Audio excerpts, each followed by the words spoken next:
DevOps and cloud computing are two of the most in-demand technologies in the industry these days for developing applications and managing data safely. Hello everyone, welcome to this full course video on DevOps and cloud computing. This video will help you understand about the different tools and frameworks in DevOps and also make you learn about the different cloud providers. Our experienced trainers will take you through this course and will make you learn each topic with hands-on demonstrations. Before we begin, make sure to subscribe to the Simplilearn channel and hit the bell icon to never miss an update. So we will start by watching a short animated video to understand the basics of DevOps and then learn the life cycle of DevOps followed by its advantages. We will look at what cloud computing is, the benefits of cloud computing, and the different cloud providers. Moving ahead, we will learn the important DevOps tools and frameworks such as Git, Jenkins, Maven, Selenium, Docker and others. Then we will focus on learning about the different cloud providers and explore more about them. So we will learn about Amazon Web Services, Microsoft Azure and Google Cloud Platform in detail with hands-on demonstrations. So let's get started. Meet Tim. Tim builds a robot in his lab, a climate-controlled and pollution-free environment. Once he's done, he drops the robot off at his project partner Mia's house. Mia takes it out to her backyard to ensure that the robot meets the requirements. But here is where the problem arises.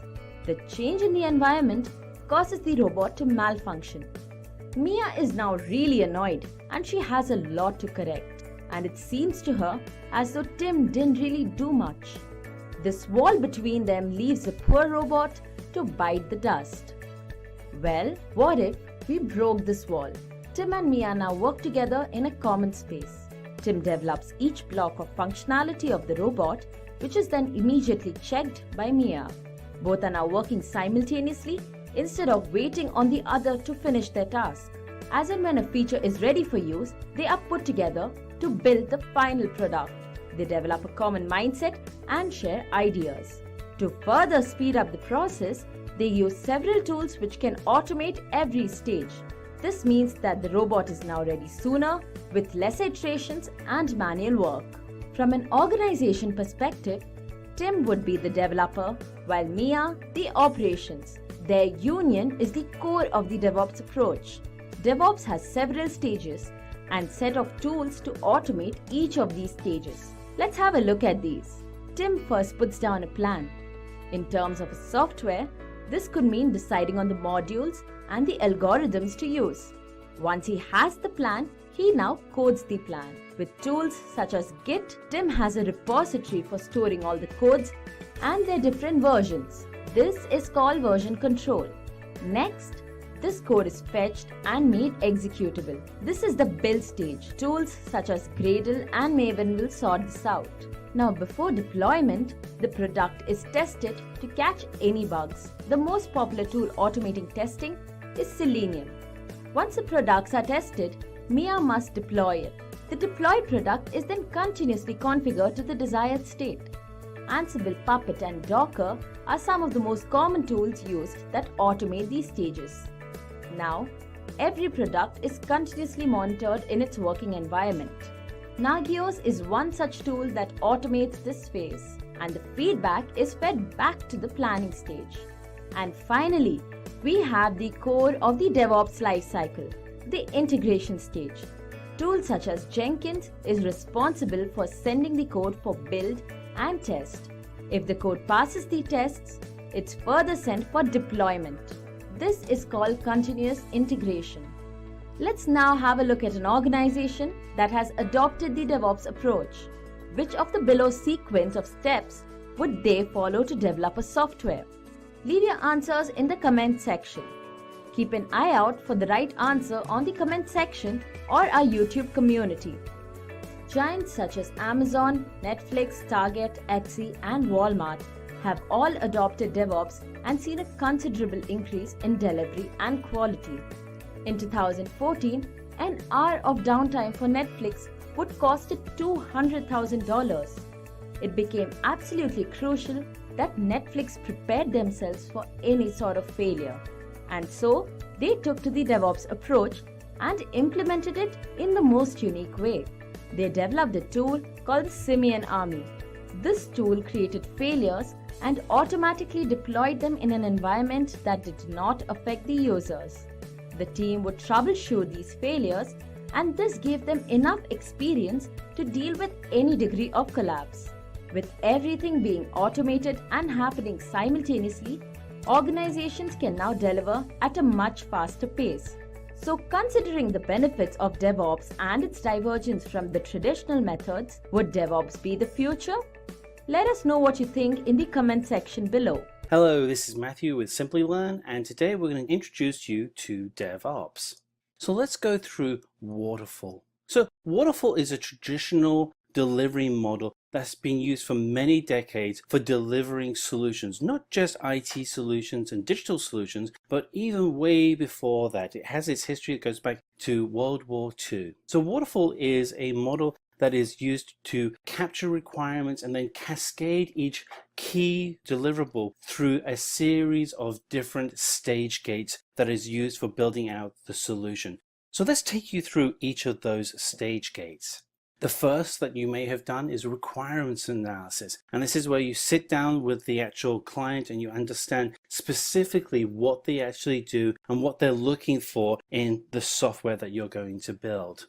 And then from that requirements analysis, you'll build out a project plan so you have an understanding of what the level of work is needed to be able to be successful in delivering the solution. After that, you've got your plan, then you start doing the development, and that means that the programmers start coding out their solution. They build out their applications, they build out the websites, and this can take weeks or even months to actually do all the work. When you've done your coding and development, then you send it to another group that does testing, and they'll do full regression testing of your application against the systems and databases that integrate with your application. You'll test it against the actual code, you'll do manual testing, you do UI testing. And then after you've delivered the solution, you go into maintenance mode, which is just kind of making sure that the application keeps working. If there's any security risks, that you address those security risks. The problem you have, though, is that there are some challenges, however, that you have with the waterfall model. The cascading deliveries and those complete and separated stage gates means that it's very difficult for any new requirements from the client to be integrated into the project. So if a client comes back and the project has been running for 6 months and they've gone, hey, we need to change something, that means that we have to almost restart the whole project. It's very expensive and it's very time consuming. Also, if you spend weeks and months away from your client and you deliver a solution that they are only just going to see after you spend a lot of time working on it, they could be pointing out things that are in the actual final application that they don't want or are not implemented correctly or lead to just general unhappiness. The challenge you then have is if you want to add back in the client's feedback to restart the whole waterfall cycle again. So the client will come back to you with a list of changes, and then you go back and you have to start your programming, and you have to then start your testing process again, and just you're really adding in lots of additional time into the project. So using the waterfall model, companies have soon come to realize that the clients just aren't able to get their feedback in quickly, effectively. It's very expensive to make changes once the teams have started working. And the requirement in today's digital world is that solutions simply must be delivered faster. And this has led for a specific change in Agile. And we start implementing the Agile model. So the Agile model allows programmers to create prototypes and get those prototypes to the client with the requirements faster. And the client is able to then send the requirements back to the programmer with feedback. This allows us to create what we call a feedback loop, where we're able to get information to the client and the client can get back to the development team much faster. Typically, when we're actually going through this process, we're looking at the engagement cycle being about 2 weeks. And so it's much faster than the traditional waterfall approach. And so we can look at each feedback loop as comprising of 4 key elements. We have the planning, where we actually sit down with the client and understand what they're looking for. We then have coding and testing, that is building out the code and the solution that is needed for the client, and then we review with the client the changes that have happened. But we do all of this in a much tighter cycle that we call a sprint. And that typically a sprint will last for about 2 weeks. Some companies run sprints every week, some run every 4 weeks. It's up to you as a team to decide how long you want to actually run a sprint. But typically it's 2 weeks. And so every 2 weeks, the client is able to provide feedback into that loop. And so you were able to move quickly through iterations. And so if we get to the end of sprint 2 and the client says, hey, you know what, we need to make a change, you can make those changes quickly and effectively for sprint 3. What we have here is a breakdown of the ceremonies and the approach that you bring to Agile. So typically what will happen is that a product leader will build out a backlog of products and what we call a product backlog. And this will be just a whole bunch of different features, and they may be small features or bug fixes, all the way up to large features that may actually span over multiple sprints. But when you go through the sprint planning, you want to actually break out the work that you're doing so the team has a mixture of small, medium, and large solutions that they can actually implement successfully into their sprint plan. And then once you actually start running your sprint, again, it's a 2-week activity. You meet every single day with the actual sprint team to ensure that everybody is staying on track, and if there's any blockers, that those blockers are being addressed effectively and immediately. The goal at the end of the 2 weeks is to have a deliverable product that you can put in front of the customer, and the customer can then do a review. The key advantages you have of running a sprint with Agile is that the client requirements are better understood because the client is really integrated into the Scrum team. They're there all the time. And the product is delivered much faster than with a traditional waterfall model. You're delivering features at the end of each sprint versus waiting weeks, months, or in some cases years for a waterfall project to be completed. However, there are also some distinct disadvantages. The product itself really doesn't get tested in a production environment. It's only being tested on the developer computers. And it's really hard when you're actually running Agile for the sprint team to actually build out a solution easily and effectively on their computers to mimic the production environment. And the developers and the operations team are running in separate silos. So you have your development team running their sprint and actually working to build out the features.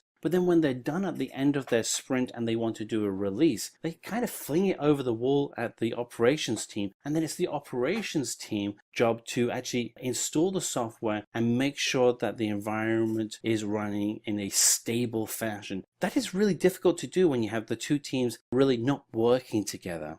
So here we have is a breakdown of that process with the developers submitting their work to the operations team for deployment. And then the operations team may submit their work to the production servers. But what if there is an error? What if there was a setup configuration error with the developer's test environment that doesn't match the production environment? There may be a dependency that isn't there. There may be a link to an API that doesn't exist in production. And so you have these challenges that the operations team are constantly faced with. And their challenge is that they don't know how the code works.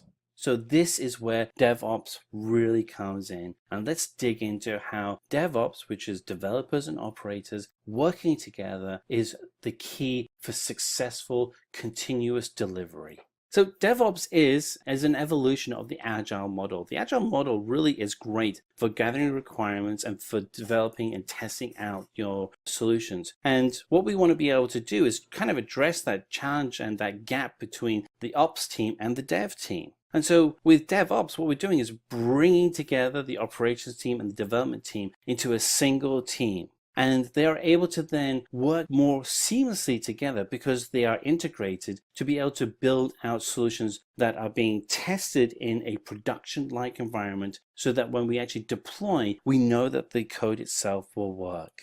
The operations team is then able to focus on what they're really good at, which is analyzing the production environment and being able to provide feedback to the developers on what is being successful. So we're able to make adjustments in our code that is based on data. So let's step through the different phases of a DevOps team. So typically you'll see that the DevOps team will actually have 8 phases. Now this is somewhat similar to Agile, and what I'd like to point out at the time is that again, Agile and DevOps are very closely related, that Agile and DevOps are closely related delivery models that you can use. With DevOps, it's really just extending that model with the key phases that we have here. So let's step through each of these key phases. So the first phase is planning, and this is where we actually sit down with a business team and we go through and understand what their goals are. The second stage is, as you can imagine, and this is where it's all very similar to Agile, is that the coders actually start coding. But they'll start using tools such as Git, which is a distributed version control software. It makes it easier for developers to all be working on the same code base rather than bits of the code rather than them working on bits of the code that they are responsible for. So the goal with using tools such as Git is that each developer always has the current and latest version of the code. You then use tools such as Maven and Gradle as a way to consistently build out your environment. And then we also use tools to actually automate our testing. Now, what's interesting is when we use tools like Selenium and JUnit, is that we're moving into a world where our testing is scripted, the same as our build environment and the same as using our Git environment. We can start scripting out these environments. And so we actually have scripted production environments that we're moving towards. Jenkins is the integration phase that we use for our tools. And another point here is that the tools that we're listing here, these are all open source tools. These are tools that any team can start using. We want to have tools that control and manage the deployment of code into the production environments. And then finally, tools such as Ansible and Chef will actually operate and manage those production environments so that when code comes to them, that code is compliant with the production environment, so that when the code is then deployed to the many different production servers, that the expected results of those servers, which is you want them to continue running, is received. And then finally, you monitor the entire environment so you can actually zero in on spikes and issues that are relevant to either the code or changing consumer habits on the site. Let's go ahead and start with this session on top 10 reasons to learn DevOps. So, what is DevOps? DevOps is a collaboration between the development and operation teams which enables continuous delivery of applications and services to our end users. Before DevOps, there was a lot of communication gap between the development and operation teams. The code that used to work fine on the development side would create a lot of errors on the operation side. This in fact led to a lot of issues. The biggest issue was the delay in project delivery. The solution to this was DevOps. In DevOps, the operation and development engineers participate together in the entire lifecycle, from the design through the development process to the delivery of the software to the end users. It enhances the process to deliver the software faster and a software of high quality. If there is any bug or error, it is fixed at the right time rather than dragging it to the last phase. Let's now look into the 10 reasons why you should learn DevOps. So at number 10, we have technical, cultural and business benefits of DevOps. Let me explain each benefit one by one. So first we have the technical benefits. Continuous software delivery is the most important process of delivering the software in smaller increments to ensure that the software can be released at any time. With this approach of DevOps, the team will always be ready on delivering anytime. It has the benefit of having less complex problems to fix. The code is tested at every stage and both the development and operation teams make sure that the complexity is reduced to a great extent. DevOps also has the benefit of faster and easier resolution to every problem. If any bug or error is found at an earlier stage, it is fixed and then moved on to the next stage. Hence, this way at the final stage, there will be 0 or minimum number of bugs.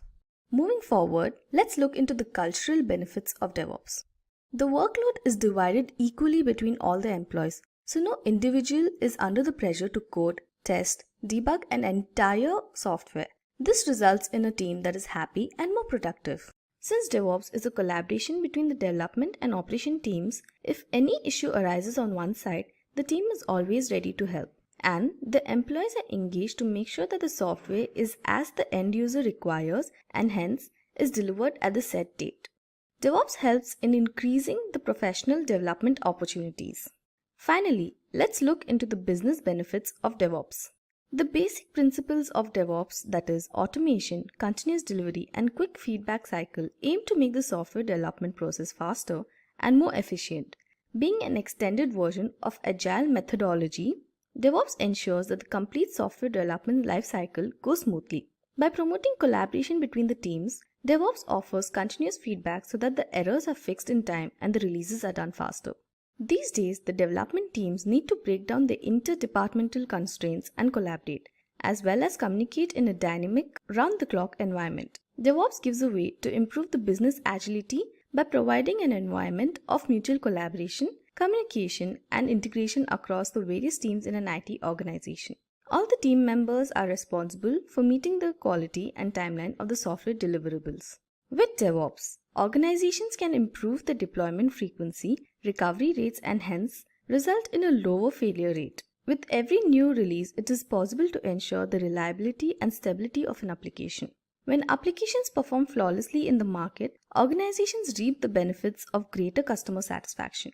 At the 9th position, we have work with good developers. Poor code is all too common. Sadly, users arrive at the realization when it's too late. The fact is, some developers are good at what they do, while others have poor coding skills. A team of software developers consists of excellent, good, average, and poor developers. It is important that the bad codes generated by many developers need to be stopped, else it may increase the production time. DevOps helps in reducing the bad code limits, as the bad code cannot go to the next phase until it is fixed. Also, a team member who is terrible at coding could be good at any other different roles and vice versa. Retasking team members earlier in the process prevent wastage of time and resources. So, in this way, DevOps eliminates bad developers and ensures that the team comprises of good developers. Next, at 8th position, we have increased efficiency. Due to increment in efficiency level, it results in speeding up the process of development and also makes it error-free. DevOps can also increase efficiency through automation. There are many ways to automate tasks in DevOps. DevOps allows engineers to focus on those tasks which are not automated. There are certain tools of acceleration that increase the efficiency. They are the cloud-based platforms or other scalable infrastructure which help in increasing the access of the team to the hardware resources and hence speeds up the process of testing and deployment operations. With the use of build acceleration tools, the code compiles faster. There may be a process that helps in embedding parallel workflows into the continuous delivery chain so that the delays are avoided. Moving on, at 7th position, we have a better organizational culture. With the help of DevOps, there has been an improvement in software development. The development and operation teams are more focused on performing together rather than having separate goals. The team is more focused on production. If both the teams are combined, it will result in innovative ideas in a very efficient and effective manner. There is improved collaboration and communication between the team members. DevOps facilitates better understanding among the team members, and this understanding increases worker morale. Next, at the 6th position, there is faster release of software. It is true that DevOps makes the process of software development agile, hence it leads to the timely release of the software. Companies can quickly study the behavior of users and incorporate the changes to come up with a better product. This, in turn, helps the organization to stay competitive. There is a reduction in rollbacks and failure rates regarding deployment and the time that is taken to recover with better products. DevOps reduces the time for cycles of development and also ensures a faster rate of innovation. At position 5, we have better knowledge of software delivery lifecycle. Once you get to know about DevOps, you will get a lot of information about the software delivery lifecycle. It is divided into main phases like planning, analysis, design, implementation, testing and integration, and maintenance. In the plan phase, initially there should be a plan for the type of application that needs to be developed. Getting a rough picture of a development process is always a good idea. In analysis, a detailed study of requirements is done to check whether all the requirements are available or not. The list of all the requirements like human resources, hardware, software required to accomplish this project successfully will be clearly analyzed and listed out here. In the design phase, the whole project is divided into modules, each module into sub-modules by drawing some diagrams using unified modeling language. A pseudocode will be prepared at this phase. In the implementation phase, the application is coded as per the end user requirements. Coder now has the task to do the coding. Developers will develop the actual source code by using the pseudocode and following the coding standards. The testing and integration phase is the most important step of the application development. Here, the application is tested and rebuilt if necessary. The multiple modules of codes from different programmers are finally integrated into one.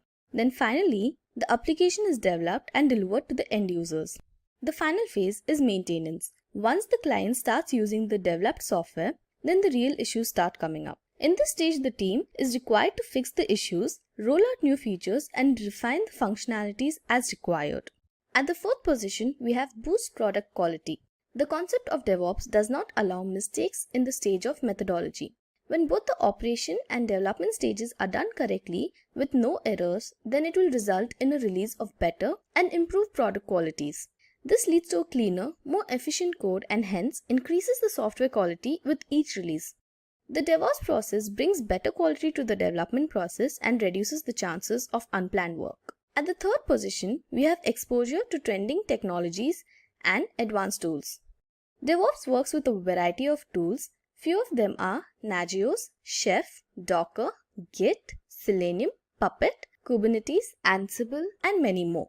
You will get a chance to understand and use all these tools and learn how to design, develop, deploy, and maintain an app or software with the help of these tools. Apart from that, by knowing all things about such software and tools, you can increase your chances of getting hired by the best companies. At the second position, we have increase your professional credibility. By obtaining a DevOps certification, you can increase your professional credibility. This certification will help you to let the others know that you have sufficient skills in monitoring a software's performance, easily write and code with scripts, enhancing the software's security to a greater extent, providing the best IT hardware.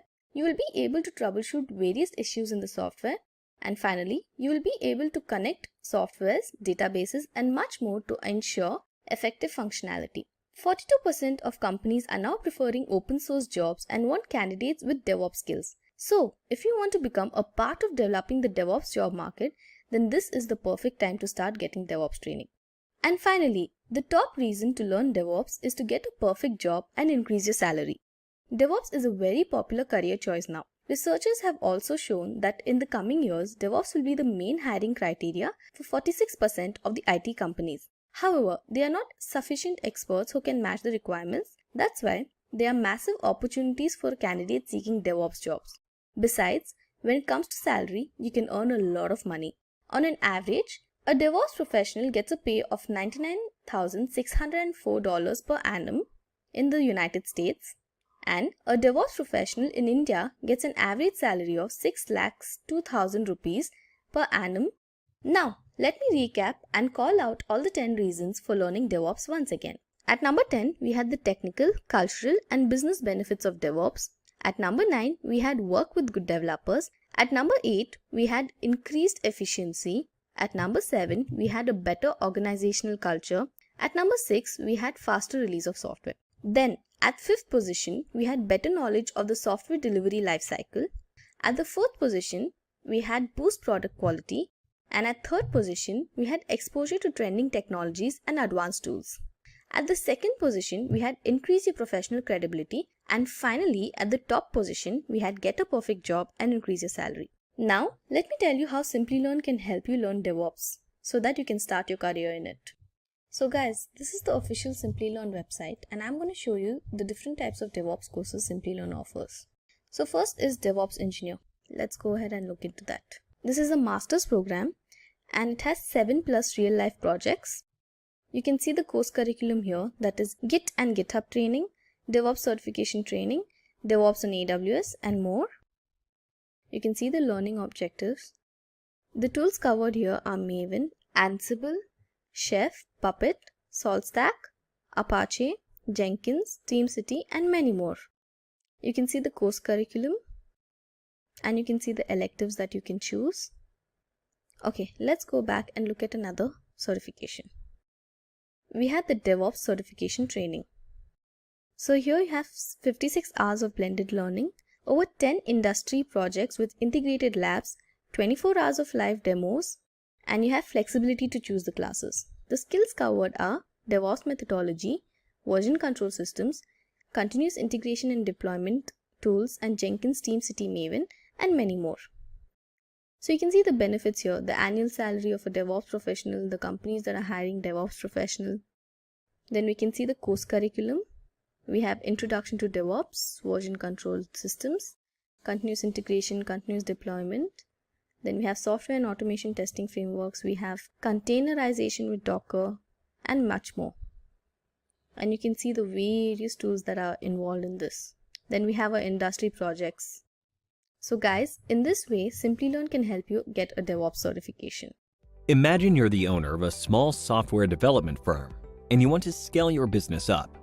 However, a small team size, the unpredictability of demand, and limited resources are roadblocks for this expansion. That's when you hear about cloud computing. But before investing money into it, you decide to draw up the differences between on-premise and cloud-based computing to make a better decision. When it comes to scalability, you pay more for an on-premise setup and get lesser options too. Once you've scaled up, it is difficult to scale down and often leads to heavy losses in terms of infrastructure and maintenance costs. Cloud computing, on the other hand, allows you to pay only for how much you use, with much easier and faster provisions for scaling up or down. Next, let's talk about server storage. On-premise systems need a lot of space for their servers, notwithstanding the power and maintenance hassles that come with them. On the other hand, cloud computing solutions are offered by cloud service providers who manage and maintain the servers, saving you both money and space. Then we have data security. On-premise systems offer less data security, thanks to a complicated combination of physical and traditional IT security measures, whereas cloud computing systems offer much better security and lets you avoid having to constantly monitor and manage security protocols. In the event that a data loss does occur, the chance for data recovery with on-premise setups are very small. In contrast, cloud computing systems have robust disaster recovery measures in place to ensure faster and easier data recovery. Finally, we have maintenance. On-premises systems also require additional teams for hardware and software maintenance, loading up the costs by a considerable degree. Cloud computing systems, on the other hand, are maintained by the cloud service providers, reducing your costs and resource allocation substantially. So now, thinking that cloud computing is a better option, you decide to take a closer look at what exactly cloud computing is. Cloud computing refers to the delivery of on-demand computing services over the internet on a pay-as-you-go basis. In simpler words, rather than managing files and services on a local storage device, you'll be doing the same over the internet in a cost-efficient manner. Cloud computing has two types of models: deployment model and service model. There are three types of deployment models: public, private, and hybrid cloud. Imagine you're traveling to work. You've got three options to choose from. One, you have buses, which represent public clouds. In this case, the cloud infrastructure is available to the public over the internet. These are owned by cloud service providers. Two, then you have the option of using your own car. This represents the private cloud. With the private cloud, the cloud infrastructure is exclusively operated by a single organization. This can be managed by the organization or a third party. And finally, you have the option to hail a cab. This represents the hybrid cloud. A hybrid cloud is a combination of the functionalities of both public and private clouds. Next, let's have a look at the service models. There are three major service models available: IaaS, PaaS, and SaaS. Compared to on-premise models, where you'll need to manage and maintain every component, including applications, data, virtualization, and middleware, cloud computing service models are hassle-free. IaaS refers to infrastructure as a service. It is a cloud service model where users get access to basic computing infrastructure. They are commonly used by IT administrators. If your organization requires resources like storage or virtual machines, IaaS is the model for you. You'll only have to manage the data, runtime, middleware, applications, and the OS, while the rest is handled by the cloud providers. Next, we have PaaS. PaaS, or Platform as a Service, provides cloud platforms and runtime environments for developing, testing, and managing applications. This service model enables users to deploy applications without the need to acquire, manage, and maintain the related architecture. If your organization is in need of a platform for creating software applications, PaaS is the model for you. PaaS only requires you to handle the applications and the data. The rest of the components like runtime, middleware, operating systems, servers, storage, and others are handled by the cloud service providers. And finally, we have SaaS. SaaS, or Software as a Service, involves cloud services for hosting and managing your software applications. Software and hardware requirements are satisfied by the vendors, so you don't have to manage any of those aspects of the solution. If you'd rather not worry about the hassles of owning any IT equipment, the SaaS model would be the one to go with. With SaaS, the cloud service provider handles all components of the solution required by the organization. Time for a quiz now. In which of the following deployment models are you, as the business, responsible for the application, data, and operating system? 1. IaaS. 2. PaaS. 3. SaaS. 4. IaaS and PaaS.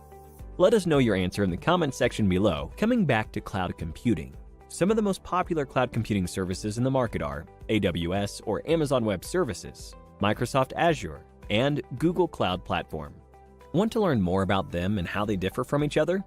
Click on the top right corner for an analysis of how these service platforms are different from each other.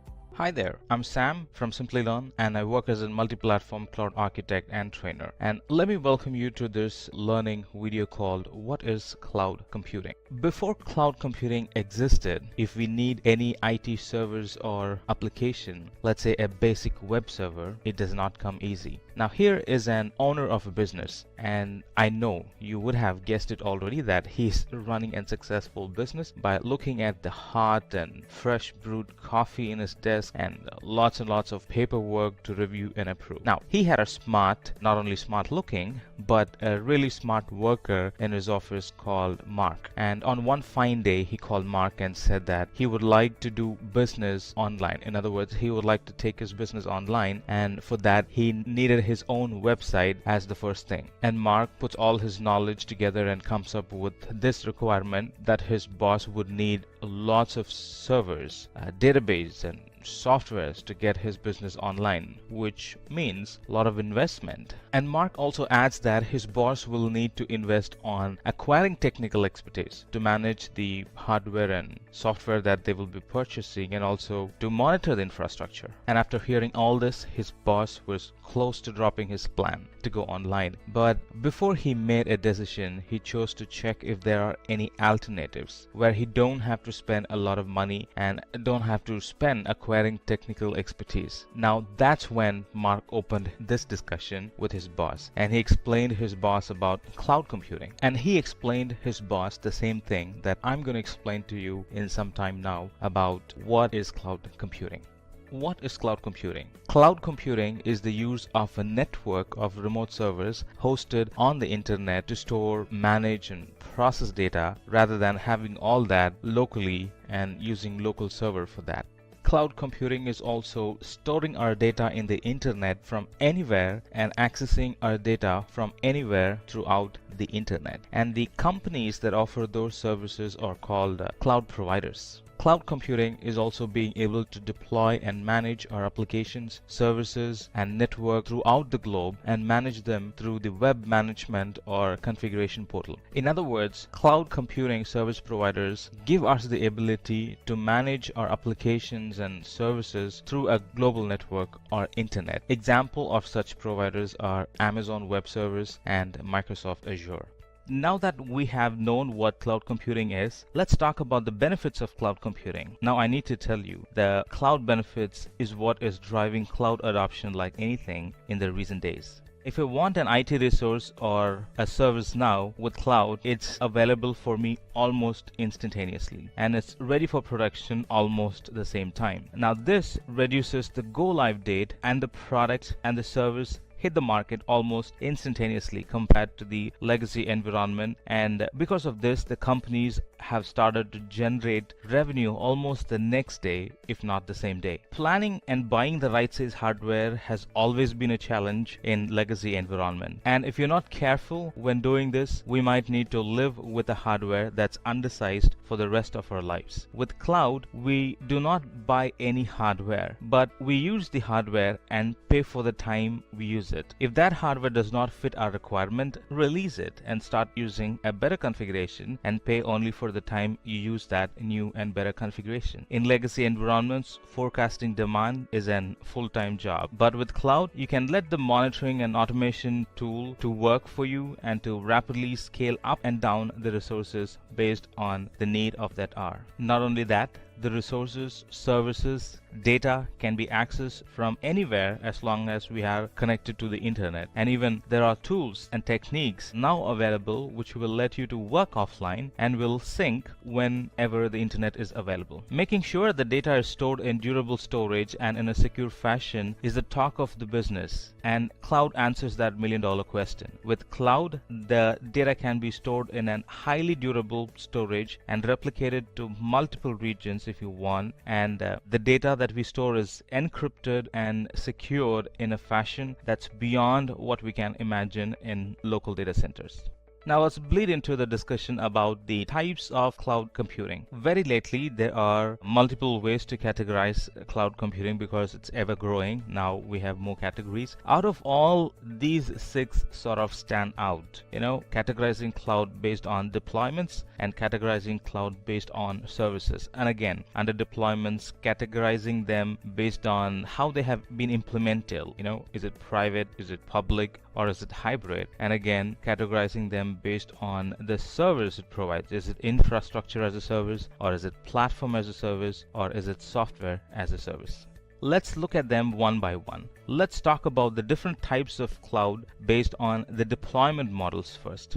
In public cloud, everything is stored and accessed in and through the internet, and any internet users with proper permissions can be given access to some of the applications and resources. And in public cloud, we literally own nothing, be it the hardware or software. Everything is managed by the provider. AWS, Azure, and Google are some examples of public cloud. Private cloud, on the other hand, with private cloud, the infrastructure is exclusively for a single organization. The organizations can choose to run their own cloud locally or choose to outsource it to a public cloud provider as managed services. And when this is done, the service, the infrastructure will be maintained on a private network. Some examples are VMware Cloud, and some of the AWS products are very good example for private cloud. Hybrid cloud has taken things to the whole new level. With hybrid cloud, we get the benefit of both public and private cloud. Organizations will choose to keep some of their applications locally, and some of the application will be present in the cloud.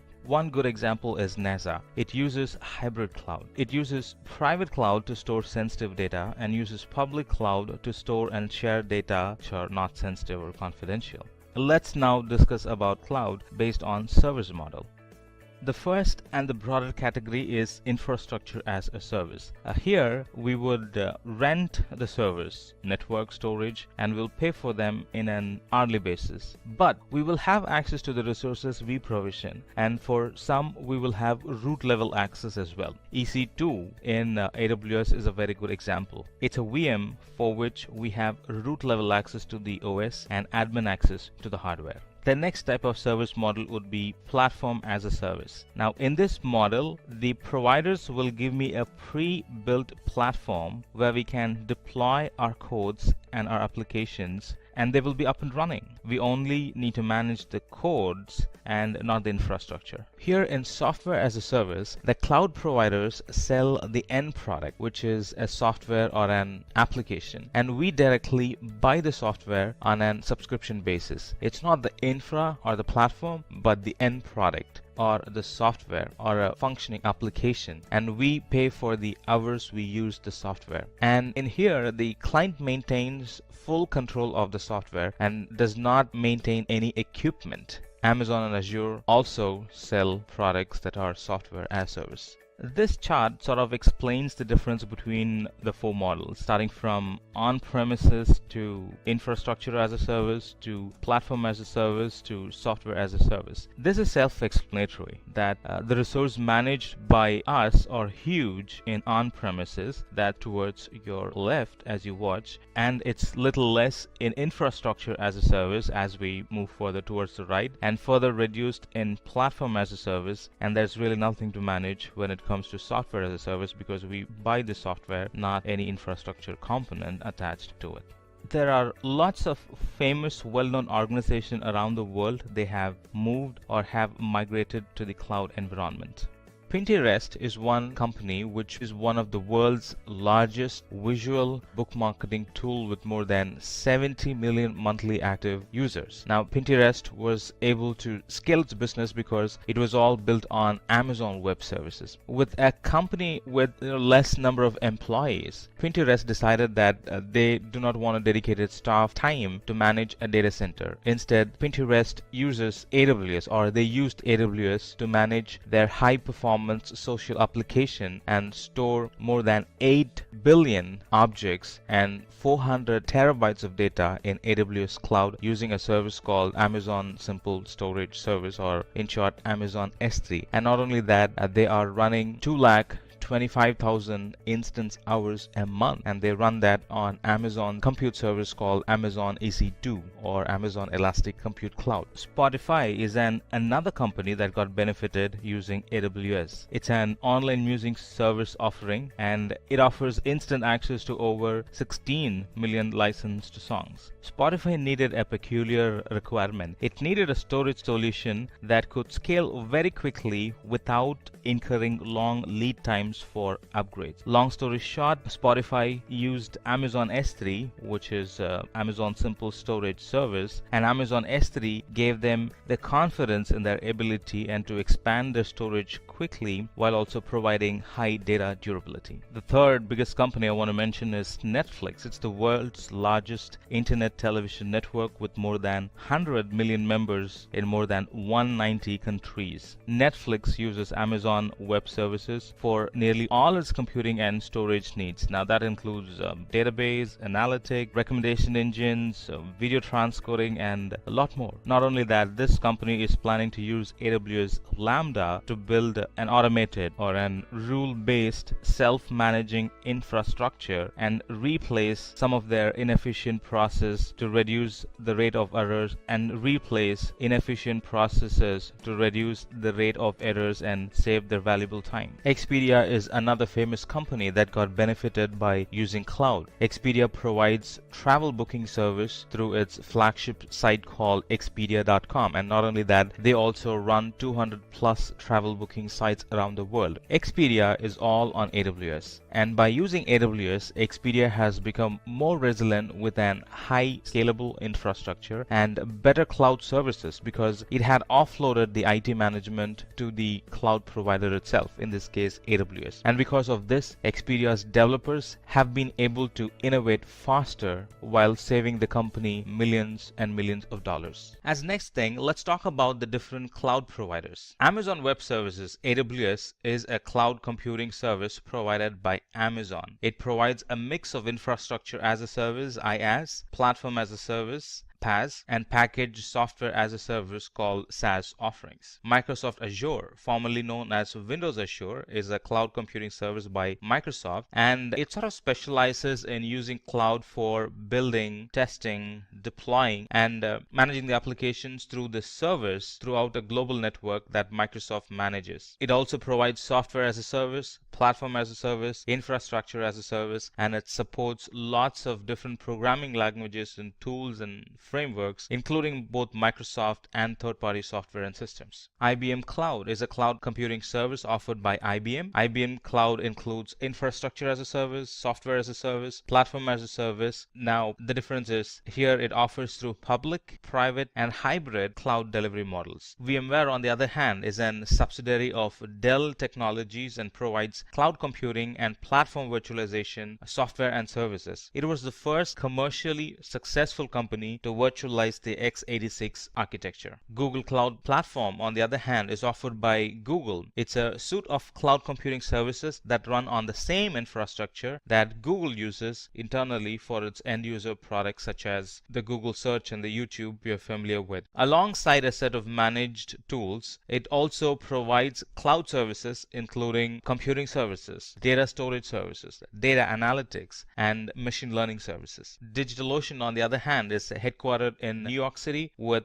data centers worldwide. DigitalOcean provides developers cloud services that help to deploy and scale applications that run simultaneously on multiple computers. As of January 2018, DigitalOcean was the third largest hosting company in the world in terms of web-facing computers. Let's talk about cloud computing in AWS. Amazon Web Services, AWS, is a cloud computing service provided by Amazon, and these services are accessible over the internet. And because AWS provides infrastructure as a service, it's a flagship offering, we can create and deploy any type of application in the cloud on top of the IaaS that Amazon provides. And you know, the best part here is the subscriptions are pay-as-you-go type. You use less and pay less, and only for what you have used. You use more, pay more, but still less per unit for the service used. Attractive, isn't it? Now let's talk about the life cycle of the cloud computing solution. The very first thing in the life cycle of a solution or a cloud solution is to get a proper understanding of the requirement. I didn't say get the requirement, but said get a proper understanding of the requirement. It is very vital because only then we will be able to properly pick the right service offered by the provider. Getting a sound understanding, the next thing would be to define the hardware. Meaning choose the compute service that will provide the right support where you can resize the compute capacity in the cloud to run application programs. Getting a sound understanding of the requirement helps in picking the right hardware. One size does not fit all. There are different services and hardwares for different needs you might have, like EC2 if you're looking for IaaS, and Lambda if you're looking for serverless computing, and ECS that provides containerized service. So there are a lot of hardwares available. Pick the right hardware that suits your requirement. The third thing is to define the storage. Choose the appropriate storage service where you can back up your data, and a separate storage service where you can archive your data locally within the cloud or from the internet. And choose the appropriate storage. There is one separately for backup called S3, and there is one separately for archival, that's for Glacier. So you knowing the difference between them really helps in picking the right service for the right kind of need. Define the network that securely delivers data, video, and applications. Define and identify the network services properly. For example, VPC for network, Route 53 for DNS, and direct connection for private P2P line from your office to the AWS data center. Set up the right security services, IAM for authentication and authorization, and KMS for data encryption at rest. So there are a variety of security products available. We got to pick the right one that suits our need. And there are a variety of deployment and automation and monitoring tools that you can pick from. For example, CloudWatch is for monitoring, autoscaling is for being elastic, and CloudFormation is define the management process and tools. You can have complete control of your cloud environment if you define the management tools which monitors your AWS resources and or the custom applications running on AWS platform. There are a variety of deployment, automation, and monitoring tools you can pick from, like CloudWatch for monitoring, autoscaling for automation, and CloudFormation for deployment. So knowing them will help you in defining the life cycle of the cloud computing solution properly. And similarly, there are a lot of tools for testing a process like CodeStar and CodeBuild and CodePipeline. These are tools with which you can build, test, and deploy your code quickly. And finally, once everything is said and done, pick the analytics service for analyzing and visualizing the data using the analytics services, where we can start querying the data instantly and get a result. Now, if you want to visually view the happenings in your environment, you can pick Athena, and other tools for analytics are EMR, and which is Elastic MapReduce, and Cloud Search. Alright, enough of theory, and let's have a quick look at how two services in AWS, EC2 and S3, work together and benefits us. Here are two IT professionals talking to each other. one says, I have an application which takes a lot of storage and works only on Linux system, which I do not have at the moment. And the other one is a smart guy, and he immediately replies that he could use S3 to store data and retrieve data, and use EC2 for all his compute needs. And then the curious conversation builds up, and the first person wants to know what is EC2 and S3. And the second guy starts to explain that AWS EC2 is a web service that provides a secure and resizable compute capacity in their cloud. And EC2, it can also be used to launch as many virtual servers as we need. And about S3, he explains AWS S3 is a simple storage service provided by AWS. And about S3, he explains further, saying that using Amazon S3, we can store and retrieve any amount of data at any time on the web. Alright, so the very first thing is to have an AWS account. So create an AWS account. And second thing is to create an AWS S3 bucket and upload the files there. The files that EC2 server is going to pull from will get stored in S3 as first thing. Alright, so the first thing is to create an S3 bucket. So let's create an S3 bucket and let's call it as website bucket. And these names will have to be unique. So let's see if this bucket name is available. It says bucket name already taken or already exist. So let me top it up with SL, meaning Simplilearn. Alright, so we were able to create a bucket, and in that bucket let me upload a content. That basically is going to be my index file that's going to go and sit in my web server. So let me also make it public and view it. Alright, so this is the content that I have stored in my S3, and this is the content I'm going to push to my EC2 server. Alright, second step, create an AWS S3 bucket and upload files. We're done with that. Third is to create an EC2 instance. That's, in other words, create an virtual machine in the cloud. Let's go and create it. Alright, the third thing is to create an EC2 instance. So let's create an EC2 instance. It's plain and it's very simple. I'm going to keep everything as defaults here. Alright, so I've launched an EC2 instance. As you see, it's running. I also have an IP address, public IP address here. With that, I have logged into this EC2 instance, and I'm in the folder /var/www/html, and as you see, there is nothing in there at the moment. And this server also has Apache installed in it. As you can see, I browsed to the IP address of the EC2 instance and it's showing a page, which is the default Apache page. Alright, if I had any files in this folder, that would get shown as the web page instead of the default page. Our task is to save files in S3 and move them to the EC2 instance. So S3 is going to act as a storage or a repository or a source code control in this example. Alright, so let's do that. Alright, the third step is to create your EC2 instance, and that's what we have done. And the EC2 instance has no files in it. And the fourth step is to synchronize the source code bucket with the EC2 instance. Let's do that. The actual command to do that would be AWS S3 sync, and then the name of the bucket from which we're going to pull the code, and the folder in which we're going to put the code or the data. Alright, so it has downloaded something. Look at that. And now if we go back to the test page and do a refresh, there you go. It's showing the page that it pulled from S3. So here I can use S3 as the source code control bucket, and any information that I put in there will get reflected in EC2 instance once I do a sync every day. And that's how I use S3 as my storage for EC2. Alright, finally we were able to synchronize S3 bucket and the EC2 instance. And we were also able to view the results in the web browser of the EC2 instance. The data was copied from S3 to the EC2 instance, and that we were able to view from the web browser. AWS, Azure and GCP are three of the world's largest cloud service providers. But how are they different from each other? Let's find out. Hey guys, I'm Rahul and I'll be representing Amazon Web Services. I'm Chinmayi and I'll be representing Microsoft Azure. And I'm Shruti and I'll be representing Google Cloud Platform. So welcome to this video on AWS versus Azure versus GCP.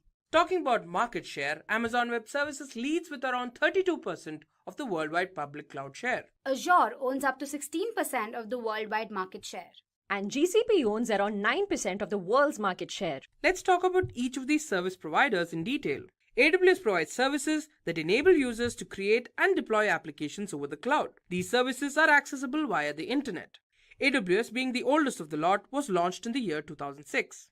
Azure, launched in 2010, is a computing platform that offers a wide range of services to build, manage, and deploy applications on the network using tools and frameworks.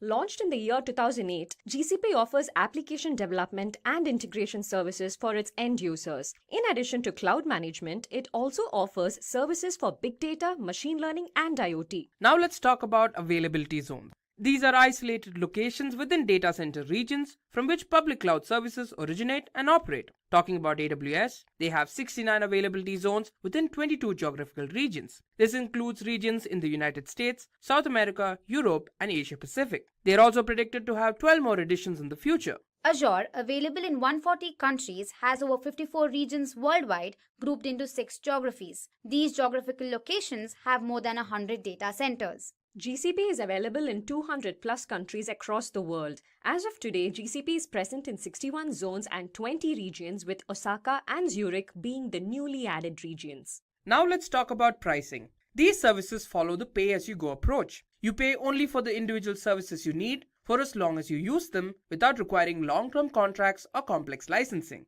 Now on screen, you can see the pricing for each of these cloud service providers with respect to various instances like general purpose, compute optimized, memory optimized, and GPU. Now let's talk about the compute services offered.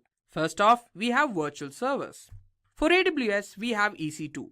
It is a web service which eliminates the need to invest in hardware so that you can develop and deploy applications in a faster manner. It provides virtual machines in which you can run your applications. Azure's virtual machines is one of the several types of computing resources that Azure offers. Azure gives the user the flexibility to deploy and manage a virtual environment inside a virtual network. GCP's VM service enables users to build, deploy, and manage virtual machines to run workloads on the cloud. Now let's talk about the pricing of each of these services. AWS EC2 is free to try. It is packaged as part of AWS's free tier that lasts for 12 months and provides 750 hours per month of both Linux and Windows virtual machines. Azure Virtual Machine Service is a part of the free tier that offers this service for about 750 hours per month for a year. The user gets access to Windows and Linux virtual machines. GCP's VM service is a part of a free tier that includes micro-instance per month for up to 12 months. Now let's talk about Platform as a Service or PaaS services. For AWS, Elastic Beanstalk is an easy-to-use service for deploying and scaling web applications and services developed with Java,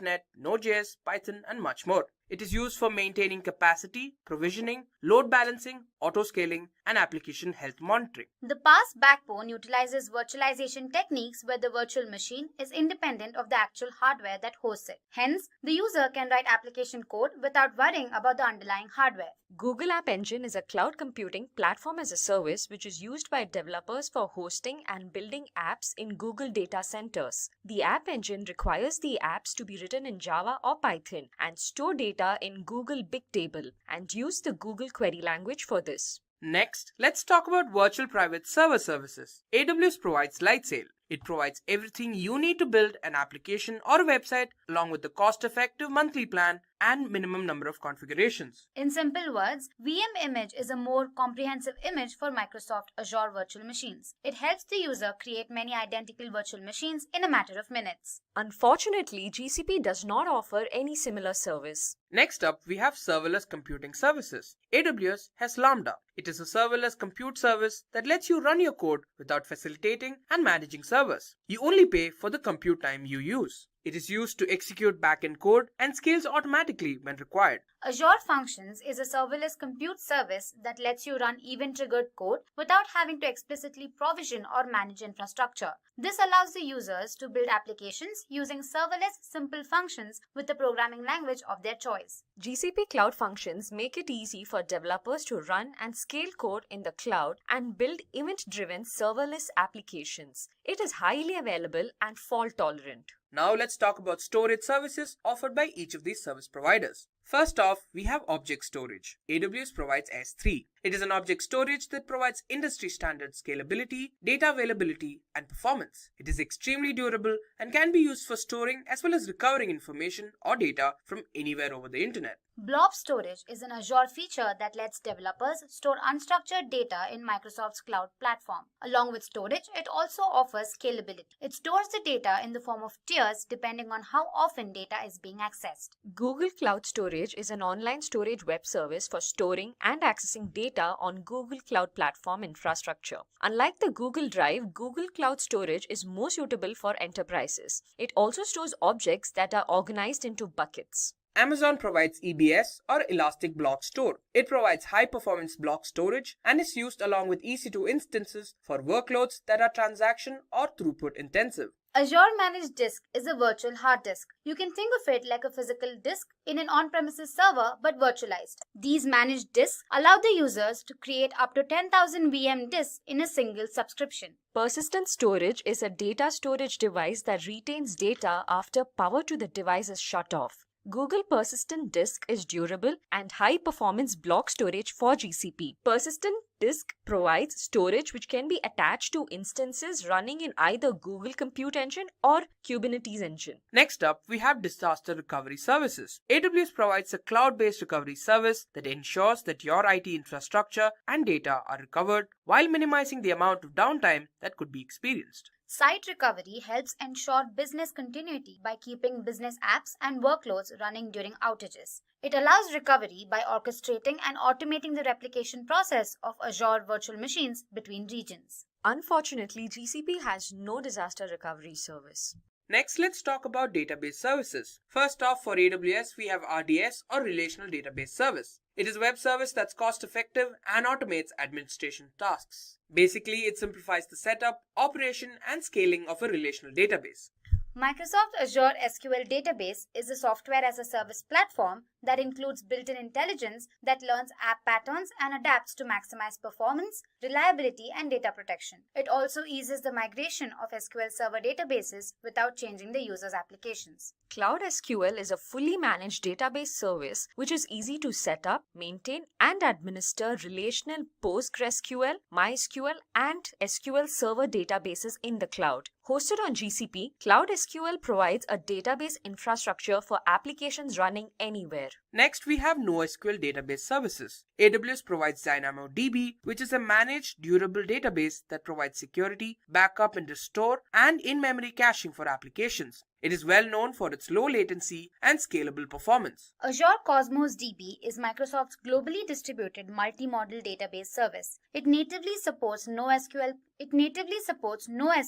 created for low latency and scalable applications. GCP Cloud Data Store is a NoSQL database service offered by Google on the GCP. It handles replication and scales automatically to your application's load. With Cloud Data Store's interface, data can easily be accessed by any deployment target. Now let's talk about the key cloud tools for each of these service providers. For AWS, in networking and content delivery, we have AWS Route 53 and AWS CloudFront. For management, we have AWS CloudWatch and AWS CloudFormation. For development, we have AWS CodeStart and AWS CodeBuild. For security, we have IAM and Key Management Service. For Microsoft Azure, networking and content delivery, we have Content Delivery Network and ExpressRoute. For management tools, we have Azure Advisor and Network Watcher. For development tools, for management, we have Azure Advisor and Network Watcher. For development, we have Visual Studio IDE and Azure Blob Studio. For security, we have Azure Security Center and Azure Active Directory. For GCP, we have the following tools. For networking and content delivery, we have Cloud CDN and Cloud DNS. For management, we have Stackdriver and GCP Monitoring. For development, we have Cloud Build and Cloud SDK.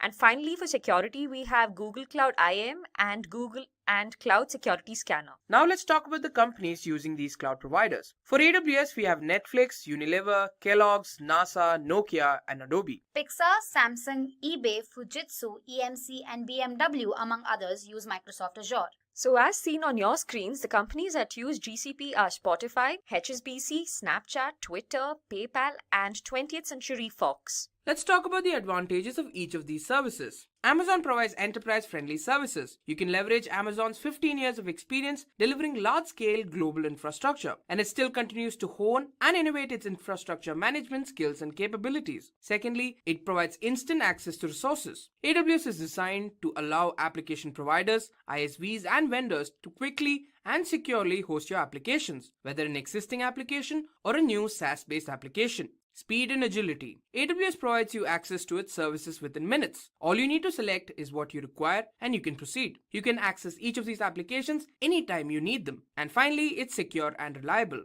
Amazon enables you to innovate and scale your application in a secure environment. It secures and hardens your infrastructure. More importantly, it provides security at a cheaper cost than on-premise environments. Now talking about some of the advantages of Azure. Microsoft Azure offers better development operations. It also provides strong security profile. Azure has a strong focus on security, following the standard security model of detect, assess, diagnose, stabilize, and close. Azure also provides a cost-effective solution. The cloud environment allows businesses to launch both customer applications and internal apps in the cloud, which saves on IT infrastructure costs. Hence, it's OpEx friendly. Let's now look at the advantages of GCP.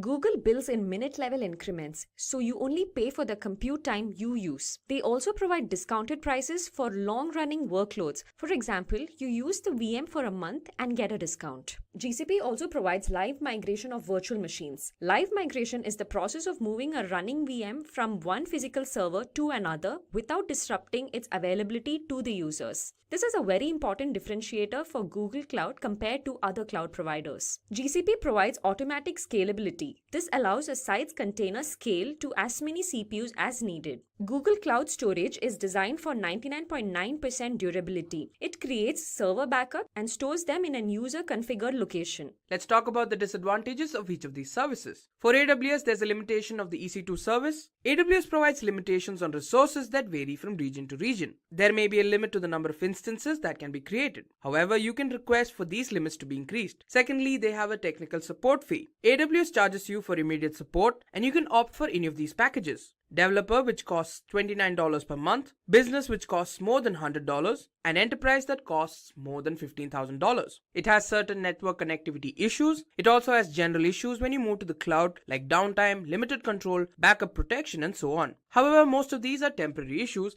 and can be handled over time. Talking about some of the disadvantages of Microsoft Azure. Codebase is different when working offline and it requires modification when working on the cloud. PaaS ecosystem is not as efficient as IaaS. Azure Management Console is frustrating to work with. It is slow to respond and update and requires far too many clicks to achieve simple tasks. Azure Backup is intended for backing up and restoring data located on your on-premises servers to the cloud. That's a great feature, but it's not really useful for doing bare metal restores of servers in a remote data center. Let's now look into the disadvantages of GCP. So when it comes to cloud providers, the support fee is very minimal, but in the case of GCP, it is quite costly. It is around $150 per month for the most basic service. Similar to AWS S3, GCP has a complex pricing schema.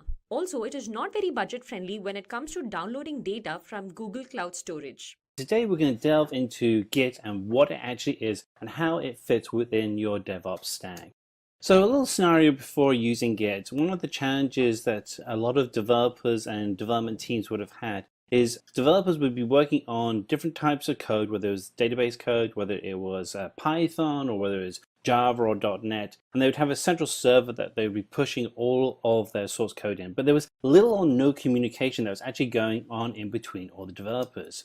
The challenge you had with that scenario is that when people would be checking in code, you could be like, there'd be conflicts and you'd have to roll back different code versions. And this is really kind of the challenge that Git addresses. Git is a tool that allows all of the developers, no matter what stack they're working in, to have access to all of the code. And it makes it much more effective at being able to have development teams work on small, medium, or even massive applications. And some of the biggest applications out there are managed through a Git distributed server environment.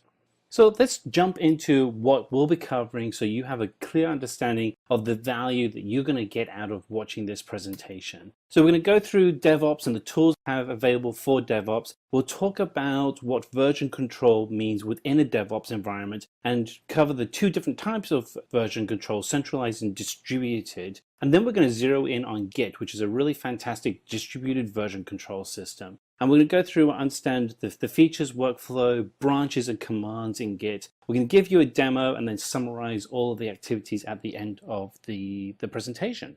So, what is DevOps? Well, this is one of my favorite questions. I love the idea of what DevOps is. So DevOps really is a culture of being able to deliver solutions faster, where your development teams and your operation teams work effectively together. The idea is to be able to continuously build out solutions and have testing codes that's built into your solutions, so that no matter where they are in the stage of the integration and deployment lifecycle, they're always being tested and you can always have code getting ready to be released out. The idea is that instead of having big releases that you would have maybe once every 2 weeks or once a month, that you would actually have a continuous stream of releases, because you always have code that is being tested. You have your network that's being tested, you have your environment being tested, and you'll be able to provide feedback directly to the appropriate person, whether they're in devs or whether they're in ops, to be able to be successful at being able to deliver solutions faster. The bottom line, your dev team thinks like operations, and your operations team begin to think like developers. It's really a fantastic way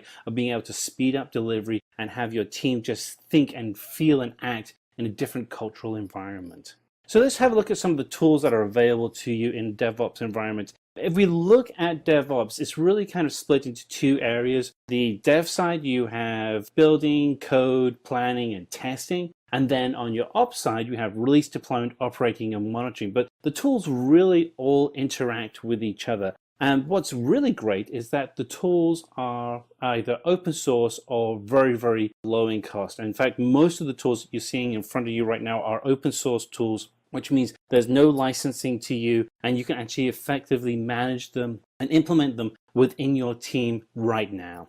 So let's have a look at some of the dev tools that you have for doing code versioning. And so some of the tools that you may have used in the past include Subversion, Team Foundation Service, and Git. These are all different types of version control software that you have out there. One of the oldest ones is Subversion. It's a centralized version control system. It's one of the tools I used years ago. It really is good at doing what it's supposed to do, which is just a very simple version controlled solution. It's open source, so it's free. There's no licensing. There are challenges with working with it because it is a centralized tool rather than a distributed tool, and we'll get into that in a little bit. But for a very basic version control system, it does what you want it to do. Team Foundation Service Solutions is something that many of you in Microsoft world may have been using for a long time. And the thing that's great about TFS is that it's built right into the Microsoft environment. It's the server side, the services side of building out your solutions with Microsoft.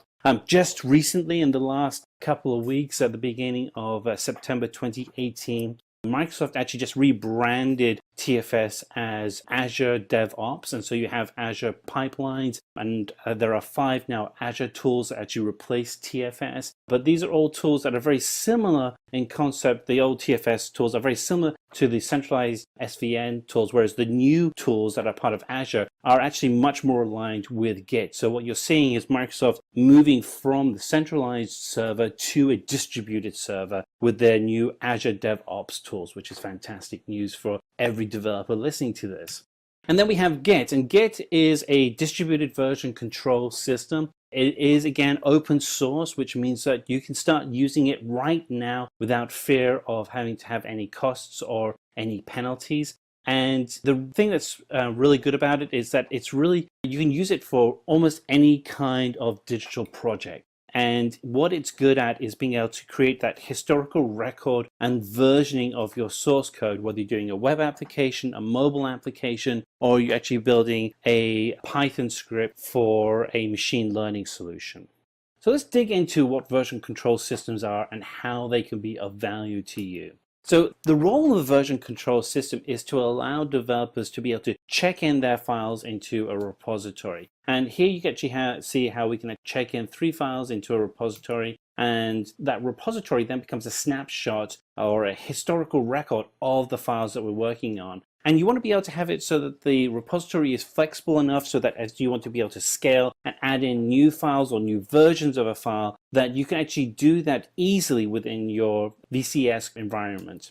And the goal is to be able to constantly have each of these versions available so that anybody that wants to be able to check out the file can actually have the latest version or see a history of how that file became what it is today. Let's look at centralized version control systems, and then we'll compare it against distributed version control systems. So a centralized version control system has a central server where all the files are stored, and everybody has to check in and check out from that centralized server, and all of the versions are managed within that server environment. The problem is that if that central server crashes, which doesn't happen but very often, but it can happen, you end up losing all of your files. And I was actually on a project where that actually happened to us, and we lost 6 months of history of how the application was created. Fortunately for us, we actually had a backup, but it didn't have all the historical data, so we were able to at least continue working, but we just lost a lot of files and it took a while to get back into place.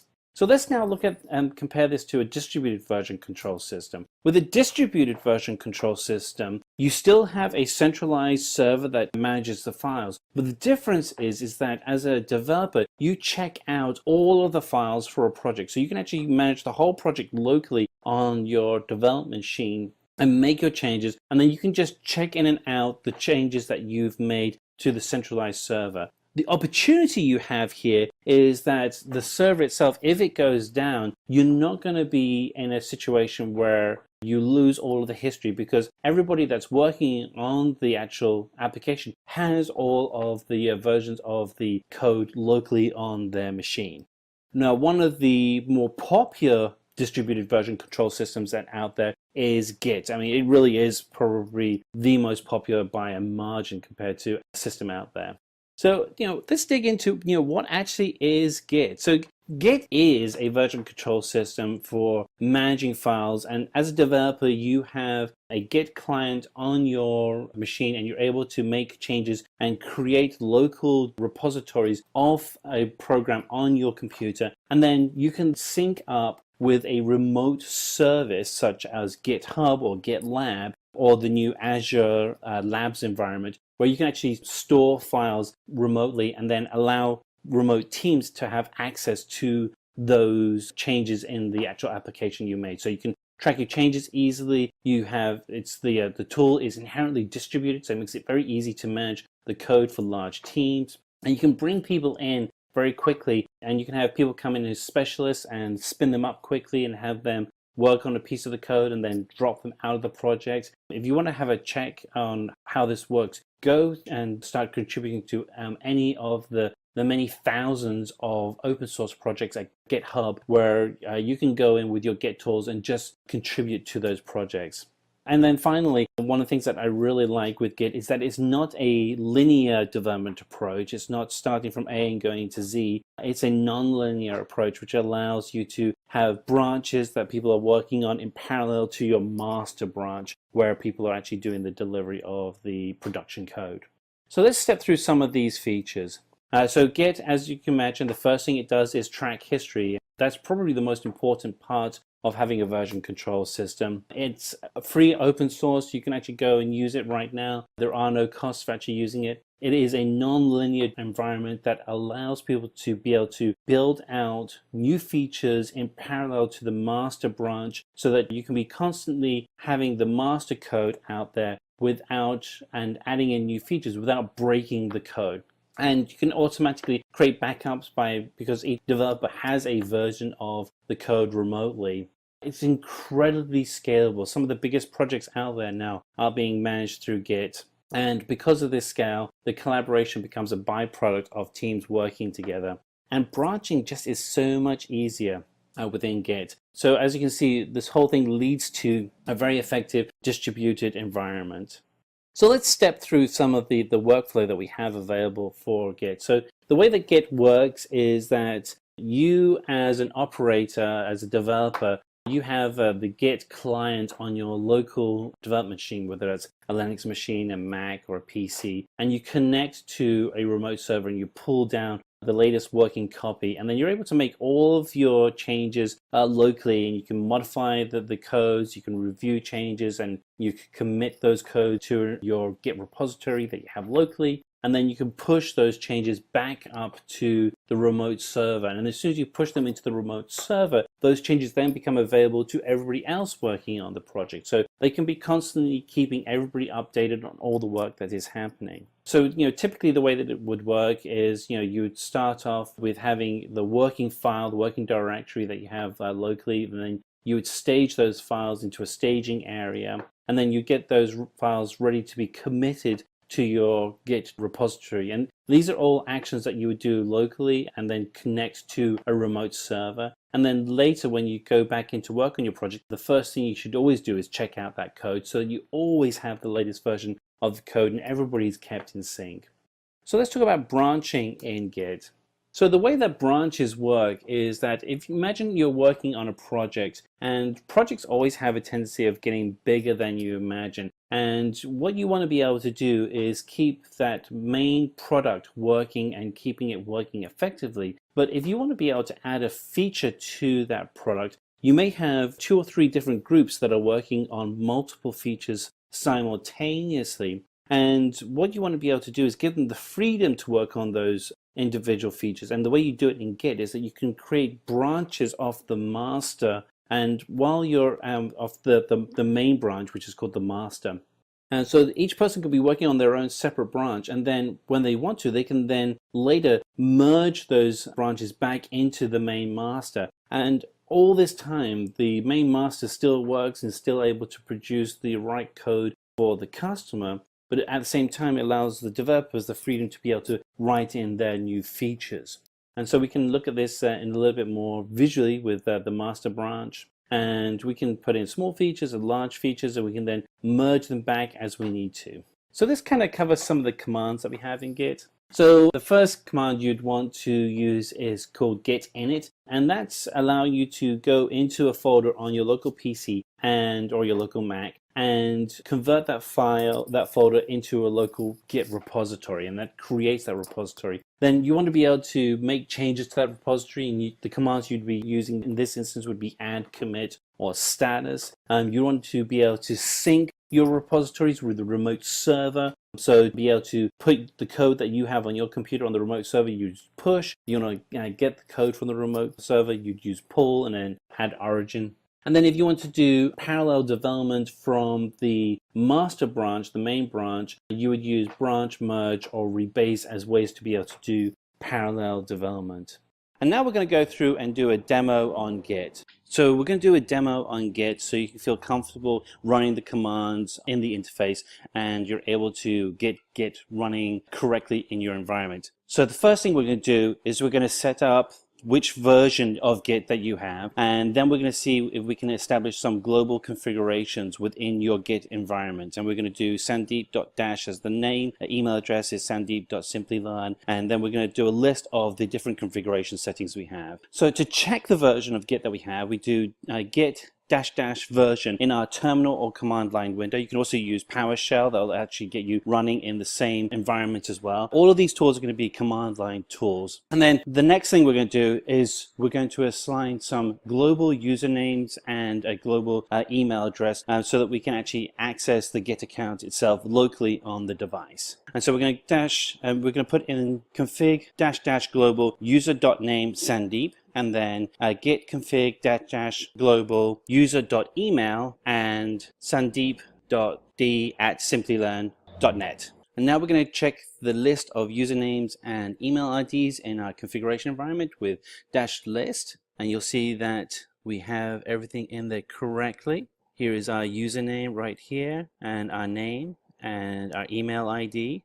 So if you need any help when you're actually doing any of your work in Git, all you have to do is do git help config or git config -- help, and this will allow you to actually get access to the help screens. So let's just go and type that in, git help config, return, and this takes us to the help page that's running locally on your device. And here we have a breakdown of all the different commands and what those commands actually do within a Git configuration.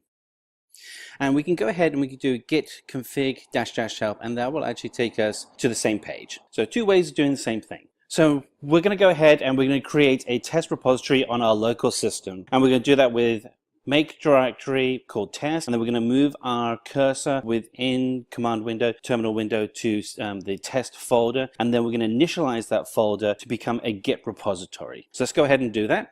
So we're going to make a new directory and we're going to call it test, and we're going to move the cursor so it's actually in the test folder.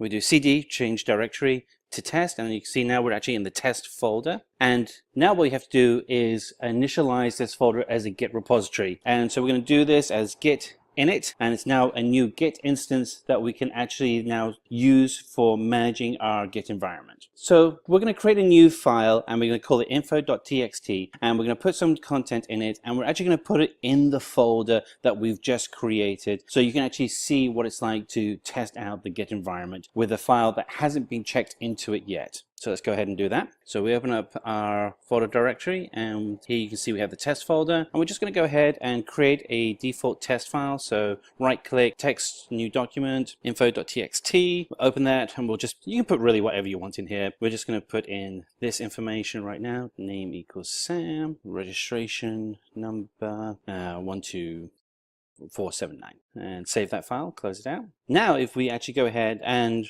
run a git status command, you'll see that the info.txt file is in red. That's because that file has not actually been checked into the project. It's a new file that we've added, but it hasn't been committed yet into the Git repository. So let's go ahead and see what it takes to actually add the file to the Git repository that we just created. So we're going to do that by doing git add info.txt, and then we're going to commit that into the history of that Git repository. So it now has version control, and we can start doing forking and other kind of similar activities when we connect later to our GitHub Git environment. So we do git add info.txt, and remember we're actually still in the test folder, so it's going to look for that file in that folder and just add it in. And now if we go ahead and do git status, we'll actually be able to see that the info.txt file is in an active color. First of all, we have to commit it, so we go git commit -m, and then we're going to commit, and we add in some quick text here. You can write whatever you want. Committing the text file is now actually committed into the Git repository, and it's still running locally on your PC. So we're going to go make some changes to the file, and we're going to save it, and we want to be able to see how we can use Git to compare the differences between the two files. So let's go over and we're going to make some changes to the info.txt file. Here we are, here's info.txt. We're just going to add in a new line. We're going to add in the line address, and we're going to save that file. And now when we go over to Git, we're going to be able to review the difference. So we're going to do git diff, and here you actually see that we've added in a new address file. So now you can actually see this is the difference between the two documents. Now, as you can imagine, when you have code, this would become more elaborate, where actually will show you code that's been pulled out if you've reduced eliminated any code, or if you added in new code. Really useful. So we're going to go ahead and add our Git username to a remote location, so we can actually start testing out the file that we've created into a remote repository. In this case, we're going to use GitHub, and you'll be able to see how we can actually then save that file into a Git repository that somebody else could then access and be able to make edits to. So let's just go ahead and make those changes. So git config -global user.username, and we're going to do Simplilearn, and that will associate it with this Git repository that we've just created locally. So Simplilearn-GitHub. So Simplilearn GitHub is the username that we use on GitHub. So we're going to go over to GitHub. Here we are in GitHub, and then correct new repository.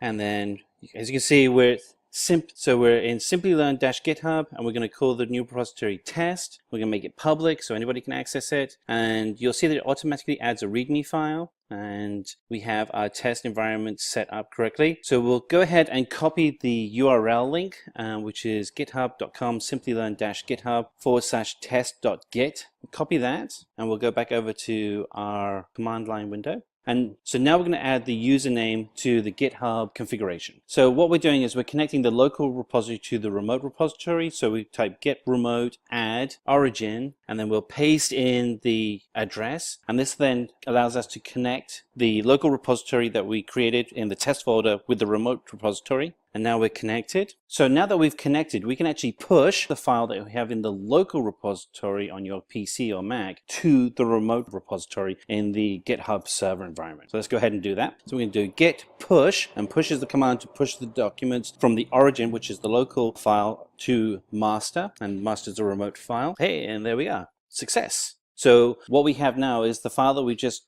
created in our local Git repository is actually now in the remote repository as well, so anybody can access it. So let's go have a look at that. So we're going to refresh the GitHub page, and hey, there we are. There's info.txt has been uploaded, and we're ready to go. That's great. That's what you should be seeing. So refreshing your web page on the remote GitHub folder, and it could be any Git service, but just happen to be using GitHub because it's free to use. You'll be able to see that the local file has been installed and is now part of the Git repository in the remote server. So what we're going to do now is we're going to create 3 more files, and we're just going to call them info.txt, info2, and info3, and then we're going to push them out to the remote server, and we're going to merge everything together into a single environment. So let's go ahead and create those 3 files, and we're just going to add those into the folder. So let's go ahead, create new text document, info1, and then we're going to create info2, and then info3.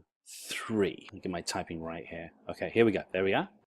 Okay, I'm opening info3, and I'm just going to enter some text in here. And what we're going to do is illustrate how we can do branching. And each of these files I'm going to save and then close out. And now I can go over and... So let's create a new branch. And we're going to call this one first_branch. And we go git branch first_branch, and this will be a new branch of the code environment that we're creating. And so hit return, and that allows us to create a new branch. And so what we do is we're going to move to the new branch. So we're going to do git checkout first_branch, and that allows us to move into that branch. And you'll see that info.txt is already there, which is good. That's what we want to see. Now what we need to do is add in the new documents. So here we have the different steps we've taken. We created a branch, we moved to the new branch, and now we're going to go ahead and add the info3 txt to that branch, so you can actually see everything coming together.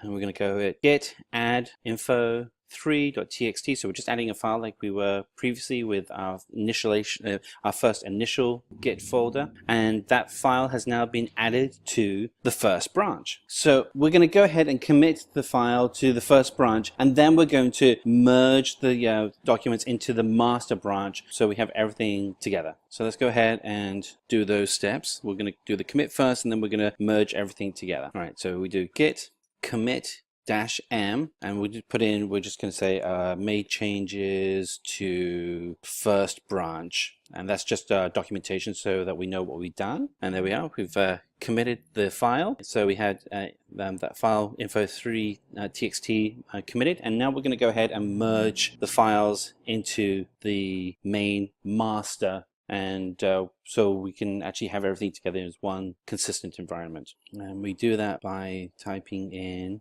so this lists out what we have in our master file. So we just do ls, and that shows everything in the folder, and we have info.txt, info1 txt, info2 txt, and info3 txt are now all in the first branch. So let's go ahead and we're going to merge. Okay, so actually before we merge, we have to check out the master branch. So we do git checkout master, so it gets us into the master branch, and you'll see that we have just one file there, info.txt. So we're going to list out the files in the master branch, and so what you'll see is info.txt, info1 text, and info2 text are there, but info3 text isn't there because that was created in a separate branch. So let's go ahead and merge the first branch into the master branch. So we do git merge, and we do first_branch, and there we are, we've merged it in, and excellent, that looks good.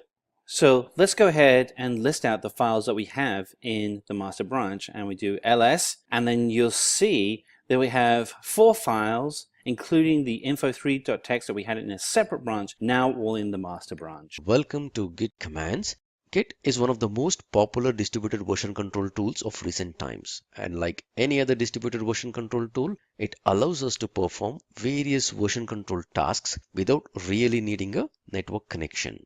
Before I jump into my demonstration, let me spend some time explaining to you the Git client-server working model. What does it take for a couple of users to collaborate and start working with Git? The bare minimal thing that any user would need in order to start working with Git is something called as Git Bash or the Git client. This comes as an installer for all popular operating systems like Windows, all flavors of Windows, Linux, macOS, and other operating systems. So once you install Git Bash, you get a command line utility using which you can fire up your Git commands and ensure that you can bring up repositories. You can work with these repositories by adding files to it, committing changes to it, and all those Git commands would work perfectly well. So you can bring up a small repository and you can work with your repository using this Git Bash.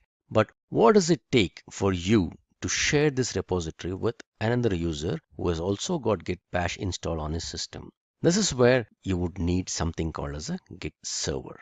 So for user one or one user to share his repository with another user, he would need to collaborate using something called as a Git server. So in the present market, there are a bunch of Git servers which are popularly available. Some of them are free. Some of them come with a cost because they are licensed. A bunch of these servers that I can think of are GitHub, which is one of the most popular Git servers that is around in the market for a long time now. It comes with two variants. One is the cloud hosted one, which is the github.com. And then the other one is an enterprise server, which comes as a black box that can be installed into your data centers. So typically organizations who don't want their source code to be put up on the cloud would go for this GitHub enterprise servers, wherein they buy these servers and these servers are hosted on their data centers. Other popular variant of the Git server is Bitbucket. This is from the famous Atlassian products and it integrates very well with all other Atlassian products like Jira. In recent times, there's one other variant of the Git server called GitLab, which is getting very popular these days because GitLab not just provides a Git server, it also provides something called as a runner. This is a part of the continuous integration strategy where as soon as you have a source code check-in that is going in, you have this runner that kicks up and builds your particular project. So all these are bundled together in a GitLab. And GitLab also provides you with a community edition which is almost free of cost.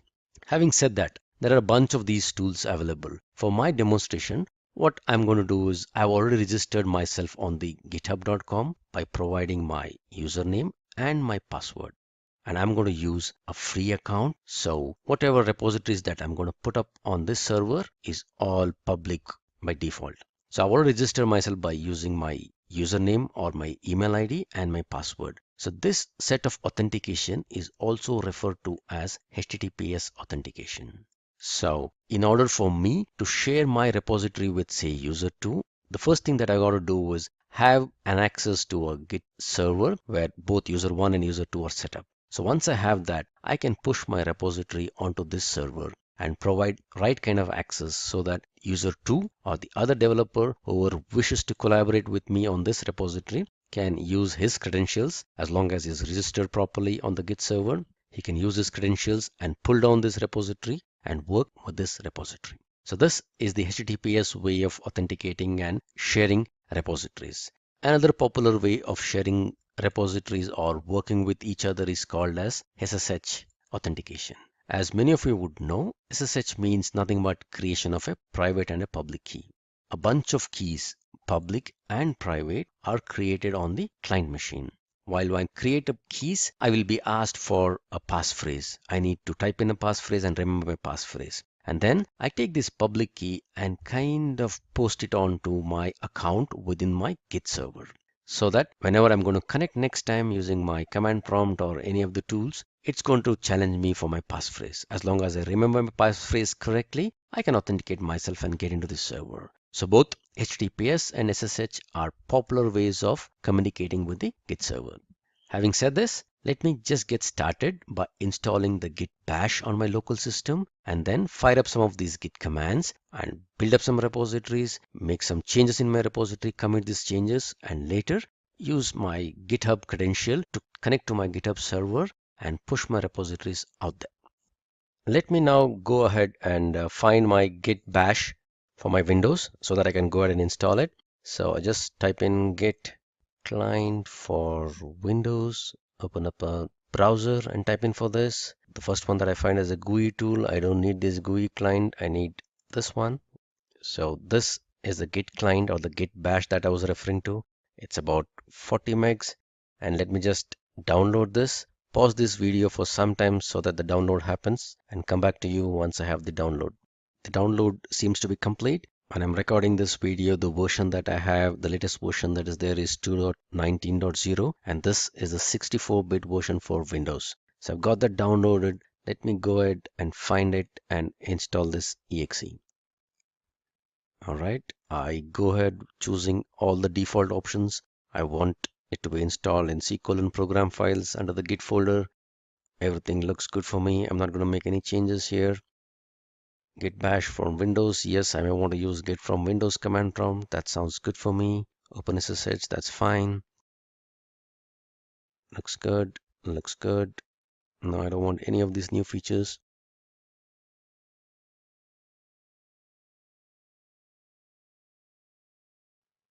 So what I'm doing is installing the git bash or the git client so that I can start using my git commands. And the version that I'm using is 2.19.0, which as I record this video, this happens to be the latest version. All right, so looks good. I don't want to see the release notes. I'll say launch git bash. So what I get is this window. So this is the git command prompt. So let me check if everything is looking good. Say git version, it sounds good. Say git help. All right, a lot of git help commands. Everything looks good. So I ended up installing the git bash. I can go ahead with all other commands. Now that I have git bash installed on my system, let me open up a git bash prompt and start using it. But before I do anything, I just need to configure it for the first time, stating what would be the username and the email ID with which I want the git bash to be configured with. The command to do that is git config -- global, which means that this setting that I'm going to set would be a global setting. User.name, and the name of the user would need to be specified within a double quote. In my case, I am using a Simplilearn account, which is the official account, and this is the particular username of this account. The other setting is nothing but git config -- global. This is also a global setting, and this would be the email ID. The email ID need not contain a double quote. So in my case, this is the email ID that I would be setting up Git to work with. All right, let me check if the configurations were set correctly or not. All right, if you see this, the username and the email ID has been picked up the way I wanted it to be picked up. Looks good so far. All right, so what do we do next? By default, whenever you open up the Git prompt, you're placed into your home directory. Let me create a folder here, which would be a repository folder from where I'm going to create all my multiple Git repositories. So I will create a folder called, let's say, git_demo. All right, there's already a folder called git demo. So let me just delete that in the first place and let me create this git demo again. All right, let me navigate to this particular folder. So this is the folder. Let me open up that folder using a command prompt. This is my git demo. So this would be a folder. So I would use this folder as a base folder for creating all other repositories as a part of this demo. So let me create my first repository. A repository is nothing but a folder. So let me create my first folder called first repo. And let me get into this repo. All right, as of now, this is just an empty folder. If at all I navigate to this, you would see that this folder is empty. There's nothing much in this folder at all at this moment. Okay, So let me create a repository out of this. How do I create a repository of this? It's pretty simple. I just run a git init command. When I say git init, it means it's going to initialize a repository. As of now, the folder contained nothing in it. It was an empty repository. So it initializes an empty repository in this particular folder.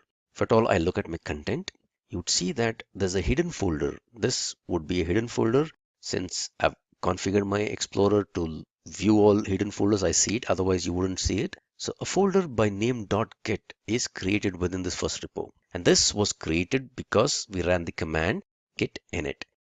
If I get into this folder, I see a bunch of directories and other configurations. If you see, there's something called as a hooks directory, a couple of configuration files that are here in this directory. All these relate to one or the other type of a client hook that can be enabled.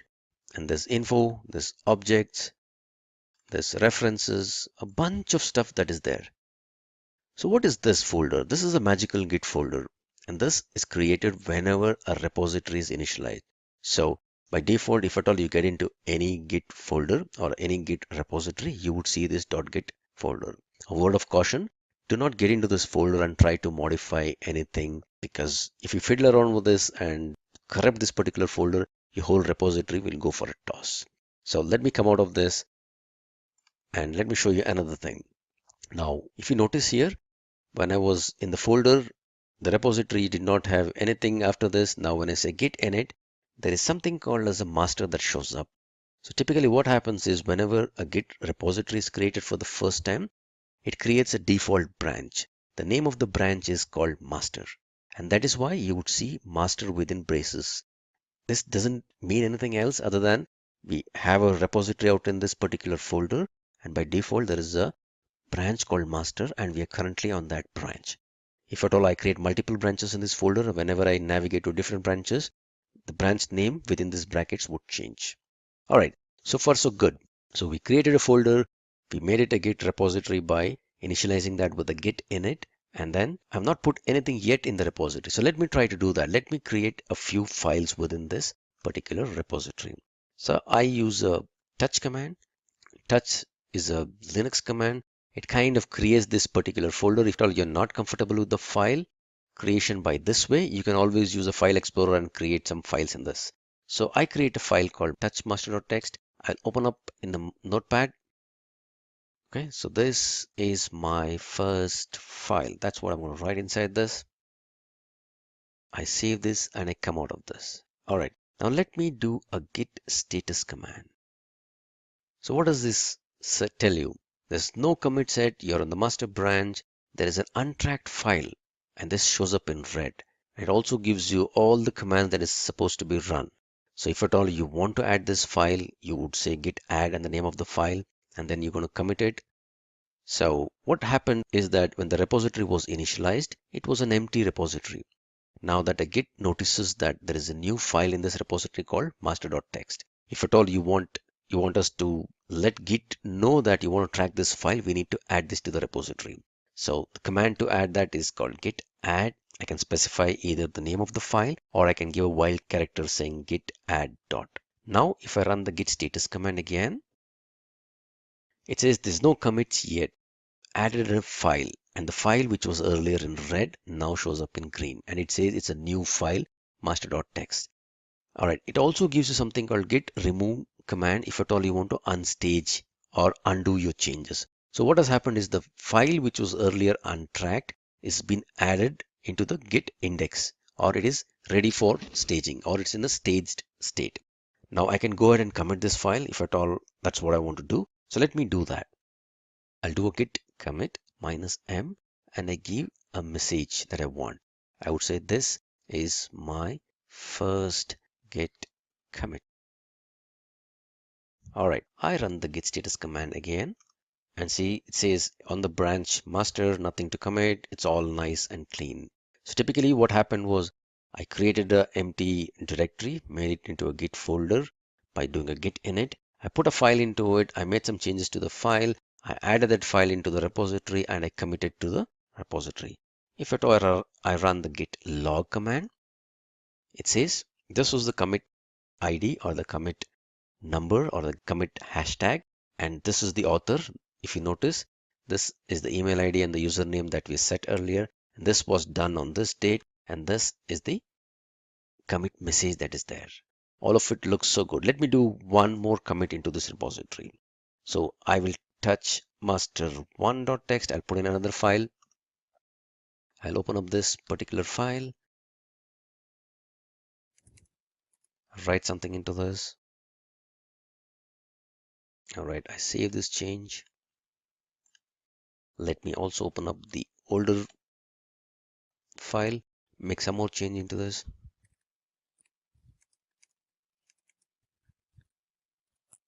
All right, so what I did, I modified the older file that existed. I also added a new file to my repository. Now, if I run the git status command, it says modified this file, which is showing in red, and it says you have one more file, which was an untracked file. All right, now let me add both these files because these are the changes that I want to incorporate. I would say git add dot. I run the git status command again, and it says now this is a modified file, this is a new file. Looks good to me. Let me go ahead and commit this. So git commit with a message that says this is my second commit. All right, if I do a git log now, it shows both the commits. The first commit is the one that shows up at the bottom, and the topmost one is the latest commit that is there. So far, so good. If at all you notice, I'm doing all these git commands without really connecting it to any git server. I don't need any network connection for doing any of these things. I can keep on doing more and more git commands and run git commands the way I want to without really having any connections to the git server. Now that I have my changes the way I wanted, and I've checked in all the code changes into my local repository, I may want to share my repository with somebody else and work in a collaborative way. So the way to do that is, as I mentioned earlier, to host this repository or to push this repository onto a Git server. I already have a GitHub account wherein I've registered myself using my username and password. So I log into my GitHub account using my username and credentials, and let me go ahead and create a new repository. My repository is already there on the local system, so what I essentially need is just a placeholder for my repository so that I can link them together and push the content from my local repository to the server. If you notice, the name of my repository is this first repo. So let me copy this. I would create a folder structure or a repository structure on the server with the same name so that when I pushed my repository from my local box, it will go ahead and get created in the server. So the repository name should be the same as what I created on my local box. Description, I would say this is my first GitHub repository on the server. This is just an optional description that will show up. And if you notice, I can't have any private repositories. So whatever repositories that I'm going to create here would be a public repository. So I choose public, and I don't want to initialize this with a README file or anything of that because I already have a repository with some content with some code checked in. All that I need is a placeholder for my repository on the server. So with this option, with just the name and with an optional description and the repository being public, I go ahead and click on the Create Repository button. So if you notice, it gives me a bunch of commands that I would need to run in order to create a repository and push it onto the server. And also, important point, it shows me two URLs. One is the HTTPS URL and the other one is the SSH URL. As of now, we do not have any SSH keys that is set up. So let me use this HTTPS URL to connect my local repository with the repository on the server. So I've done all these things. I already have the repository set up. All that I need is a placeholder for me to connect my local repository with the server URL. So this would be the command that I need to copy, which essentially links or adds an origin with the URL of the Git server. I just copy this command and run it here. Git remote add. The name of the remote is called origin, and it points to an HTTPS URL, which is nothing but the placeholder that I've created on the server. Alright, so let me check if it's added correctly. Okay, the URL looks good. I'm all set. I've got 2 commits in my repository. I'm done with all the changes. So let me try to push my repository onto the server. The command for doing it for the first time is git push -u. This is for linking the upstream origin master.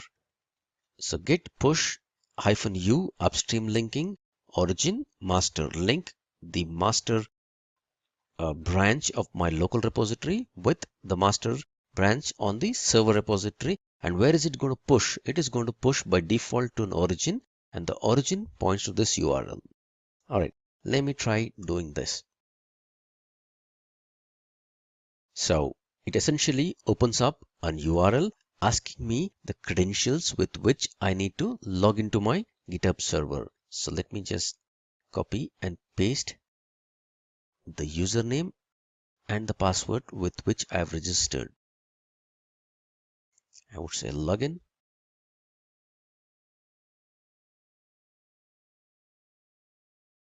Okay, success.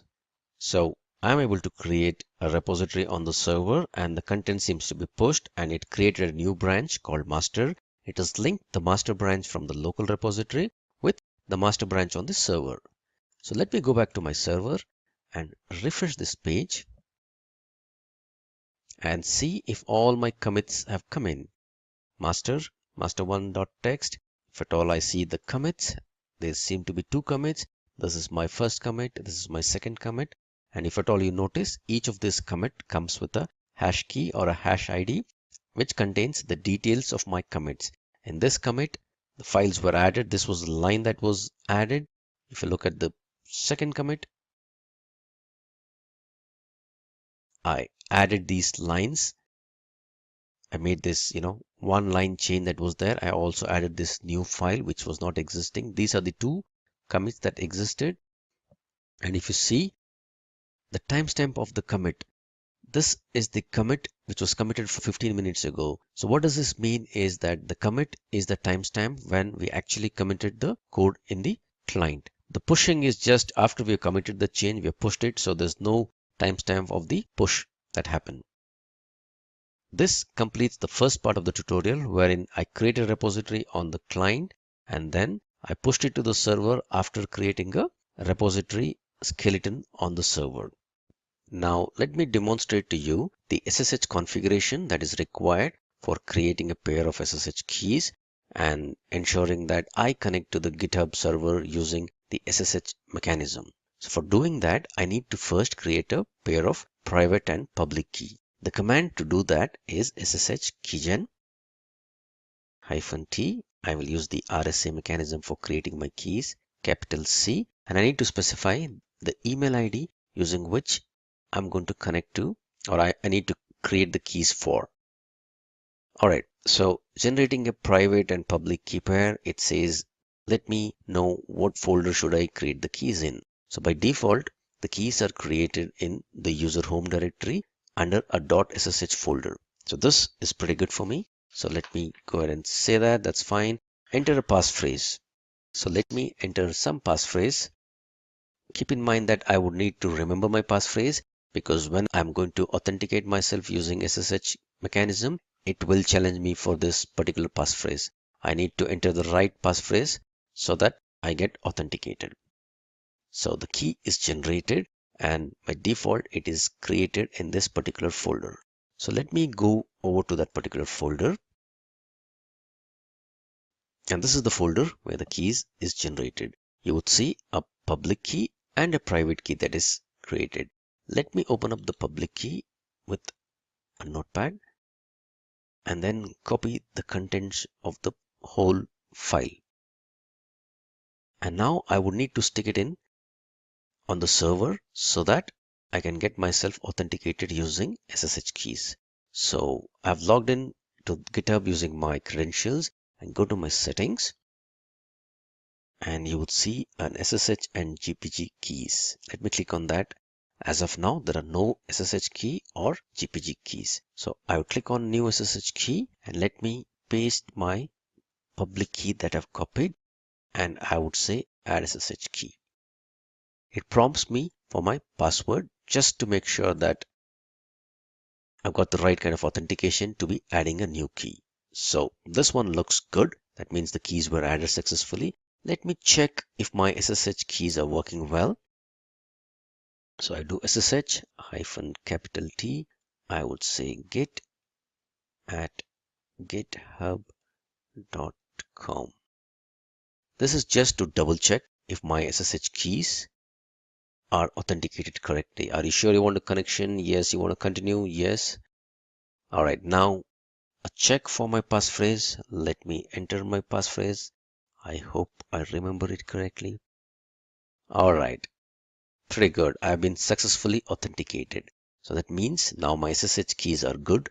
And just by using my passphrase, I can connect to my GitHub server using SSH. All right. So for the second use case, what I would do is create a repository on the server with some content in it and then clone that repository. Cloning is nothing but making a copy of that repository, linking the origin so that I create an exact replica of the repository which is there on the server on my local drive. So let me first create a repository on the server. I will create a new repository. Let me give a name for my repository and let me kind of initialize that with the README file. I would call this my second repo. Give some description. This is my second repo that is created straight on the Git server, on the GitHub server to be precise. It's a public repository. This time I'm going to choose this option. The reason being that I don't want to create just a skeleton as of now. I want to create a repository with some README file in it. A random README file with no content in it, but then I want a repository to be created on the server. All right, I say create a repository. So a random README file with some content in it gets created, and I can see there are two URLs to this repository, HTTPS and SSH. So this time, let me copy the SSH URL so that I will use this URL to clone this repository on the server, rather from the server to my local box. All right, so let me navigate to my root folder, the folder that I created for making all my repositories, Git repositories. If you see, my first repository is already here. So let me clone my repository, the second repo that I created on the server. The command to do that is git clone the URL of the repository that I want to clone. Oops, looks like I didn't copy the URL correctly. Let me copy that again. Copy this URL. All right. So if you notice, there is no HTTPS to it. I'm just cloning the URL, that is SSH URL of the repository. It asks for my passphrase again. Okay. So I just had first repository earlier. Now I have something called a second repo. This is an exact replica of whatever was the repository content that was created on the server. So if I get into the repository, there's just a simple README file that is there. Let me try to add a new file out here. I would say notepad, second.txt, some text file I'm going to put in here. Yes, definitely you will not find that file there. This is my second file that I will push onto the server. I'm going to put in some content out there. I'm going to save this. And if I do git status, it says this is a new untracked file. Do you want to add this file onto the repository? Do you want to track this file? Yes, I definitely want to track this file. Let me also commit my change to the file with a message. This is my first commit for the second repo. I give in some particular message. And this time around, since I cloned my repository from a server, the origin is already set for me. I don't really need to add the origin and all that stuff, because what happened in the first case was that I was creating a repository from my local box and then pushing it on the server, which is why I had to set up the upstream branches and stuff like that. In this case, I have cloned an existing repository from the server. So when I clone, I get the replica along with all references to my repository. So I don't need to do anything more other than push the content. I would just say git push. To be on the safer side, I would say origin and master. Ask me for the passphrase. Okay, it pushed the content onto the server. Let me see if the contents have come in here. Okay, wonderful. I had only one commit. Now I see my second commit. So what was added as a part of the second commit? It says a new file was added. All this line that never existed got added. This is the second file, the content exactly what I pushed onto the server.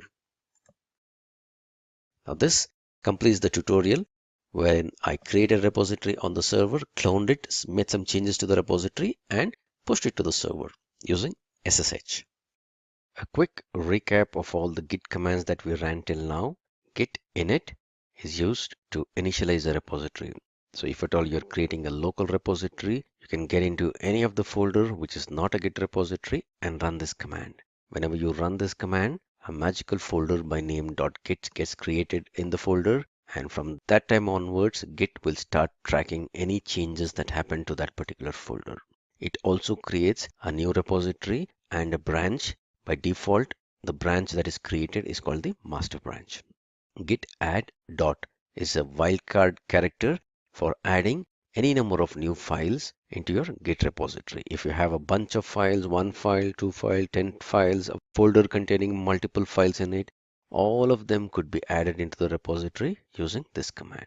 So once you add any number of files into the repository, you can keep on adding more and more files into the repository. Once you're done with that, you want to commit the changes that has happened in the repository, you use the git commit command. Git commit -m with a meaningful message. This will commit all the work items that you've done in terms of the files that got changed, the files that got added, all this with one particular message. Git status will give you the status of all the files and folders, any file that got added, any file that got created, any file that was deleted, all the status of the files will be obtained using the git status command. Git log will show you all the commit history with the latest history or the latest commit showing up on top. Git add remote origin. This command is used whenever you want to link any local repository to a server. And this is when you want to really push a repository from the local to the server for the first time. Git push -u origin and master. This is the command that you would use whenever you want to push contents from the local repository to the server. Git clone and the URL of the server. This is the command that you would run whenever you have an existing repository on the server and you want to make a fresh clone or a fresh copy of that particular repository onto your local box. More than often, many developers or Git users find themselves in situations where they would want to go back in history and modify or change some of the files that they recently committed or checked into the repository. Now, from a perspective of Git, this is a very simple activity. However, from a perspective of version control tool, you will have to be really cautious about the change that you're going to do. In case the changes are pretty local, none of the developers or none of the other users who are collaborating with you would be affected by this change. You're good to go ahead and make this change. However, if your repository is being pushed to the server and you're trying to modify something from history, this would have a very bad or adverse effect on all the other users who will be using it. You need to be really cautious while running these commands. In case your repository contents are local, you've not pushed your changes to your repository, and if at all you made some changes to the repository, maybe to fix a defect or to include a new feature, and you missed few things, you can go ahead and modify this with some of these commands. Let's say I have this simple repository called undo repo, and if at all I look at the logs of these, I have the commit histories which are like this. I have about 5 commits that is there in my repository, and in C1 I've added a file, in C2 I've added another file, in C3 I've also added some file, in C4 I've made some changes to M1 and M3, and in C5 I've added another file called M4. Now this is my commit history. Now let's say I made these 2 commits, but possibly I want to club them together along with some other changes because whatever changes I did not really fix things the way I expected it to fix. So there is a git command called git reset. This would allow me to go back in history, to go back to any of the snapshot, get rid of all this commit history or the commit messages, but retain the changes that were made as a part of these commits. So if at all I need to go back in history and go back to this particular commit, and however, I just want to get rid of these commits that are there in terms of the commit messages, but I want the changes that were there as a part of these commits to still exist. I would do command called git reset --soft. Now this would go back or unwind my changes back to this particular snapshot, getting rid of all the commit messages that were there as a part of these two commits. But a soft would ensure that the file changes that were done as a part of these two commits would still exist or full remain. So the command for that is git reset -soft, which is the snapshot that I want to get back to. If this is the commit that I want to get back to, I just copy this and I paste this. All right, it doesn't give me any message, but if at all I do a git log pretty one line, what it says is C1, C2, now the head, which is nothing but the current pointer, which was earlier pointing to C5, it's gone back to C3.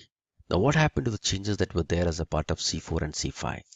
If at all you do a git status, if you see the changes that were a part of C4 was some changes to M1 and M2, and C5, a new file got M4 got added. If at all I do a git status, you would see those changes still exist. However, from the git history or the git commit history, C3 is the topmost commit that exists as of now. C4 and C5 have been gotten rid of, but the changes that were there still exist. All right, now I can make some more changes that I want if as a part of my commit, and possibly go ahead and commit this whole thing as a new commit altogether. Maybe I'll open up a notepad and possibly create a new file called m6.txt and say one new file that was missed out. I make this change. I go to a git status. All these files are still there. I would say git add dot. I would say git commit -m C4 rewriting history, and I do a git log pretty. There you go. So C1, C2, C3 still existed, and whatever was a part of C4 and C5, the older ones, I've gotten rid of this. Along with those old changes, I also added a new file. I made some changes and I was able to commit it. Now if you look at my git history, it's all nice and clean. However, do this activity only when you don't push your git repository to the server. One other most powerful and useful command while undoing or resetting the history is something called as revert. This is a safe way of undoing some things. Remember what I talked about when exactly you can do a reset? It's only when your changes are local and is not being pushed to the repository. Take this scenario wherein, let's say I have a git server and I have the changes which are C1, C2, C3, and possibly C4. All right. So this is a bunch of commits that has happened. This was the oldest commit and this is the newest commit. And if at all developer 1 is the one who's responsible for pushing these contents in the first place. So he has got C1 to C4 on his history. I'm going to jump all these C2 and C3 and get into C4, and he's pushed all these contents out here.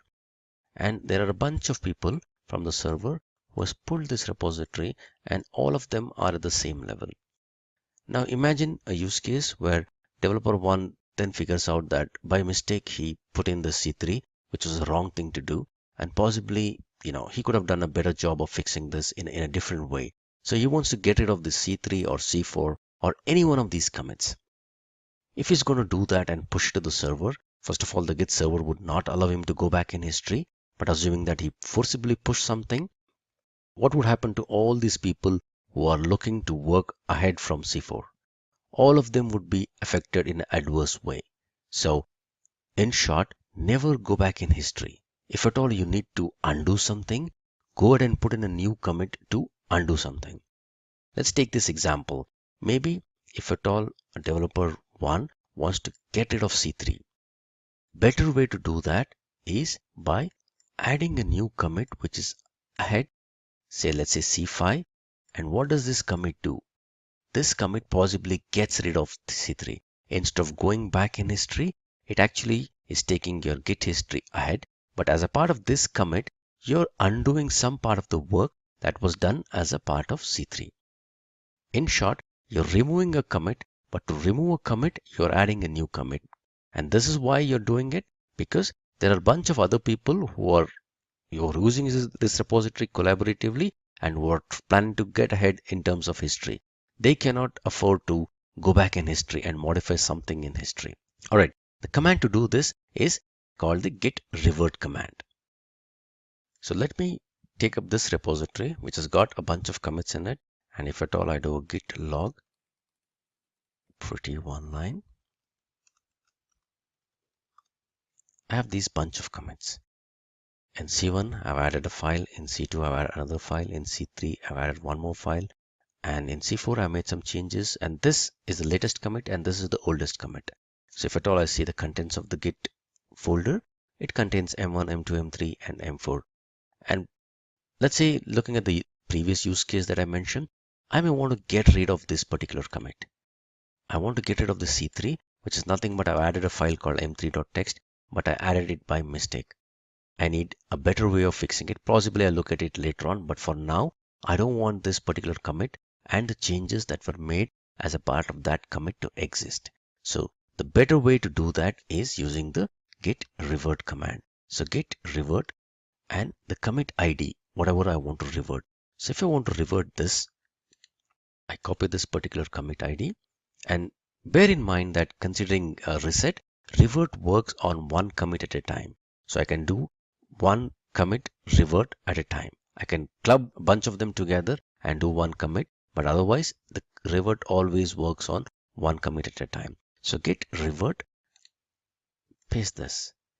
Essentially what I'm trying to do, I'm trying to undo this particular commit. While I'm undoing this commit, what does git do? It safely adds a new commit, and a part of this new commit, it undoes whatever changes that were done as a part of this commit. So if I say git revert this, all right, I forgot to mention a message, which is why this window is showing up, but that message is good for me. I say write and quit. All right, and if I do a git log, all right, if you see this, C1 still is there in history, and our history is going ahead from C5. I see another commit, but what was there as a part of this commit actually is getting rid of this commit C3. So if at all I see my files here, there's only M1, M2, and M4. M3 was added as a part of C3. Now I've gotten rid of M3 by getting rid of the revert command for C3. So this is a better way of undoing things. Now that we have acquainted ourselves with few of those basic Git commands, let me get into a very interesting topic regarding Git, which is about branching. The topic is interesting because Git deals with branches in a completely different way compared to any other version control tool. In most of the version control tools, whenever you create a new branch, a complete copy or a subset of the whole repository is created, which in my opinion is very cost inefficient because it is a very expensive operation, both in terms of time and the disk space. However, in Git, you just create a very lightweight movable pointer whenever you create a branch. There is no folder or no copy of the repository that is created. In short, the branches are very inexpensive in Git. So go ahead and create any number of branches that you need. However, once you create your branches, do all the work relating to that branch in that specific branch. And once you've completed your task, go ahead and merge your branches back into your base branch and then delete the branch. Let me go ahead and create a repository with some branches in this and give you a demonstration of that. So let me go back to my base directory, which is git demo, and then I'm going to create a new folder here. I'll create a folder called org details. Alright, this is my folder here. Alright, I navigate into this folder and let me create a repository here. I initialize a repository and .git folder is created without any files in it. So let me create a few files in it. Say notepad name.txt.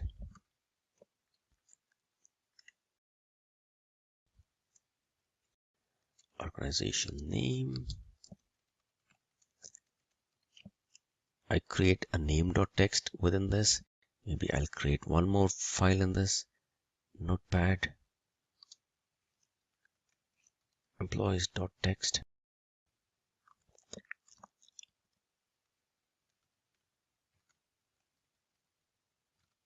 Simplilearn has over 3K employees.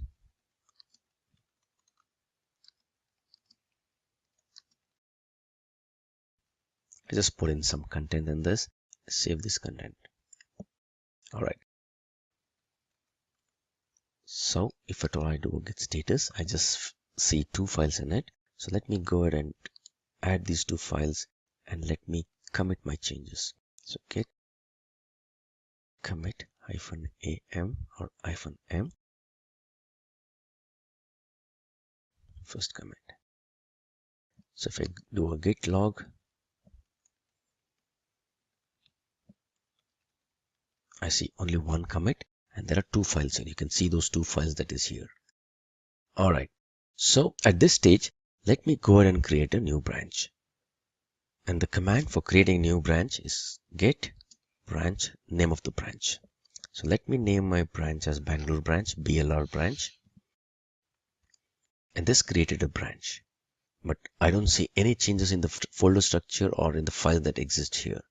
I've just created this branch. So if at all I do a git branch, I see these two branches. And whatever star means I'm currently in this master branch. So let me go ahead and get into the BLR branch. At this moment, the number of files that exist in this repository is same. There's absolutely no change in any of the branches. Both master and BLR branch point to the same snapshot. So let me get into the other branch, and the command to do that is git checkout BLR branch. Now I actually switched into Bangalore branch. If you see the content of the files, there's exactly two files the way it was earlier. Because I've created a branch from my base branch, which is the master branch. And when I created a branch, there were two files existing here. If you see the content of these files, they would all be the same. Alright, so let me create a file that is specific to Bangalore branch. So I would just say notepad. Maybe I want to put down the address of this organization specific to Bangalore in this address.txt. So I say notepad address.txt. I'll say Simplilearn Bangalore office. Say located in some address. I would say Bangalore. That is the content of this file. And I'm creating all this new file in this BLR branch. So I would say git add dot, and I would say git commit -m Bangalore branch commit. Alright, if you see this, now I have an address.txt which is there only in the Bangalore branch that I'm presently on. Now let me switch back to my master branch. The command to do that is git checkout master branch. If you remember, when I forked out or when I created a new branch from the master branch, I didn't have this address.txt in it. So let me go back to git checkout master branch and keep noticing this particular. What happened to the address.txt? It kind of disappeared. Now, how did that happen? It's all because of this magical git folder. So what happened is, now git knows that when you are in the master branch, the file that was there in the Bangalore branch, which was called the address.txt, didn't exist. So git is playing around with the file system snapshot. So if I come back, let's say I come back to git checkout Bangalore branch. If you see this, the address.txt file appears. So this particular file is only present in the branch, and Git is playing around with the file system snapshot by moving the pointers across and ensuring that whenever I'm switching to Bangalore branch, I see this address.txt. When I go back to my master branch, I don't see this Bangalore branch contents, which is the address.txt. Alright, now that I created this branch, maybe I may need to push this onto the server. So let me go ahead and create a particular repository structure on the server, similar to whatever we did in our previous exercise. So the name of the folder needs to be exactly this one. So let me copy this and let me create a repository very quickly. Go here and say new repository. All right, this is the name of the repository, git branch demo. This is what I'm going to put in as a description. I would say public. I don't want any readme files in it because I already have a repository. I would just say create a repository. All right, let me use the SSH URL. Yeah, this is the SSH URL. This is good for me. So let me copy this URL. Let me add it here. I'm linking my local repository with the server, and let me come back to my master branch. Let me first push my master branch. So I would say git push -u origin master. It asks for my passphrase. All right, I pushed my master branch. It looks good. It says new branch master is created. So if I go back to my server and I do a refresh, if you see, it says only one branch, and it says what is the name of the branch, master. If you see the contents, there is employees.txt and name.txt.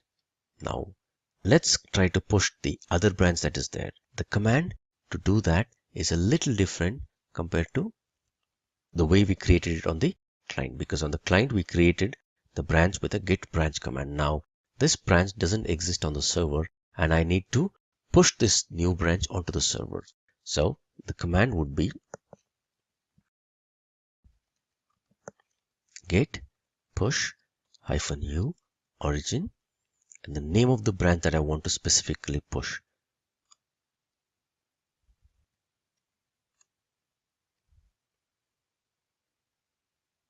All right, now it created a branch out here.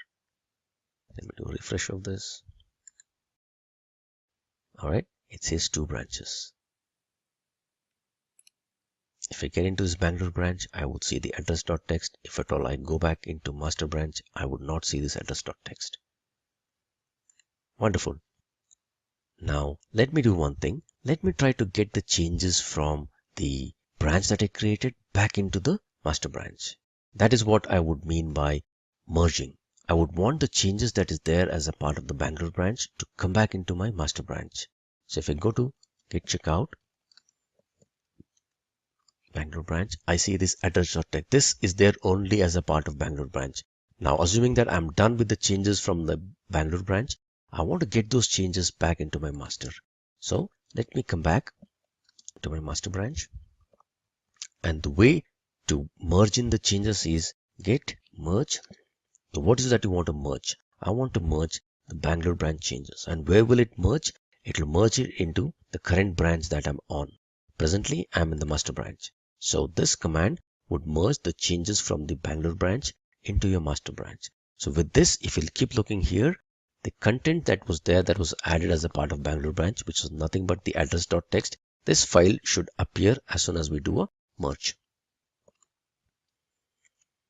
All right, so it happened quickly, and you would see this address.txt that is here. So if you see, let's check the contents in terms of the git log.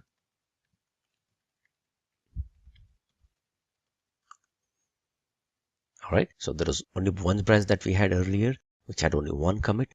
Right now, we are at this Bangalore branch commit, which was there as a part of the Bangalore branch commit. So with this change, let me push this change onto the server as well. Git push origin master.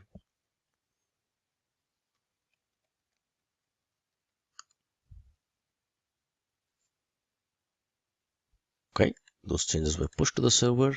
And now, if at all I do a refresh out here, okay, I'm in 2 branches. The branches is master. Even if I'm in master branch, I should see this address.txt that is there. Even if I'm in the Bangalore branch, the content is all same because we have merged these 2 branches.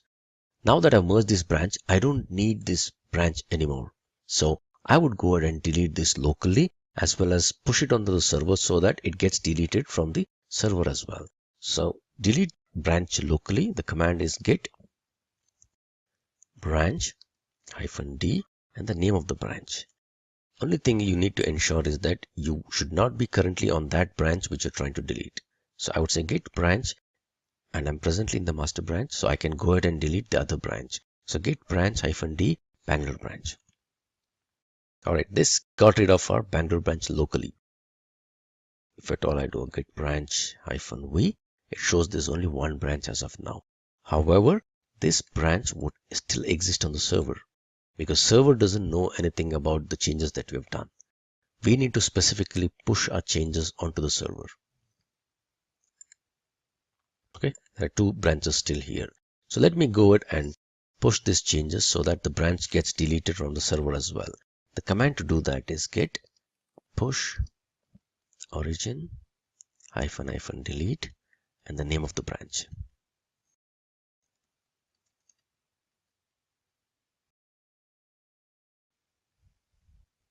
Alright, so this went ahead and deleted the branch from the server. Let's check that. Okay, if you see now, there's only one branch.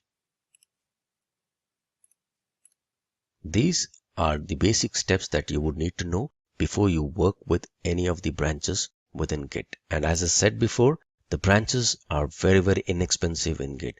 Go ahead and create any number of branches that you want, but just ensure that once you create your branch, finish off your task, and once you finish off your task, go ahead and delete the branch. And before you delete the branch, please ensure that you merge in the branches so that you get in or take in the work that was done as a part of that particular branch. To summarize, the Git branching commands are as follows. To create a new branch, you issue a command git branch, the name of the branch, and this would automatically spin off or create a new branch from the existing branch from where you issue this command. If you are on the master branch and if you execute this command git branch new underscore branch, it creates a new underscore branch from the master branch. Once you create a new branch, in order to get into this branch, you would type in git check out the name of the branch. This would automatically switch the file system snapshot between different branches. Now the branches that are created are by default created on the local repository. In case you want to push any specific branch onto the server, you would have to issue a command git push -u origin and the name of the branch. So this will ensure that the contents of the new branch are pushed onto the server. At any time, if you want to list out all existing branches on your local repositories, the command would be git branch -av. Assuming that you did all your work in a new branch and you're happy with the changes, you would want to bring back those changes into the master branch. The command to merge the contents of any new branch into a master branch would be git merge and the name of the branch. And this would automatically merge the branch contents that you specified into the branch on which you currently reside. If at all you're on the master branch and if you issue a command git merge new underscore branch, this would merge the contents of the new branch onto the master branch. So once you merge the contents of any branch, you would possibly want to go ahead and delete this branch. So the command to delete those branch locally is git branch -D and the name of the branch. This again would delete the branch locally. In order to make this change on the server, which is in order to remove this branch from the server, the command to do that is git push origin -delete and the name of the branch. This would also delete the branch that you created on the server. In this session, we're going to deep dive into what Jenkins is and how it improves your DevOps continuous integration environments. So let's talk a little bit about life before Jenkins. Let's see this scenario. I think it's something that maybe all of you can relate to.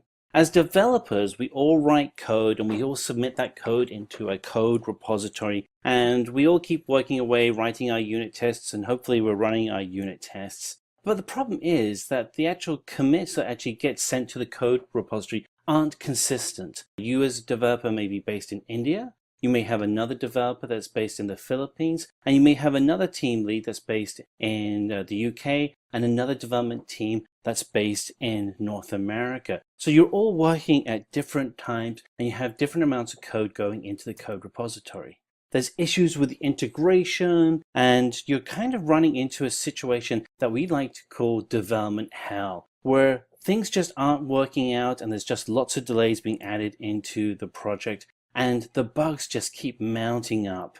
The bottom line is the project is delayed. And in the past, what we would have to do is we'd have to wait until the entire software code was built and tested before we could even begin checking for errors. And this just really kind of increased the amount of problems that you'd have in your project. The actual process of delivering software was slow. There was no way that you could actually iterate on your software, and you just ended up with just a big headache with teams pointing fingers at each other and blaming each other. So let's jump into Jenkins and see what Jenkins is and how it can address these problems. So Jenkins is a product that comes out of the concept of continuous integration that you may have heard of as power developers, where you'd have two developers sitting next to each other coding against the same piece of information. What they were able to do is to continuously develop their code and test their code and move on to new sections of code. Jenkins is a product that allows you to expand on that capacity to your entire team. So you're able to submit your codes consistently into a source code environment. So there are two ways in which you can do continuous delivery. One is through nightly builds and one is through continuous. So the approach that you can look at continuous delivery is modifying the legacy approach to building out solutions. So what we used to do is we would wait for nightly builds, and the way that our nightly builds would work and operate is that as code developers, we would all run and have a cutoff time at the end of the day that was consistent around the world, that we would put our codes into a single repository. And at night, all of that code would be run and operated and tested to see if there were any changes, and a new build would be created. And that would be referred to as the nightly build. With continuous integration, we're able to go one step further. We're able to not only commit our changes into our source code, but we can actually do this continuously. There's no need to race and have a team get all of their code in at an arbitrary time. You can actually do a continuous release, because what you're doing is you're putting your tests and your verification services into the build environment. So you're always running cycles to test against your code. This is the power that Jenkins provides in continuous integration. So let's dig deeper into continuous integration. So the concept of continuous integration is that as a developer, you're able to pull from a repository the code that you're working on, and then you'll be able to then at any time submit the code that you're working on into a continuous integration server. And the goal of that continuous integration server is that it actually goes ahead and validates and passes any tests that a tester may have created. Now, if on the continuous integration server a test isn't passed, then that code gets sent back to the developer, and the developer can then make their changes. It allows the developer to actually do a couple of things. It allows the developer not to break the build, and we all don't want to break the builds that are being created, but it also allows the developer not to actually have to run all of the tests locally on their computer. Running tests, particularly if you have a large number of tests, can take up a lot of time. So if you can push that service off to another environment, like a continuous integration server, it really improves the productivity of your developer. What's also good is that if there are any code errors that have come up that may be beyond just the standard CI test, so maybe there's a code, the way that you write your code isn't consistent, those errors can then be passed on easily from the tester back to the developer too. The goal from doing all of this testing is that you're able to release and deploy, and your customer is able to get new code faster, and when they get that code, it simply just works. So let's talk a little bit about some of the tools that you may have in your continuous integration environment. So The cool thing with working with continuous integration tools is that they are all open source, or at least the ones that we have listed here are all open source. There are some that are private, but typically you'll get started with open source tools, and it gives you the opportunity to understand how you can accelerate your environment quickly.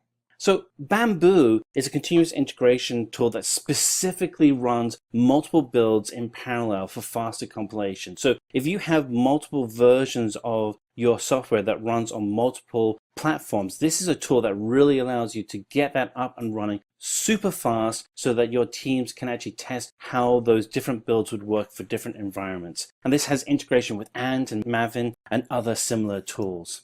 So one of the tools you're going to need is a tool that allows you to automate the software build, test, and release process. And BuildBot is that open source product for you. Again, it's an open source tool, so there's no license associated with this. So you can actually go in and you can actually get the environment up and running, and you can then test for and build your environment and create your releases very quickly. So BuildBot's also written in Python, and it does support parallel execution jobs across multiple platforms. If you're working specifically on Java projects that need to be built and tested, then Apache Gump is the tool for you. It makes all of those projects really easy. It makes all the Java projects easier for you to be able to test with API level and functionality level testing. So one of the popular places to actually store code and create versioning of your code is GitHub, and it's a service that's available on the web, just recently acquired by Microsoft. If you are storing your projects in GitHub, then you'll be able to use Travis Continuous Integration, or Travis CI, and it's a tool designed specifically for hosted GitHub projects. And so finally, we're covering Jenkins, and Jenkins is a central tool for automation for all of your projects. Now, when you're working with Jenkins, sometimes you'll find that there's documentation that refers to a product called Hudson. Hudson is actually the original version of the product that finally became Jenkins, and it was acquired by Oracle. When that acquisition happened, the team behind Hudson was a little concerned about the direction that Oracle may potentially go with Hudson, and so they created a hard fork of Hudson that they renamed Jenkins, and Jenkins has now become that open source project. It is one of the most popular and continuously contributed projects that's available as open source, so you're always getting new features being added to it. It's a tool that really becomes the center for your CI environment. So let's jump into some of those really great features that are available in Jenkins. So Jenkins itself is really comprised of 5 key areas around easy installation, easy configuration, plugins, extensibility, and distribution. So as I mentioned, for the easy installation, Jenkins is a self-contained Java program, and that allows it to run on most popular operating systems, including Windows, Mac OS, and Unix. You can even run it on Linux. It really isn't too bad to set up. It used to be much harder than it is today. The setup process has really improved. The web interface makes it really easy for you to check for any errors. In addition, you have great built-in help. One of the things that makes tools like Jenkins really powerful for developers and continuous integration teams and your DevOps teams as a whole, when you have plugins that you can then add in to extend the base functionality of the product. Jenkins has hundreds of plugins, and you can go and visit the update center and see which other plugins that would be good for your DevOps environment. Certainly check it out. There's just lots of stuff out there.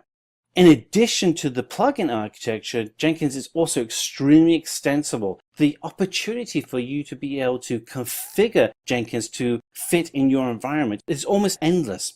Now, it's really important to remember that you are extending Jenkins, not creating a custom version of Jenkins. And that's a great differentiation because the core foundation remains as the core Jenkins product. The extensibility can then be continued with newer releases of Jenkins. So you're always having the latest version of Jenkins and your extensions mature with those core foundation. The distribution and the nature of Jenkins makes it really easy for you to be able to have it available across your entire network. It really will become the center of your CI environment, and it's certainly one of the easier tools and more effective tools for DevOps. So let's jump into the standard Jenkins pipeline. So when you're doing development, you start off and you're coding away on your computer. The first thing you have to do when you're working in the Jenkins pipeline is to actually commit your code. Now, as a developer, this is something that you're already doing, or at least you should be doing. You're committing your code to a Git server or to an SVN server or similar type of service. So in this instance, you'll be using Jenkins as the place for you to commit your code. Jenkins will then create a build of your code, and part of that build process is actually going through and running through tests. And again, as a developer, you're already comfortable with running unit tests and writing those tests to validate your code. But there may be additional tests that Jenkins is running. So for instance, as a team, you may have a standard set of tests for how you actually write out your code so that each team member can understand the code that's been written. And those tests can also be included in the testing process within the Jenkins environment. Assuming everything passed the tests, you can then get everything placed in a stage and release ready environment within Jenkins. And finally, you're getting ready to deploy or deliver your code to a production environment. Jenkins is going to be the tool that helps you with your server environment to be able to deploy your code to the production environment. And the result is that you're able to move from a developer to production code really quickly. This whole process can be automated. Rather than having to wait for people to actually test your codes or going through a nightly build, you're looking at being able to commit your code and go through this testing process and release process continuously. As an example, companies Etsy will release up to 50 different versions of their website every single day.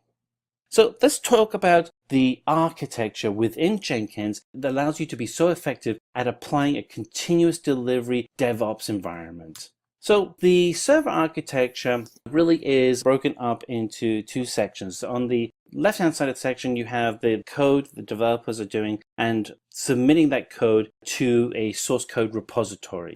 And then from then, Jenkins is your continuous integration server. And it will then pull any code that's been sent to the source code repository and will run tests against it. It'll use a build service such as Maven to actually then build the code. And in every single stage that we have that Jenkins manages, there are constant tests. So for instance, if a build fails, that feedback is sent right back to the developers so that they can then change their code so that the build environment can run effectively.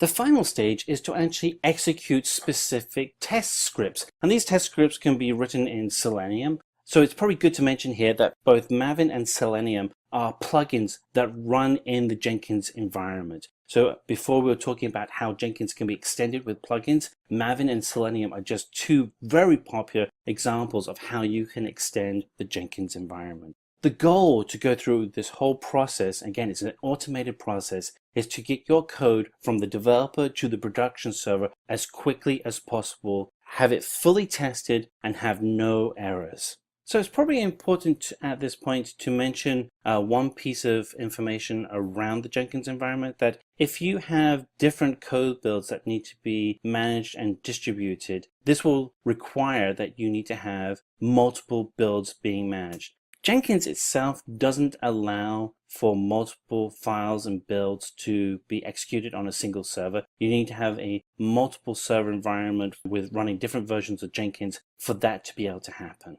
So let's talk a little bit about the master-slave architecture within Jenkins. So what we have here is an overview of the master-slave architecture within Jenkins. On the left-hand side is the remote source code repository. And that remote source code repository could be GitHub, or it could be Team Foundation Services, or the new Azure DevOps code repository, or it could be your own Git repository. The Jenkins server acts as the master environment on the left-hand side, and that master environment can then push out to multiple other Jenkins slave environments to distribute the workload. So it allows you to run multiple builds and tests and production environments simultaneously across your entire architecture. So Jenkins slaves can be running the different build versions of the code for different operating systems, and the server master is controlling how each of those builds operate. So let's step into a quick story of a company that has used Jenkins very successfully. So here's a use case scenario. Over the last 10 or 15 years, there has been a significant shift within the automotive industry where manufacturers have shifted from creating complex hardware to actually creating software. We've seen that with companies such as Tesla, where they are creating software to manage their cars. We see the same thing with companies such as General Motors with their OnStar program. And Ford just recently have rebranded themselves as a technology company rather than just an automotive company. What this means, though, is that the software within these cars is becoming more complex and requires more testing to allow more capabilities and enhancements to be added to the core software. So Bosch is a company that specifically ran into this problem, and their challenge was that they wanted to be able to streamline the increasingly complex automotive software by adopting continuous integration and continuous delivery best practices, with the goal of being able to delight and exceed the customer expectations of the end user. So Bosch has actually used CloudBees, which is the enterprise Jenkins environment.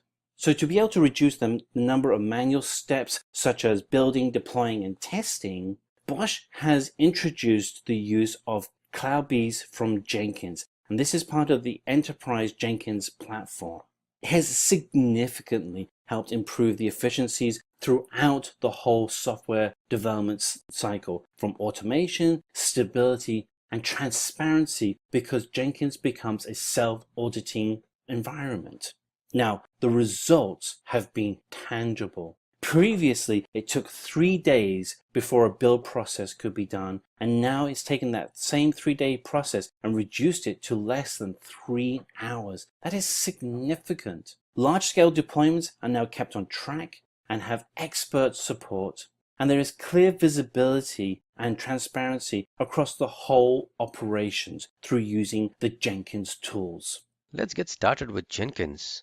Jenkins is a web application that is written in Java, and there are various ways in which you can use and install Jenkins. I have listed popular 3 mechanisms in which Jenkins is usually installed on any system. The topmost one is as a Windows or a Linux based services. So if at all you have Windows like the way I have, and I'm going to use this mechanism for this demo. So I would download a MSI installer that is specific to Jenkins and install this service. So whenever I install it as a service, it goes ahead and nicely installs all that is required for my Jenkins. And I have a service that can be started or stopped based upon my need. Any flavor of Linux as well. One other way of running Jenkins is downloading this generic WAR file, and as long as you have JDK installed, you can launch this WAR file by the command, opening up a command prompt or shell prompt if at all you're on Linux box, specifying java-jar and the name of this WAR file. It typically brings up your web application, and you can continue with your installation. The only thing being, if at all you want to stop using Jenkins, you just go ahead and close this prompt. You either do a Control-C and then bring down this prompt, and your Jenkins server would be down. Other older versions of Jenkins were run popularly using this way, in which you already have a Java-based web server up and running. So you kind of drop in this WAR file into the root folder or the HTTPD root folder of your web server. So Jenkins would explode and kind of bring up your application. All user credentials or user administration is all taken care of by the Apache or the Tomcat server or the web server on which Jenkins is running. This was a very older way of running, but still some people use it because if they don't want to maintain 2 servers, if they already have a Java web server which it's being nicely maintained and backed up, Jenkins can run attached to it. Alright, so either ways, it doesn't matter however you're going to bring up your Jenkins instance. The way we're going to operate Jenkins is all going to be very same or similar one, with the subtle changes in terms of user administration if at all you're launching it through any other web server which will take care of the user administration. Otherwise, all the commands or all the configuration or the way in which I'm going to run this demo, it is going to be same across any of these installations. Alright, so the prerequisites for running Jenkins, as I mentioned earlier, Jenkins is nothing but a simple web application that's written in Java. So all that it needs is Java, preferably JDK 1.7 or 1.8. 2 GB RAM is the recommended RAM for running Jenkins. And also, like any other open source toolsets, when you install JDK, ensure that you set in the environment variable Java home to point to the right directory. This is something very specific to JDK, but for any other open source tools that you install, there is always a preferred environment variable that you got to set in, which is specific to that particular tool that you're going to use. This is a generic thing that is there for, for any other open source projects, because the way open source projects discover themselves is using these environment variables. So as a general practice or a good practice, always set these environment variables accordingly. So I already have JDK 1.8 installed on my system, but in case you do not, what I would recommend is just navigate on your browser to the Oracle homepage and just type in or search for install JDK 1.8 and navigate to the Oracle homepage. You'll have to accept the license agreement, and there are a bunch of installers that you can pick up based upon the operating system on which you're running. So I have this Windows 64 installer that is already installed and running on my system. So I will not get into the details of downloading this or installing it. Let me show you once I install this, what I've done with regard to my path. So if you get into this environment variables, all right, so I've just set in a Java home variable. If you see this, C:\program files Java JDK 1.8. This is where my Java is located. C program files Java. Okay, so this is the home directory of my JDK. So that is what I've set it up here in my environment variable. So if you see here, this is my Java home. All right, one other thing to do is ensure that in case you want to run Java or Javac from your command prompt, ensure that you also add that path into this path variable. So if you see this, somewhere I will see, yes, there you go. C:\program files Java JDK 1.8 bin. So with these two, I'll ensure that my Java installation is nice and good enough. So to check that, to double check that, or to verify that, let me just open up a simple command prompt. And if I type in Java -version, all right, and Javac -version. So the compiler is on the path, Java is on the path, and if at all I do this, even the environment variable specific to my Java is installed correctly. So I'm good to go ahead with my Jenkins installation. Now that I have my prerequisites all set for installing Jenkins, let me just go ahead and download Jenkins. So let me open up a browser and say download Jenkins. All right. LTS is nothing but the long-term support. These are all stable versions. Weeklies, I would not recommend that you try these unless until you have a real need for that. Long-term support is good enough. And as I mentioned, there are so many flavors of Jenkins that is available for download.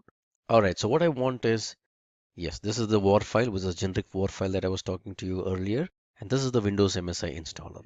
So go ahead and download this MSI installer. I already have that downloaded. So let me just open that up. All right, so this is my downloaded Jenkins instance, or rather installer. This is a pretty, maybe a few months old, but this is good enough for me. Before you start Jenkins installation, just be aware of one fact that there is a variable called Jenkins Home. This is where Jenkins would store all this configuration data, jobs, project workspace, and all that specific to Jenkins. So by default, if at all you don't set this to any particular directory, if at all you install an MSI installer, all your installation gets into C:\program files 86 and Jenkins folder. If at all you run a WAR file, depending upon the user ID with which you're running your WAR file, the Jenkins folder, there's a .jenkins folder that gets created inside the user home directory. So in case you have any need wherein you want to back up your Jenkins or you want Jenkins installations to get into some specific directories, go ahead and set this Jenkins home variable accordingly before you even begin your installation. For now, I don't need to do any of these things, so I've already downloaded the installer. Let me just go ahead with the default installation. All right, so this is my Jenkins MSI installer. I don't want to make any changes into the Jenkins configuration. C:\program files is good for me. Yeah, this is where all my destination folder and all the configuration specific to it goes. I'm happy with this. I don't want to change this. I would just say go ahead and click installation.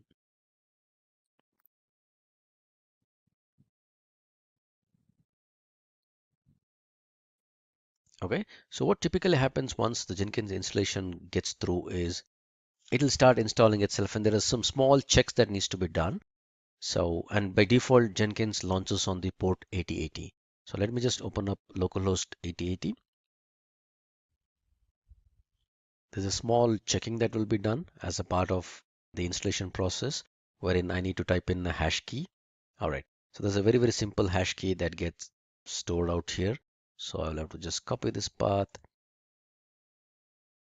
If at all you're running as a WAR file, you would see that in your logs. All right. So this is a simple hash key that gets created every time when you do a Jenkins installation. So as a part of the installation, it just asks you to do this. So if that is not correct, it'll crib about it, but this looks good. So it's going ahead. All right. One important part during the installation. So you would need to install some recommended plugins. What happens is the plugins are all related to each other. So it's like the typical RPM kind of a problem where you try to install some plugin and it's got a dependency which is not installed, and you get into all those issues. In order to get rid of that, what Jenkins recommends, there's a bunch of plugins that is already recommended.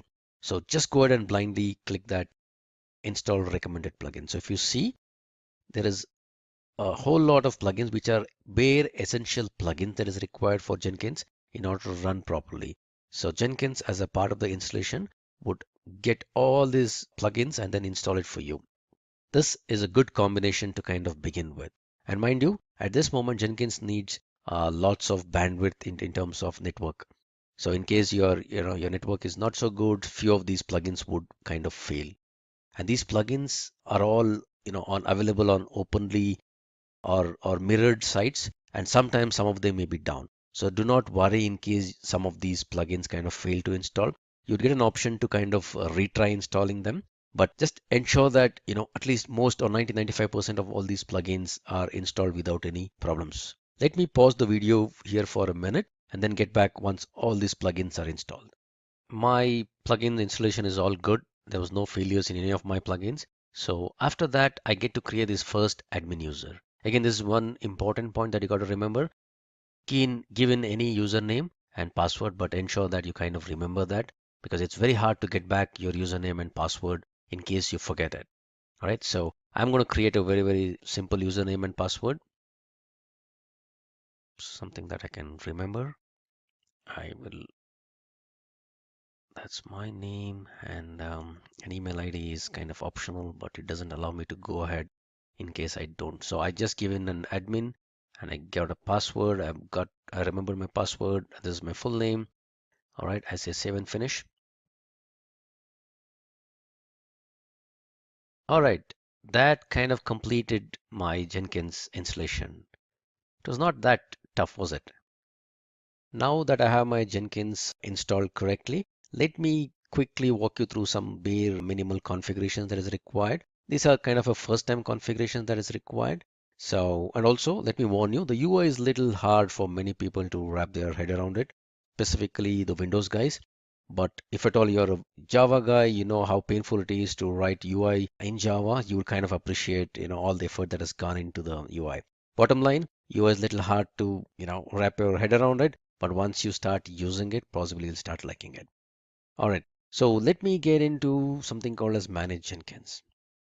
This can be viewed like a main menu for all Jenkins configuration. So I'll get into some of those important ones. Something called as Configure System. Configure System, this is where you kind of put in the configuration for your complete Jenkins instance. Few things to kind of look out for. This is a home directory. This is a Java home, where all the configurations, all the workspace, anything and everything regarding Jenkins is stored out here. System message, you want to put in some message on the system, you just type in whatever you want and it's possibly show up somewhere up here on the menu. Number of executors, very, very important configuration. This just lets Jenkins know at any point in time how many jobs or how many threads can be run. You can kind of visualize it like a thread that can be run on this particular instance. As a thumb rule, if at all you're on a single core system, number of executors 2 should be good enough. In case at any point in time, if there are multiple jobs that kind of get triggered at the same time, in case the number of executors are less compared to the number of jobs that have woken up, no need to panic, because they will all get queued up and eventually Jenkins will get to running those jobs. Just bear in mind that whenever a new job kind of gets triggered, the CPU usage and the memory usage in terms of the disk write is very high on the Jenkins instance. So that's something that you got to kind of keep in mind. All right, but number of executors, 2 for my system is kind of good. Label for my Jenkins, I don't want any of these things. Usage, how do you want to use your Jenkins? This is good for me because I only have a primary server that is running. So I want to use this node as much as possible. Quiet period. Each of these options have got some bare minimal help kind of a thing that is out here. By clicking on these question marks, you will get to know as to what are these particular configurations. All right, so this all look good. What I want to show you here is there's something regarding the Docker, timestamps, Git plugin, SVN, email notifications. I don't want that. What I want yes, I want this SMTP server configuration. Remember, I mentioned earlier that I would want Jenkins to be sending out some emails. And what I've done here is I've just configured the SMTP details of my personal email ID. In case you're in an organization, you would have some sort of an email IDs that is set up for a Jenkins server. So you can specify the SMTP server details of your company so that you can authorize Jenkins to kind of send out emails. But in case you want to try it out like me, I have configured my personal email ID, which is on my Gmail, for sending out notifications. So the SMTP server would be smtp.gmail.com. I'm using the SMTP authentication. I've provided my email ID and my password. I'm using the SMTP port, which is 465, and reply to address is the same as mine. I can just send out an email and see if at all this configuration works. Again, Gmail would not allow anybody to send out notifications on your behalf. So you'll have to lower the security level of your Gmail ID so that you can allow programmatically somebody to send out email notifications on your behalf. So I've done already that. I'm just trying to see if I can send a test email with the configurations that I've set in. Yes. All right. So the email configuration looks good.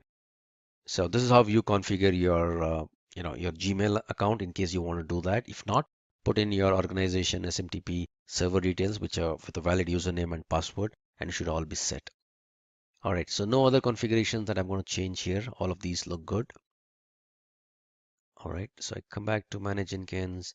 Okay. One other thing that I want to kind of go over is the global tool configuration. Imagine this scenario, or look at it this way. Jenkins is a continuous integration server. It doesn't know what kind of a code base it's going to pull in, what kind of a tool set that is required, or what is the code that it's going to pull in and how is it going to build. So you would have to put in all the tools that is required for building the appropriate kind of code that you're going to pull in from your source code repositories.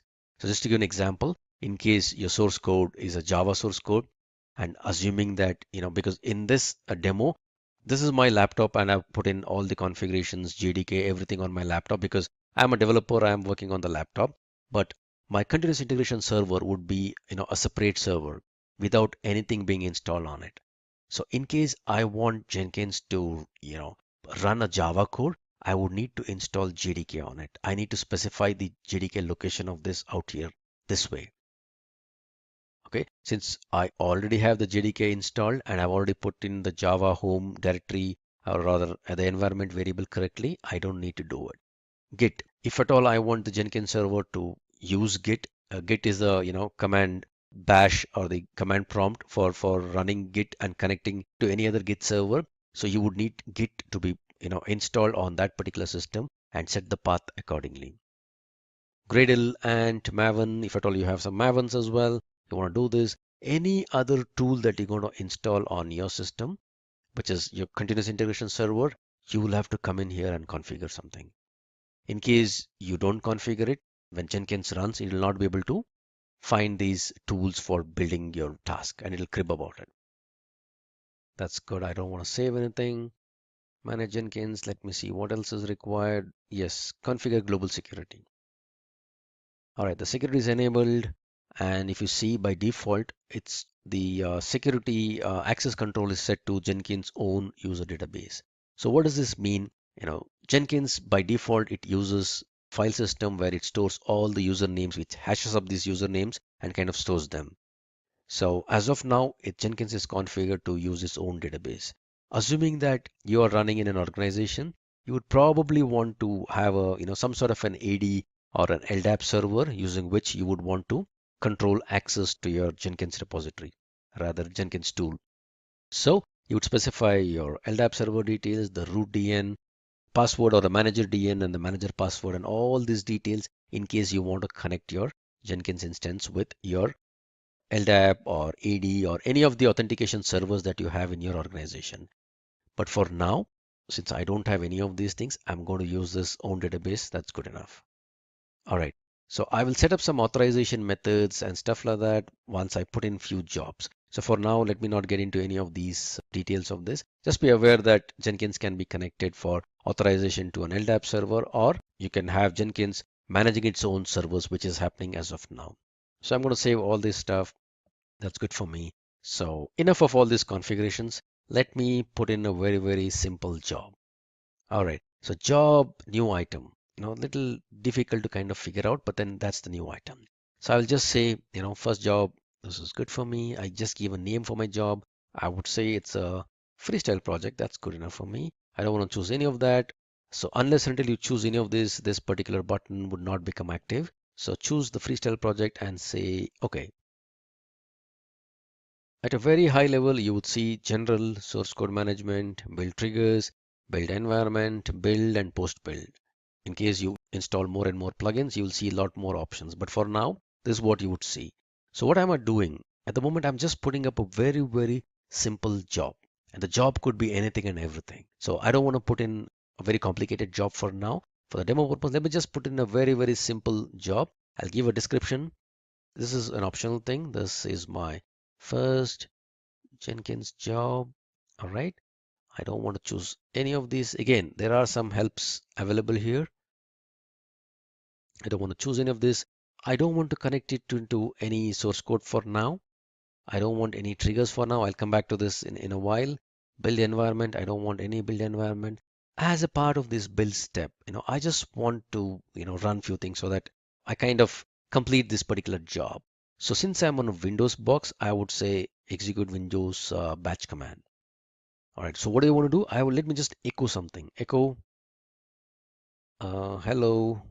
This is my first Jenkins job, and possibly I would want the date and the timestamp pertaining to the job. I mean, the date and time in which this job was run. All right. Very, very simple command that says, this is my first job. It just puts out something along with the date and the time. All right. I don't want to do anything else. I want to keep this job as simple as this. So let me save this job. All right. So once I save this job, the job names comes up here, and then I need to build this job. And you would see some build history out here. Nothing is there as of now because I've just put in a job. I've not run it yet. All right. So let me try to build it now. You see a build number, you would see a date and a timestamp. So if I click on this, you would see a console output. If I go here, okay, as simple as that. And where is all the job details that is getting into? If you see this, if I navigate to this particular directory, all right, so this is the directory what I was mentioning earlier regarding Jenkins home. So all the job related stuff that is specific to this particular Jenkins installation is all here. All the plugins that is installed, the details of each of those plugins can be found here. All right, so the workspace is where all the jobs that I've created, whichever I'm running, there will be individual folders specific to the jobs that has been put up here. All right, so one job, one quick run.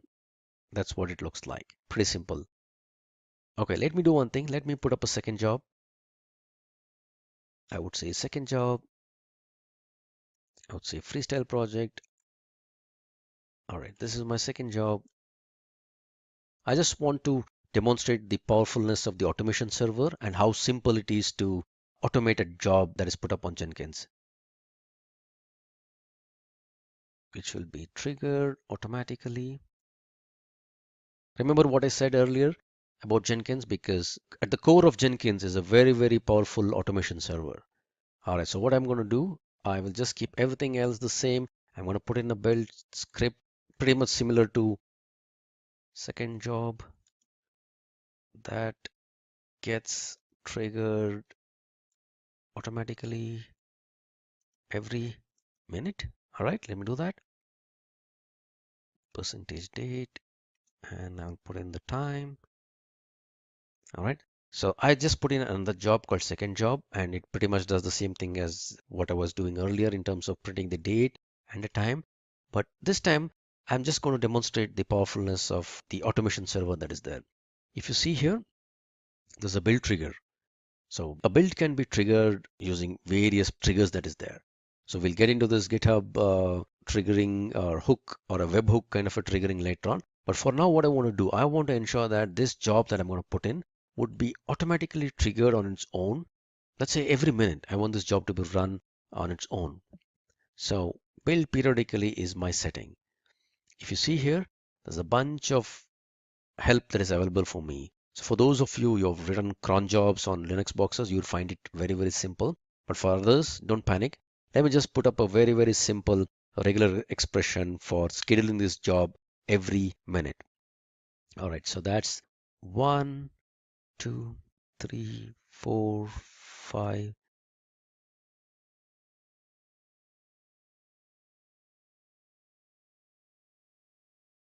All right, come up, come up, come up. All right, so 5 stars is all that I'm going to put in. And Jenkins got a little worried and he's asking me, do you really mean every minute? Oh yeah, I want to do this every minute. Let me save this. And how do I check whether it gets triggered every minute or not? I just don't do anything. I'll just wait for a minute. And if at all everything goes well, Jenkins would automatically trigger my second job in a minute's time from now. This time around, I'm not going to trigger anything. Look, there you see. It's automatically got triggered. If I go in here, yep, second job that gets triggered automatically. It was triggered at 1642, which is 4:42 my time. That looks good. And if everything goes well, every 1 minute onwards, this job would be automatically triggered. Now that I have my Jenkins up and running, a few jobs that has been put up here on my Jenkins instance, I would need a way of controlling access to my Jenkins server. This is wherein I would use a plugin called role-based access plugin and create few rules. The rules are something like a global role and a project role, project specific role.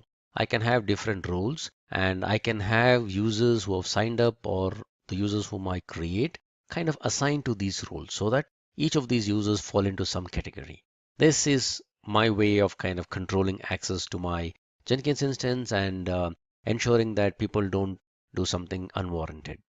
All right, so first things first, let me go ahead and install a plugin for doing that. So I get into Manage Jenkins and Manage Plugin.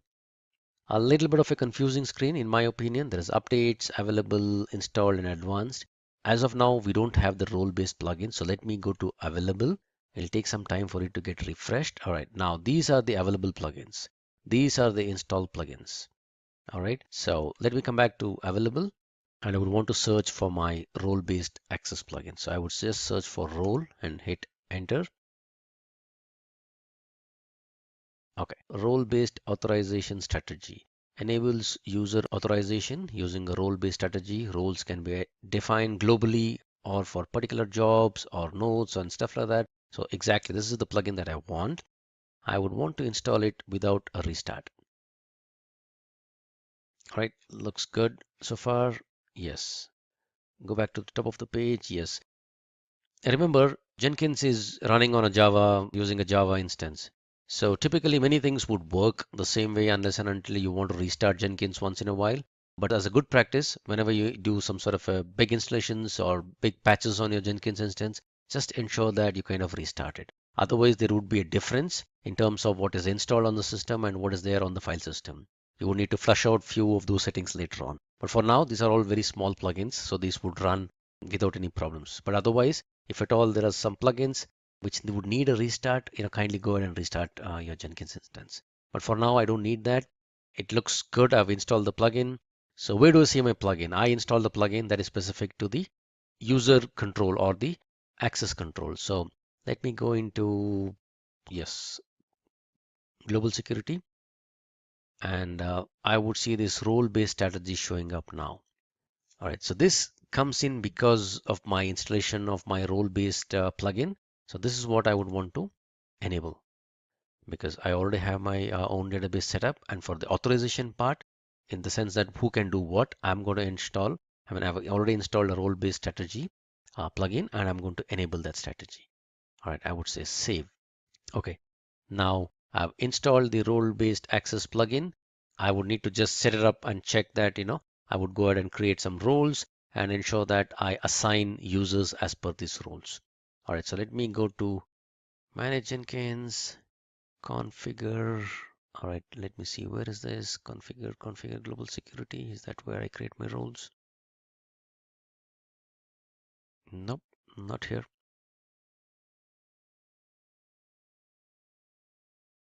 Yes, manage and assign roles. Okay, again, you would see these options only after you install these plugins. So for now, I've just enabled the plugin.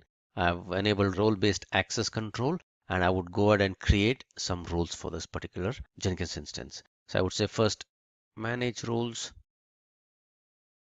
So I would need to create some roles here, and the roles are at a very high level. These are global roles, and there are some project roles, and there are some slave roles. I'll not get into details of all of these. At a very, very high level, which is a global role, let me just create a role. A role can be kind of visualized like a group. So I would create a role called developer. Typically, the Jenkins instance or the CA instance are kind of owned up or controlled by QA guys. So QA guys would need to provide some sort of limited access to developers. So that's why I'm creating a role called developer, and I'm adding this role at a global role level. So I would say add this here, and you would see this developer role that is there. And each of these options, if you hover over it, you would see some sort of a help on what are these permissions specific to. So what I want is, like, it sounds a little different, but I would want to give very, very little permissions for the developer. So from an administration perspective, I would just want him to have a read kind of a role. Credentials, again, I would just want a view kind of a role. I don't want him to create any agents and all that stuff. That looks good for me. For a job, I would want him to just possibly read. I don't want him to build. I don't want him to cancel any jobs. I don't want him to configure any job. I don't even want him to create any job. I would just want him to read few things. I would not give him possibly a role to the workspace as well. I don't want him to have access to the workspace. I would just want him to read a job or check, have read-only access to the job. Run. No, I don't want him to give him any particular access which will allow him to run any jobs. View, configure, yeah, possibly create, yeah, delete. I don't want read, yes, definitely. And this is the specific role. So what I'm doing, I'm just creating a global role called developer, and I'm giving him very, very limited roles, in the sense that I don't want this developer to be able to run any agents, nor create jobs, or build jobs, or cancel jobs, or configure jobs. At the max, I would just want him to read a job that is already put up there. Okay, so I would save. Now I've created a role. I still don't have any users that is there on the system. So let me go ahead and create some user on the system. That's not here. I would say configure, manage Jenkins, manage users. Okay, let me create a new user. I would call this user as, yeah, developer one sounds good. Some password that I can remember. Okay, his name is developer1 d@d.com or something like that. Okay, so this is the admin with which I kind of configured or brought up the system, and developer1 is a user that I have configured. So still have not set any roles for this particular user yet. So I would go to manage Jenkins. I would say manage and assign roles. I would say assign roles. Okay, so if you see, what I'm going to do now is assign a role that is specific to that particular developer. I will find the particular user and assign him the developer role that I've already configured. The role shows up here. I would need to find my user, whoever created, and then assign him to that particular role.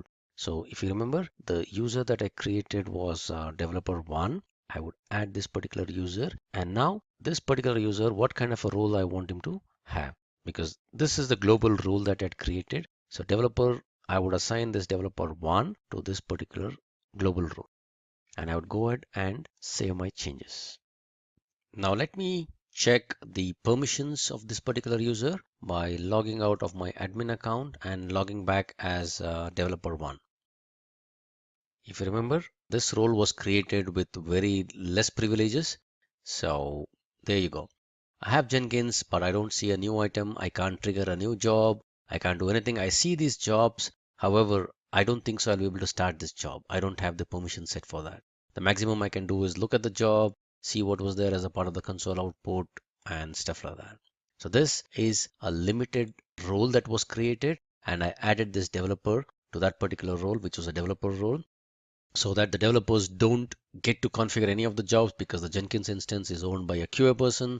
He doesn't want to give developer any administrative rights. So the rights that he set out by creating a developer role, and anybody who is tagged, any user who is tagged as a part of this developer role would get the same kind of permissions. And these permissions can be, fine grained. It can be a project specific permissions as well. But for now, I just demonstrated the high level permission that I had set in. Let me quickly log out of this user and get back as the admin user, because I need to continue with my demo. With the developer role that was created, I have very, very less privileges.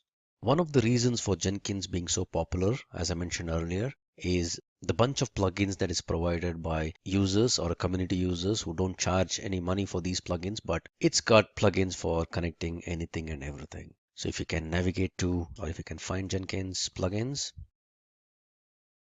you would see index of over so many plugins that is there. All of these are wonderful plugins. Whatever connectors that you would need, if you want to connect Jenkins to an AWS instance, or you want to connect Jenkins to a Docker instance, or any of those containers, you would have a plugin. You can go and search up. If I want to connect Jenkins to Bitbucket, Bitbucket is one of the Git servers. There's so many plugins that is available. Okay, so bottom line, Jenkins without plugins is nothing. So plugins is the heart of Jenkins. For you to connect, or in order to connect Jenkins with any of the containers or any of the other tool sets, you would need the plugins. If you want to connect, or you want to build a repository which has got Java and Maven, you would need to install Maven and JDK on your Jenkins instance. If at all you're looking for a .NET build or a Microsoft build, you would need to have MS Build installed on your Jenkins instance, and the plugins that will trigger MS Build. If at all you want to listen to some server-side webhooks from GitHub, you would need GitHub specific plugins. If you want to connect Jenkins to AWS, you need those plugins. If you want to connect to a Docker instance that is running anywhere in the world, as long as you have the URL which is publicly reachable, you just have a Docker plugin that is installed on your Jenkins instance. SonarQube is one of the popular static code analyzers. So you can connect a Jenkins build, you can build a job on Jenkins and push it to SonarQube, and get SonarQube to run analysis on that and get back the results in Jenkins. All of these works very well because of the plugins. Now with that, let me connect our Jenkins instance to GitHub. I already have a very, very simple Java repository up on my GitHub instance. So let me connect Jenkins to this particular GitHub instance and pull out a job that is put up there. All right. So this is my very, very simple, repository that is there called Hello Java. And this is what is there in the repository. There is a hello.java application that is here, or a simple class file that is there. It's got just one line of system.out. So this is already present on github.com at this place, and this would be the URL for this repository. If I pick up the HTTPS URL, this is my HTTPS URL. So what I would do is I would connect my Jenkins instance to go to GitHub, provide my credentials, and pull out this repository which is on the cloud hosted github.com, and get it to my Jenkins instance, and then build this particular Java file. I'm keeping the source code very, very simple. It's just a Java file. How do I build my Java file? How do I compile my Java file? I just say Java C and the name of my class file, which is hello.java. And how do I run my Java file? I would say Java and hello. Okay, so remember, I don't need to install any plugins now because what it needs is a Git plugin. So if you remember, when we were doing the installation, there was a bunch of recommended plugins. So Git is already installed on my system, so I don't need to install it again. So let me put up a new job here. It says Git job. Let it be a freestyle project. That's good for me. I would say okay. All right, so the source code management. Remember in the earlier examples, we did not use any source code because we were just putting up some echo kind of jobs. We did not need any integration with any of the source code systems. So now let me connect this. So I'm going to put up a source code and Git would show up because the plugin is already there. SVN, Perforce, any of those additional source code management tools, if at all you would need, just install those plugins and Jenkins connects wonderfully well to all these particular source control tools. Okay, so I would copy the HTTPS URL from here. I would say this is the URL that I'm supposed to go and grab my source code from. But all right, that sounds good. But what is the username and password? So I'll have to specify a username and password. All right, so I would say the username, this is my username, and this is my HTTPS credential for my job. Okay, so this is my username and this is my password. I just save this. I say add, and then I would say, use these credentials to go to GitHub and then on my behalf, pull out a repository. All right. If at all at this stage, if there's any error in terms of Jenkins not able to find Git or the git.exe, or if my credentials are wrong, somewhere down here you would see a red message saying that, something is not right. You can just go ahead and kind of fix that. For now, this looks good for me. I'm going to grab this URL. What am I going to do? This step would pull the source code from the GitHub. And then what would be there as a part of my build step? Because this repository just has a Java file, correct? Hello.java. So in order for me to build this, I would just say execute Windows batch command and I would say Java C hello.java. That is the way I would build my Java code. And if I have to run it, I would just say Java hello. Pretty simple, 2 steps, and this would run after the repository contents are fetched from GitHub. So Java C, Java, that sounds good. I would say save this and let me try to run this. Okay, if you see, there's a lot of, it executes Git on your behalf. It goes out here, it provides my credentials and says, it pulls all my repository, and by default, it will pull up the master branch that is there on my repository. And it kind of builds this whole thing, Java C hello.java, and it runs this project Java hello. And there you see, this is the output that is there. And if at all you want to look at the contents of the repository, if you can go here, this is my workspace of my system. Hang on, this is not right. Okay, Git job.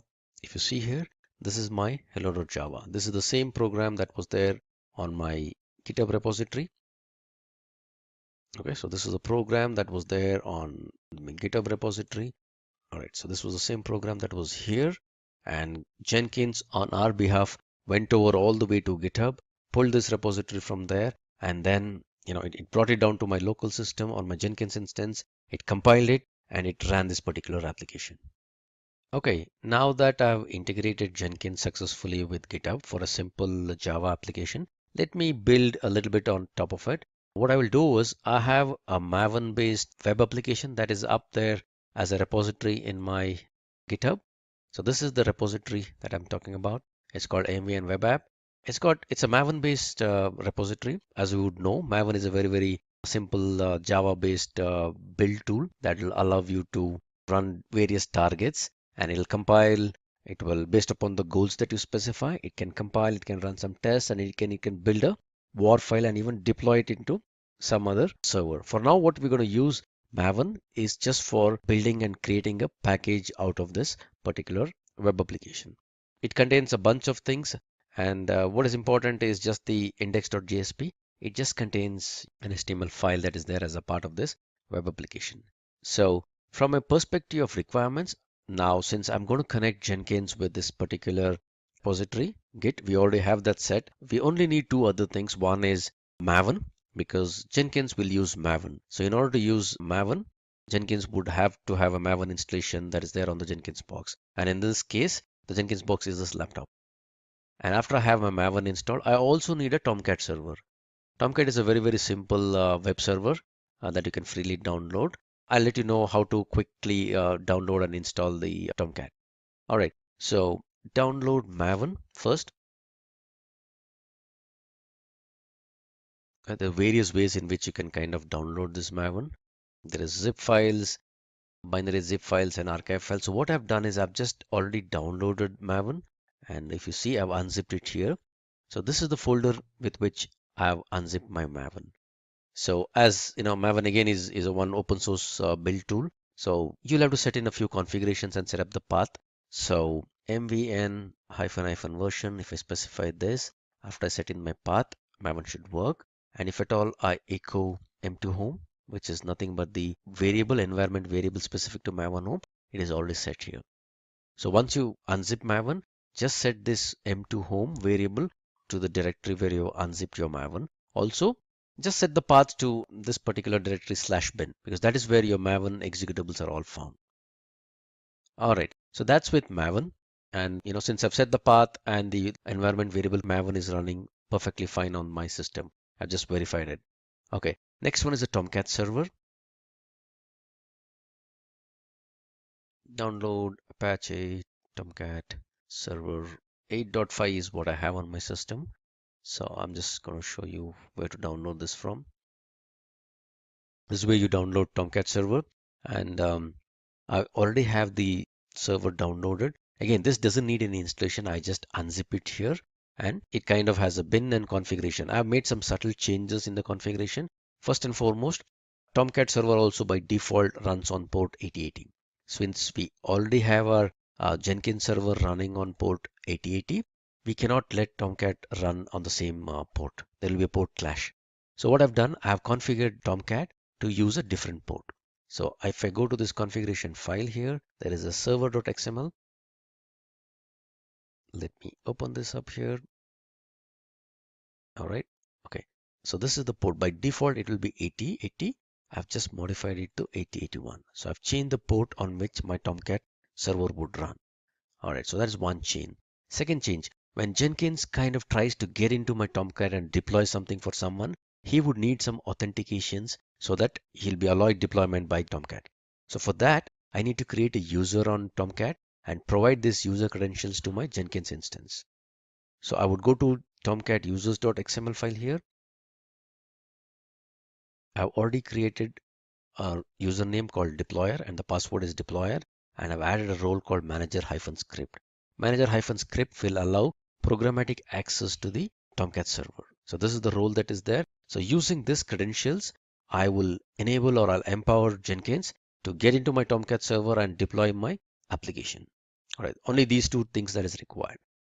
Let me just start my Tomcat server first. So I get into my bin folder, I open a command prompt here, and there's a startup.bat.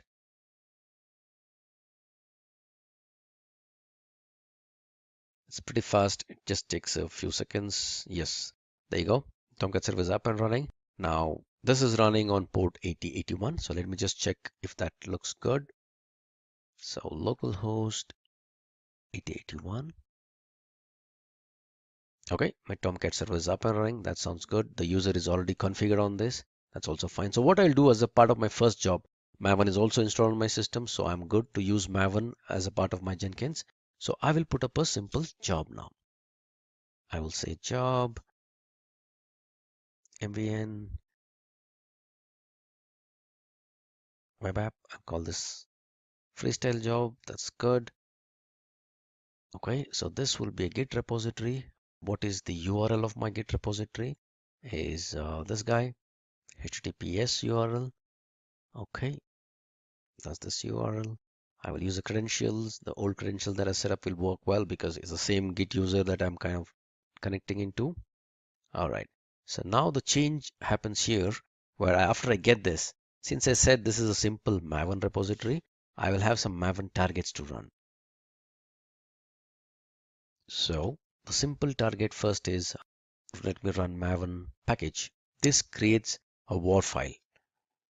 Okay, so MVN package is the target. Package is the target. So whenever I run this package, it kind of creates it, it builds it, it tests it, and then creates a package.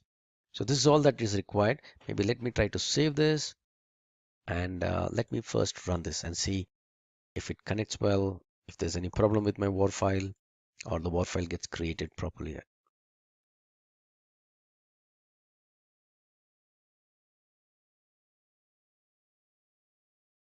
Okay, wonderful. So it built a WAR file, and if you see, it all shows you what is the location where this WAR file was generated. So this will be the workspace. If you see this WAR file was successfully built. Now I need to grab this particular WAR file, and then I would need to deploy it into Tomcat server. Again, I would need a small plugin to do this because I need to connect Tomcat with my Jenkins server. Let me go ahead and install the plugin for the container deployment. So I would go to Manage Plugins, Available, type in container,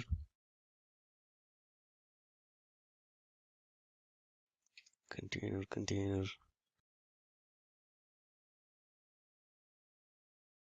deploy to container. Okay, so this would is the plugin that I would need. I would install it without a restart. Right, seems to be very fast. Nope, sorry, it's still installing.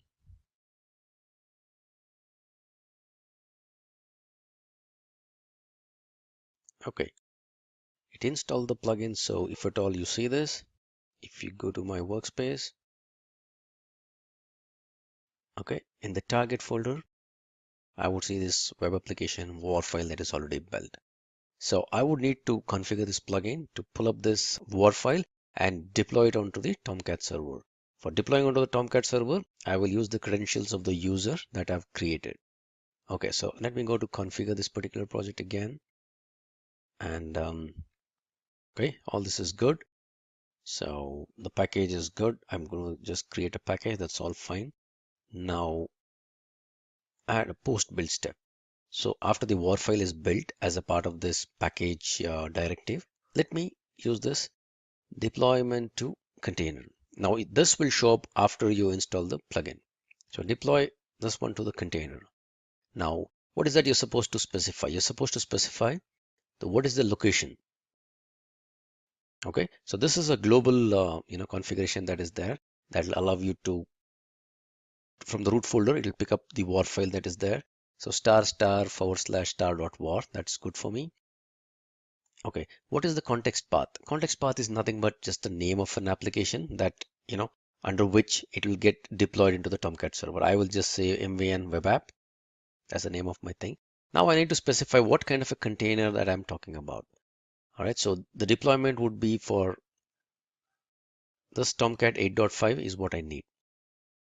Okay, because the server that we have is a Tomcat 8.5 server that I have. So this would be the URL. So the credentials, yes, I need to add a credential for this particular server. So if you remember, I had created a credential for my web application. So let me just find that. My Tomcat server, yes, configuration of this. Okay, so deployer and deployer. Username is deployer, password is deployer. Okay, so let me use that credential. I would say add a new credential, Jenkins credential. The username is deployer and the password is deployer. So I would use this deployer credentials for that. And what is the URL of my Tomcat instance? So this is the URL of my Tomcat instance.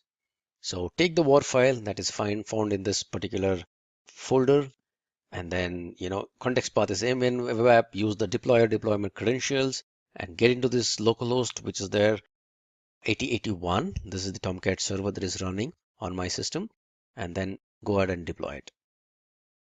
Okay, so that is all that is required. So I would say just save this and let me run it now.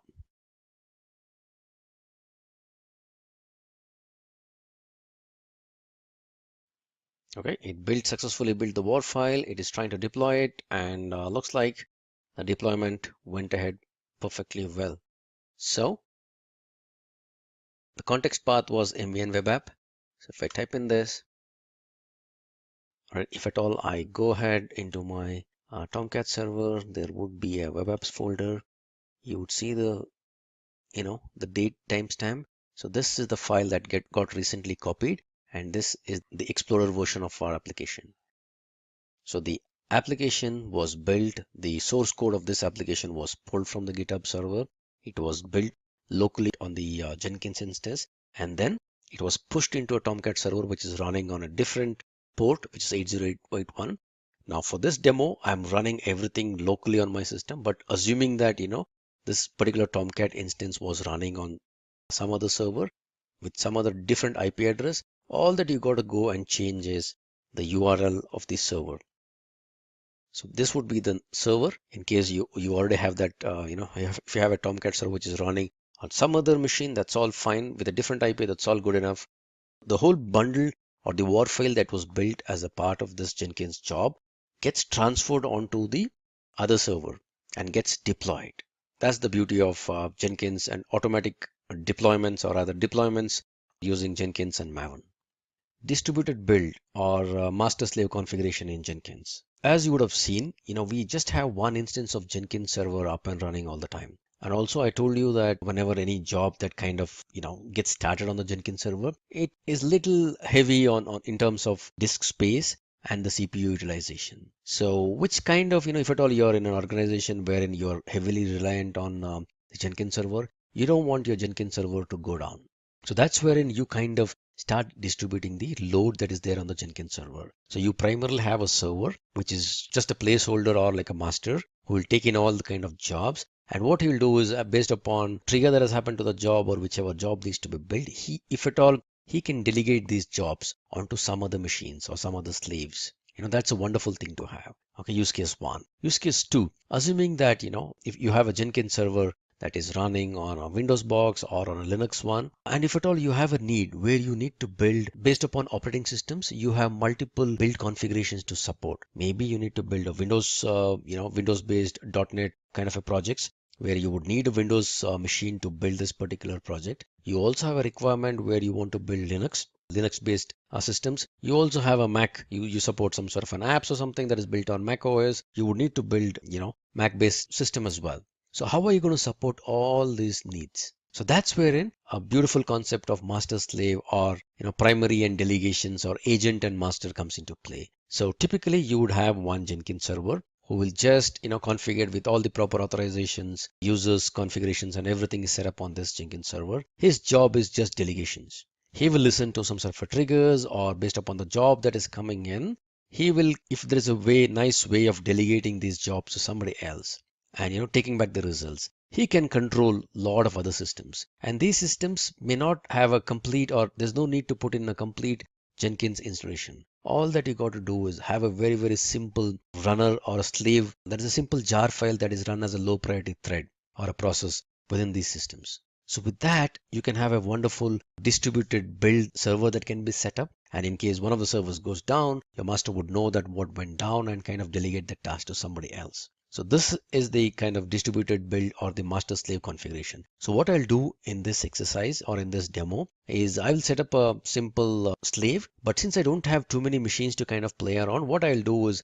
I will set up a slave in one other folder within my hard drive. So I've got the C drive and D drive. My Jenkins is on my C drive. So what I would do is I would just use my E drive and set up a very, very simple slave out there. I'll just show you how to provision a slave and how to connect to a slave and how to delegate a job to that slave. Let me go back to my Jenkins master and configure him to talk to an agent. So there are various ways in which this client and server talk to each other. What I'm going to choose is something called as JNLP, Java Network Launch Protocol. So using this, I would ensure that the client and server talk to each other. So for that, I need to ensure that I kind of enable this JNLP port. So let me try to find out where is that. Let me try this. Okay, yes. Agents, and by default this JNLP agents thing would be disabled. So if you see here, there's a small help on this. So I'm going to use this JNLP, which is nothing but Java Network Launch Protocol, and I'll configure the master and server to talk to each other using JNLP. So for that I need to enable this guy. So I enable this guy instead of making by default, the configuration was disabled. So I make him random. I make him, enabled, and I say save this configuration. All right. So now I configured, or I made a setting for the master so that the JNLP port is kind of opened up.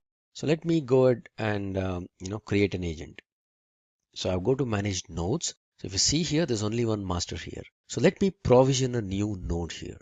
So this is the way, in which you bring up a new node. You have to configure it on the server. Jenkins would put in some sort of security around this particular agent and let you know how to launch this particular agent so that he can connect to your Jenkins master. So I would say new node. I would give a name for my node. I would say Windows node because both of these are Windows only. So that's fine. I just give an identifier saying that Windows node. I would say this is a permanent agent. I would say, okay. So if you see the name, let me just copy this name here with the description. Number of executors, since it's a slave node and both of these are running on my system, I will keep the number of executors as 1. That's fine. Remote root directory.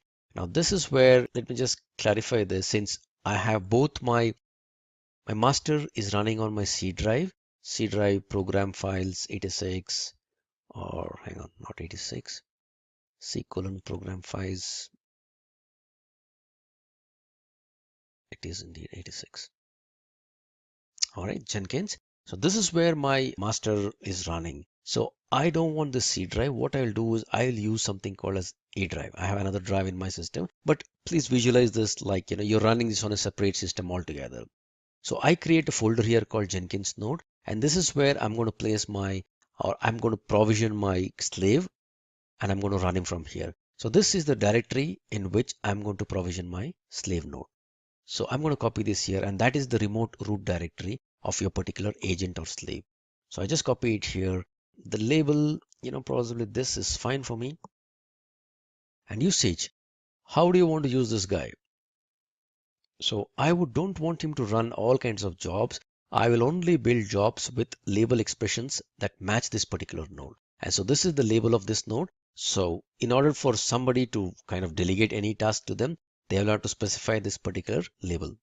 So imagine this way, if I have a bunch of Windows mesh system, I name it as Windows star.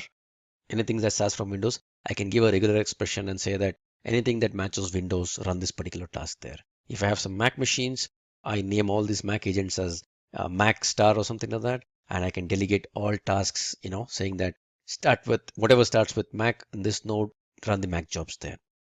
So you identify a node using the label and then delegate the task there. All right. So launch method, we will use Java Web Start because we're going to use JNLP protocol. Okay, that sounds good. Directory, I think nothing else is required. Availability, yes, we'll keep this agent, yep, online as much as possible. That sounds good. All right, let me save this. All right, I'm just provisioning this particular node now. So if I click on this node, I get a bunch of commands along with an agent.jar. So this is the agent.jar that has to be taken down to the other machine or the slave node, and from there I need to run this along with a small security credential. So let me copy this whole text here in my notepad. Notepad plus is good for me. Okay, I copy this whole path there. I also want to download this agent.jar. I would say yes. And this agent.jar is the one that is configured by our server. So all the details that is required for launching this agent.jar is found in this. For launching this agent is found in this agent.jar. So typically I need to take this jar file onto the other system and then kind of run it from there. So I have this agent.jar. I copy this, or rather I cut this. I come back to my folder, my Jenkins node. I paste it here. Okay. So now with this provision agent.jar, and I need to use this whole command, Control A, Control C, and then launch this particular agent. So let me bring up a command prompt right here and then launch it. So I'm saying in the same folder where there is agent.jar, I'm going to launch this particular agent, java-jar agent server. In case the server and client are on different locations or different IPs, you have to specify the IP address. All this anyway would show up and then the secret and the root folder of your Jenkins or the slave node. Okay, so something ran and then it says it's connected very well. It seems to have connected very well. So let me come back to my Jenkins instance and see, if at all you see earlier this was not connected. Now let me refresh this guy. Okay, now these two guys are connected. Provision a Jenkins node, and then I copied all the credentials of the slave.jar along with the launch code, and then took it to the other system and kind of ran it from there. Since I don't have another system, I've just got a separate directory in another folder, another drive, and I'm launching the agent from here. As long as this particular agent is up and running, or this command prompt is up and running, the agent would be connected. So once I close this, the connection goes down. All right, so successfully we've launched this particular agent. Now this would be the home directory of this Jenkins node or the Jenkins slave. So any task that I'm going to delegate to this particular slave would all be run here. It will create a workspace right here. All right, so good. So let me just come back and let me kind of put up a new task here. I will say that, delegate job is good. I say freestyle project. I'm going to create a very, very simple job here. I don't want it to connect to Git or anything like that. Let me just create a very, very simple echo delegated to the slave, delegated to, I don't like the word slave, delegated to agent. Put this way. All right. So delegated to agent sounds good. Now, how am I going to ensure that this particular job runs on the agent or on the slave that I've configured? Right? Do you see this? If at all you remember how we provisioned our particular slave, we gave a label, right? So now I'm going to put in a job that will only match this particular label. So I'm going to say that whatever matches this, Windows label, run this job on that particular node. So we have only one node that's matching this, Windows node. So this job will be delegated out there. So I save this and let me build this. This is again a very, very simple job. There's nothing in this. I just want to demonstrate how to kind of delegate it to an agent. So if you see this, it ran successfully. And where is the workspace? The workspace is right inside our Jenkins node. It created a new workspace, delegated job, it put in here.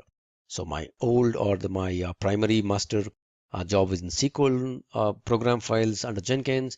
And this is the slave job that was successfully run. Very, very simple, but very, very powerful concept of master slave configuration or distributed build in Jenkins. Okay, approaching the final section where we've done all this hard work in bringing up our Jenkins server, configuring it, putting up some jobs on it, creating users and all this stuff. Now, we don't want this configuration to kind of go away. We want a very nice way of ensuring that we back up all this configuration. And in case there is any failure, hardware crash or a machine crash, we will want to kind of restore from the existing configuration that we kind of backed up. So one quick way to do that would be, or one dirty way to do that would be just, take a complete backup of our program files Jenkins directory, because that's where our whole Jenkins configuration is present. But we don't want to do that. Let's use some plugins for taking up a backup. So let me go to manage Jenkins and click on available. And let me search for some backup. There are a bunch of backup plugins. So I would recommend one of these plugins that I specifically use. So this is the backup plugin. So let me go ahead and install this plugin. All right, so we went ahead and installed this plugin. So let me come back to my manage plugins. So this plugin is there. So hang on, backup manager. So you will see this option once you install this plugin. So first time I can do a setup. I would say backup this particular. I'll give a folder. This folder is pertaining to the folder where I want Jenkins to back up some data. And I would say the format should be zip format is good enough. Let me give a name or a template or a file name for my backup. This is good. I want it in verbose mode. I don't want to shut on my Jenkins, or should I shut it down? No. Okay. One thing that you got to remember is that whenever a backup happens, if there are too many jobs that is running on the server, it can kind of slow down your Jenkins instance because it's in the process of copying few of those things, and if the files are being changed at that moment, it's a little bit problematic for Jenkins. So typically you back up your servers only when there is very less load, or typically try to bring it to a shutdown kind of a state and then take a backup. All right, so I'm going to back up all these things. I don't want to exclude anything else. I want the history. I want the Maven artifacts. Possibly I don't want this guy. I would just say save, and then I would say back him up. So this would run a bunch of steps and all the files that is required as a part of this is pretty fast. But then if at all you have too many things up on your server, for now we didn't have too many things up on our server, but in case you had too many things to kind of back up, this may take a while. So let me just pause this recording and get back to you once the backup is complete. So there you go. The backup was successful. Created a backup of all the workspace, the configurations, the users, and all that. So all this is kind of hidden down in this particular zip file. So at any instance, if at all I kind of crash my system for some instance, or it's a hard disk failure and I bring up a new instance of Jenkins, I can kind of use the backup plugin for restoring this particular configurations. So how do I do that? I just come back to my manage Jenkins, come back to backup manager, and I will say restore Hudson or Jenkins configuration. In this, we are going to talk about the Maven here. Now we will be talking about that how exactly we can make use of Maven here in performing various kind of operations, whether it's a build, compilation, various kind of stuff there. So let's talk about it, why exactly we use Maven here. Now Maven is something which is a kind of a build tool which is there for most of the Java-based projects here. So this tool also helps us in building up the source code by downloading some couple of dependencies. These dependencies are something which is being configured by the developers, which a developer feels that the project is dependent on, and he requires those dependencies to be downloaded. So this tool is specifically used to build and manage any kind of a Java-based project, whatever the complexity of the topic or the project is there. So this tool will be able to handle that particular requirement or that project. So it simplifies the day-to-day work of a Java developer and helps them in their projects for performing daily to daily activities. Right now, Maven also helps us in getting the specific jar files for each and every project. So if you are you can pretty much make a jar file, var file, or ER file, any kind of a package mechanism you can follow for your Maven there. So to download the dependencies, we don't have to actually go to the official website of each and every software.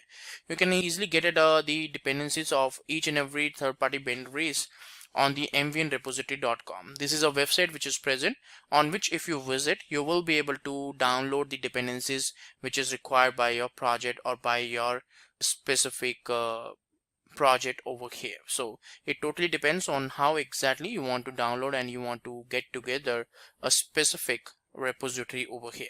So mvnrepository.com is the one. If you visit, you will be able to download and go through all the jar files, dependent jar files as in dependencies which you require for your current project. Right, so now what exactly is a Maven all about? So let's see on that part.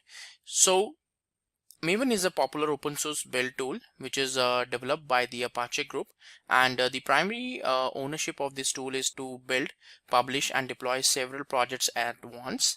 Maven is written in Java, and it can be used to build projects written in C#, Scala, Ruby, etc. So apart from Java, these are the different programming languages or the tools which is supported by the Maven here for performing the build activity.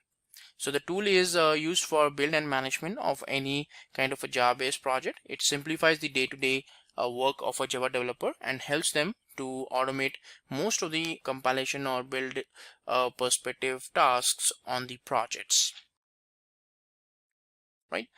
Now Maven is a kind of a BOM-based project, so it also known as an project object model, and it focuses on simplification and standardization of the building process.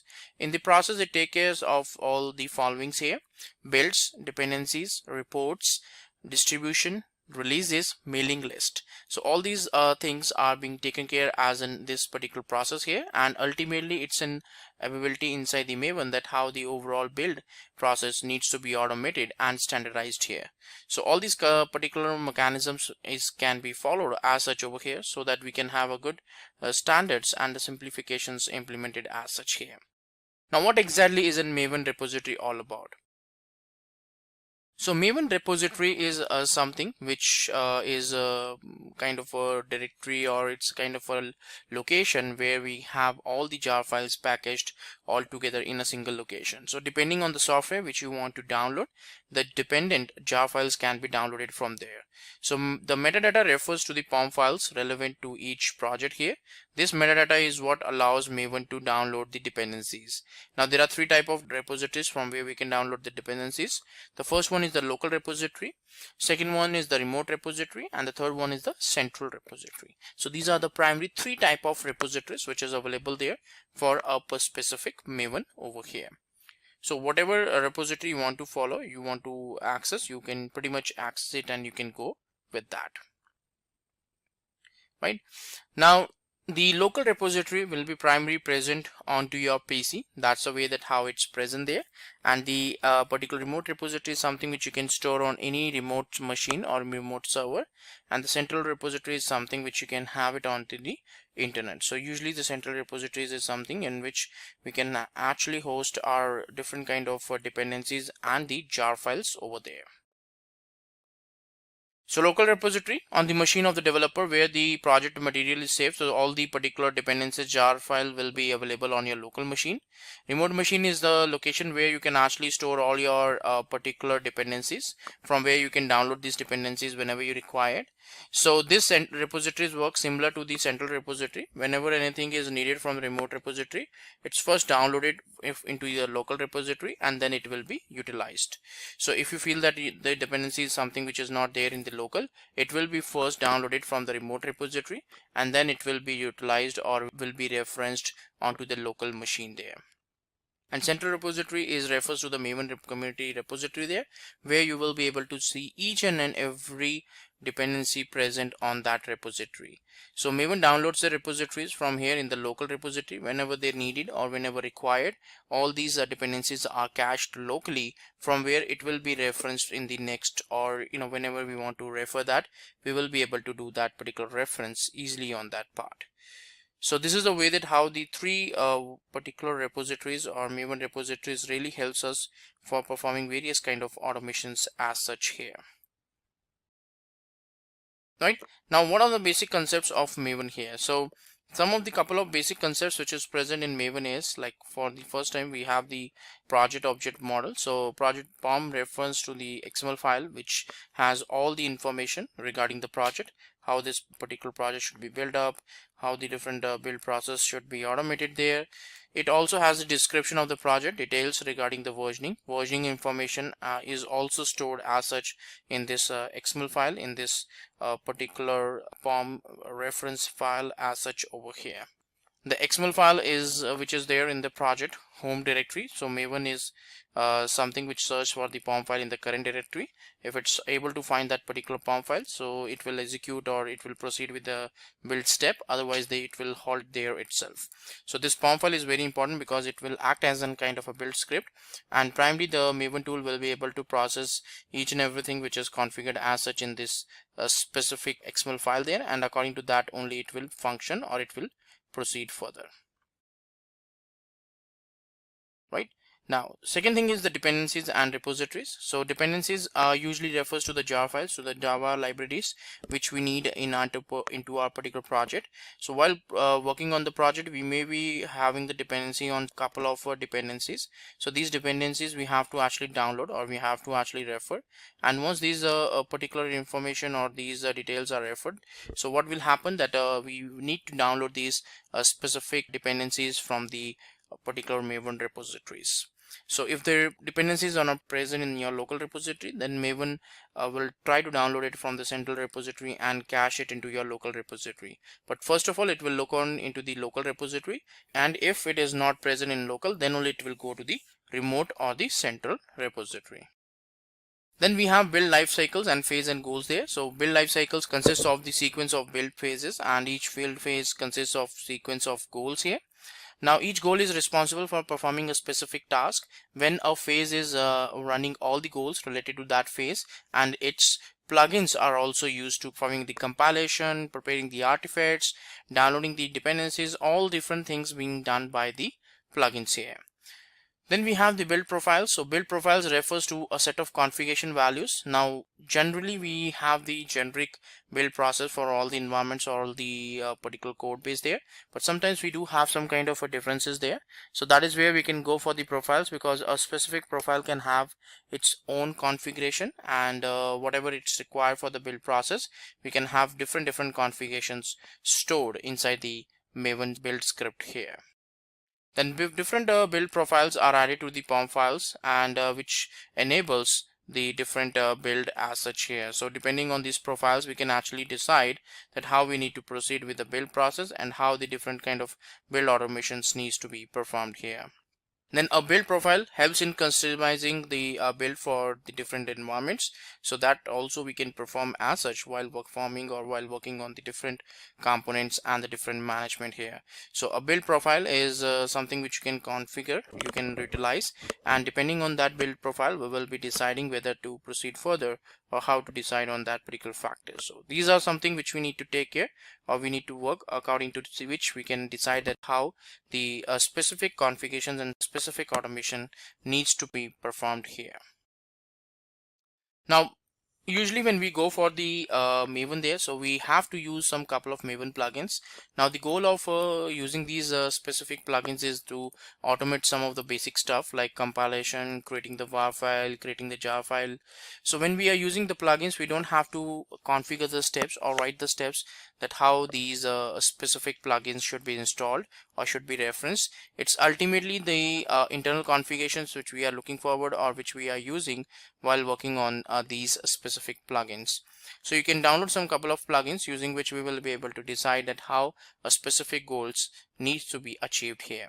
So Maven has its own standard plugins that can be utilized. So if want to go for a custom one, so you can do that, but pretty much you can go for the default one, and you can pretty much have some specific goals executed with the help of these build plugins. Now next thing is the Maven architecture. So in Maven, what happens that let's talk about the basic architecture of Maven here. So the Maven executable, when it's deployed, so it usually reads the pom.xml file, which is the build script here. Now once the specific pom.xml file is being read out, so it will process the components. It will download, or it will process the dependencies, plugins, life cycles, phases and goals, and even the build profiles. And if any kind of interaction is required, so it will try to connect to the central repository or a remote repository, and according to that it will provide the information and provide the details as such. So Maven repository is something which is very important, because it's ultimately trying to connect to the Maven repository and try to achieve the various kind of automation here. So it's very important because ultimately it's trying to help us to go for the complete end-to-end build automation when we'll go for a specific POM based build automation. So Maven executable will read the pom.xml file, then download the dependencies defined into the pom.xml file, and that dependencies are cached locally from the remote or the central repository. Now then create and generate a remote report according to the requirement, and execute the life cycles, phases, goals, plugins, etc. So it will process the pom.xml file there, and whatever the plugins and goals or the life cycles which is configured there, step by step each of them will be executed into a sequence here. Now let's talk about the overall build lifecycle of the Maven here. So what happens that the Maven build lifecycle is something which is a kind of a collection of different steps there, and this is something which is followed to perform a build automation for a specific project. So that there are pretty much 3 steps which is being done. So first one is the default, so it handles the project deployment there. Second, handles the project cleaning, which is a clean there, and then we have site, so it handles the creation of the project sites documentation there.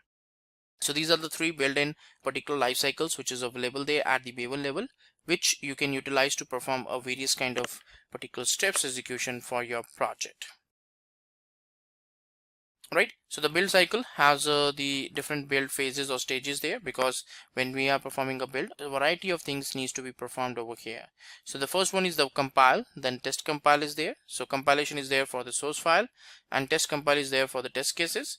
Test will execute the test cases, package will package the bundle, then we have the integration test to run the integration test cases, then we have the verify, then install goal is there, and the last one is the deploy, which is there to deploy the artifacts to the artifact tree.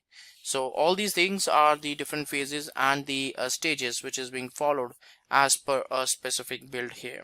So during these builds, these are the different phases and the stages which we normally follow for performing the build automation. Now, what is the exactly advantage of a specific Maven here? So that is something which we need to talk about, that how the particular automation needs to be done, or how we can actually go for the configurations where we feel that yes, we want to perform or we want to take certain benefits out of the implementation of Maven here. So for that, what happens that we have to see that the various kind of benefits. The first one is that Apache Maven helps manage all the processes there, such as building, documentation, releasing, and distribution in project management here. So the tool simplifies the process of project building. It increases the performance of the project and the building process altogether. And the task of downloading jar files and other dependencies is also done automatically. We don't have to indulge in any kind of download part as such manually over here, right? And Maven provides easy access to all the required information. So Maven makes it easy for a specific developer to build a project in the different environments. So we don't have to worry about the environment, we don't have to worry about the infrastructure, nothing is required. Everything is available there inside this package. And depending on the particular, you can write the source code on one machine and you can pretty much do the build on another machine. And this is the reason how the build automation really happens on the first place, because the developer is writing the source code in one location and the same code is deployed onto the particular, or built onto this Jenkins or any kind of build tool there. Right? In Maven, you can easily add new dependencies. So you must write the particular dependencies in the POM file. So if you feel that you want to download some particular dependencies, so all you have to do is that you have to put that dependency into the specific pom.xml file there. And depending on that, the execution will be really performed and executed as such here. Right? So let's talk about the demo now. So let's see that how exactly we can go for this demo and we can perform the various kind of automations. So this is the virtual machine which we have here, on which the Maven is already installed. So we can run like mvn. So Maven will be available as in 3.6.3 here. Now I'm going to run a particular command called mvn archetype generate here. Let me create a directory here, a temp directory, and to perform this activity over there. So mvn archetype generate. Now once we run that, so what will happen that it will download some of the binaries there, because ultimately what we are trying to do is that we are trying to generate a new project, like a Maven project. So a couple of particular plugins will be downloaded by the Maven executable so that it can achieve that particular execution. So we just have to wait for downloading all these values. Now here it's trying to give us a particular attributes, like it's asking the different attributes over here. So what exactly we want to configure. So if you want to configure, you can provide that details, otherwise you can perform or whatever the setup you want to perform. Now here it's asking for the version, so which kind of version we want to follow. So I'm going to follow like 5 here, so I'll press 5. Then a group ID which is there, so it's basically a kind of a group mechanism, so I can say like com.Simplilearn. So that's a value which I'm providing here. Artifact ID, I can make it like a sample project or something like that. I can do, so that will be the artifact ID which is there. So version I am keeping the same only. So and yeah, so package same here. So I just want to create, so I'll just provide the value called yes and enter. So with this, what will happen that a sample project will be created here, right? So whatever the artifact ID you provided, so according to that the project is created in this directory. So you have to go into this directory and see that what exactly the files are created there. So you have the pom.xml file. Now this pom.xml file, when I open, so you can see here that there are some attributes like you can have the values related to what version or group ID you want to follow. So this is the group ID, this is the artifact ID. So this is jar file. By default you can change it according to your requirement, and this is the version, and if you feel that you want to do the changes to the name, that also you can perform here. So by default the JUnit dependency is added, but if you want to keep on adding your own custom dependencies, you will be able to do that. Now in this case, if you run like mvn clean install, so it will be considered as a particular Maven project. A pom.xml file is already there present in the local directory. So according to that, the execution of the steps will be performed, and according to that you will be able to get some desired values here. So ultimately in the target directory you will be able to see that some couple of jar file or a specific jar file is generated here. So you can see that in the target directory this jar file or this artifact is generated here. So this is a way that how we can actually go for a generic one, like a new particular project, and later on you can, depending on your understanding, you can keep on adding or you can keep on modifying the dependencies, and that's how you can get the final result there. So that's it for this demo in which we have find out that how exactly we can go for a particular project preparation with the help of mvn executable. So that's it for this demo things, right? So that was the demo in which we saw that how exactly we can go for the Maven, and we can execute some build process related to Maven there. Are you exploring test automation? Are you wondering why everyone is talking about Selenium around you? Do you want to know what Selenium is all about? If yes, this is the video for you. Alright, so let's get started. Manual testing. A definition, if you can say, a manual testing involves the physical execution of test cases against various applications, and to do what? To detect bugs and errors in your product. It is one of the primitive methods of testing a software. This was the only method which we knew of earlier. It is execution of test cases without using any automation tools. It does not require the knowledge of a testing tool, obviously, because everything is done manually. Also, you can practically test any application since you are doing a manual testing. So let's take an example. So say we have a use case. You are testing, say, a Facebook application. And in Facebook application, let's open the Facebook application and say create an account. This is your web page which is under test now. Now as a tester, what would you do? You would write multiple test cases to test each of the functionalities on this page. You will use multiple data sets to test each of these fields, like the first name, the surname, mobile number, or the new password. And you will also test multiple links. What are the different links on this page? Like say forgotten account or create a new page. So these are the multiple links available on the web pages. Also, you look at each and every element of the web page, like your radio buttons, like your drop down list. Apart from this, you would do an accessibility testing. You would do a performance testing for this page, or say a response time after you say click on the login button. Literally, you can do any type of tests manually. Once you have these test cases ready, what do? You start executing these test cases one by one. You will find bugs, your developers are going to fix them, and you will need to rerun all these test cases one by one again until all the bugs are fixed and your application is ready to ship. Now, if one has to run test cases with hundreds of transactions or the data sets and repeat them,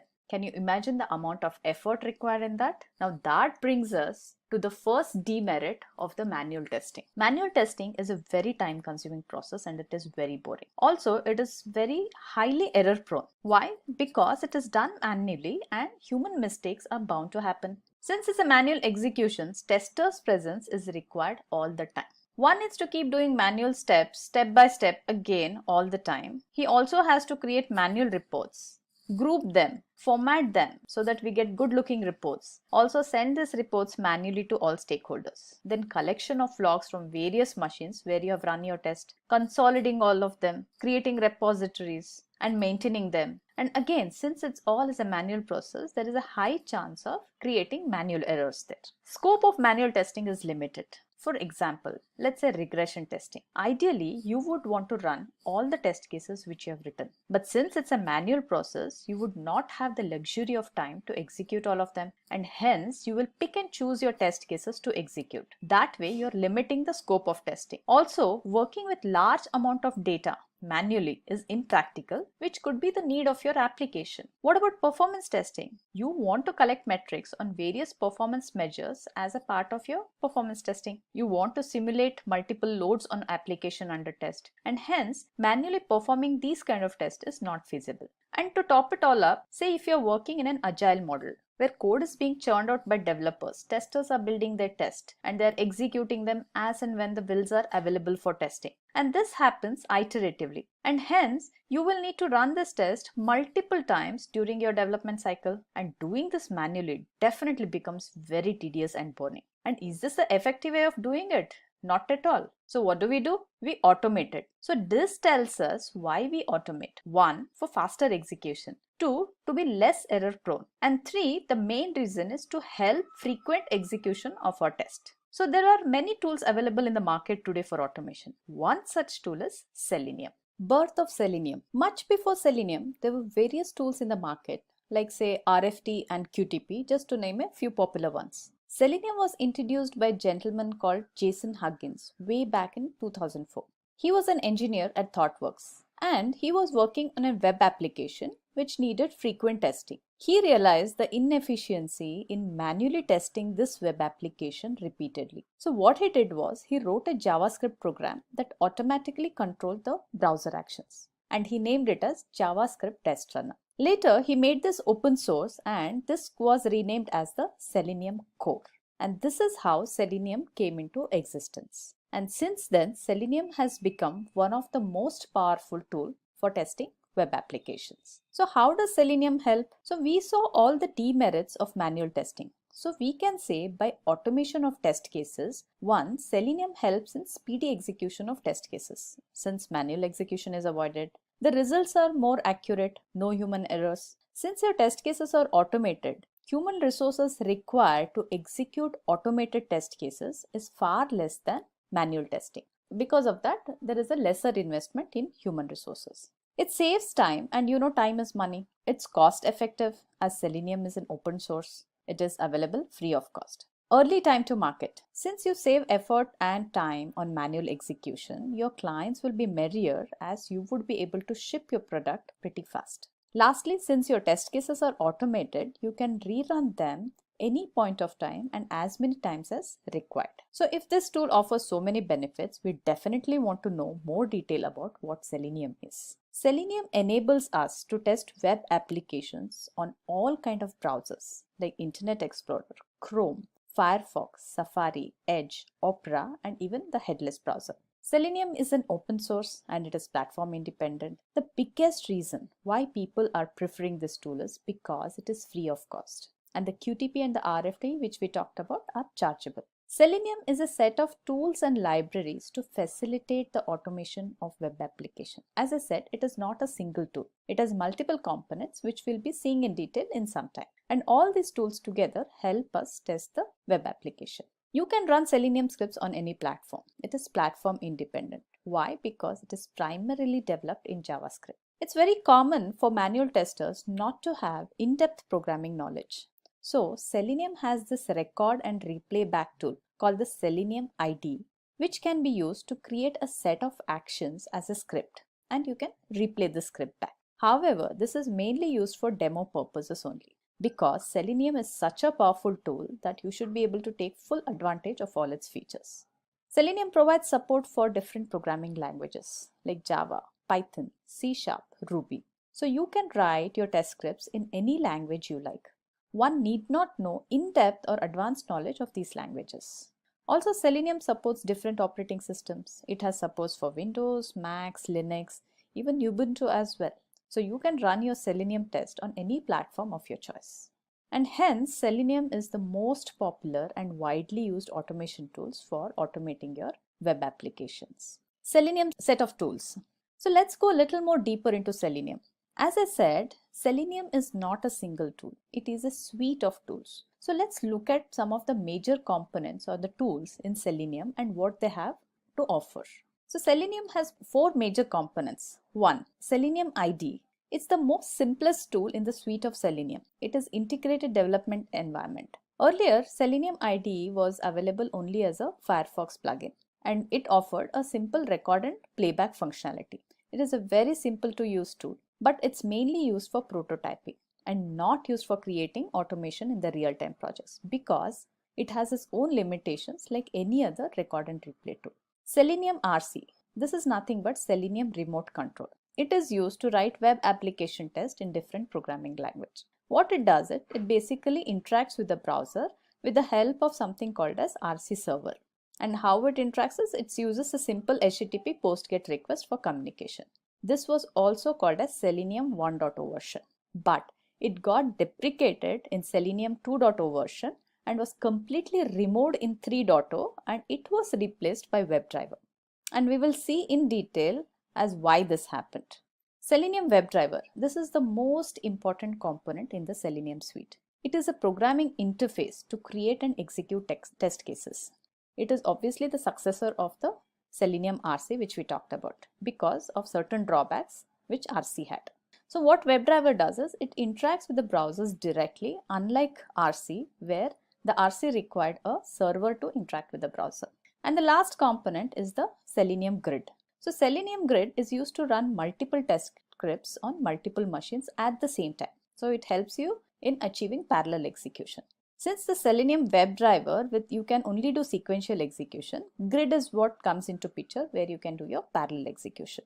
And why is parallel execution important? Because in real-time environment, you always have the need to run test cases in a distributed environment. And that is what Grid helps you to achieve. So all this together helps us to create robust web application test automation. And we will go in detail about each of these components. So before that, let's look at the history of Selenium version. So what did Selenium version comprised of? It had an IDE, RC and Grid. And as I said earlier, there were some disadvantages of using RC. So RC was on its path of deprecation and WebDriver was taking its birth.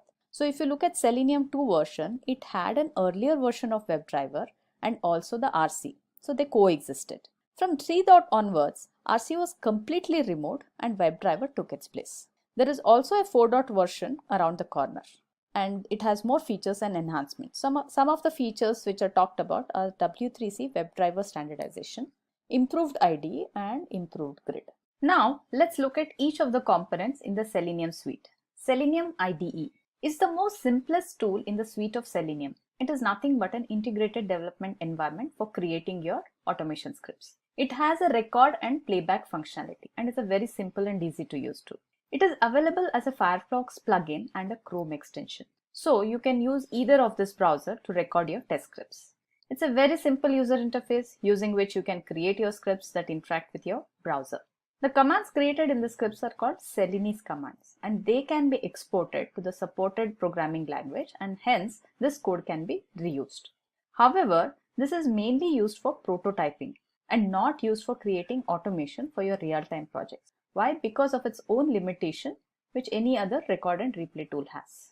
So a bit history of Selenium IDE. So earlier Selenium IDE was only a Firefox extension. So we saw that IDE was available since the Selenium version 1. Selenium IDE died with the Firefox version 55. That was, IDE was stopped supporting from 55 version onwards. And this was around 2017 timeframe. However, very recently, all new brand Selenium IDE has been launched by Apply Tools. And also they have made it a cross-browser. So you can install the extension on Chrome as well as an add-on on Firefox browser. So they completely revamped this IDE code and now they have made it available on the GitHub under the Apache 2.0 license. And for the demos today, we'll be looking at the new IDE. Now with this new IDE also comes a good amount of features. Reusability of test cases, better debugger, and most importantly, it supports parallel test case execution. So they have introduced a utility called Selenium Side Runner that allows you to run your test cases on any browser. So you can create your automation using IDE, say on Chrome or Firefox, but through command prompt, using your side runner, you can execute these test cases on any browser, thus by achieving your cross-browser testing.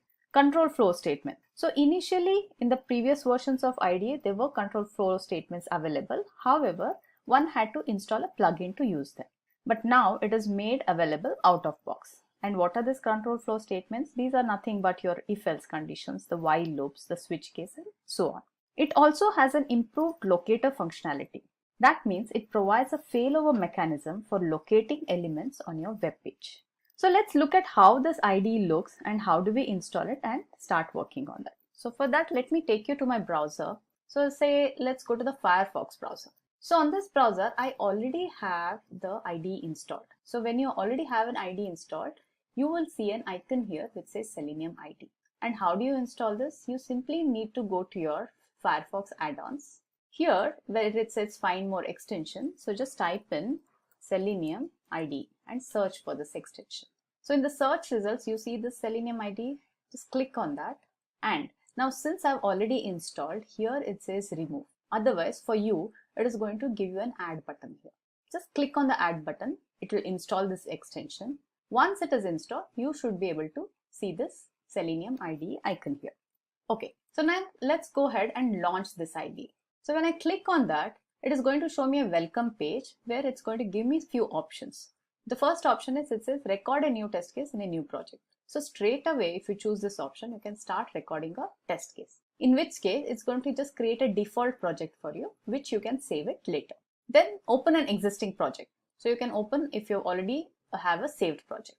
Create a new project and close. So I already have an existing project with me for the demo purpose. So I'll go ahead and open that. So I'll say open existing project and I have created a simple script. What the script does is it logs me into the Facebook using a dummy username and password.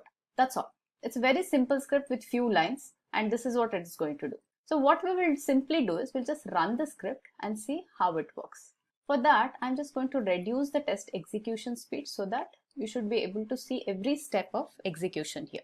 Alright, so what I'll do now here is I'll just adjust this window and I'll just simply say run current test. Alright, so I'll just get this side by side so that you should be able to see what exactly the script is doing. Okay, so now you're able to see both the windows. Okay, so now it's going to type in your user email here. There you go. And now it will enter the password and it has clicked on the login button.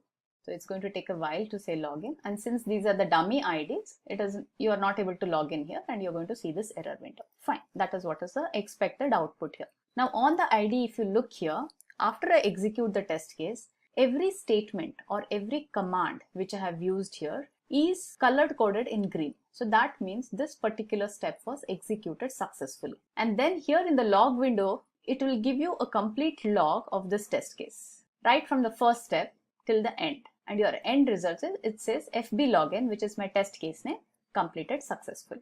Let's look at few components of this IDE. The first one is the menu bar. So let's go to our IDE. Alright, so the menu bar is right here on the top. So here is your project name. So either you can add a new project here or rename your project. So since we already have this project, which is named as Facebook. And then on the right, you have options to create a new project, open an existing project or save the current project. And then comes our toolbar. So using the options in this toolbar, you can control the execution of your test cases. So first one here is the recording button.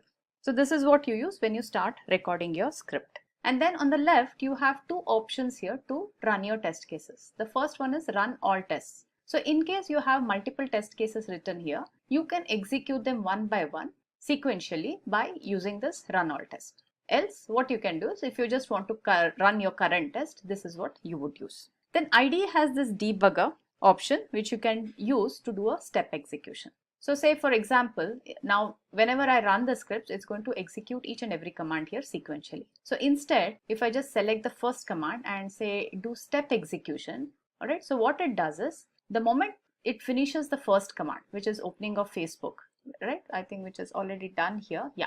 Alright, so once this is done, it is going to wait immediately on the second command and it says pause debugger. So from here, you can do whatever you would like to do. In case you want to change the command here, you can do that. You can pause your execution, you can resume your execution here, right? You can even completely stop your test execution or you can just select this to run the rest of the test case. So if we say run the test case, what it is going to do is it's just going to simply go ahead and complete the test case. Now, there is another option here, which is, you see the timer there, which says test execution speed. So to execute your test cases in the speed you want. Say whenever you're developing an automation script, right, and say you want to give a demo. So you need to control the speed sometimes so that the viewer is able to exactly see all the steps which is being performed. And this gives you an option to control that complete execution, right? So do you see the grading here? So we have somewhere from fast to completely slow execution. So the previous demo which I showed was I controlled the speed and then I executed it so that we could see every command how it is being executed. All right, so what's the next? This is called as an address bar.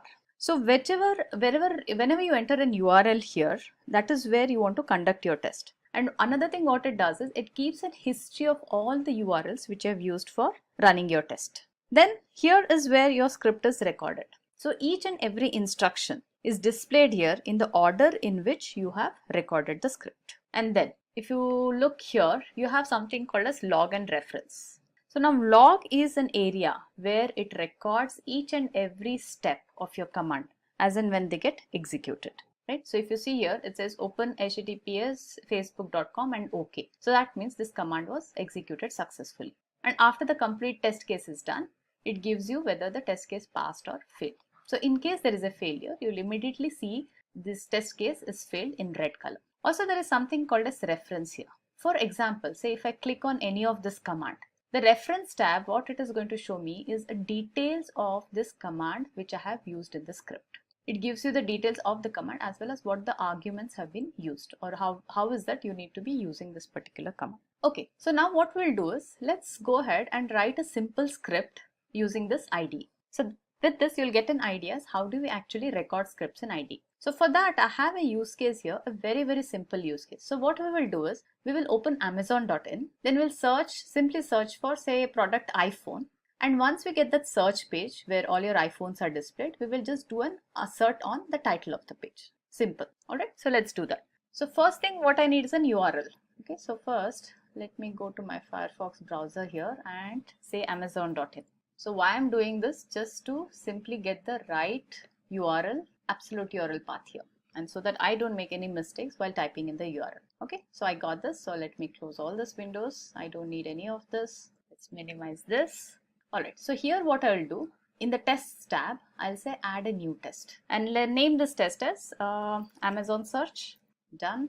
I'll say add. Now I'll enter this URL which I just copied it from my browser. Okay, and then I'll just say start recording. So what it did was, since I've entered the URL in this address box, it just opened the amazon.in URL. Now let's do our test case. So in my test case, what I said was I want to search for iPhone. Once I have this, I'm just going to click on my search button. So now this gives me a list of all iPhones. And then I said I want to add an assertion on the title of this page. So for me to do that, what IDE gives me an option is I have to just right click anywhere on this page and you'll see the Selenium IDE options here. So in this, I will select assert title and then I will close this browser. So that kind of completes my test case. So now take a look at all the steps which is created for me. So it says open / because I've already provided the URL here. So either you can replace it with your regular URL or you can just leave it as it is. So what I will do, since this is going to be a proper script and I might be using this to run it from my command prompt also. So I'll just replace this target with the actual URL. And then what it is doing, it is setting a window size. Then there are whatever I did on that particular URL on that website, it has recorded all the steps for me. So this is where it says type into this particular text box, which is my search box. And what did it type? iPhone. This was the value which I entered. Now there was one more feature which I told you in this new ID, which I said it has a failover mechanism for your locating techniques. Now that is what this is. Now if you look here, this ID is equal to tab search text box. This is nothing but that search box where we entered the text iPhone. And it has certain identification through which this IDE identifies that web element. And that has multiple options to select that particular search box. So right now what it has used is ID is equal to 2-tab search box. However, if you know the different locating techniques, you will be able to see here that it has other techniques also which it has identified, like the name and the CSS and the XPath. So how does this help in failover is, say tomorrow if amazon.in website changes the ID of this element, right? You are not going to come and rewrite the scripts again. Instead, by using the same script, what it will do is, if this particular ID fails, if it is unable to find the element using the first locator, which is the ID, it simply moves to the next available ones and it tries to search for that element until one of these becomes true. That is what was the failure mechanism which has got added now. It's a very brilliant feature because most of our test cases break because of element location techniques. Well, let's come back to this. So then we added an assert title, right? So what is assert title here? It simply captures the title of that particular page and it checks. This is all. A very simple test case. So what we will do now is we will stop the recording, and then I've also given a close browser. So right now what I will do is I'll just comment this out. Why? Because if I just run this test case, it's going to be very fast and you might not be able to catch the exact command execution what has happened. Alright, so right now I'll just disable it so that it will just do all these test cases and it just stays there without closing the browser. So now I'll just say run the current test case. So your Amazon in is launched. Okay, it is typed in the iPhone. It's also clicked on the search. So it is done. So now if you look here, since we are in the reference tab, it is not able to show. So let's go to the log. And now let's see the log. So it's going to be a running log. So if you notice here, the previous examples which we have run for Facebook is also in the same log.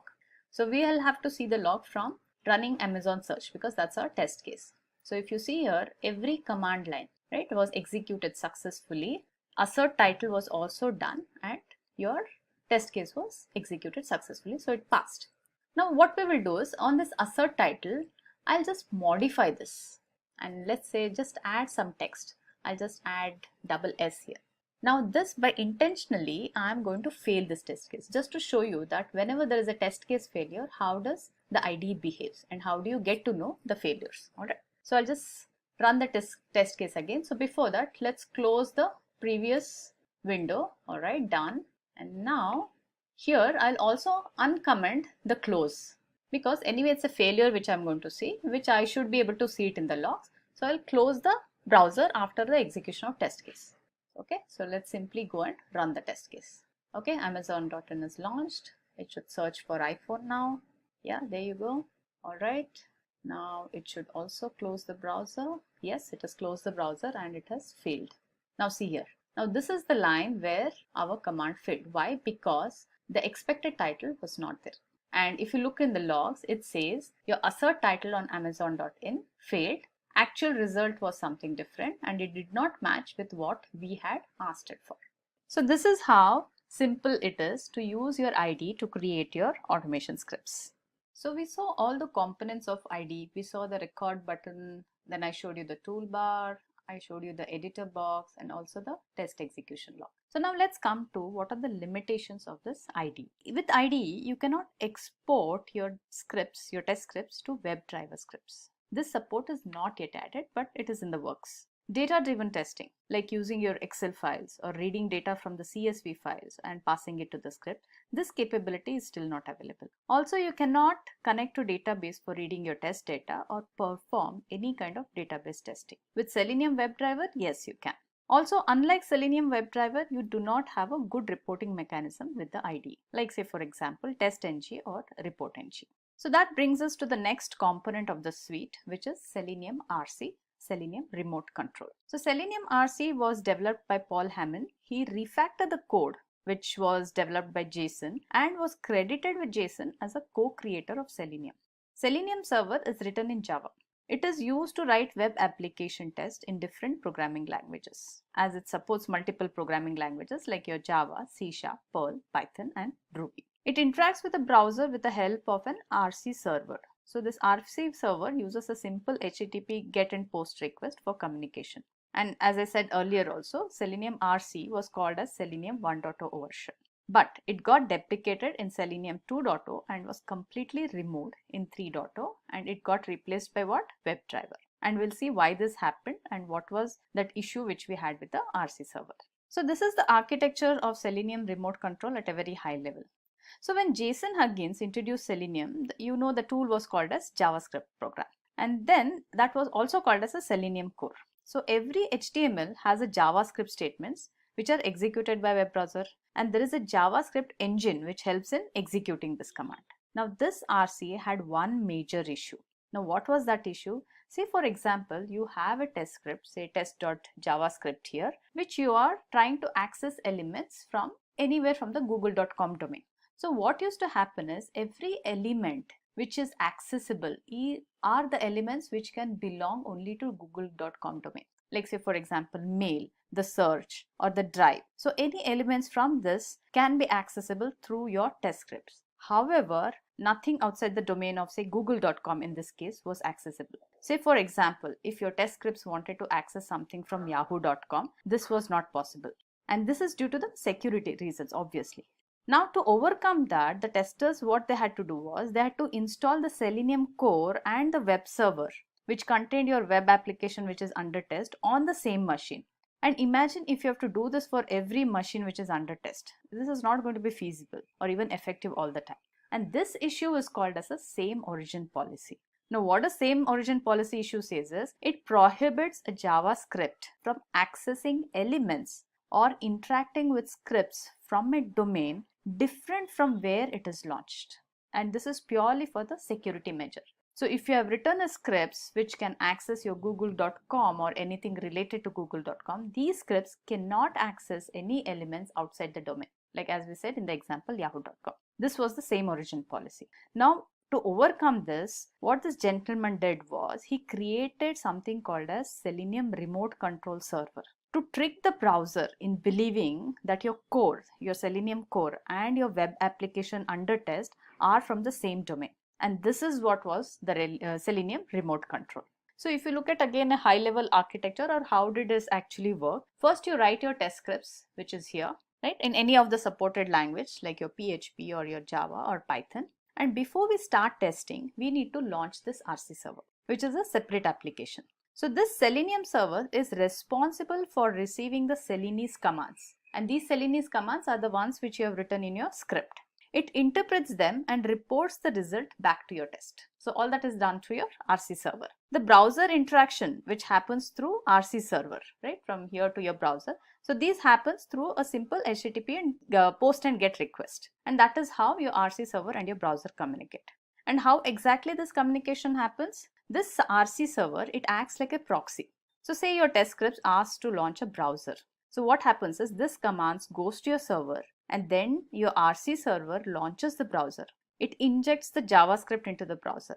Once this is done, all the subsequent calls from your test script, right, from your test scripts to your browser goes through your RC.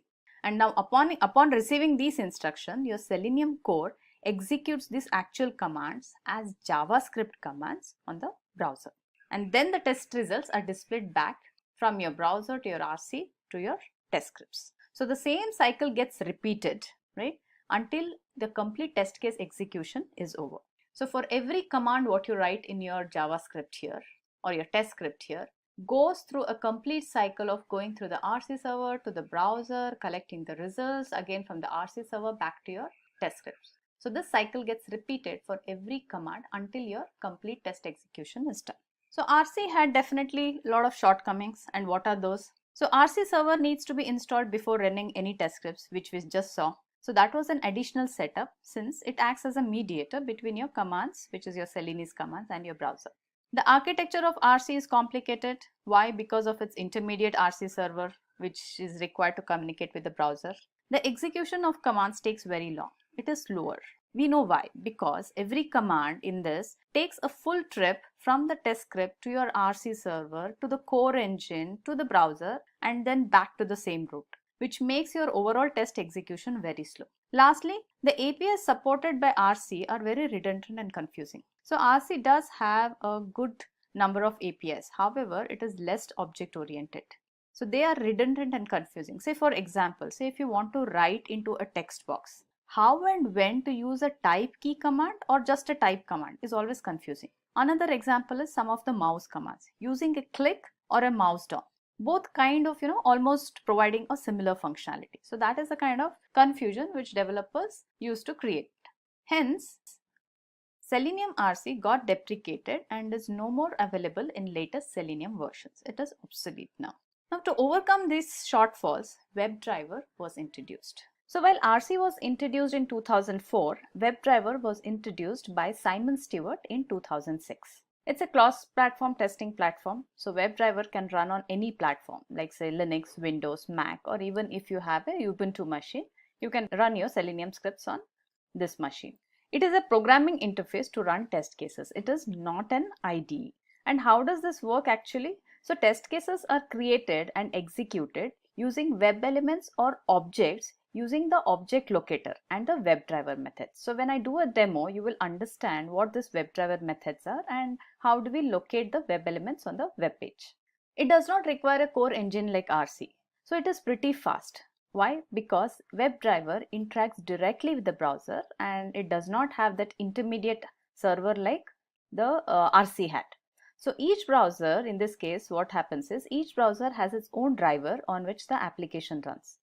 And this driver is responsible to make the browser understand the commands which you will be passing from the script. Like say for example, click of a button or you want to enter some text. So through your script, you tell which browser you want to work with, say Chrome, and then the Chrome driver is responsible for interpreting your instructions and to execute it on the web application launched on the Chrome browser. So like RC, WebDriver also supports multiple programming languages in which you can write your test scripts. So another advantage of WebDriver is it supports various frameworks like TestNG, JUnit, NUnit and ReportNG. So when we talk about the limitations of WebDriver, you will appreciate how this support for various frameworks and tools help in making the Selenium a complete automation solution for web application. So let's look at the architecture of WebDriver at a high level. What is in WebDriver? So WebDriver consists of 4 major components. The first one is we have got client libraries, right? Or what we also call it as language bindings. So since Selenium supports multiple languages and you're free to use any of the supported languages to create your automation script, these libraries are made available on your Selenium website, which you need to download and then write your scripts accordingly. So let's go and see from where do we download this. So if I go to my browser,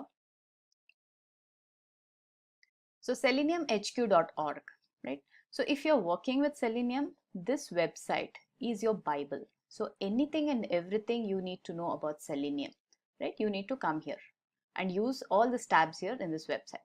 So right now what we are going to look at is what are those language bindings. So for that, I'll have to go to this download tab here, okay?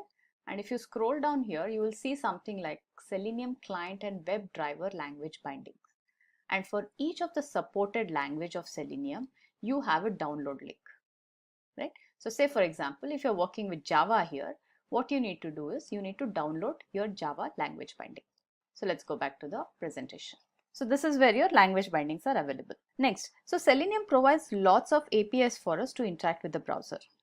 And when we do the demo, I'll be showing you some of these APIs, right? And these are nothing but the REST APIs. And everything, whatever we do through the script happens through the REST calls. Then we have a JSON wire protocol. What is JSON? JavaScript Object Notation. It is nothing but a standard for exchanging data over the web. So for example, you want to say launch a web application through your script. So what Selenium does it creates a JSON payload and posts the request to the browser driver. That is here. And then we have this browser drivers themselves. And as I said, there is a specific driver for each browser. As you know, every tool has its own limitation. So does Selenium. So let's look at what these limitations are and if there are any workarounds for them. Cannot test mobile applications requires framework like APM. Selenium is for automating web application. It cannot handle mobile applications. Mobile applications are a little different and they need its own set of automation tools. However, what Selenium provides is a support for integrating this APM tool, which is nothing but a mobile application automation tool. And using APM and Selenium, you can still achieve mobile application automation. And when do you usually need this? When your application under test is also supported on mobile devices, you would want a mechanism to run the same test cases on web browser as well as your mobile browsers, right? So this is how you achieve it. The next limitation, so when we talked about the components of Selenium, I said that with WebDriver, we can achieve only sequential execution. However, in real-time scenario, we cannot just live with this. We need to have a mechanism to run our test cases parallelly on multiple machines as well as on multiple browsers.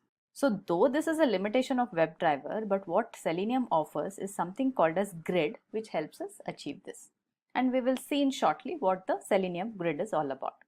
Also, if you want to know more details as how do we work with the grid, how do you want to install that grid, so do check out our video on Simplilearn website on Selenium grid. Third limitation, so limited reporting capability. So Selenium WebDriver has a limited reporting capability. It can create basic reports, but what we definitely need is a more. So it does support some tools like say TestNG, ReportNG, and even Extent reports, which you can integrate with Selenium and generate beautiful reports. Powerful, isn't it? Also, there are other challenges with Selenium, like Selenium is not very good with image testing, especially for the ones which are designed for web application automation. But then we have other tools which can be used along with Selenium like AutoIt and Securely. So if you look at all this, Selenium still provides a complete solution for your automation needs.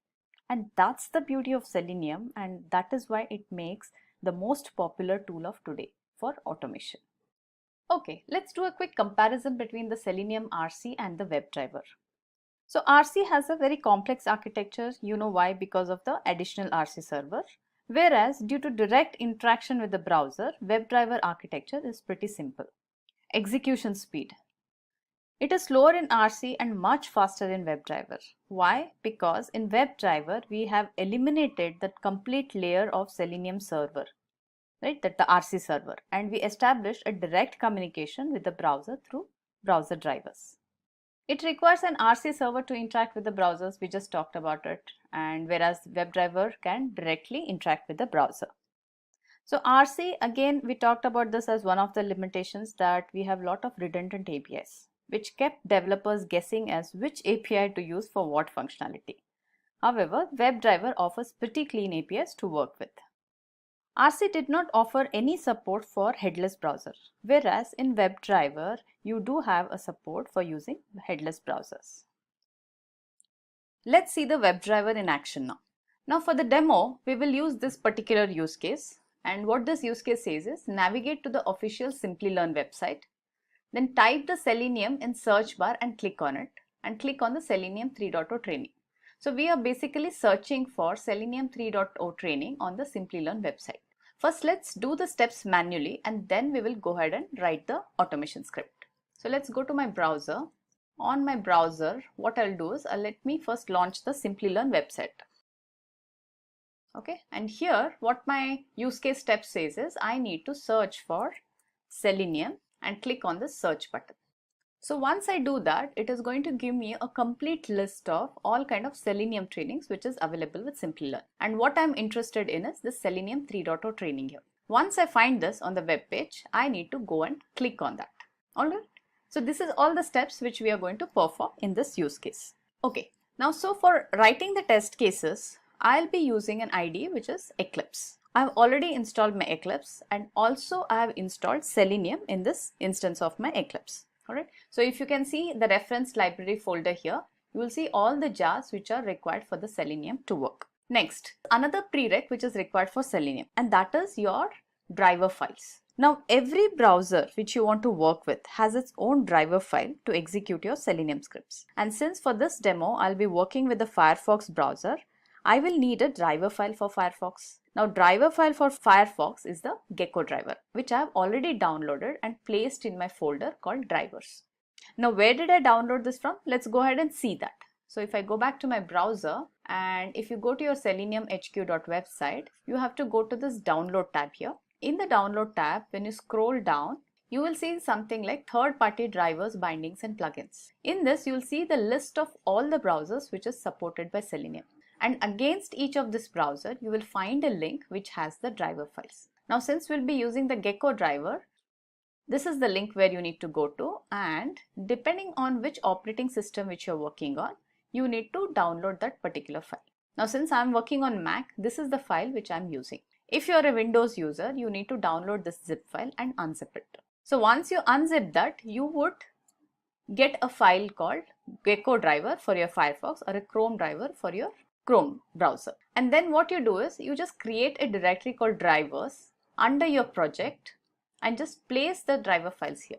So these are the two prereqs for your Selenium. One is importing your jar files like this, and then having your drivers downloaded and keep them under a folder where you can reference to. Okay, so now we'll go ahead and create a class. I already have a package created in this project, so I'll use this project and create a new class. So I'll say create new Java class, and let's call this as search training. I'll be using a public static void main, and I'll click on finish. So let's remove this auto generated lines as we do not need them. Alright, now the first statement which you need to write before even you start writing the rest of your code is what you need to do is you need to define or declare your driver variable using your class WebDriver. So what I would do is I'll say WebDriver driver. Done. Alright. Now you will see that this ID is going to flash some errors for you. That means it is going to ask you to import certain libraries which is required by the WebDriver. So simply just go ahead and say import WebDriver from org.opensq.selenium. This is the package which we will need. Alright. So you have a driver created which is of the class WebDriver. And now after this I'm going to create 3 methods. Alright. So first method I will have for launching the Firefox browser. Okay. And then I will write a simple method for searching Selenium training and clicking on it. This is the actual use case what we'll be doing. And then third method I'm going to write is just to close the browser which I'm going to be opening. Right? So these are the different methods which I'll be creating, and from the public static void main I will just call these methods one after the other. Okay, so let's go ahead and write the first method. Now my first method is launching the Firefox browser. So I'll say public void, since my return type is null or there is no return type for this, let's call it as launch browser. Okay, alright. Now in this, for launching any browser, I need to mention 2 steps. Now the first step is where I need to do a system.set property. Okay, let's do that first and then I'll explain what this does. I'll just say system.set property. So this accepts a key and a value pair. So what is my key here? My key here is webdriver.gecko.driver, and I need to provide a value. So value is nothing but the path to the Gecko driver. And we know that this Gecko driver which I'm going to use here is right here in the same project path under the drivers folder, correct? And that is what the path which I'm going to provide here. So here simply I need to say drivers/Gecko driver, Gecko. Alright, done. And let me close this sentence. Alright, now since I'm a Mac user, my Gecko driver installable is just the name Gecko driver. If you're a Windows user and if you're running your Selenium scripts on the Windows machine, you need to provide a complete path to this, including .exe, because driver executable on your machines is going to be gecko driver.exe. Alright, so just make sure that your path which you mentioned here in the system.set property is the correct path.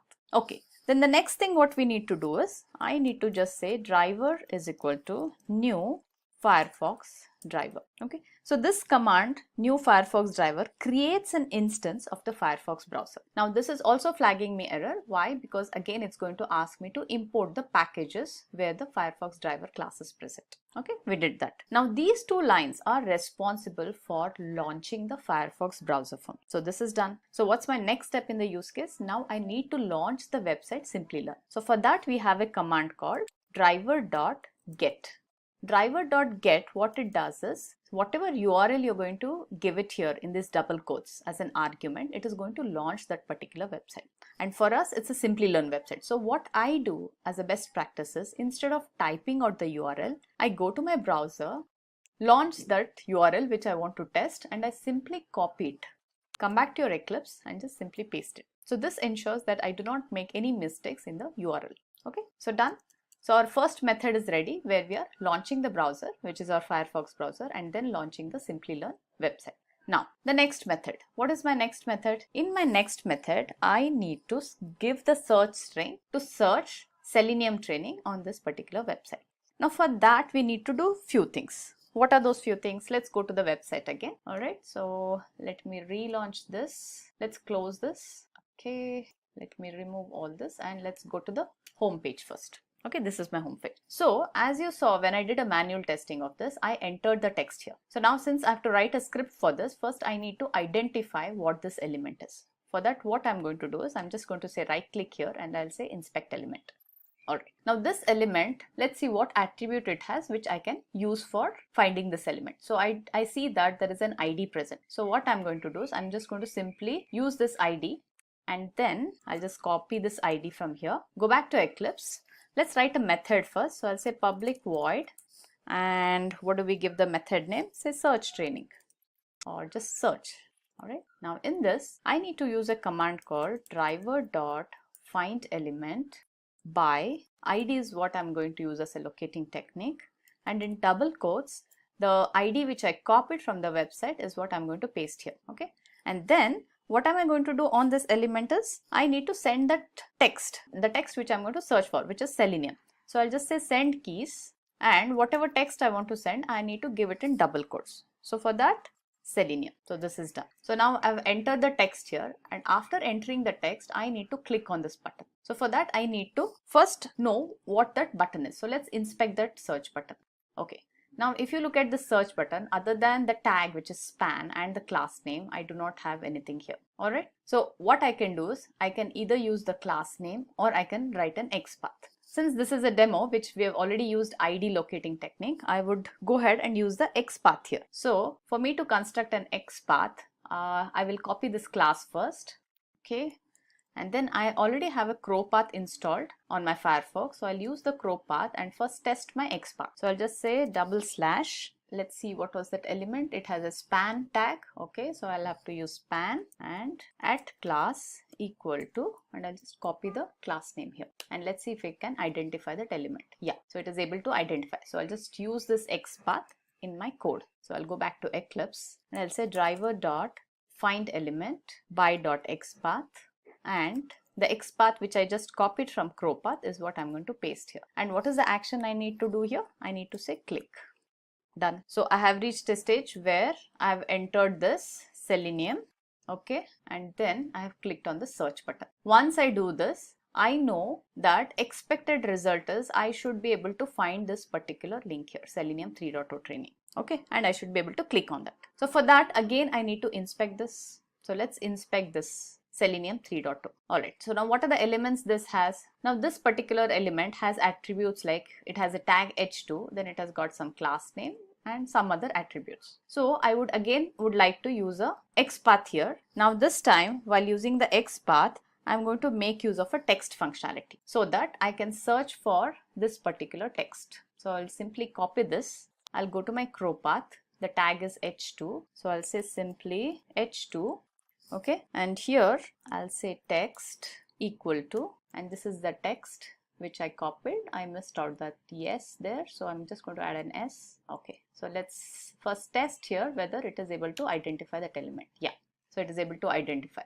So can you see here blue dotted line? It is able to show us which element it is identified. So I'll copy this XPath now, and let's go to my IDE Eclipse. So now here what I need to do is I'll have to again simply say driver.findElement by.xpath and paste the XPath which we just did, and then again I have to do a click operation.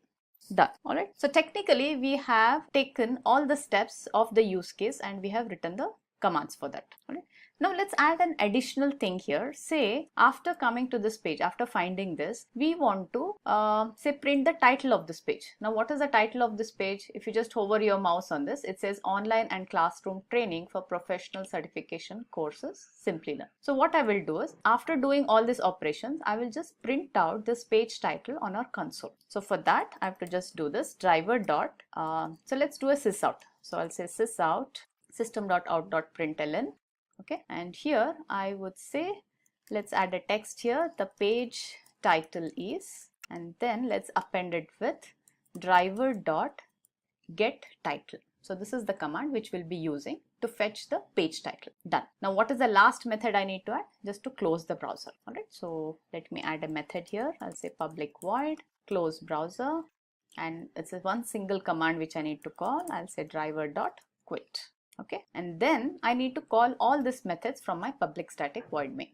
So let me use my class name, which is this. So I'm going to create an object obj is equal to new class name, and then using this object, first is I need to call the method launch browser, and then I'll call the method search right? And then I'll call the method close browser.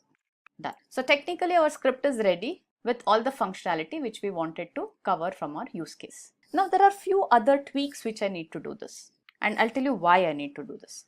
Now for example, after we click here, right, after we click on the search, if you observed on your website, it took a little while before it listed out all the Selenium trainings for us. And usually when you're actually doing it, you wait for the Selenium 3.0 training to be available and then you click on that. Now same thing, you also need to tell your scripts to do that. You need to tell your scripts to wait for a while until you start seeing the Selenium 3.0 training or it appears on your web page. There are multiple ways to do that in your script, and it is a part of overall synchronization, what we call, where we use kind of implicit and explicit kind of ways.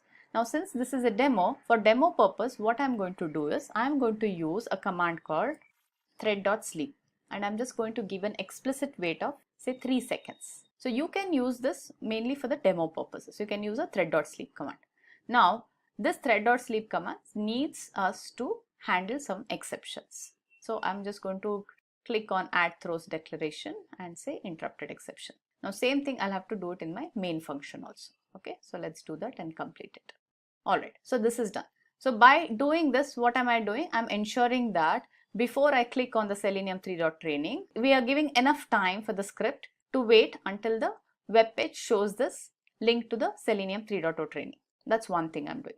Alright, and also now since you're going to be seeing this demo through the video recording, the script when it starts running, it is going to be very fast. So you might just miss out seeing how it does the send keys and how did it click on the search button. For us to enable us to see it properly, I'll just add some explicit waits here just for our demo purpose. So after entering the keys, right, so what I'll do is I'll just give a simple thread.sleep here. Okay, so probably a 3 seconds or a 2 seconds wait should be good enough. Okay, a 3 seconds wait should be good enough here so that we should be able to see how exactly this works on your browser when we execute this. Okay, now our complete script is ready. So what I'll do is I'll just save the script and then we will simply run the script. So to run the script, I'll just say right click, run as Java application. Okay, it says asks me to select and save. I've saved the script now. So let's observe how it runs. Okay, the Simplilearn.com, the website is launched. So the Selenium text has been entered in the search box. It has clicked on the search. Okay, all right. So now it did everything whatever we wanted it to do. All right. So since we are closing the browser, you were unable to see whether the Selenium 3.0 training was selected or not. However, what I have given here is to fetch the title after all these operations were complete. And if you see here, the complete operations was done and we were able to see the page title here. Okay. So now what I'll do, since we are unable to see whether it clicked on the Selenium 3.0 training or not, I'll just comment out the close browser, the command. Okay. So we will not call the close browser so that the browser remains open and we get to see whether did it really find the training link or not. Okay. So let me close this window. We don't need this Firefox window. Close all tabs and then I'll just re-execute this script. So I'll say run as Java application. So save the file. Okay, Simplilearn.com is launched. So search text is entered. Now it's going to click on the search button. Yes. All right. So we've got the search results. It should click on Selenium 3.0 training and yes, it is successfully able to click on that. All right. So now it's not going to close the browser because we have commented on that line. However, it did print us the title here. All right. So this is a simple way of using the Selenium scripts. Selenium Grid. So Grid is used to run multiple test scripts on multiple machines at the same time. With WebDriver, you can only do sequential execution, but in real-time environment, you always have the need to run test cases in distributed environment. And that is where Selenium Grid comes into picture. So Grid was conceptualized and developed by Patrick. The main objective is to minimize test execution time. And how? By running your test parallelly. So design is in such a way that commands are distributed on multiple machines where you want to run test and all these are executed simultaneously. What do you achieve by this methodology? Of course, the parallel execution on different browsers and operating system. Grid is pretty flexible and can integrate with many tools. Like say you want a reporting tool integrated to pull all the reports from the multiple machines where you're running your test cases and you want to present that report in a good looking format. So you have an option to integrate such report. Okay, so how does this grid work? So grid has a hub and node concept which helps in achieving the parallel execution. Let's take an example. Say your application supports all browsers and most of the operating system. Like as in this picture, you could say one of them is a Windows machine, one of them is a Mac machine, and another one is say a Linux machine. So your requirement is to run the test on all supported browsers and operating system, like the one which is depicted in this picture. So what you have to do is, first thing is you configure a master machine, or what you also call it as a hub, by running something called a Selenium standalone server. And this standalone server can be downloaded from the Selenium HQ website. Using this server, you create a hub configuration, that is this node. And then you create nodes specific to your machine requirement. And how are these nodes created? You again use the same server, which is your standalone Selenium server, to create the node configuration. So I'll show you where the Selenium server can be downloaded. So if we go back to our Selenium HQ website, so you can see here right on the top it says Selenium standalone server, and this is the latest version available, so you just need to download. Once you download this, keep a version of this one on your master machine, that is your hub, and this should also be present on your node machines. And there is a certain command which you can use to install this server as a node and as a master depending on your configuration. So once that is done, you have your master or the hub and the nodes created. Your master can control on which nodes you want to execute test. Now say if this is a Mac machine, this is a Windows machine, through your master or your hub, you control on which machine you want to execute what tests. Then also you could have a multiple combination of tests. Like say for example, smoke test to be run on all these nodes. That's the kind of configuration you can create. Or a certain component test to be run on say only Windows 10 with an Edge browser, or say regression test on Mac machine. So any such things, whatever configurations you have for your node, what happens is the hub picks the right node which conforms to your requirements or the configurations which you have set up, and then sends a command to the node to execute those test cases on the node. Everything is controlled through your master machine only here. What happens on the node? So once the node gets the command from the master, the node actually runs all the test cases which it intends to run on the specific browser which you have mentioned in your configuration file. So this is a very high level architecture and how a grid works. So if you want to know more details of how the grid works, you can refer to our video on Simplilearn. Alright, again, limitations. So what limitation does this grid have now? The first one, it has relatively poor scalability compared to many modern applications. It is pretty static. Each server is configured in advance with a subset of required browser instances available. So if you want to vary this, you will need to reconfigure. So any configuration tomorrow on any machines you want to change, it cannot be done automatically. You need to completely reconfigure that node and then add it back to the grid. Thirdly, although it is available to run on virtual servers, it is actually not designed as a cloud native application. And as a result of this, it isn't optimized to take advantage of things like say distributed storage or dynamic scaling or even automatic failover. So these are some of the limitations of the grid. Advantages of Selenium: speed and accuracy. Of course, since there is no manual execution, your test can run faster, and with grid, it helps in parallel execution, and you can run or execute large volumes of tests within a very short time frame. Let's take an example. Say just before the release of your product, say during the last lap of your testing, you find a bug, and of course it has to be fixed. So the developer fixes the bug and you want to run all the test cases pertaining to that area. Now can you imagine that if you have to do this testing manually, how long it's going to take? So by automation, you can achieve this in a very short duration of time, and it will also help you release your product in time with very minimal or absolutely no human errors. The second advantage, it's an open source, so it's available free of cost, so anyone can download it and start using it. It supports wide spectrum of programming languages we have been seeing throughout this presentation. It is not restricted to any particular programming language. So whatever language you are comfortable with, you have an option to use that and write your Selenium scripts.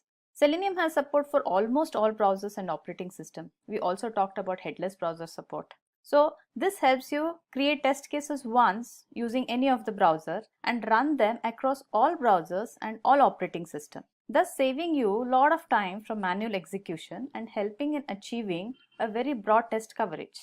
And we also saw that pretty easy to use tool, right? So you can check out all our videos and it's just a matter of time that you can master the skill of writing your automation scripts. Reusability. Of course, like any programming language, it provides you a mechanism to reuse your code and avoid redundancy. Well, again, let's see an overall what are the limitations of Selenium itself.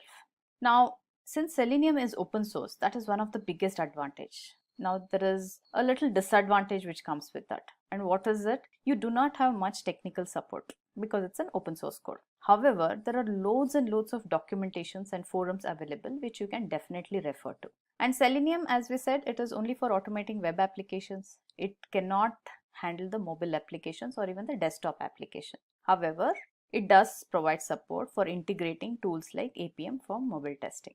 Selenium is not very good with image testing, especially designed for your web application tools. Again, we have tools like AutoIt and Securely which can be integrated with Selenium. Selenium WebDriver has limited reporting capability, but again, it does provide us support for integrating tools like TestNG, ReportNG and Extend Report. It does not have test management capabilities. It need not, right? Not one tool need not have each and everything what is required, but there is always a way to integrate it. So Selenium does provide a way to integrate any of the test management tools. Now, since Selenium supports multiple programming languages, the developer of test automation will require to have some basic knowledge of any of the programming language it supports to write effective automation scripts, right? So this you could look at it as an advantage or as a disadvantage. So overall, if you look at all this, right, Selenium still provides a complete solution for our automation need. And that is why we can still say that Selenium is one of the most popular tool used in the industry today for your web application automation. What Docker is and how you could be using it within your own DevOps environment. So let's get started. So let's first of all compare Docker with a traditional virtual machine. So here we have the architecture on the left and right of a traditional virtual machine versus a Docker environment. And there are some things that you'll probably see immediately that are big differences. One is that the virtual environment has hypervisor layer, whereas the Docker environment has a Docker engine layer. And then in addition to that, there are additional layers within the virtual machine.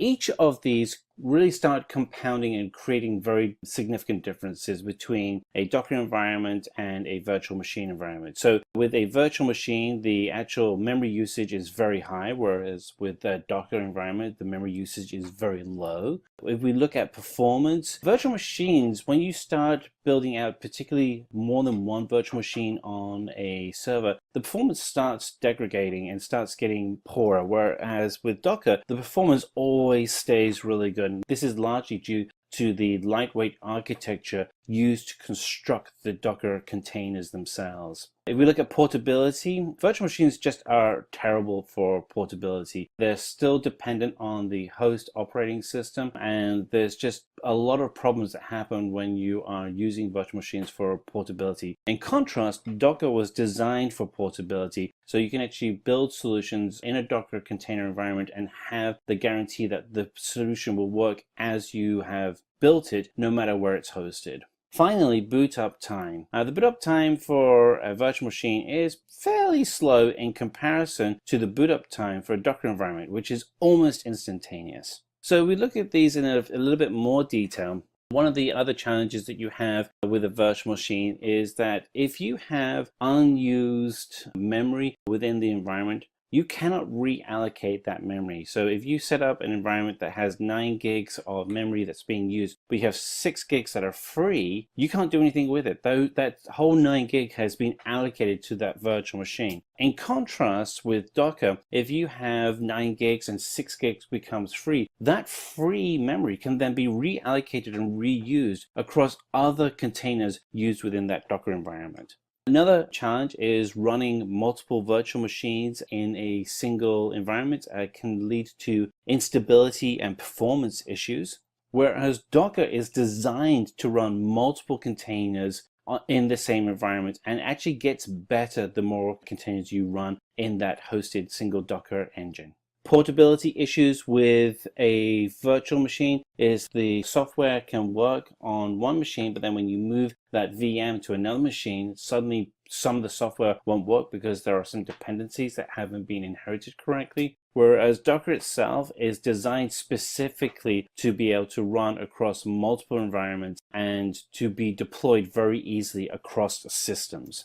And again, the actual boot up time for a VM, it just takes a long time. You're talking about minutes in contrast to the milliseconds that it takes for a Docker environment to boot up.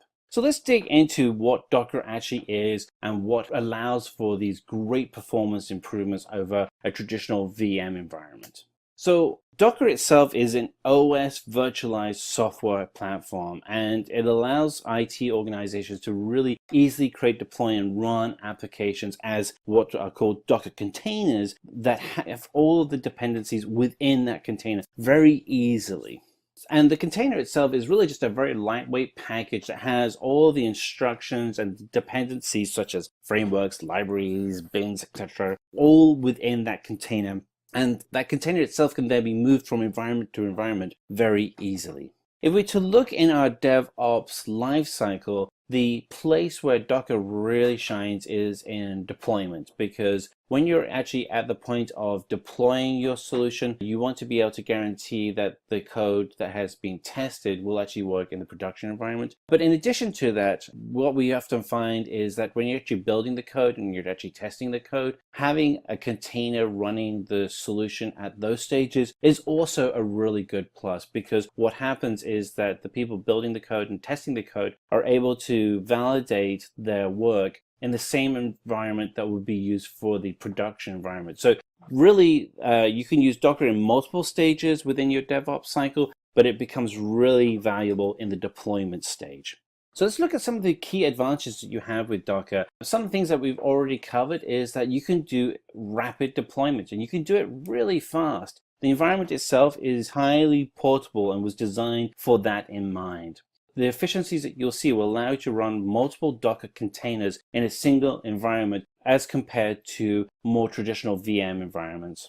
The configuration itself can be scripted through a language called YAML, which allows you to be able to write out and describe the Docker environment that you want to create.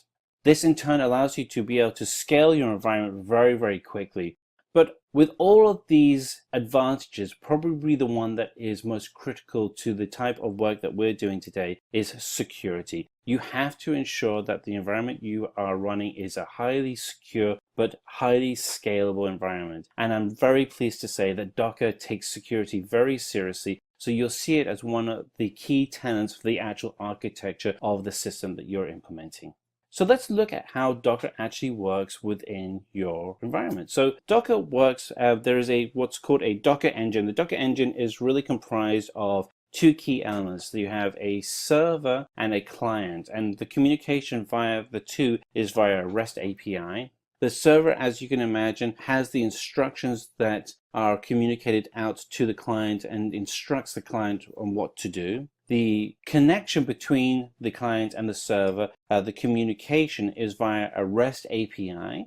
On older systems, you can take advantage of the Docker toolbox, which allows you to go ahead and control the Docker engine, the Docker machine, Docker Compose, and Kitematic. So let's now go into what the actual root components, though, of Docker are. So let's have a look at those key components. There are four components that we're going to go through. We have the Docker client and server, we have Docker images, we have the Docker registry, and the Docker container. We're going to step through each of these one by one. So let's look at the Docker client and server first. So the Docker client and server is a command line instructed solution where you would use terminal on your Mac or command line on your PC or Linux system to be able to issue commands from the Docker daemon. The communication between the Docker client and the Docker host is via a REST API. So you can do similar communication such as a Docker pull command, which would send an instruction to the daemon, which would then form the interaction of pulling in the correct components, such as an image or container or registry, to the Docker client. The Docker daemon itself is actually a service which actually performs all sorts of operating and performance services. And as you'd imagine, the Docker daemon is constantly listening across the REST API to see if it needs to perform any specific requests. If you want to trigger and start the whole process, what you want to do is use the command docker within your Docker daemon, and that will start all of your performances. And then you have a Docker host, which actually runs the Docker daemon and registry itself. So now let's look into the actual structure of a Docker image. So a Docker image itself is a template which contains instructions for the Docker container, and that template is written with a language called YAML, and YAML stands for yet another markup language. It's very easy to learn. The Docker image itself is built within that YAML file and then hosted as a file in the Docker registry. The image is really comprised of several key layers. And you start with your base layer, which will typically have your base image. In this instance, it's your base operating system, such as Ubuntu. And then you then have layer of dependencies above that. This would then comprise the instructions in a read-only file that would become your Docker file. So let's actually go through and look at what one of those sets of instructions would look like. So here we have 4 layers of instructions. We have a from, pull, run, and then command. So what does that actually look like in our layers?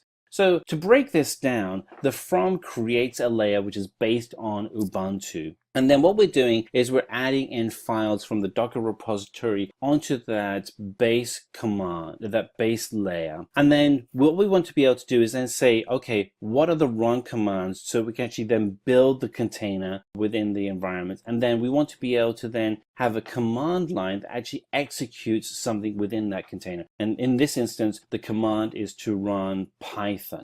So one of the things that we will see is that as we set up multiple containers, each new container is a new layer with new images within the Docker environment.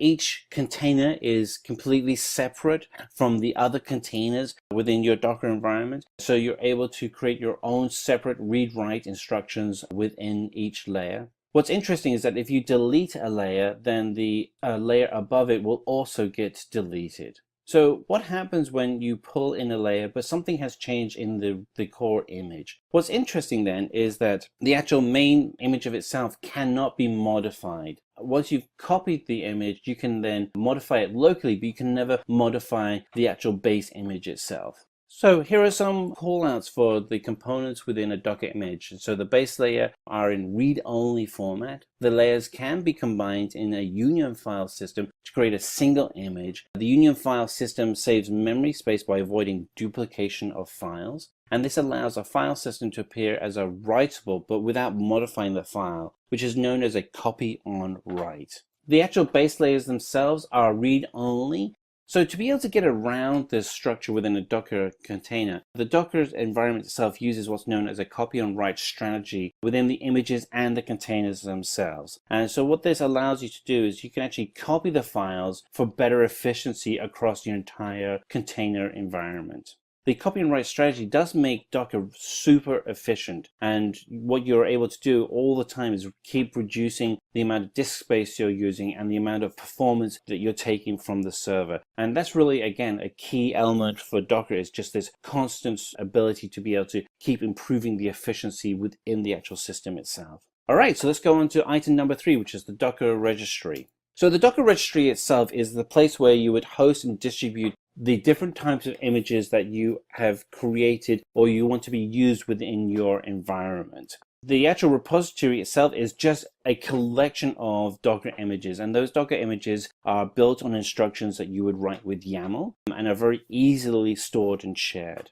And what you can actually do is you can actually associate specific name tags to the actual Docker images themselves, so it's easy for people to be able to find and share that image within the Docker registry itself. One of the things you actually see as we go through the demos, you actually see us actually using the tag name, and you'll see how it is an alphanumeric identifier and how we actually use it to actually create the actual container itself. One of the things you can do to as start off how you would manage a registry is you can actually use the publicly accessible Docker Hub registry, which is available to anybody, but you can also create your own registry for your own use internally. The actual registry that you create internally can have both public and private images that you create, and this may be for various reasons of how you structure your environment. The actual commands you would use to actually connect to the registry are both push and pull. Push is to actually push a new container environment that you've created from your local manager node to the remote registry, and a pull allows you to pull a new client that has been created and is being shared. So again, pull command, it pulls and retrieves a Docker image from the Docker registry and makes it very easy for people to share different images consistently across teams. And a push command allows you to take a new command that you've created, a new container that you've created, and push it to the registry, whether it's Docker Hub or whether it's your own private registry, and allow it to be shared across your teams. Some key did you knows in Docker registry, deleting a repository is not a reversible action. So if you delete a repository, it's gone. So let's go into the final stage here, which is the actual Docker container itself. So the Docker container itself is an executable package of applications and its dependencies bundled together. So it gives all the instructions that you would have for the solution that you're looking to run. It's actually really lightweight, and again, this is because of the redundancy that's built into how you structure the container, and the container itself is then inherently also extremely portable.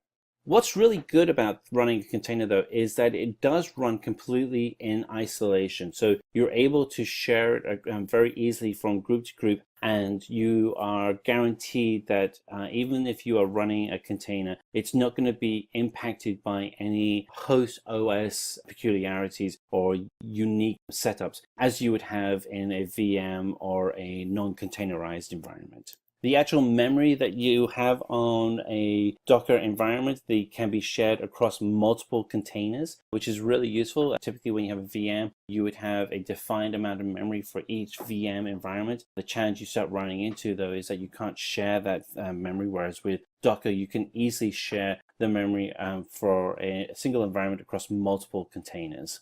The actual container is built using Docker images, and the command to actually run those images is a run command. So let's actually go through a basic structure of how you would run a Docker image. So you go into terminal window and you would write in Docker run Redis, and then it would run a container called Redis. So we're going to go in, and if you don't have the Redis image locally installed, it will then pull it from the registry. Then the new Docker container Redis will be then available within your environment, so you can actually start using it. So let's look at why containers are so lightweight.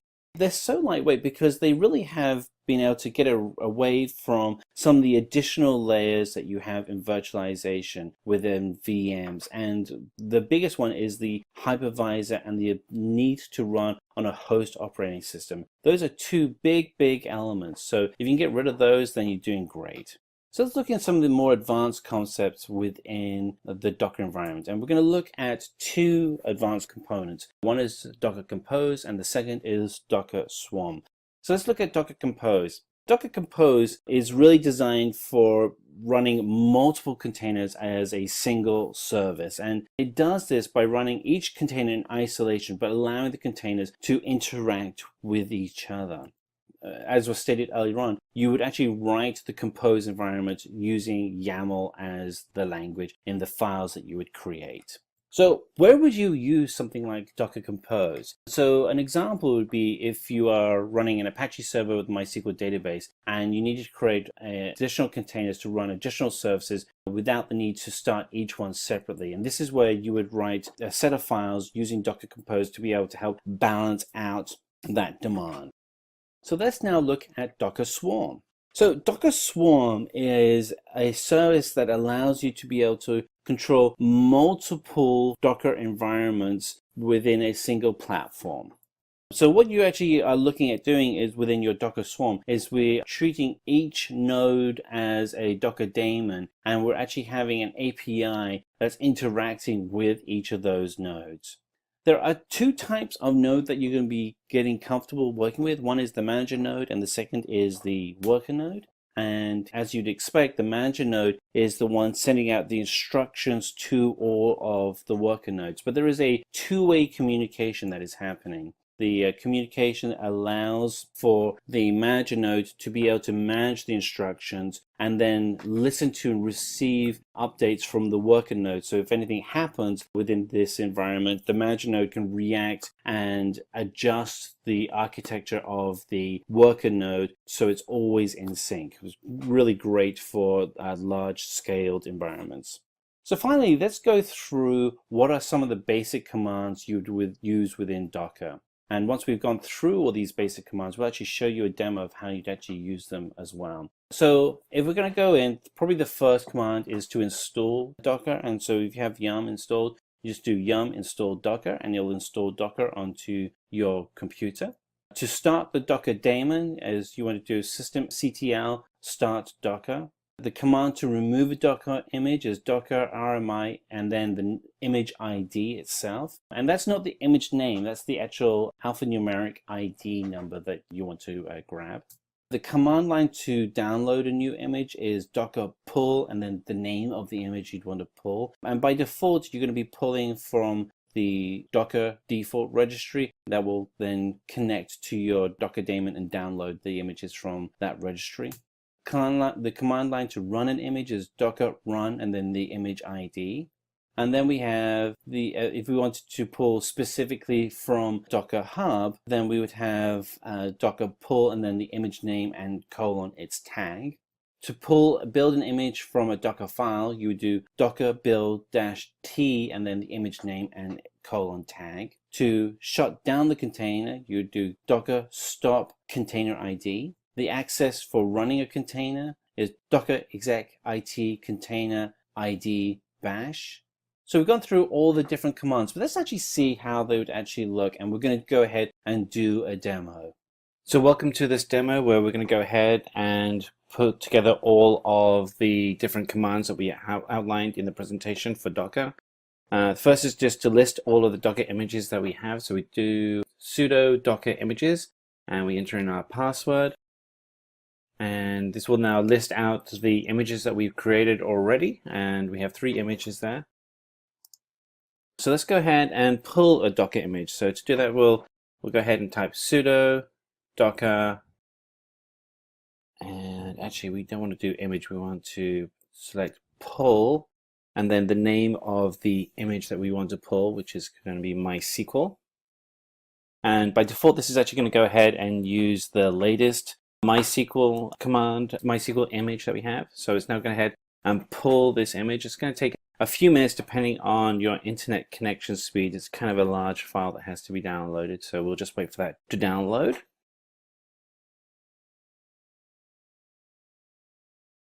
You can see the others have completed. Just waiting for this last file to download. Almost there. Once that's done, what we're going to go ahead and do is we'll actually run the Docker container and create the new container using the image that we just downloaded, but we have to wait for this to download first.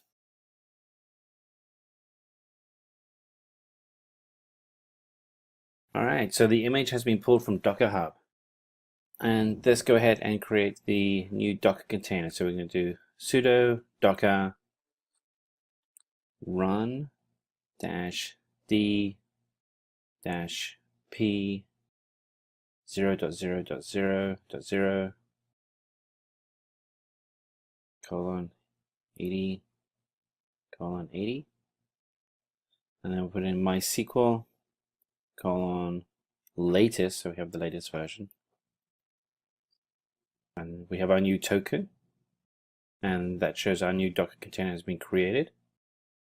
Now let's go ahead and see if the container is running, and we'll do sudo docker ps to list all the running containers. And what we see is that the container is not listed there, which means it's probably not running. So let's go ahead and list out all of the images that we have within Docker so we can see whether it's actually listed there. So we'll do ps-a, and yes, there we are. We can see that we do have our new container, MySQL latest, and it was created 36 seconds ago. but it's in the exited mode. So what we have to do is we have to change that status so it's actually running. So let's change that to running state. We'll do sudo docker run dash it dash dash name, and we can name it SL SQL MySQL /bin /bash, and that's now going to be in the root, and we'll exit out of that. And now if we list out the Docker containers, we should see it is now an active container.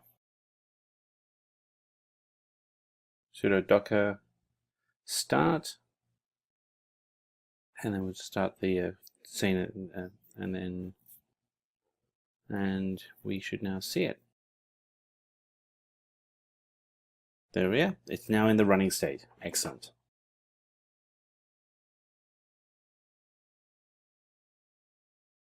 And we can see that it was updated 6 seconds ago. We're going to go ahead and we're going to clear the screen.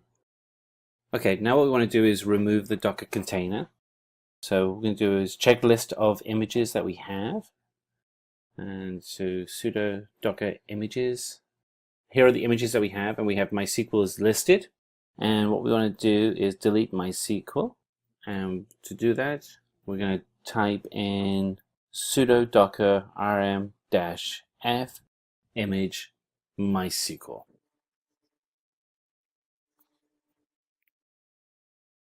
Run that command, and what we'll find is the image. There's no such image. Oh, okay. So what we actually have to do is we have to go and see that the image is now gone. It's been removed. Excellent. It's exactly what we wanted to see. And we can also delete an image by its image ID as well.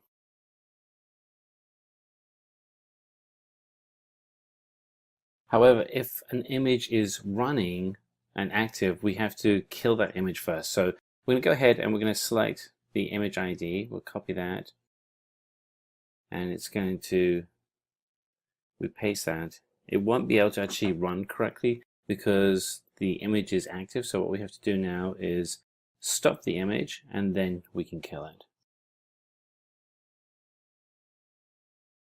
So it's in the running state. So we have to do, so we do sudo docker kill and kill SL, and that will kill the container. And now we'll see that the container has gone. And now we can delete the image. And that's going to be the image gone with the image ID. Ba-boom. Easy peasy. Okay, let's go ahead onto the next exercise, which is to, so here we are, we've listed all of the containers and they're all gone. So let's go on to the next exercise, the final exercise, which is to actually create a batch image. And we're going to do a batch HTTP image. So let's go ahead and write that out. So it's going to be docker run -dit -name white, that's going to be the name of this HTTP service, -p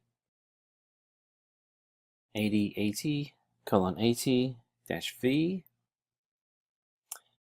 open quotes $pwd close quotes $/apache2/apache-docs/httpd:2.4.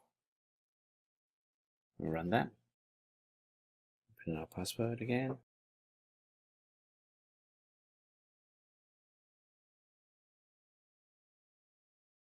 So what we see is the port is already being used. So let's go ahead and see which ports. Let's go see if we can change the port or see what ports are running. So let's do sudo images and see which ports are being used, because it's either the port or the name hasn't been put in correctly. So sudo docker images ps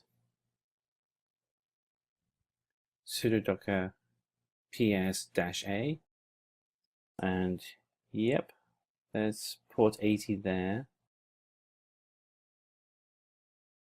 So we'll clear the screen.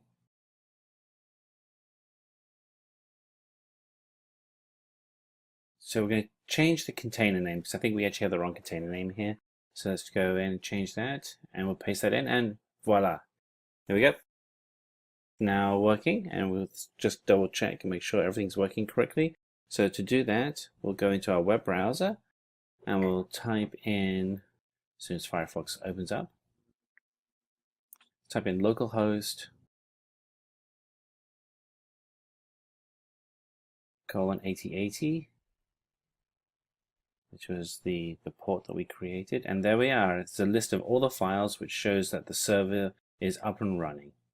This is Anjali from Simplilearn, and today we'll dive into a tutorial on the configuration management tool Chef. So if you look at the DevOps approach or the DevOps lifecycle, you will see that Chef falls under operations and deployment. Why should we use Chef? Well, consider a large company. Now this company caters to a large number of clients and provides n number of services or solutions. Of course, to get all of this done, they need a huge number of servers and a huge number of systems. Basically, they will have a huge infrastructure. Now, this infrastructure needs to be continuously configured and maintained. In fact, when you're dealing with an infrastructure that size, there's a good chance systems may be failing. And in the long run, as your company expands, new systems may even get added. So what do? Well, you could say the company has the best system administrator out there, but all by himself, could he possibly take care of an infrastructure that size? No, he can't. And that's where Chef comes in, because Chef automates this entire process. So what does Chef provide? Chef provides continuous deployment. So when you look at the market space today, you see how products and their updates are coming out in a matter of days. So it's very important that a company is able to deploy their product the minute it's ready, so that once it's out, it's not already obsolete. Chef also provides increased system robustness. As we saw, Chef can automate the infrastructure. But in spite of this automation, there's a good possibility that errors do creep in. Chef can detect all these bugs and remove them before deploying them into the real environment. Not only this, Chef also adapts to the cloud. We all know how today the services, tools, solutions, everything's revolving around the cloud. So Chef does really play along by making itself easily integratable with the cloud platform. So now that you know why to use Chef, let's look at what exactly is Chef. Chef is an open source tool developed by OpsCode.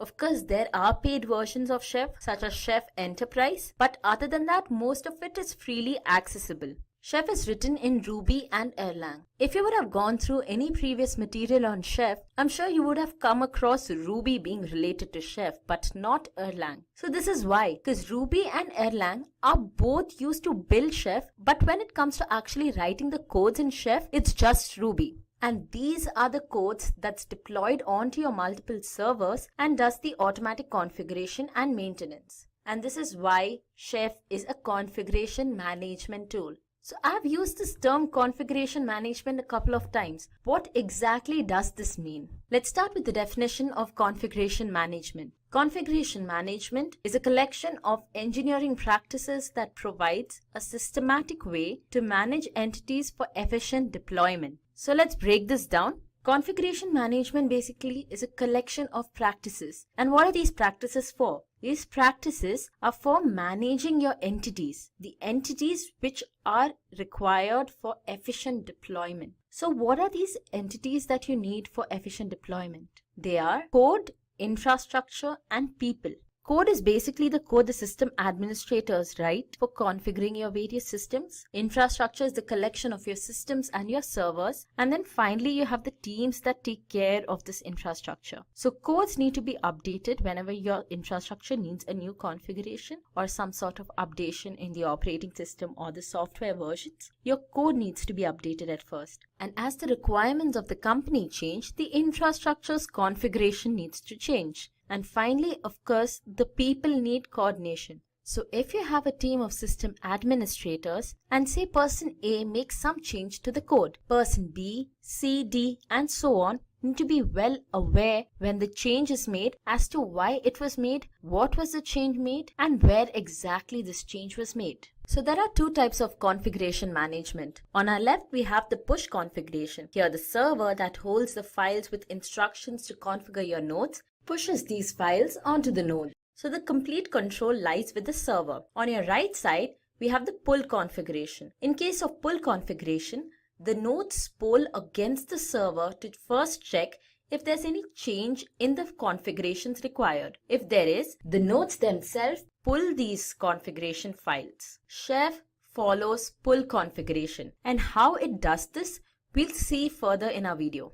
Another important term often used with Chef, infrastructure as code. So let's understand what this term infrastructure as code means through this small story.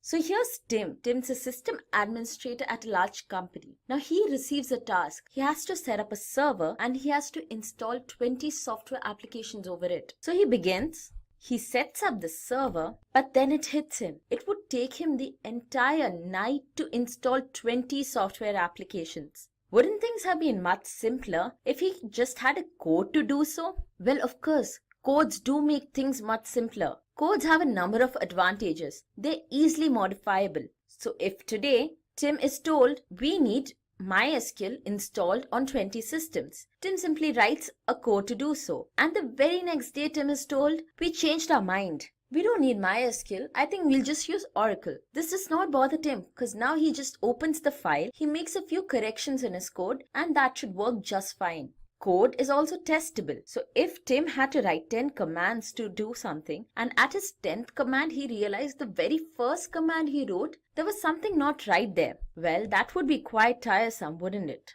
With codes, however, you can test it even before running it and all the bugs can be caught and corrected. Codes are also deployable. So they're easily deployable and they're deployable multiple times. So now that we saw the various advantages of having codes, let's see what infrastructure as code exactly is. Here's the definition. Infrastructure as code is a type of IT infrastructure where the operation team manages the code rather than a manual procedure. So infrastructure as a code allows the operations team to take care of a code which automatically performs various procedures rather than having to manually do those procedures. So with this feature, all your policies and your configurations are written as code. Let's now look at the various components of Chef. So our first component is the workstation. The workstation is the system where the system administrator sits. He or she creates the codes for configuring your nodes. Now these codes, which in case of Chef are written in Ruby, are called the recipes. And you'll have multiple number of recipes. So a collection of recipes is called a cookbook. Now these cookbooks are only created at the workstation,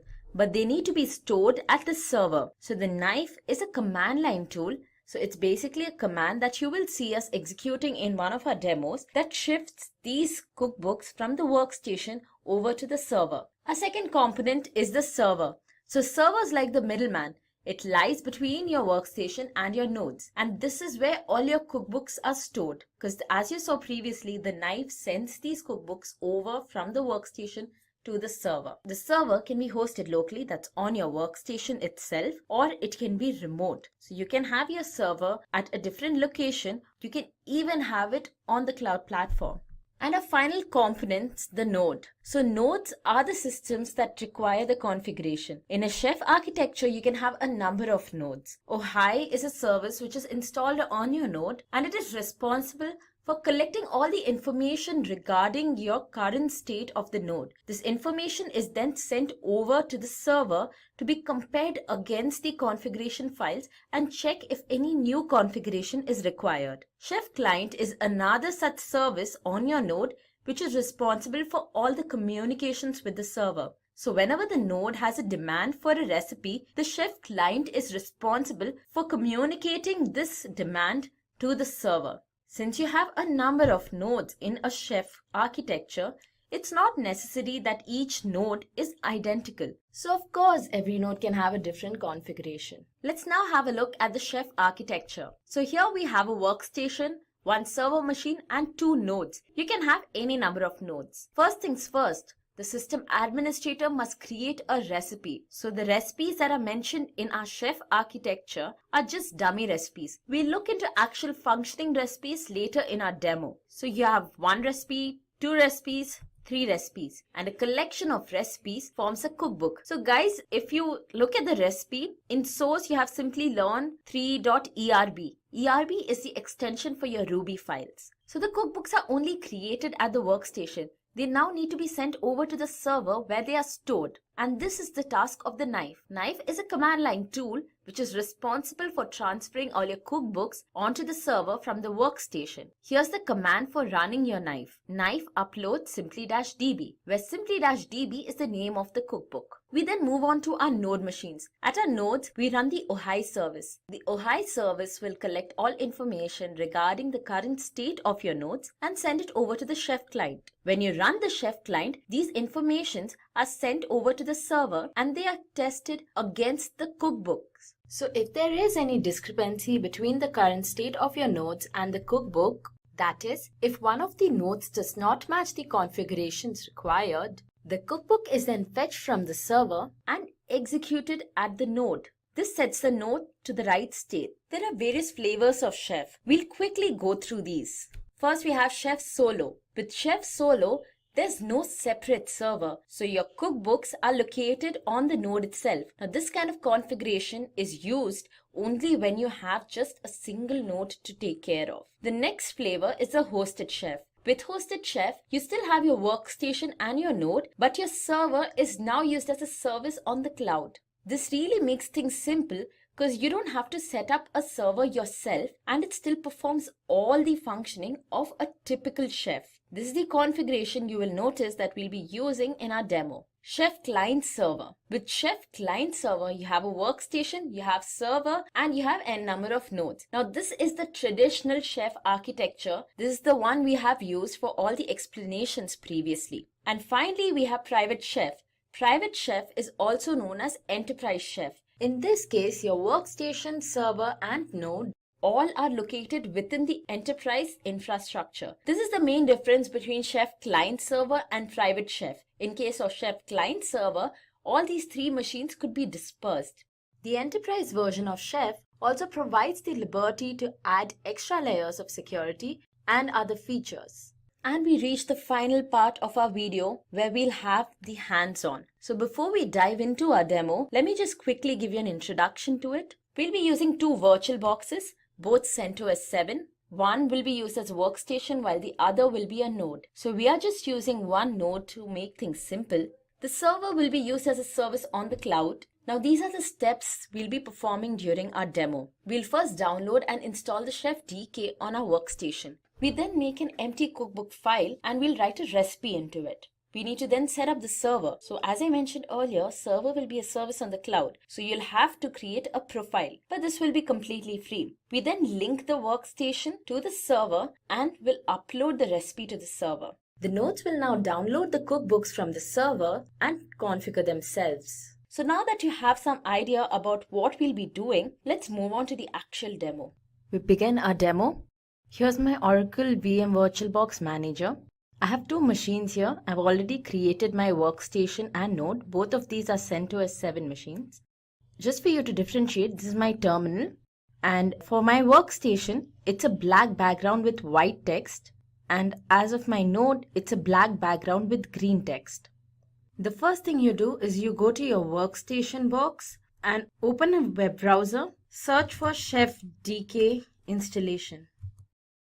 go to the first link, which is your Chef's official page, and under Red Hat Enterprise, because our system's a Red Hat system, select the link of the version that you're using. So I'm using CentOS 7. So my operating system version is 7. So I'll take this link. Now this is the link for downloading your Chef DK. You copy this link and go to your terminal. Guys, notice I'm in the home directory of my root user. So let's install our Chef DK.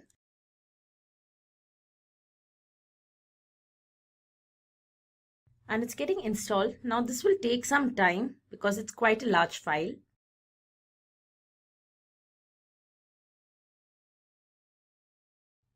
And ChefDK is downloaded. Next step, we need to install it. And this is the version of the ChefDK that we have downloaded. So type the same.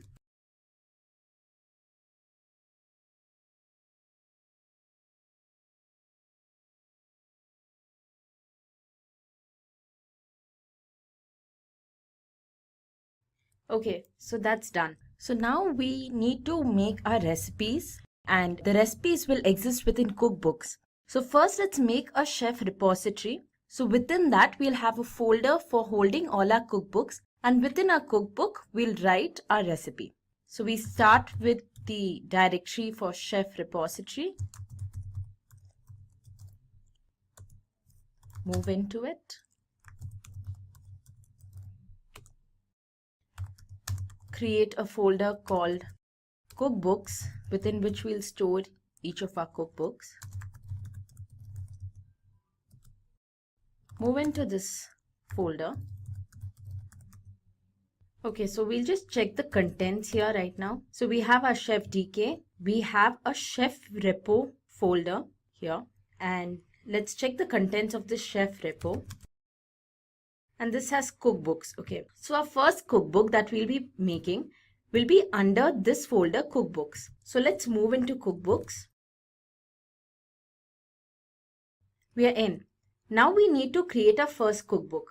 So the instruction for creating your first cookbook is chef generate cookbook and the name of your cookbook. So I'm just giving the name as sample. Yeah, so our cookbook sample is created. Now when you create your cookbook, you'll notice that a hierarchy is also automatically created. So let's just check the hierarchy of our cookbook. Let's move into sample, and tree is the command for checking the hierarchy. So here, as you can see, we have recipes, and under recipes we have default.rb. So we'll be editing this default.rb to create our recipe. Okay. So let's begin with that. Let's move into our recipes folder and open your default.rb. And here we are. So now we'll type in our code.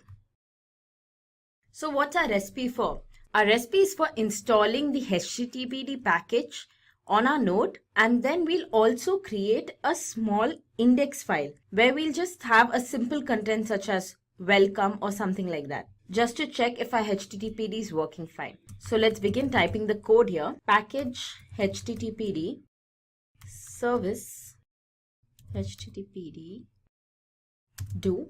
And what must be done with this package is that once it's installed, it needs to be enabled and it needs to be started.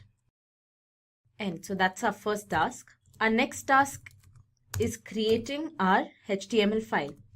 So as you know, all your HTML files will follow this path name. And this is the content of your file. You have successfully configured your node.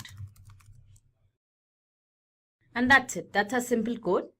So our recipe is now ready. Save it and exit back to your terminal. Now what we need to do is that we need to configure our server. So go to your browser. On the search engine, type manage.chef.io. So as I mentioned earlier, we'll be using a server as a service on the cloud. So you'll enter your login page for the Chef server, Most of you may not have a profile already, so you go to click here to get started and fill in the details. It's just like creating an account on Facebook. So I already have my account. I've put in the credentials here. I'll just sign in. Now the first thing once you sign in is you'll get an option to create an organization. So all you have to do there is you gotta enter the name of your organization, and just below that there's another box for entering a short form of your organization. Now my organization name was Simplilearn and the short form was SLP123. So when you come to the administration tab under organization, you can see this organization name. Next step, click on this arrow and you got to download your starter kit. Okay, so once you click on starter kit, you'll come to this page where there's a button for download starter kit. So do download it. Save the file. So now come back to your terminal. So you come back to your terminal, and next what you need to do is you need to unzip your chef starter.zip. So for that, first we'll move our chef starter to the root. So it's currently present under the downloads folder. Let's move it. So we have moved our chef starter.zip. Now let's unzip it. First, let's just check the contents of our root directory right now.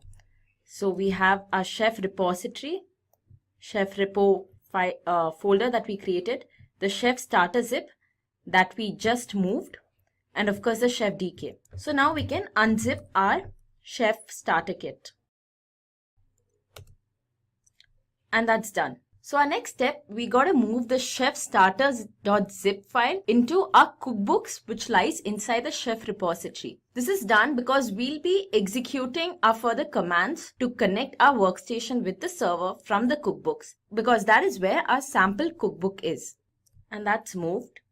So now we'll run a knife command. So what knife does is that it uploads your recipes or your cookbooks onto the server. So here's the command for running your knife.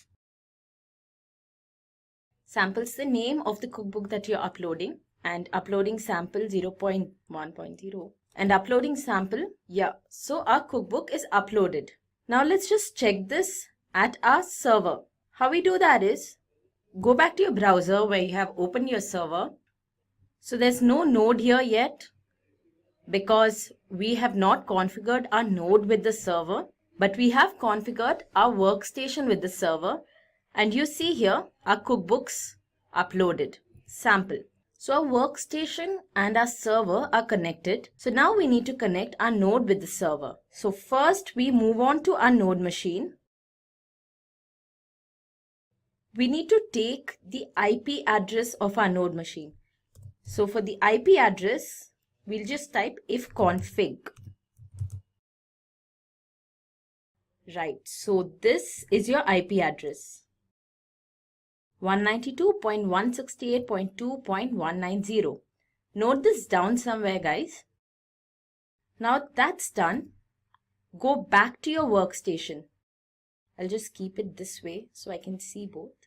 Okay. Go back to your workstation's terminal, but this time to connect our server with the node. So we have taken the IP of our node, and this is where we'll be using it.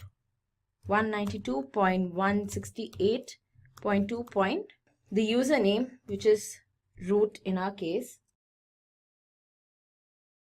and then enter the password, and then finally you enter your node name. So this is the name that will appear for this particular node on our server. I'm just giving it chef node. You can give it whatever you like. We'll just check the command knife bootstrap, the IP address, SSH user, our user, which is root, SSH password, the password for the root, and finally the node name. And the node's getting created. So once the node is connected to your server, we'll go back to our browser, open our server service on the cloud, and we'll check the node tab. So ideally, your node name should appear there.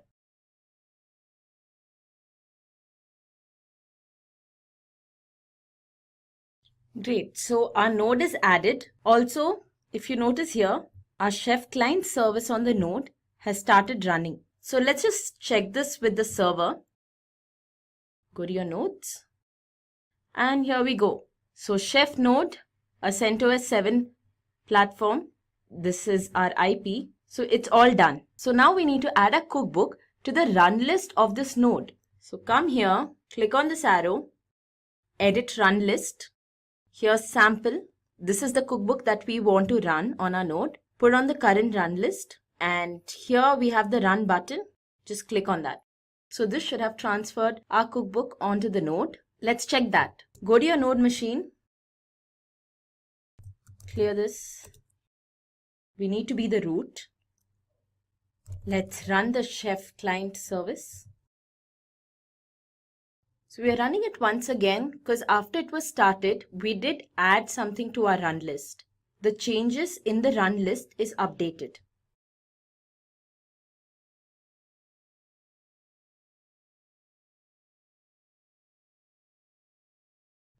So in 1 minute 56 seconds, our cookbook has run on our node. So the configuration changes should have been made. Let's check that. It's pretty simple. Just go to your browser. On the search engine, just type localhost. And here's our HTML page that we created on our workstation. Congrats, you configured your first node. And I really hope you did. So that is the end of our demo. We have successfully installed the HTTPD package on our node, and we have also executed a HTML file. We look into the tutorial on the configuration management tool Puppet.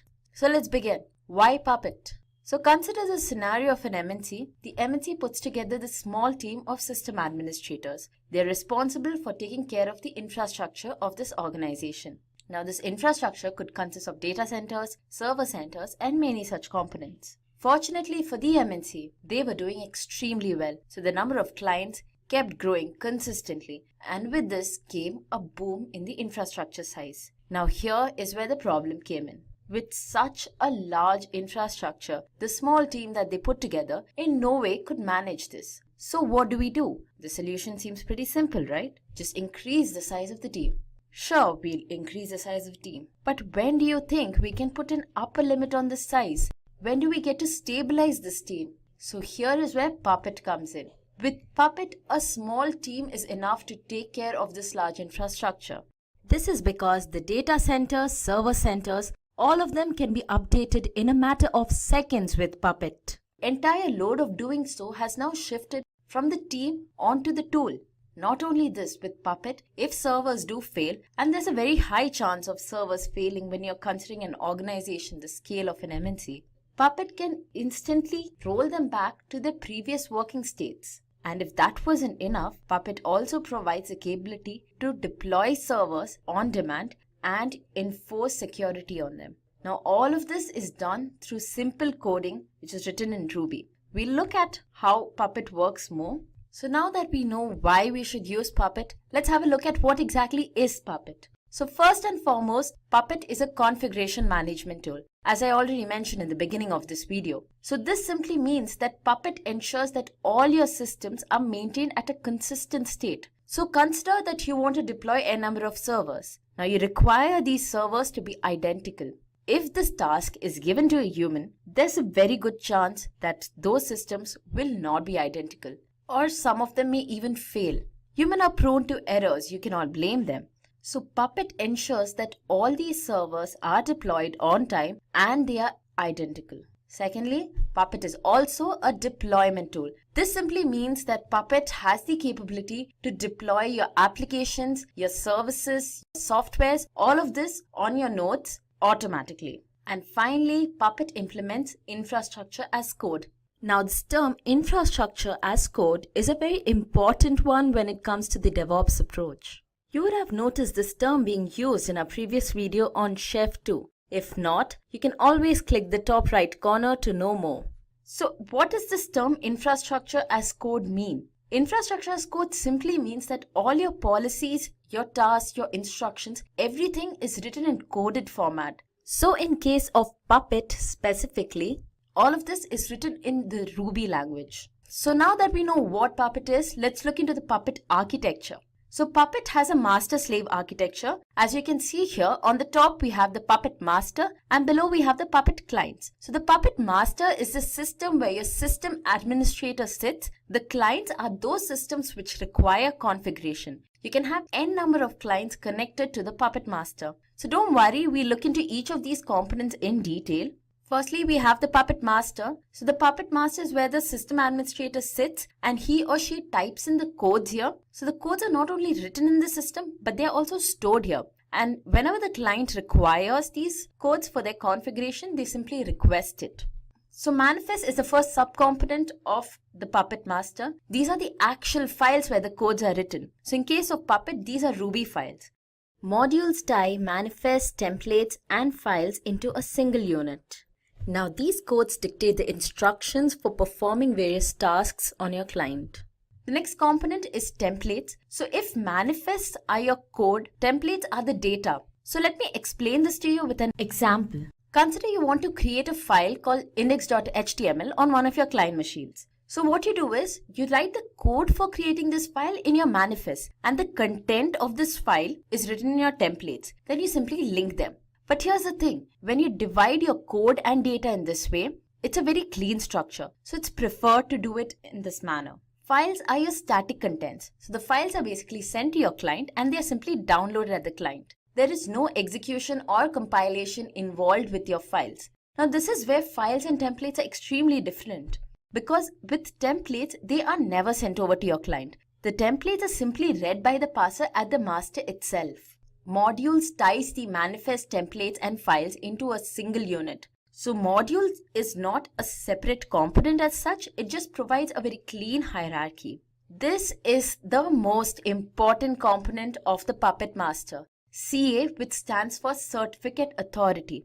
Now, as we will see later in this video, the Puppet master and the Puppet client communicate through an exchange of SSL certificates. So when the client sends over the certificate to the master, CA provides the master the authority to sign these certificates. The minute the master signs a certificate, the master is basically saying that yes, this client is registered with me and I agree to exchange data with this client. Our next component, Puppet client, of course these are the systems that require to be configured.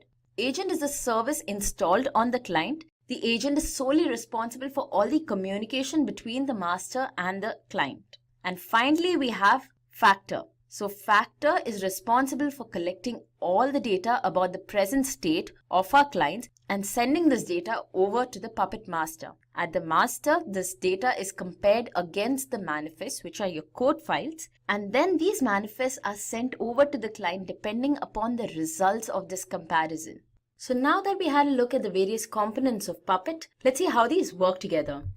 So we have a master and we have 3 clients. Now before any information can be transferred between the master and the client, it's important that these components recognize each other. Also, there needs to be an encrypted channel of communication between each pair of master and client. Now all the data which is transferred between the master and the client, it flows through this channel. So let's see how this entire procedure of recognizing each other works. The core of this procedure are the SSL certificates. SSL stands for Secure Socket Layer. Secure Socket Layer is a security protocol and it forms an encrypted channel between 2 components. What this encrypted channel ensures is that all the data that is passed through this channel is not accessible by any other system outside. So it provides complete security. Okay, so we will consider a very general scenario. We have a master and a client here. This is not the Puppet master or the Puppet client. They are just 2 systems and we are just going forward with master-slave architecture. So the client so far is not a client. It is just a system and we will refer to the system as system A. So system A sends over a client certificate to the master. Associated with this client certificate is the host name of system A. Now master goes through this certificate. It sees the host name and then it decides whether it wants to form a communication link with the system A. If it does, it signs the certificate and the signed certificate is sent back to system A. Now the system A is officially a client. The minute the master signed the client certificate, It said that yes, I am willing to exchange information with this system and I do take the system as one of my clients. So now that the system is officially a client, it can request for data from the master and the master will simply send over the data. Now we are here to talk about Puppet. So if this was a Puppet master and this was a Puppet client, then the first three stages will be the same. So the Puppet client sends over the certificate to the master signs the certificate, sends it back, and the client requests for data. Now by data here, of course, we mean the configuration data. Those are the manifest or even could be your files. So what happens after this request? After this request, the factor service which is present on your clients collects all the information regarding the present state of your client. So this information could include the operating system that's installed on them, the various number of software present on them, the versions of these software. Now all this information is collected, it's called the fact, and it's sent over to the master. At the master, this information, that is the facts, is compared against the manifest. So why does the master do this? The master basically compares the facts against the manifest to know if what the manifest is about to perform is already performed on these systems.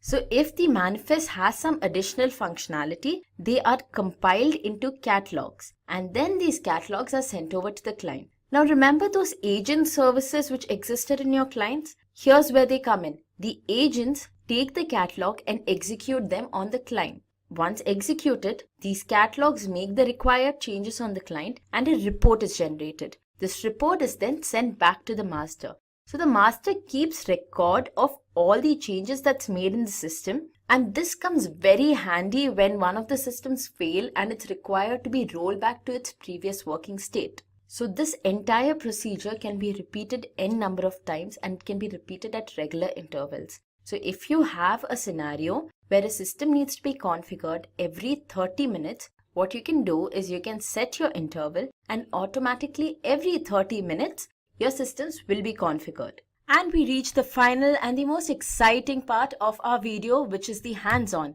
So today I'll be showing you how you can use Puppet to install Apache on one of your client machines.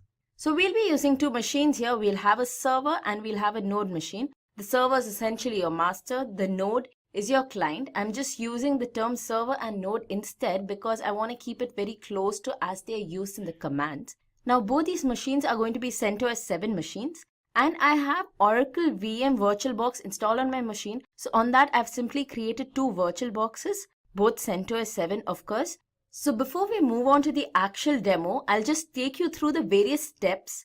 So first we'll install the Puppet server on our server or master machine. We'll then start this server service. We then shift over to our node or the client machine and we'll install the Puppet agent service. We will then start this service too. And the minute you start the Puppet agent service, an SSL certificate is created. So this certificate will have the host name of your node attached to it. And this is how the master or the server will recognize this certificate and then it will sign this certificate. So once your master or the server signs the certificate, you can write your manifests. So the manifests are just the code for configuration. And once that too is done, you shift back to your client or the node system and you run the agent service. So once you run the agent service, your manifest or your catalogs, because as you know, the manifests are compiled into catalogs, these are executed on your node and this will make the required changes. So that's how this entire process is going to work. Now let's move on to the actual demo. This is my Oracle VM VirtualBox Manager. The last two machines you see here are the ones we'll be using for this demo. The Puppet server is your Puppet master, Puppet client, of course, is the client. So let's just have a look at these two machines. This is my Puppet server. So just so you can differentiate, guys, the terminals have been set accordingly. Puppet server has a black background with white text. And Puppet client here has a black background with green text. So we'll move on to server machine or the master machine, because that's the one we'll be working on first. So before we begin, we need to set the host name of our master to Puppet. So this is a very essential step in the configuration of Puppet. If you miss this out, there are quite a lot of other changes you'll have to make in certain files. So let's do this first.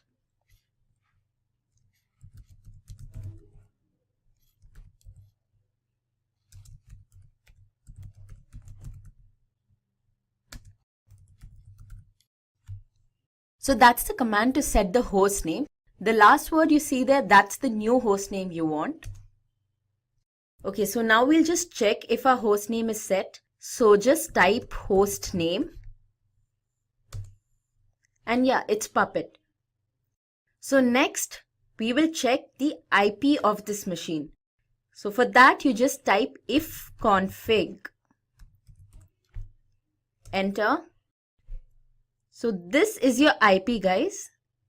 Under ENP0S3, init's value, that is 192.168.2.183. Of course, the IP will differ for you guys, needless to say. So note that down somewhere because we'll require it when we are configuring our client. Okay, so now you want your Puppet server and your client to communicate. So for this, we need to remove certain firewalls. So the command for this is sudo, because we want the root permission, systemctl stop firewall D, and put in the password. Okay, so all your firewalls are removed. So the next step, now we start on with our Puppet process. So we download the Puppet labs at first. Now guys, ensure that your systems, your virtual boxes in this case, are connected to the net. Also, you won't be getting an IP if it's not for the first time. So here's the command to download the Puppet lab.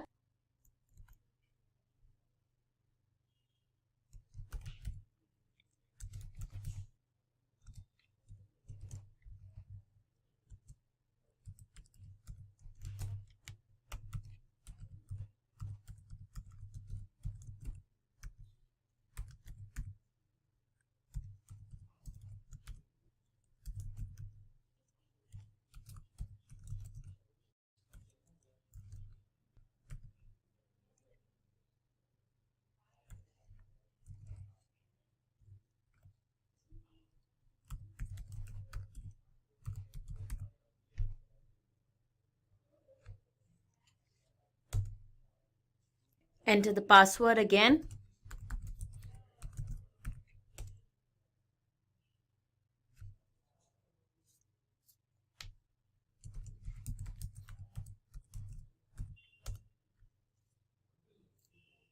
Okay, so the Puppet Labs is downloaded. Now you need to install this.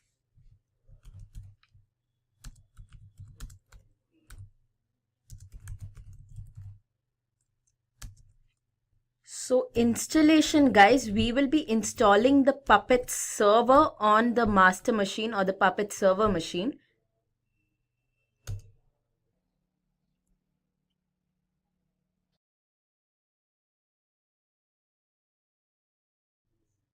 So this may take a while.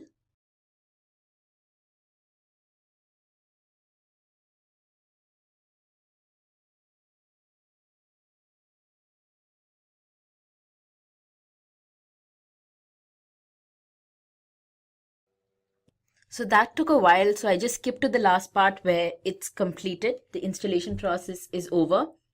Now we need to make a small change in our system config Puppet server file. So let's just move to the file first.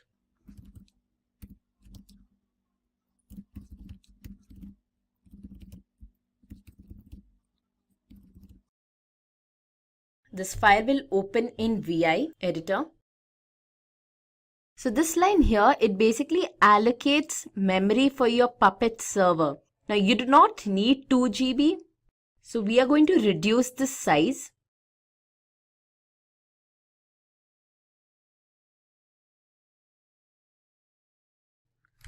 .512 MB should be enough.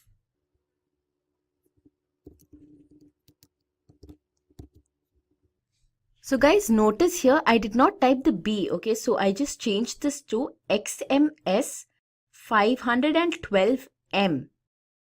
Let's save that. Always remember to open this file using sudo. Otherwise, saving the changes you made could be quite troublesome. Okay, so now we can start our Puppet server service.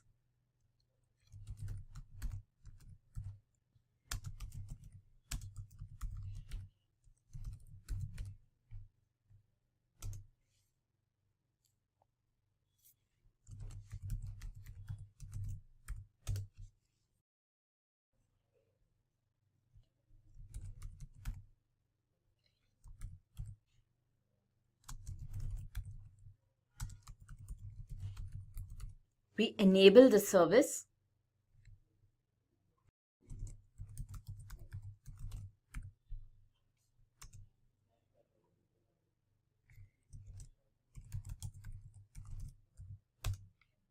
Okay, so that's done. So basically our Puppet server service has started. It's running presently. So for a while we are done with the server machine. Let's move on to our client machine.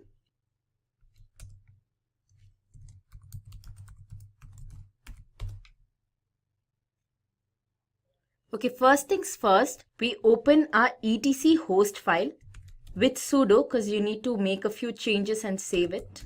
Open this in the VI terminal.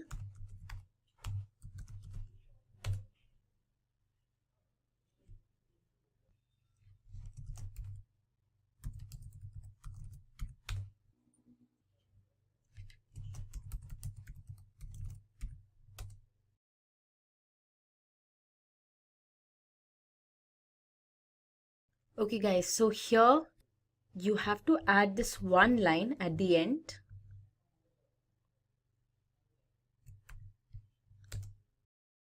Type in the IP for your Puppet server machine.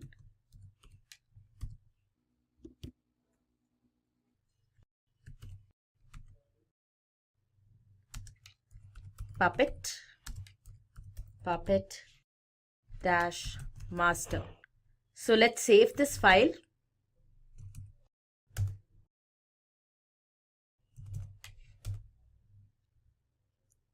Now we'll move on to downloading Puppet Labs on our Puppet client. So the command is the same that we use for Puppet server.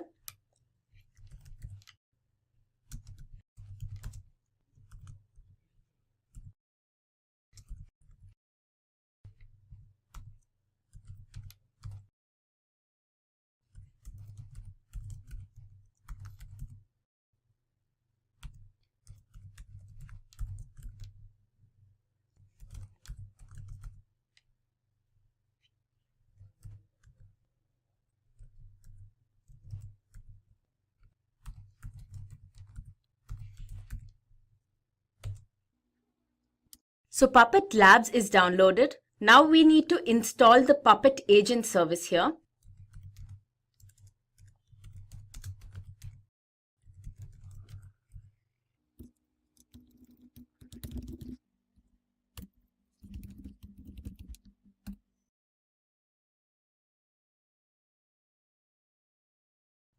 Again, this will also take some time.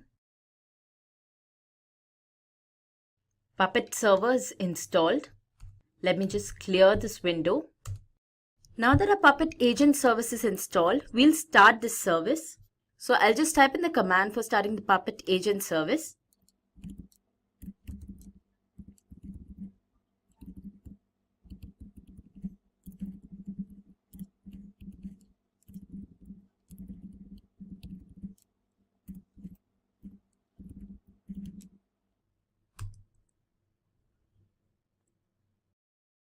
As you can see here, ensure changed stop to running. So basically the service was not running before and now it's changed to the running state. And while we executed this command, not only did the service start running, but an SSL certificate was also created. So this certificate should have the host name of this machine, that's a Puppet client machine, attached to it. So let's just check what the host name of our machine is. That's localhost.localdomain. So our certificate should have this attached to it. So guys, the first time your client sends a certificate, the name of the certificate itself is usually the host name of the machine. So our certificate's name should be localhost.localdomain. We'll check this on our master system, and that's where we'll sign the certificate to.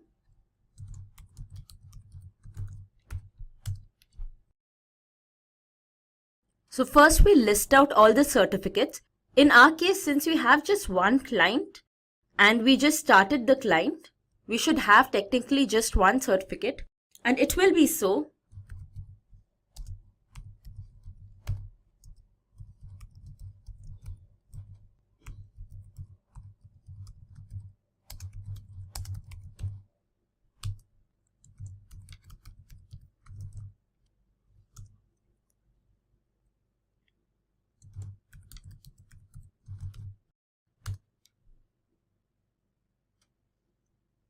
Yeah, so this is our certificate, localhost.local domain.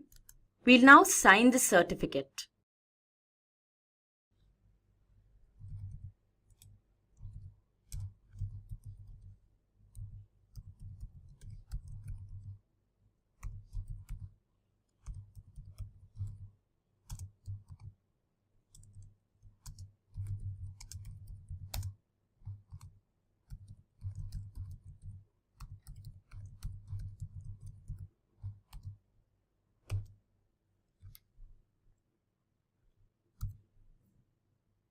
Okay, sorry about that. Just need to remove these brackets.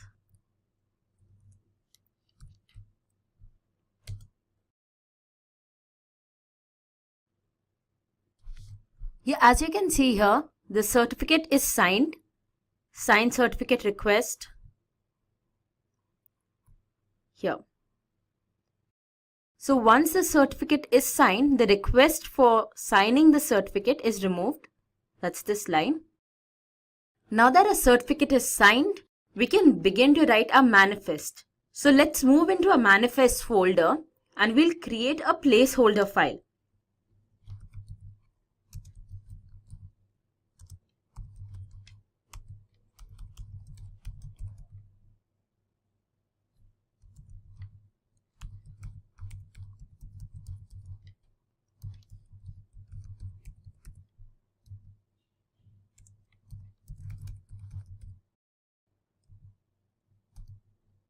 So we'll create a file called sample.pp. This is just a sample file. We won't be writing anything in this file as of now. So we are just checking here. We are just creating this file and then we'll go to our client machine and just check there if we can access this file from there. So now we'll move to our client machine.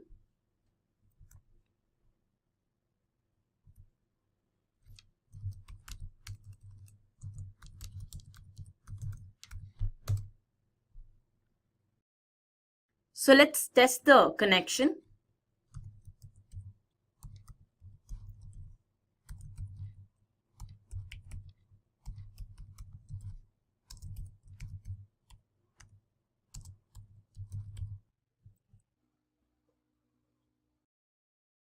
So as you can see here, it says applied catalog in 0.03 seconds. So our catalog is executed on our client machine. Now our catalog was just a placeholder basically. So the file that we created, which is sample.pp, had no content and we were just testing our client. Now let's go back to our master server, put some content into this file and see how the execution takes place.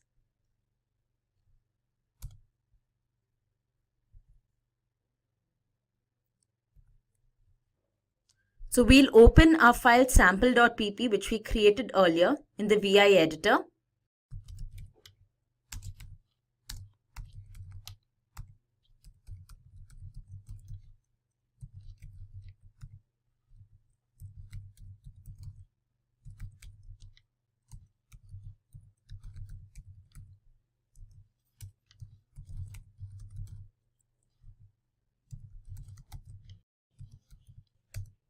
Let's type our code here.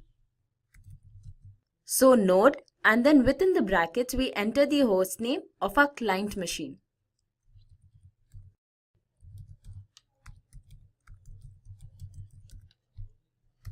So this ensures that our manifest is executed on this particular machine.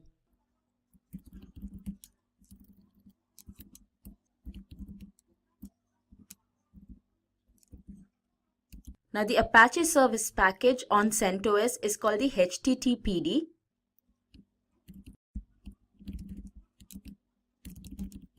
So this line that I just typed in is the action. It will ensure that the HTTPD package is installed on your client. And that's it. So this is our code. We'll save it. Now let's go back to our client machine and test it. So this is our client machine.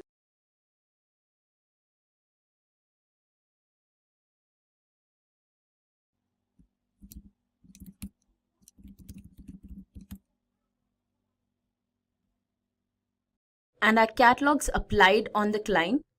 So I just cleared the screen. Now we'll start the Apache service.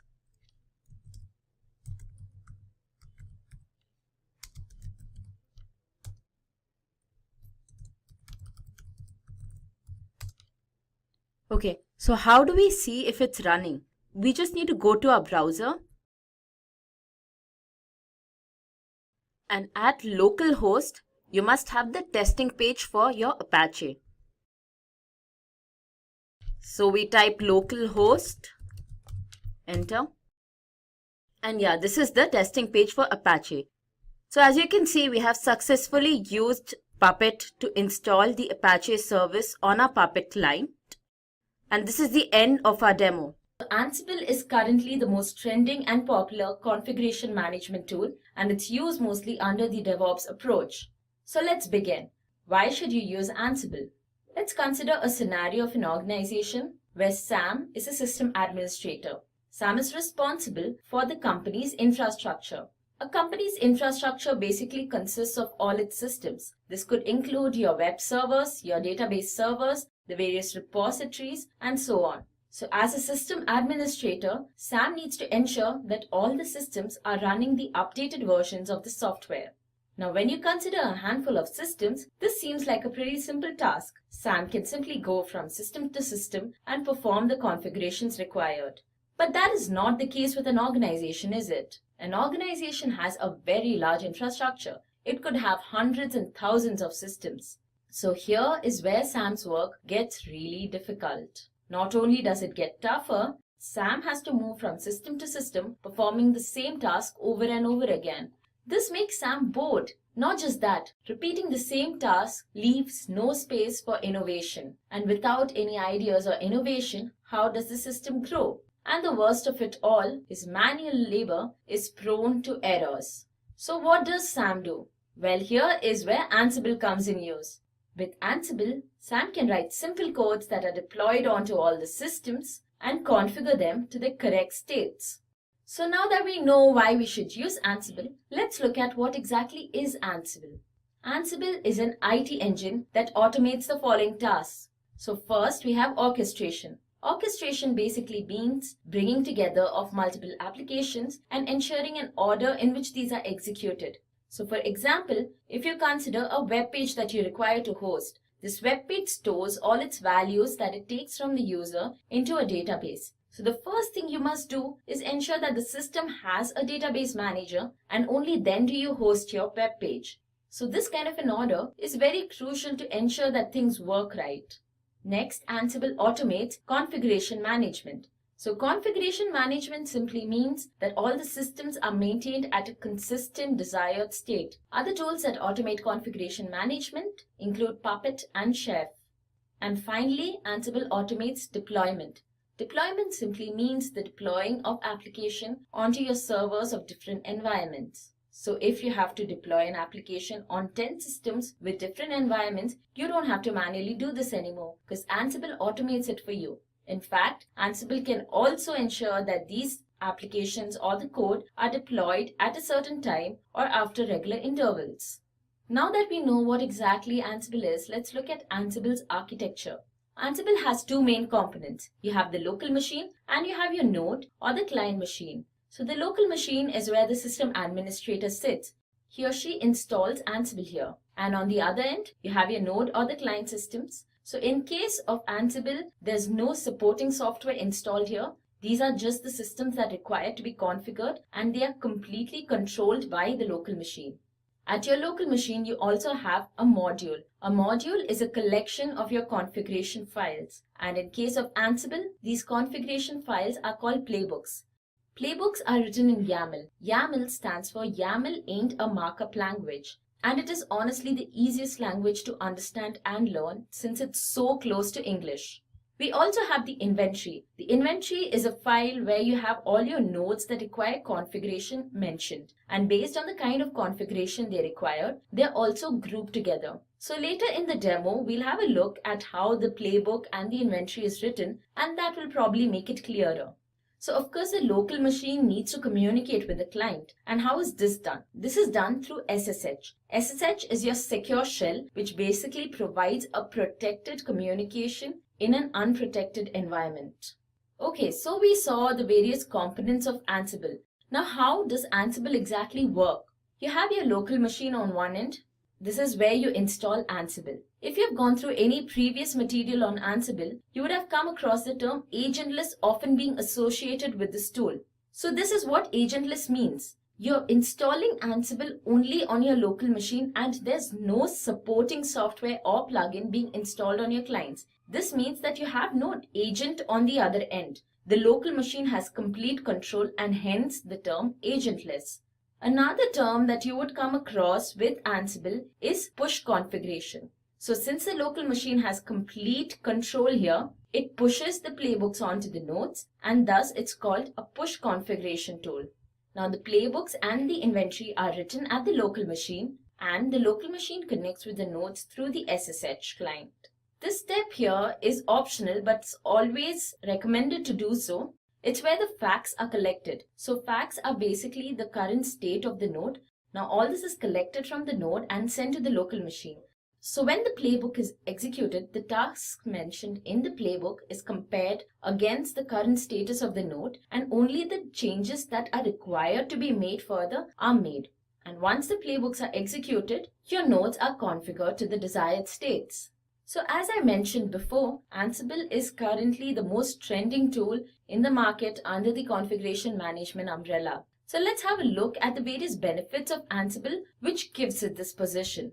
Well, Ansible is agentless, it's efficient, it's flexible, simple, idempotent, and provides automated reporting. How does it do all this? Let's have a look at that.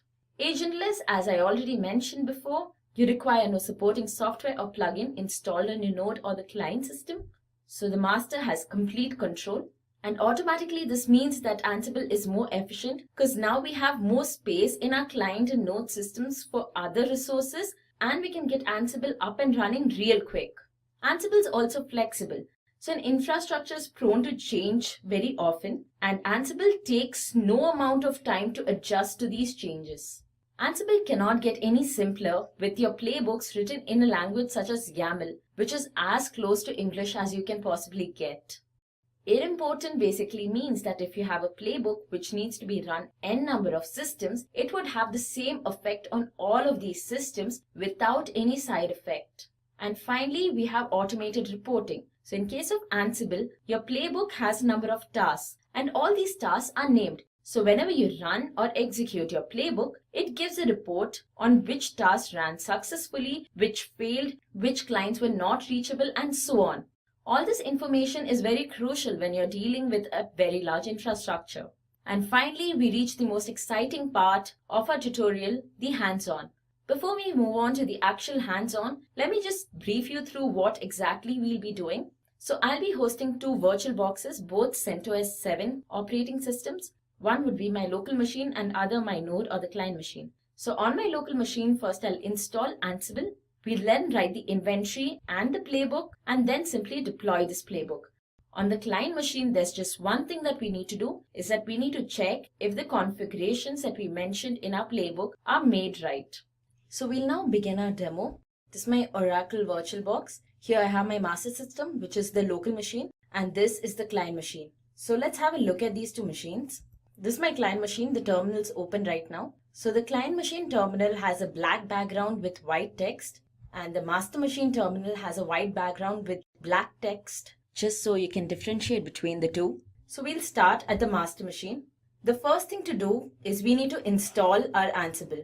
So yum install Ansible-y is the command to do so. So this might take some time.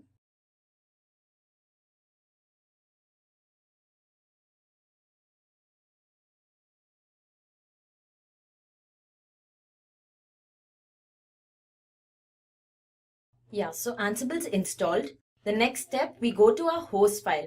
So our host file here is basically the inventory. It's where you'll specify all your nodes. In our case, we just have one node. That's the path to your host file. As you'll see, everything here is commented. So just type in the group for your client nodes. So I'm going to name it Ansible Clients.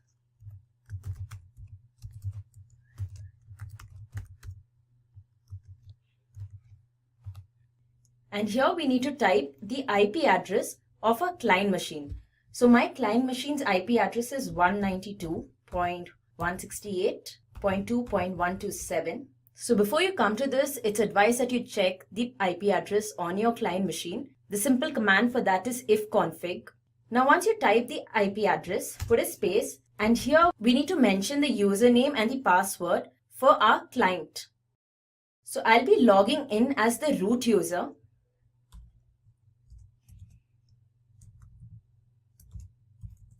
So this is the password.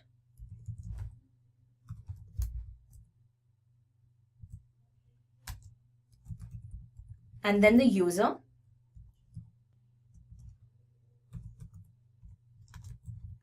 Which is root in my case.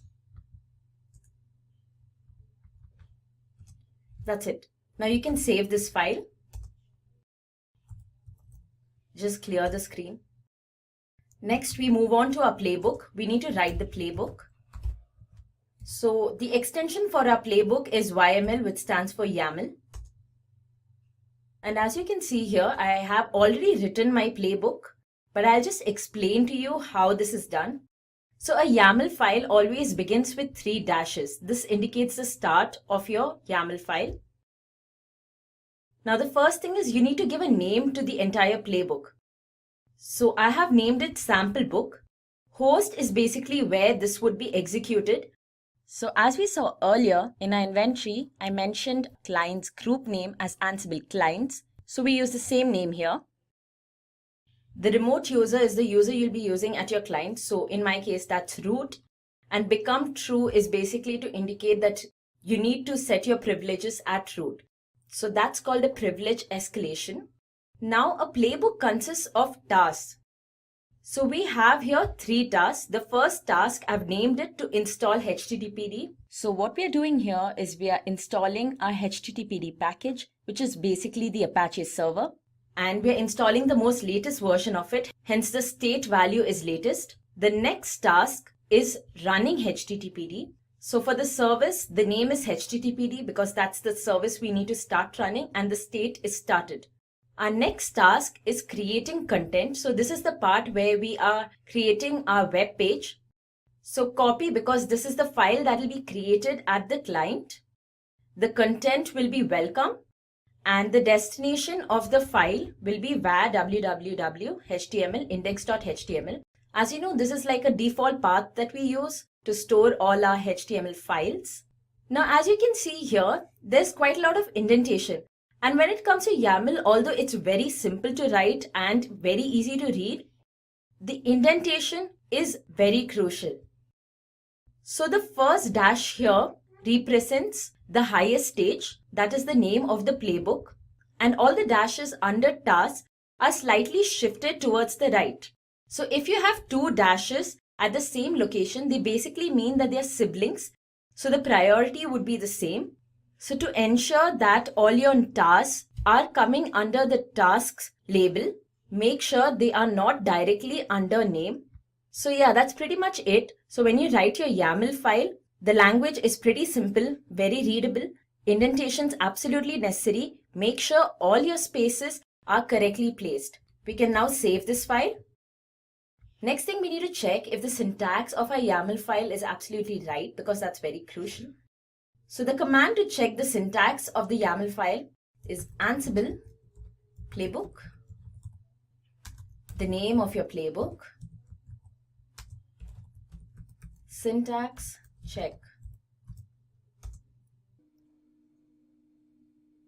So we have no syntax errors, which is why the only output you receive is sample.yml, which is the name of your playbook. So our playbook is ready to be executed. The command to execute the playbook is Ansible playbook and the name of your playbook.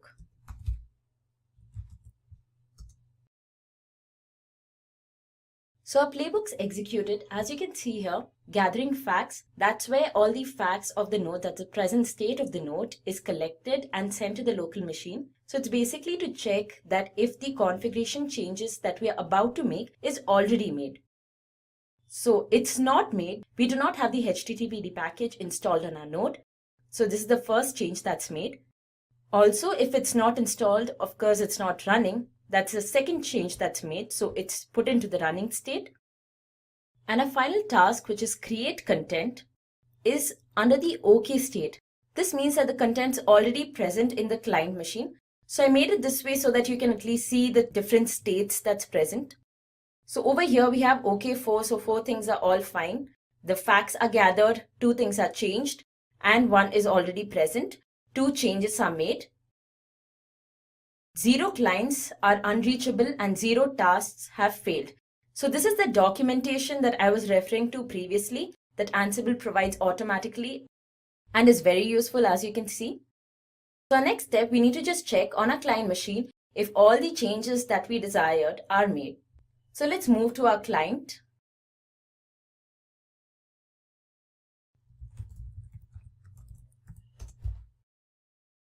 So this is my client machine. So to check this, since we are installing the HTTPD package and hosting a web page, the best way to do it is open your browser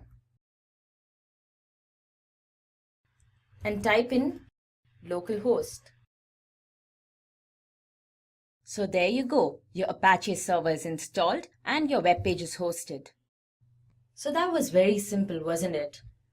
If you have any doubts about the procedure or any other part of the tutorial, please post your doubts in the comment section below and we'll get back to you as soon as we see them. We'll provide the overview of how and why you should be using Kubernetes. So why Kubernetes? Well, Kubernetes is really being built from allowing you to be able to have a more reliable infrastructure. The tool itself is designed to manage the containers you have within your network. It's very modular in architecture, which allows it to be very easy to be able to maintain and to be able to scale and meet the demands that your current customers are offering you today. The actual ability for you to be able to deploy and update software at scale is really at the heart and center of Kubernetes. It's really one of the reasons why Kubernetes was created, was to be able to scale up the deployment of software to tens of thousands of networks and servers within a data center. And then finally, when you start working with Kubernetes, really what you're doing is laying the foundation for building cloud native applications. And part of this comes from the architecture and history of Kubernetes, which we'll get to in a little bit. But it's good to know that as you're using Kubernetes and containerized solutions, that you're really building out an infrastructure that's designed for cloud-centric solution delivery. So let's dig into what Kubernetes is. So the history of Kubernetes is that it was originally developed by Google. Google actually used the precursor to Kubernetes to manage and maintain the data structure and data infrastructure that they had within their network. They really liked it, and one of the big benefits that Google provided is that they converted their code into an open source program that they released as Kubernetes in 2014 and made it open source. This means that any company can use Kubernetes. There's no charge for it. All you have to do is know how to use the command lines to actually get up and running. The benefit of Kubernetes being open source is that most cloud providers now support Kubernetes. So whether you're using Microsoft Microsoft Azure, you're using Google Cloud or AWS, you'll find that you can actually use Kubernetes. And Kubernetes at its core really helped eliminate manual processes. So it allowed for deploying and scaling your container-based solutions much more effortless within a cloud environment. So let's jump into the features of Kubernetes and why you'd want to be using it. And we have a number of features that we want to kind of step through. Again, the first thing that Kubernetes is a strong benefit of is that it eliminates those manual processes and allows you to automate them. The benefit you have from this is that you can then scale up your automation across your entire network. So whether you are managing 10 nodes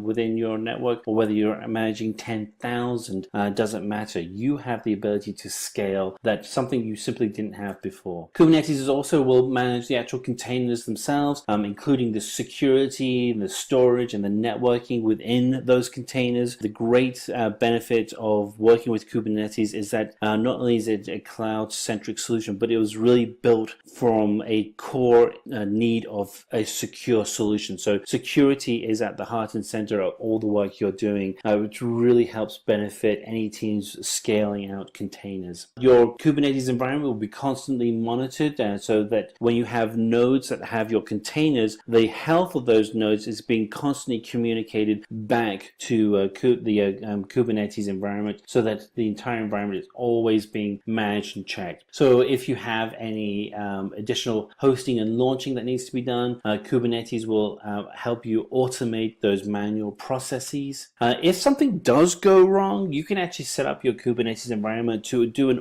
automatic rollback. Again, this is just allowing you to have that confidence that when you're deploying a solution that everything is going to work within that environment. And then finally, Kubernetes will allow you to mount and add the storage needed to run your apps. So whether you have storage such as a local SSD storage device physically on the hardware, or if you're connecting to storage via the cloud, Kubernetes will allow you to access the storage you need how you're accessing it. So let's look a little bit into the differences between Kubernetes and Docker Swarm. So if we just step back a little bit, Kubernetes and Docker often get connected with each other, largely because Kubernetes manages containers and Docker is really famous for creating the most popular container management solution, which is called Docker. If you're a developer, you're probably already using Docker today. So one of the things that Kubernetes is really, really good at is that it manages containers at scale,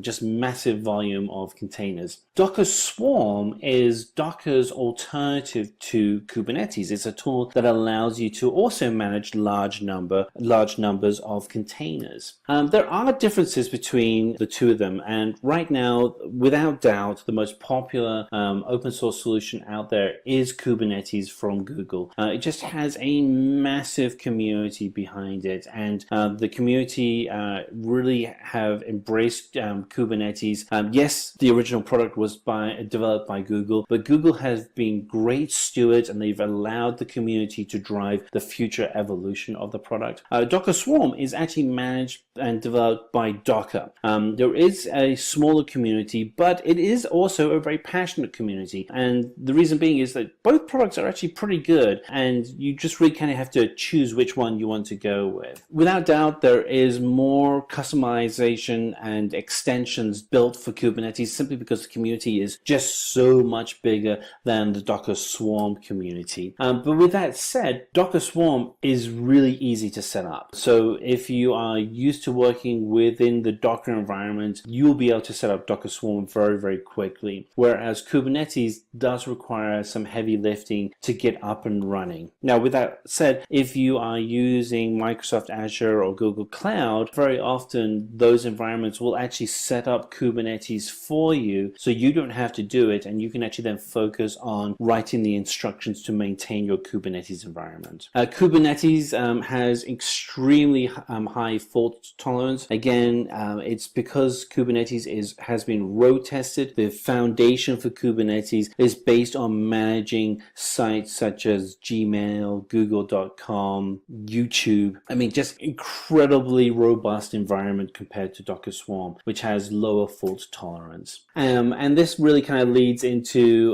the final areas where Kubernetes does guarantee strong clusters management, just a really reliable environment. Docker Swarm, however, is able to take containers and deploy them into large clusters very, very quickly. Two interesting differences is that with Kubernetes, the load balancing is still manual, and it'll be interesting to watch how Kubernetes matures that skill set. In contrast, load balancing is automatic within Docker Swarm. So let's dig into the Kubernetes architecture and just kind of expose some of those key elements. If you're interested in actually having a very deep dive into Kubernetes architecture, we have already got another video, and we should have a link in the comments that you can select that will take you to that video as well. But this will provide you an overview as well. So the way that Kubernetes runs is that it uses nodes to actually manage all the individual hardware within a specific unit. And so a node is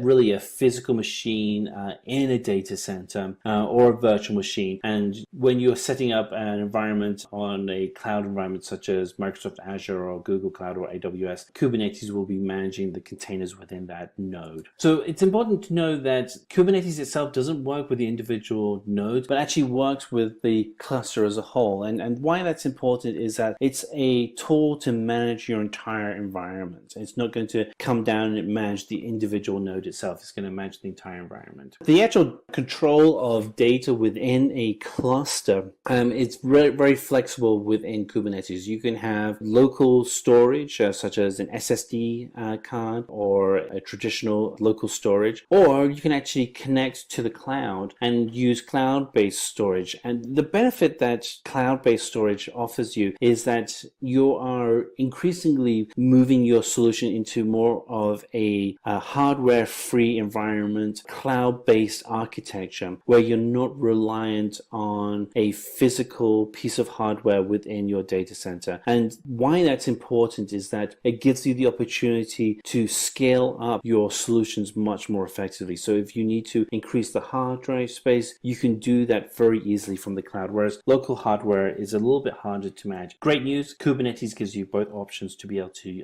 choose from. And so the next layer down is the actual management of the application, and that's within a container. And as mentioned earlier, Docker is the most popular container solution out there. And again, if you're a developer, you're probably already using Docker, as it was a natural maturity from using a virtual machine. But Kubernetes itself will actually manage the containers that you have within your nodes. And so you have a collection of containers working together, and then you pull those together into what's called a pod. And what's great is Kubernetes will actually manage the health of that pod. So if a container or a pod fails, Kubernetes will automatically deploy out a replica so your entire environment can stay running and being efficient. And so the pods themselves will actually be managed by Kubernetes. You really want to let Kubernetes do this, because it's allowing you to step away from the manual management of pods. Your environment is just going to be healthier relying on Kubernetes to do the actual management of all the pods you have out there. So you are able to allow access to, from services outside of your Kubernetes, and this is done through a process called ingress. And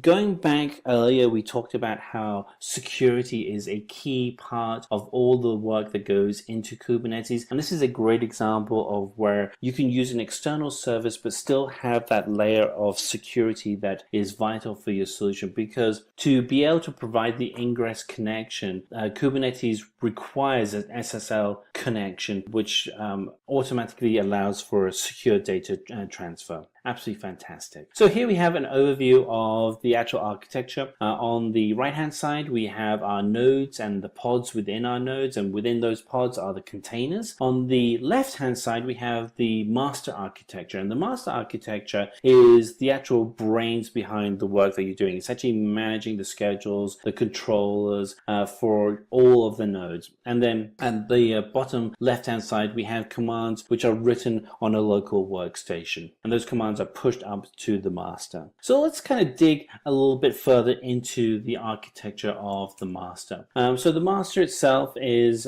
comprised of a number of key components. Again, this is the tool that's going to manage your entire Kubernetes infrastructure. The key components that you have are the etcd, control manager, scheduler, API server, and the key four components are etcd or the cluster store, the controller manager, the scheduler, and the API server. The cluster store is the tool where all the details of the work that you're doing is stored. It's going to manage the rules, it's going to manage all the instructions, and this is where you're going to post that information. The controller is actually going to then perform the tasks that are stored in the cluster store. And as you'd expect, the scheduler is the tool that actually controls when instructions and tasks are pushed out to all the pods and nodes within your network. And then finally, you have an API server which allows you to be able to control all the operations. The actual operations themselves are all instructions written as REST instructions, which allows you to take advantage of the security that has been built into REST. And so you end up with a worker-slave architecture, and slaves are all the different nodes and pods within your network. And so a pod itself will have one or more multiple containers, and then each container and then each pod will have a Docker container, a kubelet, and a Kubernetes proxy. And these are tools to allow you to communicate back up to the master layer. So the Docker is the actual container itself, and this is going to actually run your application. And the instructions here are to pull down the correct container from the Docker images that you have within your library. The kubelet is going to manage your containers, and your container instructions that will be deployed to the kubelet are going to be written in either YAML or JSON format. YAML is just great. If you haven't had a chance to start working with YAML, I certainly encourage you to do so. It's very easy to pick up. If you know any XML, you'll pick up YAML very quickly. And finally, the Kubernetes proxy is the tool that interacts with the master environment within the Kubernetes network and allows all the instructions that are pushed to the kubelet and to Docker to be able to perform effectively. So let's have a look at some of the companies using Kubernetes. There are a lot. And if you're doing any work today in the cloud, or even if you're just starting off and doing some simple work in the cloud, there's a really good chance that you are using Kubernetes. But some of the companies that you are probably not surprised are using Kubernetes are Spotify, SAP, eBay, and of course some of the big companies out there, Google with their entire network of solutions, and Microsoft with Office and their tools. So let's take a step into now let's have a look at a Kubernetes use case. And in this example, we're going to look at the New York Times and how they use Kubernetes to solve a problem that their IT department was struggling with. So when New York Times started working out of their data centers, their actual deployments were small and the applications were managed across VMs. But the problem is that as New York Times became more of a digital company, they started building more digital solutions. And at some point, they realized that what they needed to do was to embrace the cloud and move all their solutions to the cloud. However, their first step of using the cloud, and this is, I think, typical for a lot of companies, is that they treated the cloud-hosted provider in the same way as they would with a data center. And at some point, they realized they had to take a change. And this is where the development team came in and they said, look, how about we stop thinking of our solutions as a data center, even though they're being run in Amazon, and start thinking of them as cloud-first solutions. And so what they proposed and what they ended up doing was using Google Cloud Platform with Kubernetes as a service to provide greater efficiency. And so by using Kubernetes, they had the following advantages. They were able to deliver solutions at a much faster speed, and in the world of digital content, speed is everything. They were able to reduce the time for deployment from minutes to seconds, and by doing this, they were able to increase the amount of time, uptime for the actual infrastructure. Updates began to be deployed independently and when required, so you didn't have to schedule an event when you do the deployment. It just happened. And there was a more unified approach to deployment from the engineering staff, which just made the whole solution more portable. So the fundamental end line for the New York Times is that by leveraging Kubernetes, they were able to automatically manage their deployments and scheduling of solutions instead of having to do solutions through a more traditional ticket-based system. It just really speed up the efficiency of the New York Times website. So let's finally kind of look into some of the important terminologies before we take our time to do a demo. So we have 6 terms that we're going to look through, and we'll let you read through these, but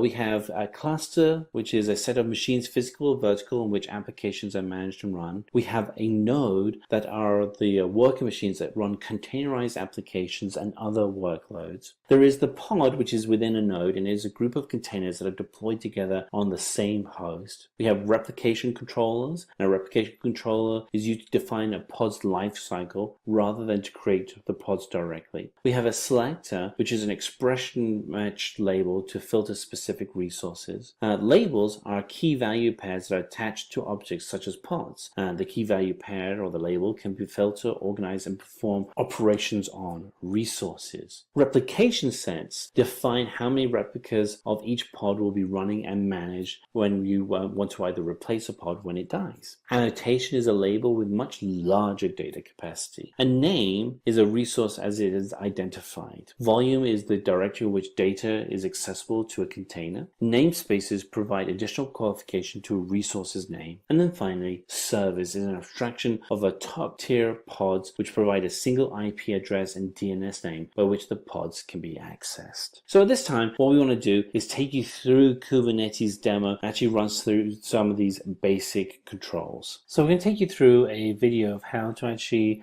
install Kubernetes and to use some of the basic instructions. So Kubernetes is the most widely used platform for container management. The first step is to actually install the necessary dependencies. So let's see if there's any updates first. So to check if there's any updates, we're going to use the command sudo apt-get update. We're going to enter in our password, and this looks like it's going to take a few minutes because we've got a few updates that need to be running. All right, we're done. All right, next we're going to write sudo apt-get install -y apt-transport-https, and this will install all of the dependencies we need to actually start installing the solutions needed for Kubernetes. All right, that was quick. Now we're going to put in the Docker dependency, and the way we do that is write the command sudo apt install docker.io. Got a typo, correct that quickly, and put in y, so for yes, and we continue. And that's going to take a while because we're going to download and install Docker off the internet, and it's quite a large installation. Now would be a good time to go get a cup of coffee because it'll take us about a minute to get this all done. Once we actually have Docker installed, we'll actually go ahead and we'll start Docker and enable Docker using our sudo commands. All right, so that's all done. So let's start to enable Docker. We're going to use sudo systemctl start Docker and sudo systemctl enable Docker. This will be quite quick. So the next step is to install all the components for Kubernetes, and we're going to install the curl command and then kubelet, kubec, and then kubeadm. And we're going to install all the necessary tools. We're going to do the curl command, kubelet, kubec-c2, and kubeadm. And so let's go ahead and put in the sudo apt-get install curl. We're going to get a prompt. We can say yes for that. And then after this, we'll go ahead and install Kubernetes. So what we're going to do is we're going to actually put in the Kubernetes key. So that's going to be sudo curl-s, and then we have a long URL, which is https packages.cloudgoogle.com apt-doc apt-key.gpg sudo apt-key. There we go. Correct my typo there. Okay, now we have to go ahead and change permissions of a folder. So we do that with sudo chmod 777 /etc /apt/sources.list.d. All right, we're good. Okay, now you want to go ahead and open up your text editor, and we're going to make an actual edit, and we're going to create a simple file. And so what we're going to type in is the following command: db http apt-kubernetes.io /kubernetes-xenial main. And we're going to save this file in the etc folder, and then look for, and then apt, which is going to be down a little bit. And there we have it. And we're going to save it in the apt-get updates. And we're going to name this file as kubernetes.list. And we'll save that. And then we can close out the notepad and go back to the terminal window. And let's look and see if there are any updates again. So we're going to go ahead and run apt-get update. And it's going to run any updates from what we've created. And we want to check what's in the folder. And so we can do etc/apt/sources.list.d/kubernetes.list. And there we are. It shows what we have in that text file. And so we're going to go ahead and we're going to install kubelet, Kubic 2 and ADM. But first we're going to have to initialize the master. I'm going to show you an error you would get if you were to install kubelet and the other files too quickly. You get the following error.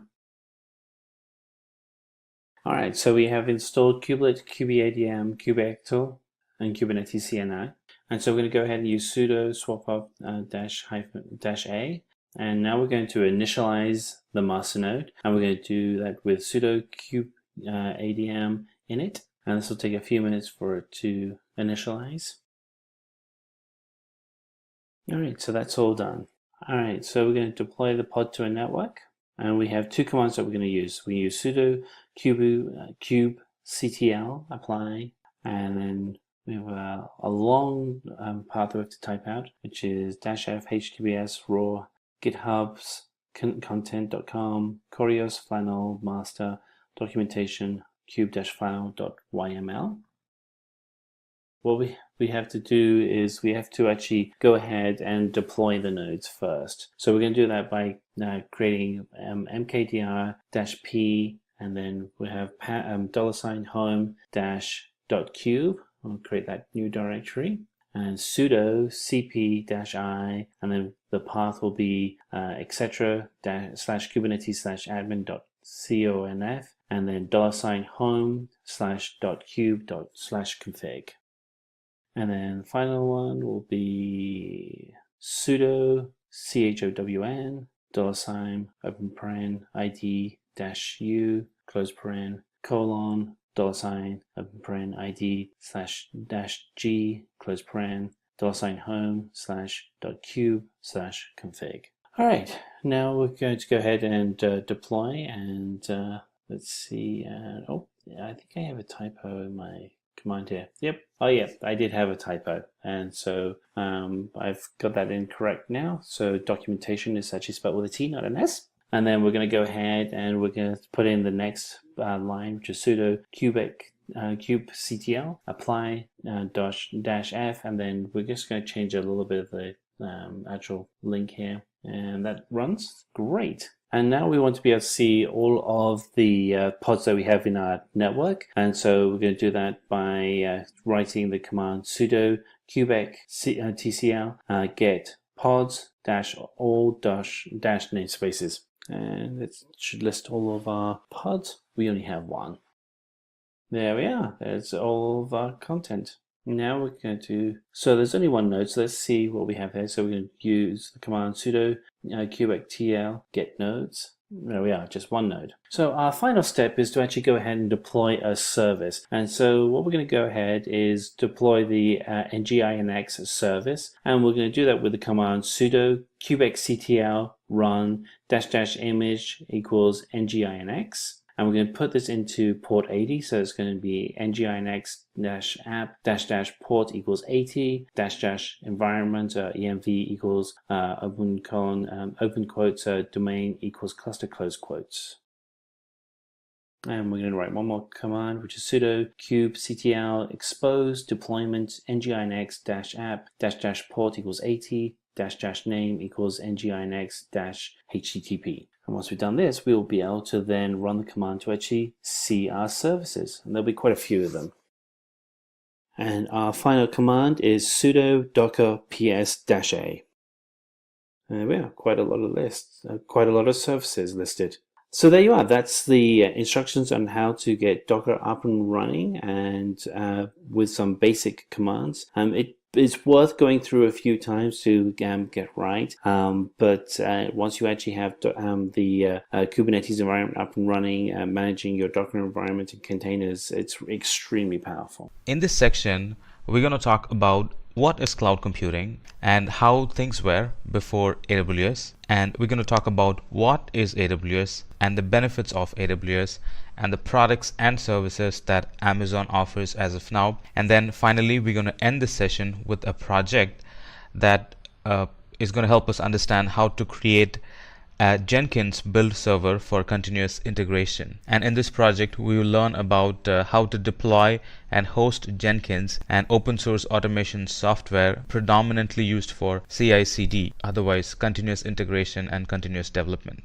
So what is cloud computing? Cloud computing is the on-demand delivery of compute resources through a cloud platform accessed via the internet, and it's also a pay-as-you-go service. Be it compute capacity or database or storage in cloud, we access them through the internet, and that too on a pay-as-you-go pricing model. Let's talk about how things were before AWS existed. Expedia, as we know as the people logistic company, or the company that helps people move around the world with ease, has a certain problem before they decided to migrate to AWS. And migrating to AWS was a solution to their problem. Back then, booking ticket was an unpleasant experience compared to what it is now. It generally would take a long time to book a ticket. And sometimes it would time out if there is a promotion or if a huge sale announced, and if the environment is not scaled up to meet the demand. And sometimes it would time out if there is a promotion or if a huge sale announced and they could not scale up the environment and keep up with the speed of the promotion. That's when they got introduced to AWS, and with the AWS power to increase the capacity of the environment on the fly, solved their scaling issue. Instead of waiting on the new hardware to arrive and wondering what to do with the hardware when the promotion is over, with AWS we can quickly scale up the environment when there is a need and scale down the environment during lull periods. Now that being said, let's talk about what is AWS. Amazon Web Services, or in short AWS, is a secure cloud service platform offering compute power, database, content delivery, and other functionality that you would need to help your business scale and grow. AWS is a very secure cloud platform, and such security cannot be imagined in on-premises without spending a fortune. Almost any type of applications can be created and deployed in the cloud, which includes the latest IoT applications, machine learning, artificial intelligence, and so on. And the best part is we can avail this service from anywhere as long as we have an active internet. And all this is availed on pay-as-you-go subscription. Now let's talk about the benefits of AWS. AWS Cloud Platform is very easy to use. One needs no complicated programming or compute knowledge to access and use this environment. Even with less programming and compute knowledge, one could become a pro in accessing and maintaining the cloud. The products and services offered are very flexible in nature, and that provides room for us to easily integrate the service to other services in AWS and services outside AWS. Cloud in general is a very reliable service, and AWS in specific is very reliable. Cloud in general is very reliable, and when we talk about AWS, it's very true. A statistic says that about 95% of the cloud computing in the whole world is run on AWS due to AWS reliable nature. The services in AWS are scalable by nature, and most of the services provide click button scaling. Services in AWS are very cost effective, and it becomes very true when you start using more services in AWS are very cost effective, and it becomes very true when you start using more services in AWS are very cost effective, and it becomes more true when we start using more, since when we start using more service, the per unit price drops down even further. Security in the cloud is at its highest with encryption and multi-factor authentications and being able to audit the logs. One can be sure that when one hosts a service in AWS, they are hosting it in an environment which has been built with enterprise security in mind. Alright, let's now talk briefly about the different products and services available in the cloud. Some of the products and services available in the cloud are compute, storage, database, migration services, networking and content delivery, developer tools and services available for managing the AWS environment, tools needed for machine learning development, analytic tools needed for security and identity compliance, tools needed for mobile application services, tools needed for IoT and gaming development are some of the products that are available in AWS. Alright, let's first talk about compute service. Now, compute service, it enables us to develop, deploy, run and scale our applications and workloads on the cloud. You might agree with me that compute service is the fundamental of any applications, and AWS provides many options to use those compute services in the cloud, starting from EC2, which is a VM in the cloud, to Lambda, which is serverless computing in the cloud, to compute service. Compute service also includes container services and services that help batch processing and deploying applications and load balancing the request when we run our applications on multiple servers, and services that help batch processing and developing applications and load balancing the request when we run our applications in multiple servers. We're going to talk about two compute products in specific. Let's talk about EC2. EC2 is a service with a resizable compute capacity in the cloud that allows business subscribers to run application programs in the computing environment. And the best part here is EC2 is resizable. Anytime there is more demand, I can simply resize my computer to meet the demand. On the other hand, Lambda is a serverless compute service used to execute backend codes. It really helps us to focus on the core competencies like application building the code. Let's talk about storage service for a while. AWS storage is known for its durability and availability, with S3 being the object storage for the internet, where users or application can directly upload and download the content from the internet, and EBS being a durable block storage that gets attached to the EC2 instance, and Glacier being the archival solution in the cloud, and Storage Gateway being the gateway for storing data locally and having a backup in the cloud in case of disaster. Let's talk about two important storage service products in the cloud, which is S3. Now, S3 is an web-based cloud storage service. It's designed for online backup and archiving of data. And the best part about S3 is that it provides 11.9 durability, which means once we store the data in S3, the chances of losing the data is nearly zero. EBS, on the other hand, provides persistent and resizable and migratable storage to the VMs or EC2s that we can run in the cloud. Now let's talk about the database offerings in the cloud. Beginning with RDS for SQL and DynamoDB for NoSQL and Elasticache for web caching services and Amazon Redshift for petabyte scale data warehousing services. AWS Database Service provides all the database service needs we might have. Let's talk about two database services in specific. RDS. RDS is an web service that is designed to simplify the setup, operation, and scaling of the relational database in the cloud. And DynamoDB is a fast and flexible NoSQL database service which is well known for its low latency and scalability performance. Network and Content Delivery Service contributes to the infrastructure as a service side of the cloud. It provides a secure cloud infrastructure and connects our physical network to our private virtual network with low latency and high transfer speeds. And under Networking and Content Delivery Services, VPC is Virtual Private Cloud Networking in the cloud. Route 53 is the DNS service in the cloud. And Direct Connect is a service that connects our on-premises with AWS environment through point-to-point cables. And CloudFront is Content Delivery Network or caching service throughout the world. Let's talk about VPC for a while. VPC, it enables us to launch AWS resources into a virtual network that we define in the cloud. VPC resembles very similar to our office network with subnets, firewalls, private zones, public or DMZ zones, and a lot more. We can also create a VPN connection between on-premises and cloud environment through this VPC. And Route 53, it is a scalable and highly available domain name system web service that helps to route the end users to the internet application. Now, AWS is a domain registrar as well, and here we can buy domain names for our organization and use them to mask the IP addresses behind it. And by the way, if you didn't know already, DNS is the one that translates human readable names like www.xyz.com into the numeric IP address. Let's talk about developer tool services. Now, developer tool services in Amazon provides services where developers can store an application source code and automatically build, test, and deploy applications on AWS, out of which AWS CodeStar enables us to quickly develop, build, and deploy applications in AWS. And Code Build is a fully managed build service that compiles source code, runs tests, and produces software packages that are ready to deploy. And Code Deploy, on the other hand, is a service that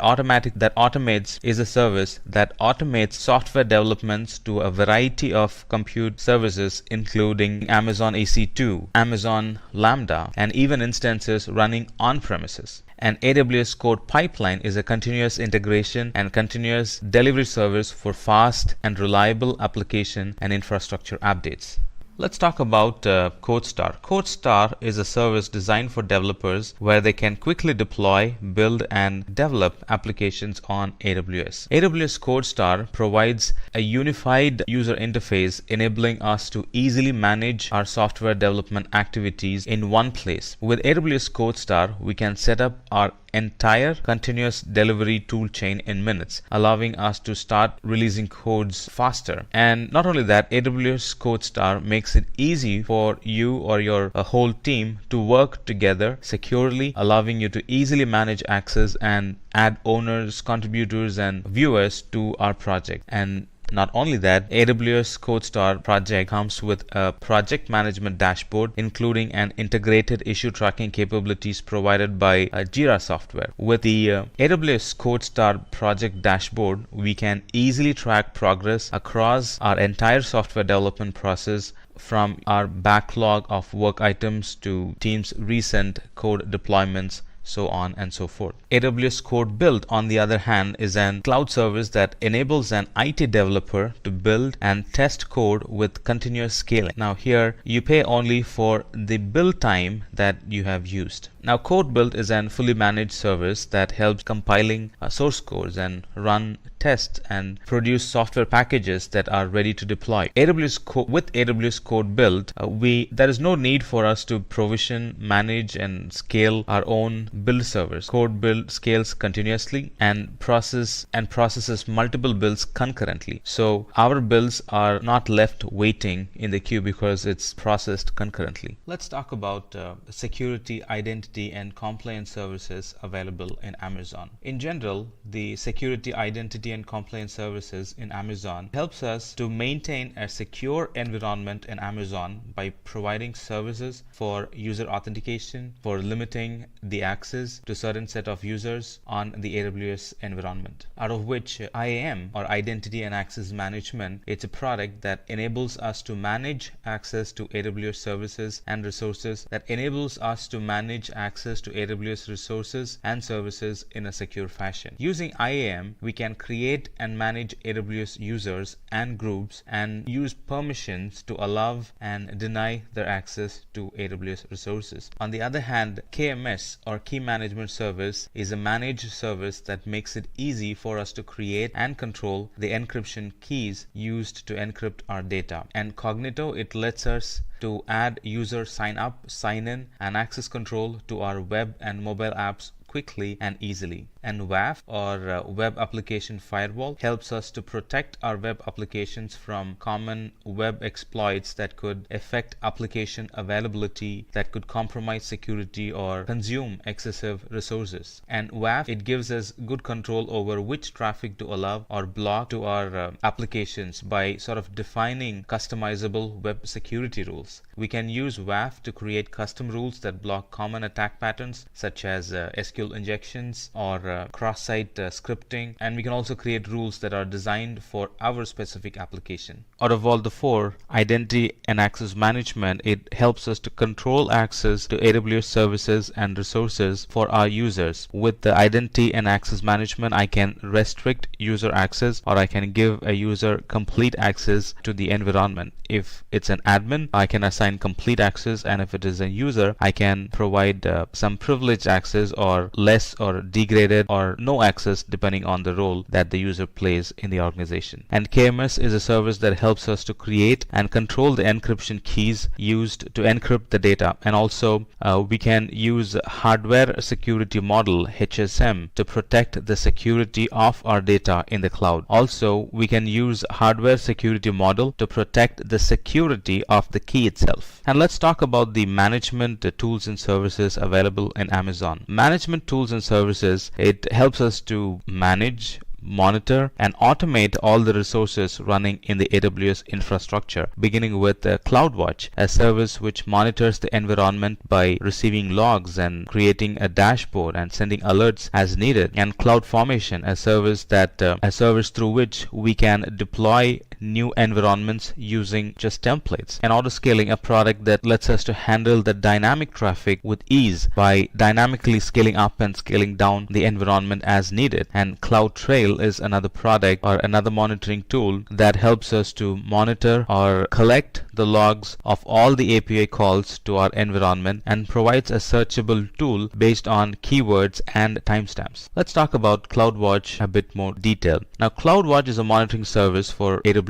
With CloudWatch, we can track the metrics, we can collect and monitor log files, we can also enable CloudWatch to set alarms and automatically react to changes in the AWS environment. CloudWatch can also monitor AWS resources such as EC2 instances, DynamoDB tables, Amazon RDS instances, as well as custom metrics generated by your application and services, and any log files your applications would generate. Now, we can use CloudWatch to get a system-wide visibility into resource utilization, application performance, and operational health. We can use these insights to react and keep your applications running smoothly. And CloudFormation, on the other hand, provides a common language for us to describe and provision all the infrastructure resources in our cloud environment. Now, CloudFormation allows us to set up and model all our AWS resources so that we can spend less time in managing those resources and more time on our application. Now, CloudFormation is really an infrastructure as a code service where I can build an infrastructure based on the portable template I might be carrying.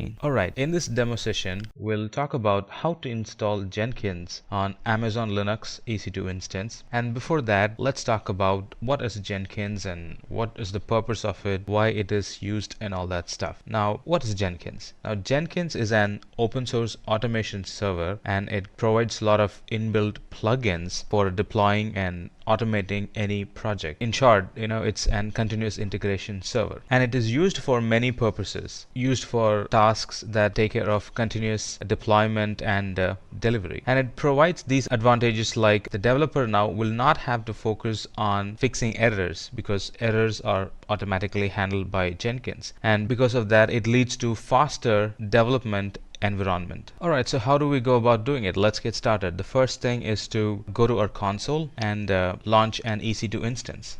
Actually, let me walk you through the steps through the PPT, and then I'll show it in the console. So let me first walk you through the steps in installing a Jenkins server. In this lab, we're going to launch an VM, or a virtual application server, to host our Jenkins installation. And then we are going to deploy Jenkins on top of it, and then configure it as an build server. And for this, we will need an AWS account to begin with, and then a bit of experience in Jenkins, and then some familiarity on EC2 and how EC2 gets connected to VPC, stuff like that. So when we're all done, this is how the architect is going to look like. Users, they get connected to EC2 instance, which is a Jenkins server, and then there are slaves, build slaves that can be monitored, that can be used in deployment by the Jenkins server. So let's see how it is done. Alright, so let's first launch a server. Let it be an Amazon Linux instance. I'm going to pick T2 Micro, because of the free eligibility, and because this is a lab, that should be more than enough. And I'm going to keep this as default. I'm going to stick with the default VPC, and I'm going to keep all the settings as defaults. And then I'm not going to add a storage. I'm going to keep the storage limited with the root volume. And then for security group, because we're going to access it through the internet, I would like port 80. In fact, since this is a lab environment and since I'll be tearing it down right after the lab is over, we're going to use all IP, or we're going to use anywhere, all traffic anywhere. View and launch. And I already have a key pair that I have created. If you're not familiar with creating key pair, launching EC2 instance, you might need to spend some time watching the AWS EC2 video. That would help. So I already have a key pair that's attached to this account in this region. So I'm using that key pair to launch the instance. Alright, and that's my Jenkins server. Alright, so once that is installed, let's log into it. Since this being an Linux instance, I'm going to use putty to log in, and then use the key pair that we have downloaded to log in. And the key pair was right here. Alright, now I'm connected to it. As first thing, we will have to install the Java environment. I'm going to show some commands towards the end. So if you're planning to do labs yourself, you can use those commands. They will be very handy. In fact, I can show it right now as we speak. So these commands are to install Java environment. And it has two versions as we speak, and I've chosen the latest version. So I've typed 2 and I've chosen the latest version in installing Java environment. The second is to install Apache Maven. Let me show you some commands that's used to install Apache Maven. And these commands vary from Linux version to Linux version. So if you're using a different Linux version, just be sure that you're using commands which are respective to that particular version. All right, let's install Apache Maven.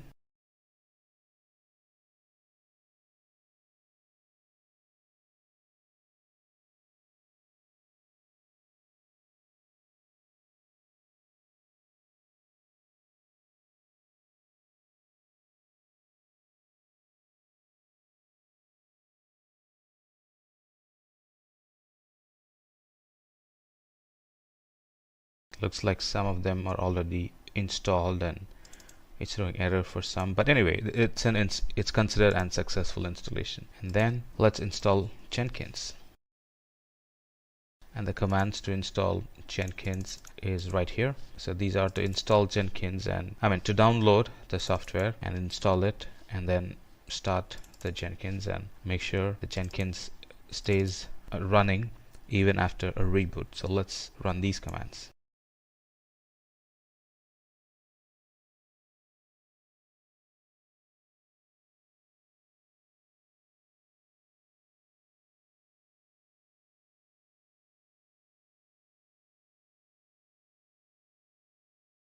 Alright, now Jenkins should be ready, or the Jenkins server is installed in our EC2 instance and it is ready for us to access. And the default port is port 8080. So let me go to the URL or IP. Let me go to that and then try accessing it using port 8080. There you go. So at the moment it's locked. It requires admin password to log in, and the admin password is present in this particular folder and this particular file in the Linux instance. So let me get that.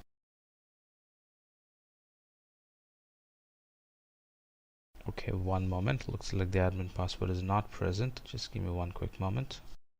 Okay, it's just a permission issue. Let me check the password in that folder again with the elevated permissions. There you go. There's my password. Alright, once we're logged in, we can install all the suggested plugins. Now that's going to take some time to run and install all the default plugins needed to run a Jenkins server. Alright, it's done.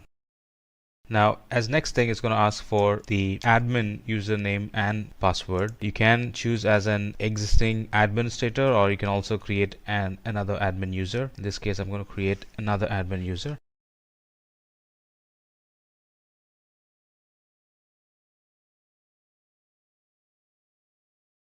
Alright, so the Jenkins server is installed. We can use the similar but slightly different procedure on the Jenkins nodes or the slave servers to make them Jenkins slave and respond to the builds that we push, or receive the builds or receive the jobs that we push through this Jenkins server. So we have built this Jenkins server on Amazon EC2. A similar and slightly different procedures can be followed to build Jenkins build servers that can contact Jenkins server to receive jobs and start working. If you're looking for a video that talks and walks you through all the services in Azure, then this could be one of the best video you could find in the internet. Everybody likes stories, right? So let's get started with a story. In a city not so far away, a CEO had plans to expand his company globally and called one of his IT personnel for an IT opinion. And this guy has been in the company for a long time and is very seasoned with the company's infra. And he nicely answered the questions with what he foresaw. And he said, I have a good news and a bad news for us to go global.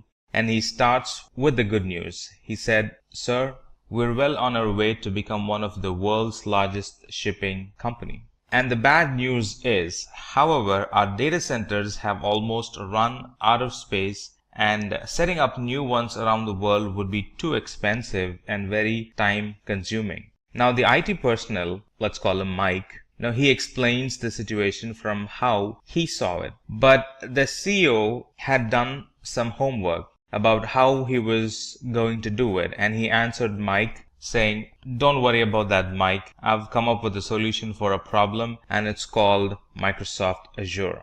Well, Mike is an hard-working and honest IT professional working for that company, but he did not spend time on learning the latest technologies. And he asked this question very honestly, oh, how does it solve a problem? And the CEO begins to explain Azure to Mike, and he starts with what is cloud computing, and then he goes on and talks about Azure and the services offered by Azure and why Azure is better than the other cloud providers. And what are the great companies that uses Azure and how they got benefited out of it. And then he winds it all up with the use cases of Azure. So he begins his explanation saying Microsoft Azure is known as the cloud service provider, and it works on the basis of cloud computing. Now Microsoft Azure is formerly known as Windows Azure, and it's Microsoft's public cloud computing platform. It also provides a range of cloud services, including some of them are compute, analytics, storage, and networking. We can always pick and choose from these services to develop and scale our applications, or even plan on running existing applications in the public cloud. Microsoft Azure is both a platform as a service and infrastructure as a service. Let's now fade their conversation out and let's talk about what is cloud computing, Azure, services offered by Azure, how is Azure leading when compared to other cloud service providers, and what are the companies that are using Azure. Let's talk about that. In simple terms, cloud computing is being able to access compute services like servers, storage, database, networking, software analytics, intelligence, and a lot more over the internet, which is the cloud, with the flexibility of the resources that we use. Like anytime I want a resource, I can use one and it becomes available immediately. And anytime if I want to retire an resource, I can simply retire a resource and not pay for it. And we also typically pay only for the services that we use, and this helps greatly with our operating cost to run our infrastructure more efficiently and scale our environment up or down depending on the business needs and changes. And all the servers and storages and databases and networking, all that are accessed through the network of remote systems or remote computers hosted in the internet, typically in the provider's data center, which is Azure in this case. Now, we don't use any physical server or an on-premises server here. Well, we still use physical servers and VMs, hosted on a hardware or a physical server, but they're all in the provider's environment, and none of them sit on premises or in our data center. We only access them remotely. It looks and feels the same, except for the fact that they are in a remote location. We access them remotely, do all the work remotely, and when we're done, we can shut it down and not pay for them. So some of the use cases of cloud computing are creating applications and services. The other use cases are storing or using cloud for storage alone. If there is one thing that ever grows in our organization, is the storage. Every new day there is a new storage requirement, and it's very dynamic. It's very hard to predict, and if we go out and buy a big storage capacity upfront, until we use the storage capacity fully, the empty storages, we're wasting money on them. So instead, I can go for a storage which scales dynamically, that's in the cloud. Put storage or put data in the cloud and pay only for what you're storing. And for the next month, if you have deleted or flushed out some files or data, pay less for it. So it's a very dynamic storage in the cloud, and a lot of companies are getting benefited from storing data in the cloud because of its dynamic in nature and the cost that comes along with it, the cheap cost that comes along with it. And also they give a lot of the providers like Azure, they give data replication for free. They promise an SLA along with the data we store in the cloud. So there's an SLA attached to it. And they also provide data recoveries as well. If in case something goes wrong with the physical disk where our data is stored, Azure automatically makes our data available from the redundant or other places where it had stored our data because of the SLA they wanted to keep. The other use case for Azure is hosting websites and running blogs using the compute service. Be it storing music and letting your users stream the music, Azure is a good place to store music and stream the music with the benefit of CDN, Content Delivery Network, which allows us to stream video or audio files with great speed. With Azure, our audio or video application works seamlessly because they are provided to the client with very low latency, and that improves the customer experience for our application. Azure Compute Service is a good place for delivering software on demand. There are a lot of softwares, embedded softwares that we can buy using Azure, and everything on a pay-as-you-go service model. So anytime we need a software, we can go out and immediately buy the software for the next 1 hour or 2 hours, let's say, and use them and then return it back. We're not bound to any yearly licensing cost by that.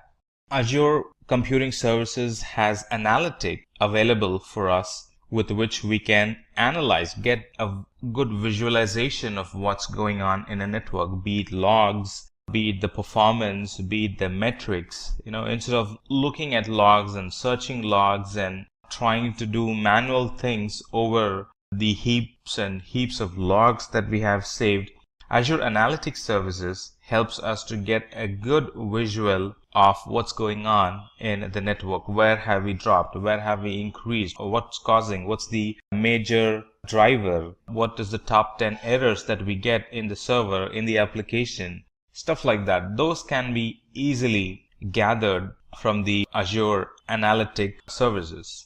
Now, cloud is really a very cool term for the internet. A good analogy would be looking back anytime we look at a diagram. When we do not know how things are transferred, we simply draw a cloud, right? For example, a mail gets sent from a person in one country to a person in the other country. There are a lot of things happening in between from the time you hit the send button and the time the other person hits the read button, right? And the simple and the easiest way of putting it in a picture is simply draw a cloud, and on the one end, one person will be sending the email, and on the other end, the other person will be reading the email. So a cloud is a really cool term for the internet. Now that's some basics about cloud computing. Now that we've understood about cloud computing in general, let's talk about Microsoft Azure as a cloud service. Now, Microsoft Azure is a set of cloud services to build, manage, and deploy applications on a network with the help of Microsoft Azure's frameworks. Now, Microsoft Azure is a computing service created by Microsoft basically for building, testing, deploying, and managing applications and services through a global network of Microsoft managed data centers. Now, Microsoft Azure provides SaaS, which is software as a service, and PaaS, which is platform as a service, and IaaS, infrastructure as a service, and they support many different programming languages, tools, and framework. And those tools and framework include both Microsoft specific and third-party software. Now let me pick and talk about a specific service, for example, management. Azure Automation provides a way for us to automate the manual, long running and frequently repeated tasks that are commonly performed tasks both in cloud and enterprise environment. It saves us a lot of time and increases the reliability, and it kind of gives a good administrative control and even schedules the task automatically to be performed on a regular basis. To give you a quick history of Microsoft Azure, it was launched on 1st February 2010, and it was awarded, or it was called an industry leader for infrastructure and platform as a service by Gartner. Now, Gartner is the world's leading research and advisory company. This Microsoft Azure supports a number of programming languages like C#, Java, and Python. All these cool services we get to use and pay only for how much we use. For example, if we use for an hour, we only get to pay for an hour, even the costliest system available. If we use them for an hour, we only pay for that particular hour, and then we're done. No more billing on the resource that we have used. Microsoft Azure has spread itself more than 50 regions around the world. So it's quite easy for us to pick a region and start provisioning and running our applications probably from day one, because the infrastructure and the tools and technologies needed to run our application are already available. All that we have to do is commit the code in that particular region or build an application and launch it in that particular region, and they become live starting day one. Now, because we have 50 regions around the world, we can very carefully design our environment to provide low latency services to our customers. All right, instead of in traditional data center, let's say, customers will have to, or their request will have to travel all the way around the globe to reach a data center which lives in the other side of the planet. And this adds more latency to it, and it is really not feasible to build a data center near each customer location because of the cost involved. But with Azure, it's possible. Azure already has data centers around the world, and all that we have to do is just pick a data center, build an environment there. They're available starting day one, number one, and also the cost is considerably saved because we are using a public cloud instead of an physical infrastructure to serve those customers from a very local location. And the services that Azure is offering is ever increasing. As of now, as we speak, we have like 200 plus services offered, and they span through different domain or different platform or different technologies available within the Azure console portal. Now, we're going to talk about that later in this section, so hold your breath till we talk about it. But for now, just know that we have like 200 plus services offered by Azure. Let's now talk about different services in Azure, starting with artificial intelligence plus machine learning, where we have a lot of tools and technologies. So the wide variety of services available in Azure includes artificial intelligence plus machine learning plus analytic services to get or to give us a good visual of how the data or how the application is performing, or the type of the category of data stored, and to read from the logs. And variety of compute services, different VMs with different size and different operating systems, different containers available, different type of databases available, a lot of developer tools that are available for us, and identity service to manage our users in the Azure cloud. And those users can be integrated or federated with, let's say, Google, Facebook, LinkedIn. So there are some external federation services. They can be used to integrate with our identity system. IoT services, IoT tools and technologies available, and management tools to manage the users. Creating identity is one, and then managing them on top of it is a totally different thing. And we have tools, technologies to manage the users. Cool services for data migration. Data migration is now made simple. Tools and technologies available for mobile application development. And I can plan my own network in the cloud with the networking services. I can implement my own security, both Azure provided and third-party security services on Azure cloud. That's now possible. And a lot of storage options available in the cloud. So these are just a glimpse of the big list of services available in Azure cloud. So that was a glimpse of what's available in the cloud. Let's talk about the services in specific. Let's take compute for example. Whenever we're building a new application or deploying existing ones, the Azure Compute Service provides the infrastructure we need to run and maintain our application. We can easily tap in the capacity that Azure Cloud Service has, and we can scale our compute requirement on demand. We can also containerize our application. We have the option of choosing Windows or Linux VM machine and take the advantage of the flexible options Azure provides for us to migrate our VMs to Azure and a lot more. And these compute services also include a full-fledged identity solution, meaning integration with Active Directory in the cloud or on-premises, and a lot more. Let's look at some of the services that this compute domain provides. Some of the services the compute domain provides are virtual machines. And this Azure Virtual Machines gives us the ability to develop and manage a virtual computer environment or a virtualized environment inside Azure's cloud environment, that too in a virtual private network. Now we will talk about virtual private network at a later point, but as of now just know that there are a lot of services available in Azure Compute Service that we can get benefited from. We can always choose from a very wide range of compute options.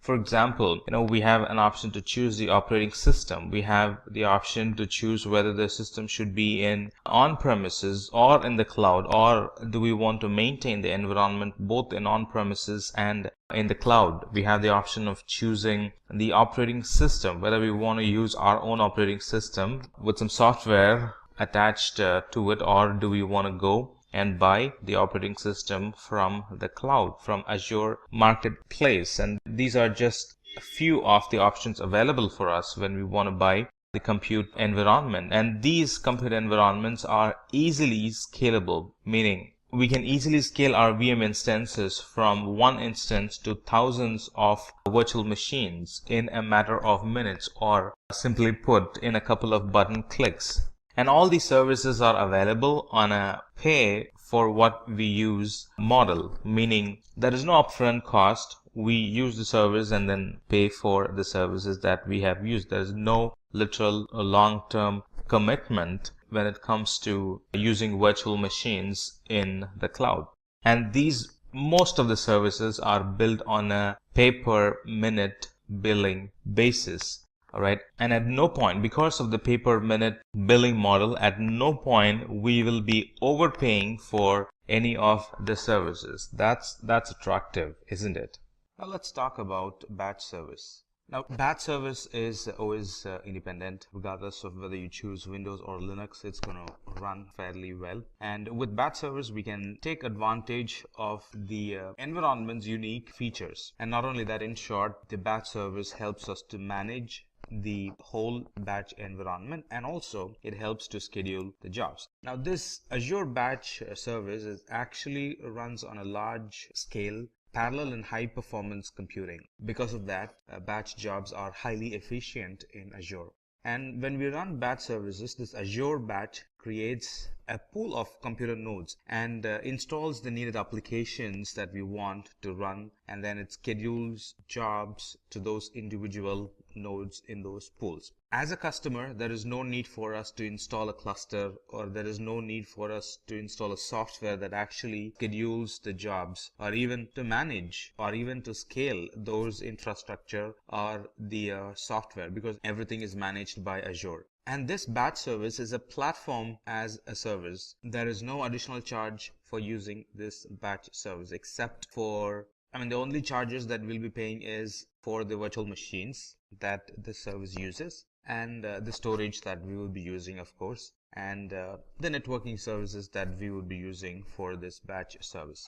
Let's summarize. This batch service, we have a choice of operating system that we can pick and use, and it scales by itself. Now the alternative for the batch would be queues, but in queues we'll have to pre-provision and pay for the infrastructure even if we're not using it. But with a batch, we only pay for what we use. And this batch service helps us to manage the application, manage the scheduling as a whole, as if they are just one thing. As next thing in the compute domain, let's talk about this Fabric service. Now this Fabric service is actually a distributed system platform that helps us to package, deploy, and manage a scalable and a very reliable microservice and containers. And what does it help? This Azure Fabric service helps us, or it helps the developers and administrators, so they can avoid the complex infrastructure problems, and they can focus only on implementing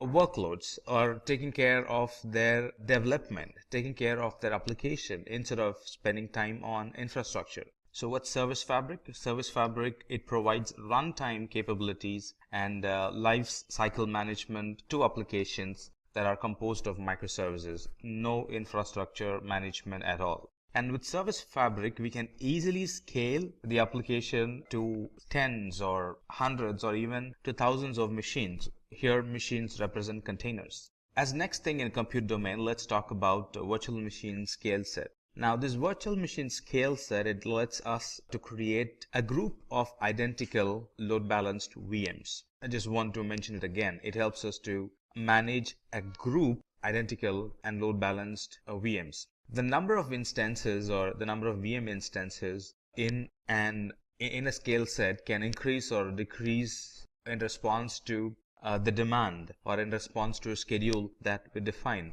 The resources needed on a Monday morning is not the same as that would be required on a Saturday or a Sunday morning. All right, and even within the day, the resources that would be needed in the beginning of the business hour is not the resources that would be needed at noon or after 8 or 9 in the evening. So the demands could actually vary in the environment, and this scale set helps us to take care of the varying demand or take care of the different infrastructure requirement at a different schedule throughout the day, throughout the week, throughout the month, or could be throughout the year as well. The scale set also allows us to provide high availability to our applications, and it helps us to centrally manage, configure, and update a large number of VMs as if they are just one thing. Now you might ask, well, virtual machines are enough. Why would we need a virtual machine scale set? Just like I said, this virtual machine scale set helps us with a greater redundancy and improved performance for our applications.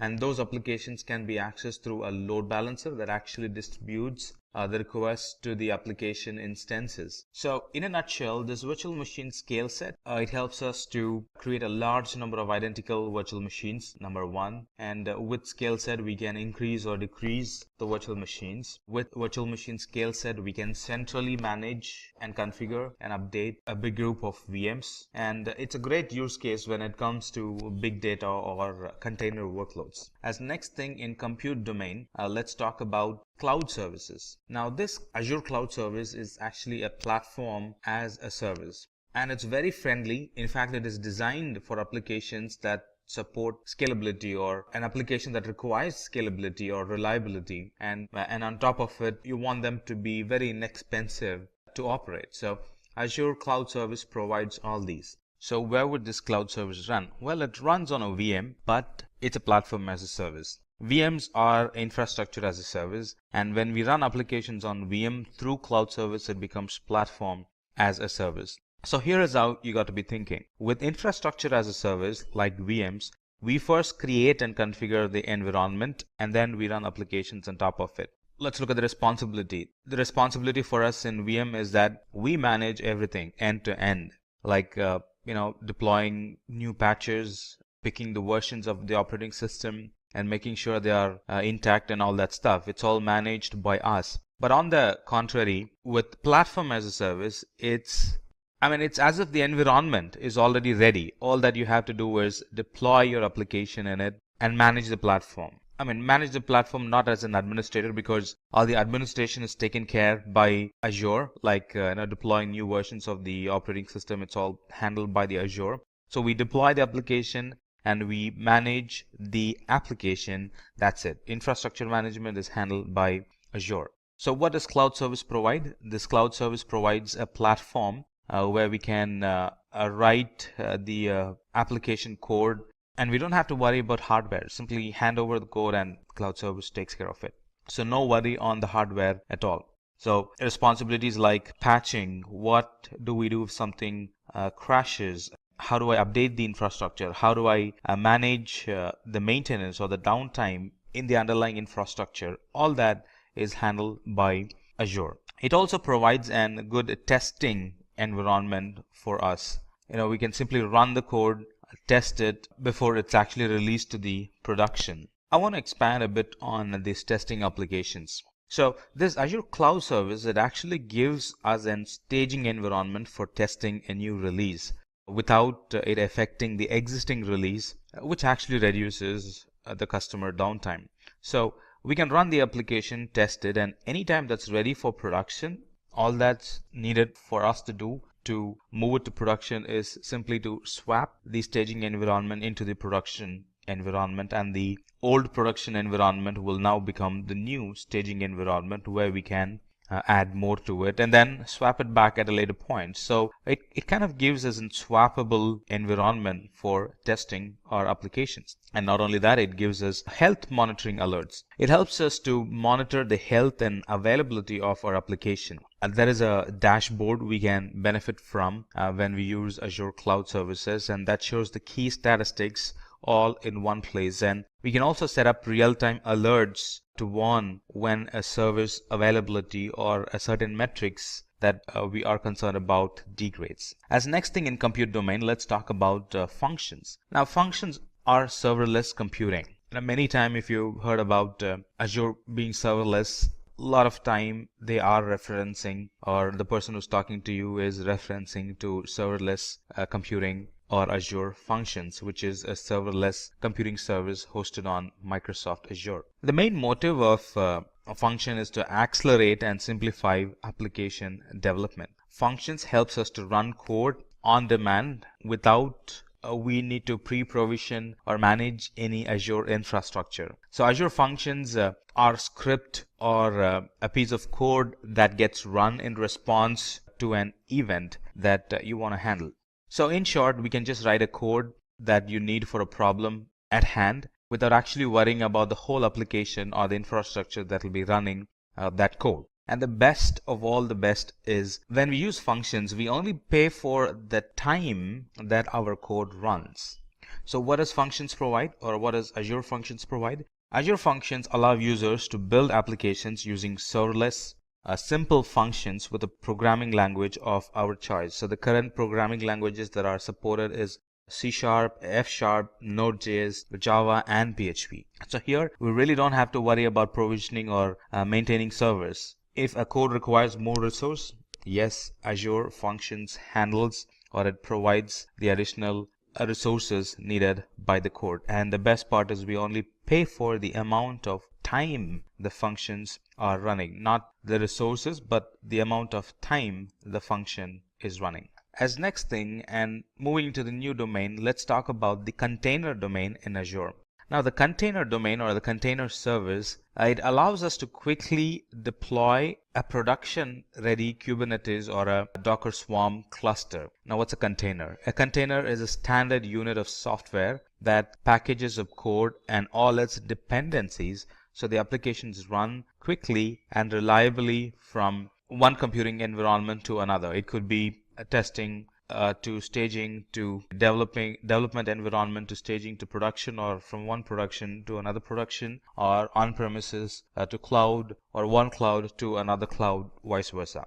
Now imagine we had an option not to worry about the VM and just focus on the application. Well, that's exactly what containers helps us achieve. So these container instances enable us to focus on applications and not worrying about managing VMs, or not worrying about learning the new tools required to manage the VMs or even the deployment.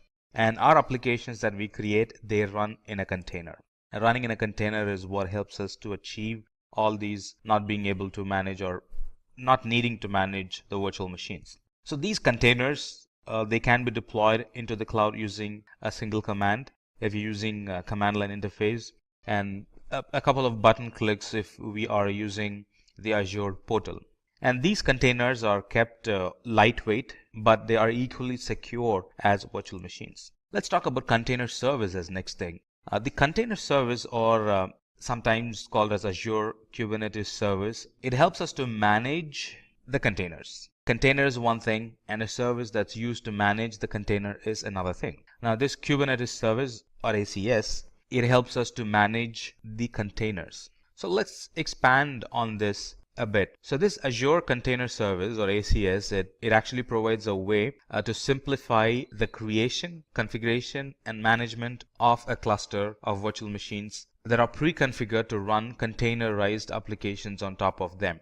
Deploying these containers might take like 15 to 20 minutes, or deploying the virtual machines that run containers in it might take 15 to 20 minutes. And once they are provisioned, we can actually manage them by using simple SSH tunnel into them. And this ACS, when it runs applications from Docker images. What does that mean?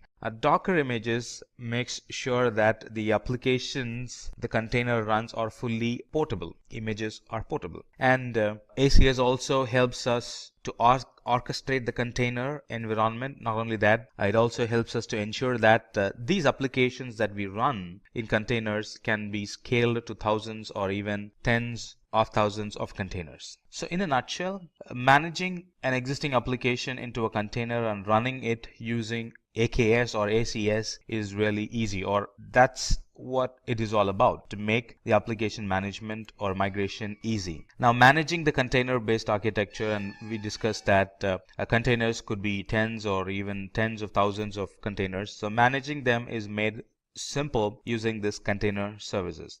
And even training of model using a large data set in a complex and resource intensive environment, this AKS helps us to simplify that environment. All right, as next thing in container domain, let's talk about container registry. We spoke about registry a little bit when we spoke about Docker images. So container registry is a single place where we can store our images, which are Docker images. When we use containers, it's Docker images that we use for our image purposes. So these container images are a central registry that can be used to ease container development by easing the storage and management of container images. So there we can store all kind of images like Docker Swarm, or the images used in Docker Swarm are in Kubernetes. Everything can be stored in container registry in Azure. Now, anytime we store a container image, it provides us an option for geo replication. What that means is that we can efficiently manage a single registry replicated across multiple regions. Now, this geo replication, it actually enables us to manage global deployments, assuming we are having an environment that requires a global deployment. So it helps us to manage global deployments as one entity because we are geo-replicating. We would be updating, we would be editing one image, and that image gets replicated throughout the global replication centers we would have set up. And so just one editing would have actually edited the global images, and those global images would have provisioned the global application. So one edit, replication, and then provisioning of the applications global wide. And this replication also helps us network latency, because anytime an application needs to deploy, it does not have to rely on a single source which can be reached only through high latency network. Because we have global replications around the world, anytime the application wants to check back, it would check back the application which is in a very nearby location for the application itself. Global replication means that we are managing it as a single entity that's being replicated across the multiple regions in the globe. As next thing in our learning, let's talk about Azure databases. Now, these Azure databases are relational. In fact, they have many flavors in them. We're going to look at different flavors, SQL, NoSQL, cache type of database that Azure offers. So we're going to learn one at a time, or we're going to learn one by one. So this Azure SQL database is a relational database. In fact, it's a relational database as a service. It's managed by Azure. We don't get to do a lot of management in it. So it's a relational database as a service based on Microsoft SQL Server database engine. And this database is a high performance database. It is very reliable, and it's very secure as well. And this high reliability, high performance, and for this high security, we really don't have to do anything. It comes along with it, and it's managed by Azure. And there are two things that I definitely need to mention about Azure SQL database. That is, it's an intelligent service. Number one, it's fully managed by Azure, and it also has this one good thing, which is it has built-in intelligence that learns app patterns and adapts to maximize performance and reliability and data protection of the application. That's something that's not found in many of the other cloud providers that I'm aware of, so I thought I'll mention it. So it uses built-in intelligence to learn about the user's database patterns and helps improve performance and protection. And migration or importing data is very easy when it comes to Azure SQL database. So it can be readily or immediately used for analytic reporting and intelligent applications in Azure. As next thing, let's talk about Azure Cosmos DB. Now, Azure Cosmos DB is a database service that is for NoSQL type, and it's created to provide low latency and an application that scales dynamically or that scales rapidly. Now, this Azure Cosmos DB is a globally distributed service, and it's a multi-model database. This can be provisioned in a click of a button. That's all we got to do if we need to provision an Azure Cosmos DB in the Azure. It helps with scaling the database. We can elastically and independently scale throughput and storage across this database and in any of the Azure geographic regions. It provides a good throughput, it provides good latency, it provides good availability, and it provides, or Azure promises, a comprehensive SLA that no other database can offer. That's the best part about Cosmos DB. So this Cosmos DB was built with global distribution in mind, and it's built with the horizontal scale in mind. And all this we can use by only paying for what we have used. And remember, the difference between Azure Cosmos DB and the SQL database is that Azure Cosmos DB supports NoSQL, whereas SQL doesn't. Alright, few other things about Azure Cosmos DB is it allows users to use key value, graph, column, family, and document data. It also gives users a number of API options like SQL, JavaScript, MongoDB, and few others that you might want to check in the document at the time of reading. And the best part here is that all that we mentioned, we get to use only by paying for the amount of storage and throughput that are required. And the storage and the throughput can be elastically scaled based on the requirement of that R. Alright, let's talk about Redis cache. Discussion about Azure database won't be complete without we talking about Redis cache. Now, Redis cache is a secure data cache. It's also sometimes called as messaging broker. that provides high throughput and low latency access to data for the applications. Now, Redis Cache is based on a popular open source caching product, which is Redis, sometimes called as Redis Cache. Now, what's the use case? It's typically used to cache to improve the performance and scalability of a system that rely heavily on backend data stores. Now, performance when we use Redis Cache is improved by temporarily copying the frequently accessed data to a fast storage located very close to the application. Now, with Redis Cache, this fast storage is located in memory with Redis Cache instead of being loaded from the actual disk in the database itself.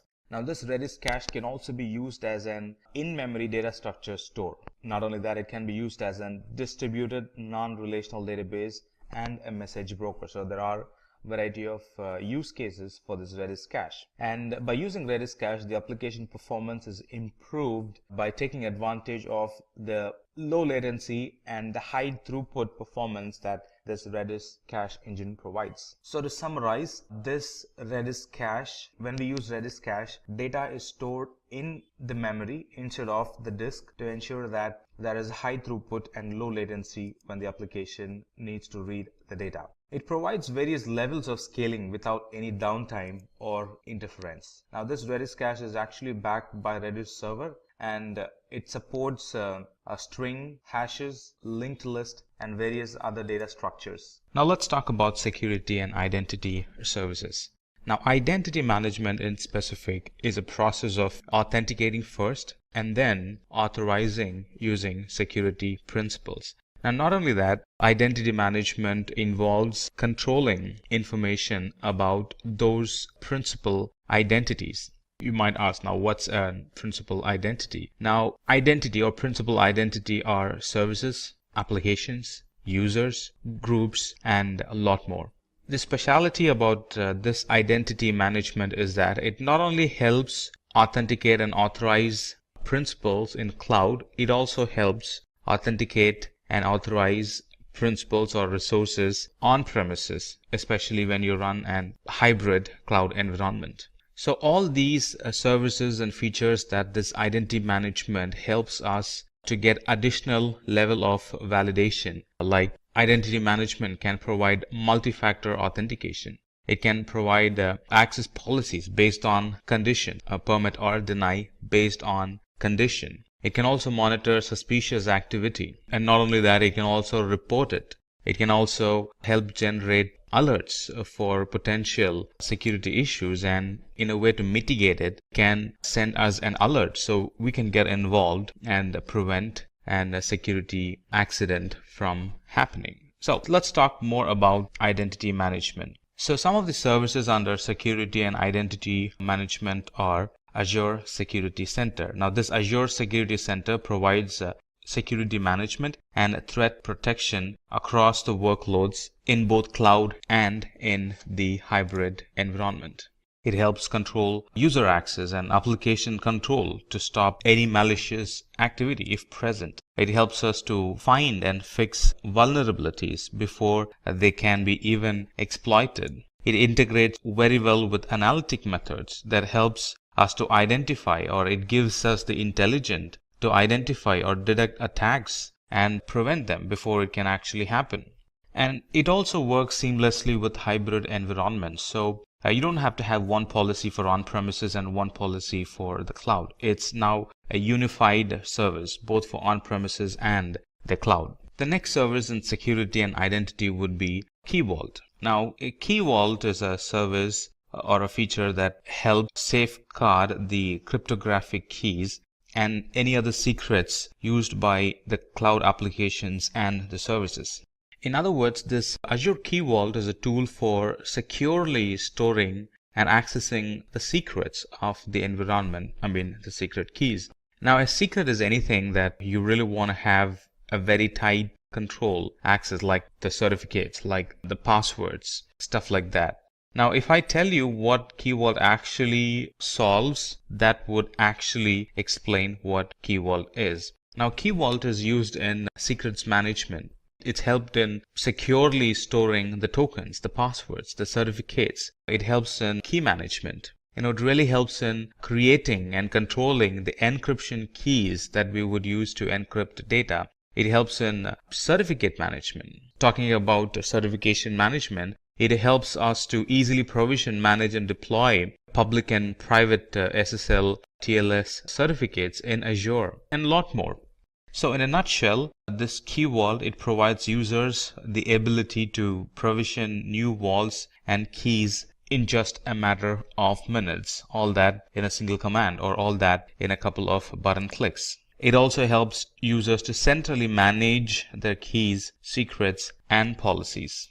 Next in the list, let's talk about Azure Active Directory. Now, Azure Active Directory, it helps us to create intelligent-driven access policies to limit resource usage and manage user identities. What does that mean? Now, this Azure Active Directory is a cloud-based Active Directory and identity management service. Now, Azure Active Directory combines, it's actually a combination of the core directory services plus application access management plus identity protection. And one good thing about this Azure, in fact, there are a lot of good things, but especially when you're running hybrid environments, you might wonder, well, how this Azure Active Directory is going to behave. Now, this Azure Active Directory is built to work on-premises and cloud environment as well. Not only that, it also works seamlessly with mobile applications as well. So in a nutshell, this Azure Active Directory, it acts as an central point of identity and access management for our cloud environment. It also provides good security solutions that protect against unauthorized access of our app and the data. Now that we've discussed about security and identity, let's talk about the management tools that Azure has to offer. Azure provides built-in management and account governance tools that helps administrators and developers, that helps them to keep their resources secure and very compliant. And again, it helps both in on-premises and in the cloud environment. And these management tools help us to monitor the infrastructure, monitor the applications. It also helps in provisioning and configuring resources. It also helps in updating apps. It helps in analyzing threats, taking backup of the resources, build disaster recoveries. It also helps in applying policies and conditions to automate our environment. We use Azure management tools, and it's also used in cost control methods. So this Azure management plays a wide role across the Azure services.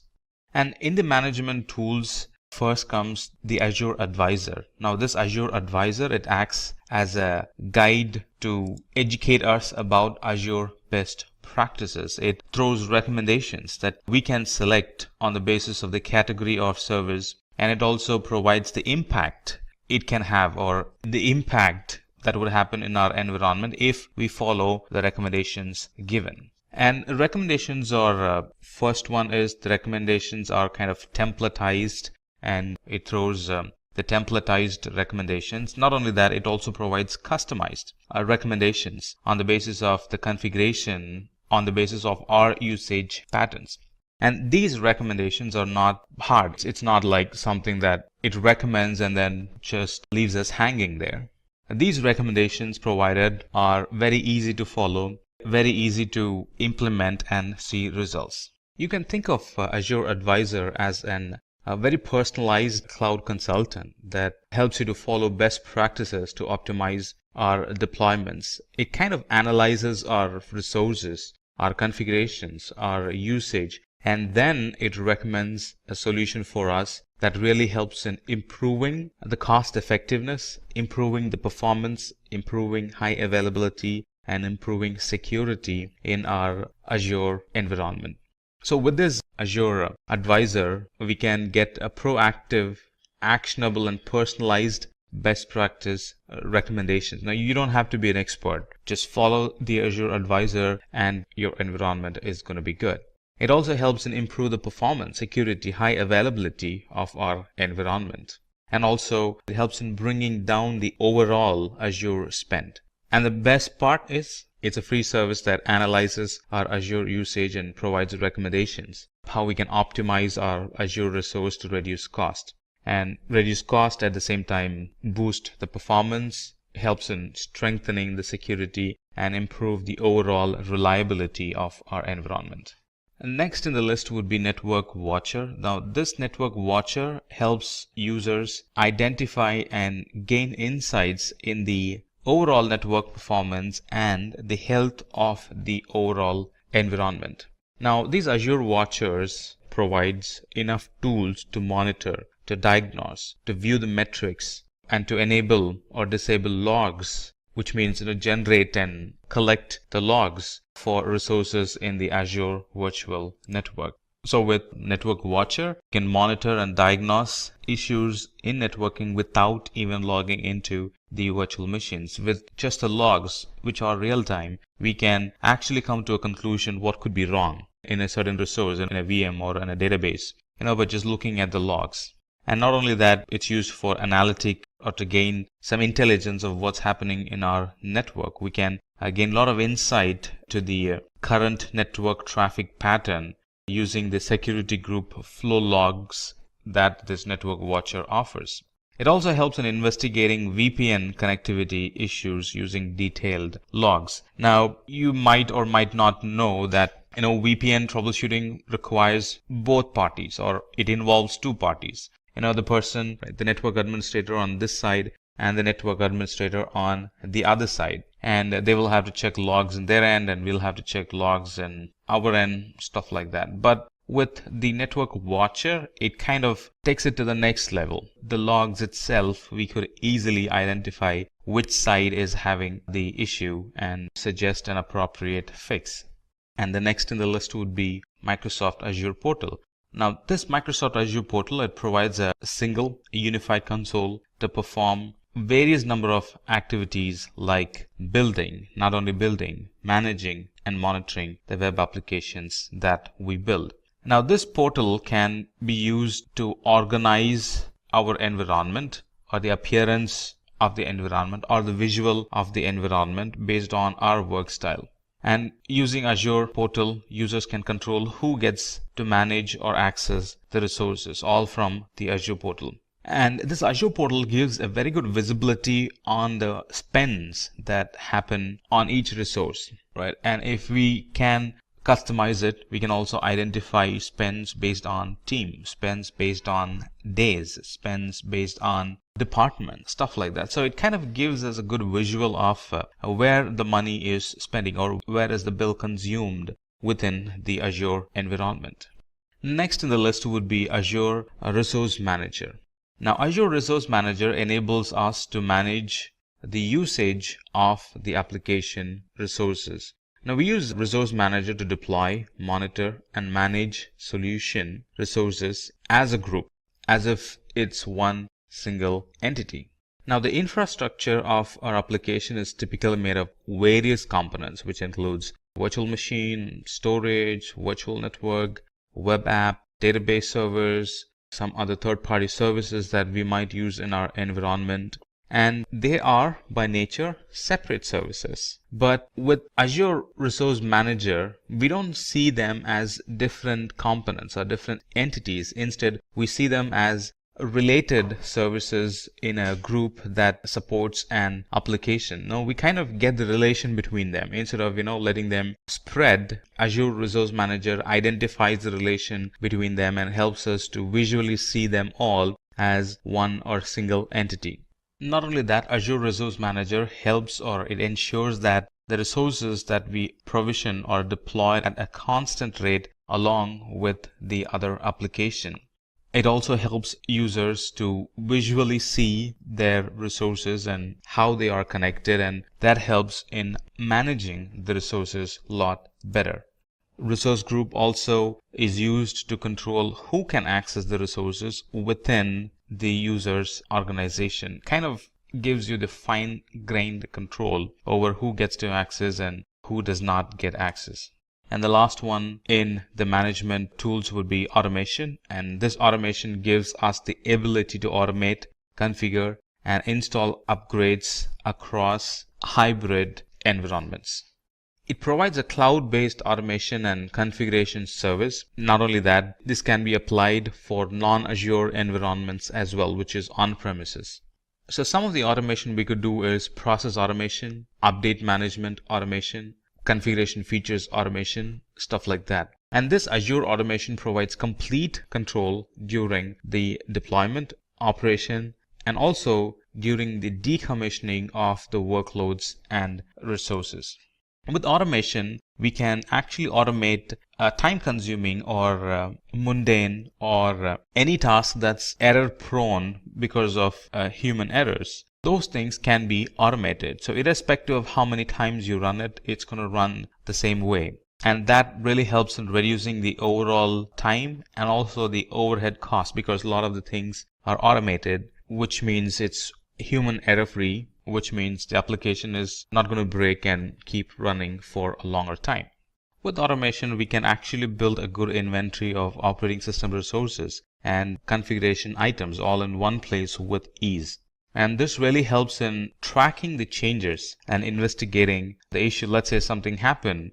Because we have automation, because it's logging the configuration changes, it's easy to track, easy to identify what has changed lately that has broken the environment, go back and fix it or kind of roll it back. That solves the problem. And that actually summarizes the Azure management tools or management services. Now let's talk about the networking tools or the networking services available in Azure. There are a variety of services, especially networking services, that Azure offers, and I'm sure it's going to be an interesting one. Let's begin our discussion with Content Delivery Network. Now, the Content Delivery Network, in short CDN, it allows us to perform secure and a very reliable content delivery. Not only that, it also helps in accelerating the delivery time, or in other words, reducing the delivery time, also called as load times. It also helps in saving bandwidth and increases in responsiveness to the application. Let's expand on this. The Content Delivery Network is actually a distributed network of servers that can efficiently deliver web content to users. Now, CDNs, we're going to use the word CDN here. CDNs store cached content on global edge servers, also called as POPs, point of presence locations, that are very close to the end users, so the latency is minimized. It's like taking a copy of the data or taking a multiple copy of the data and storing it in different parts of the world, and whoever is requesting it, the data gets delivered to them from a server which is very locally to them. So this CDN offers developers a global solution for rapidly delivering high bandwidth content to users by caching the content in a strategically placed location which is very near to them. So these content delivery networks, it really helps in handling.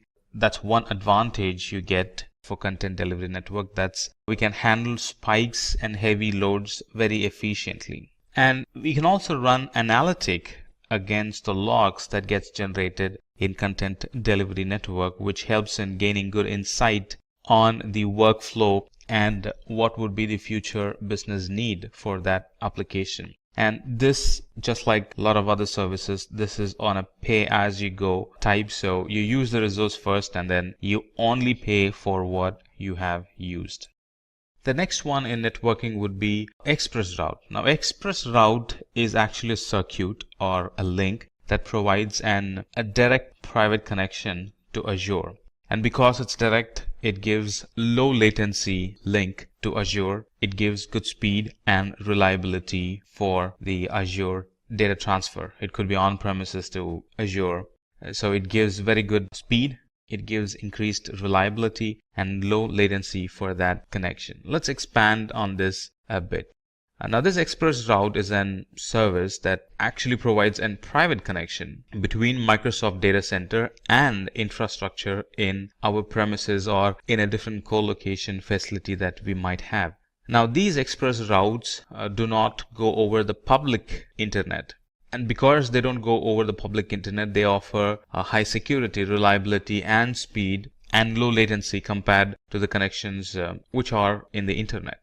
Because it's fast, because it's reliable, because it has low latency, it can be used as an extension of our existing data center.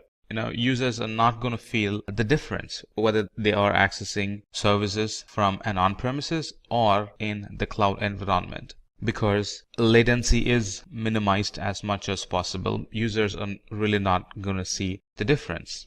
And because it's a private line and not an public internet line, it can be used to build hybrid applications without compromising privacy or the performance. Now, these virtual private cloud, these express routes can be used for taking backups. If assume a backup going through the internet, that would be a nightmare.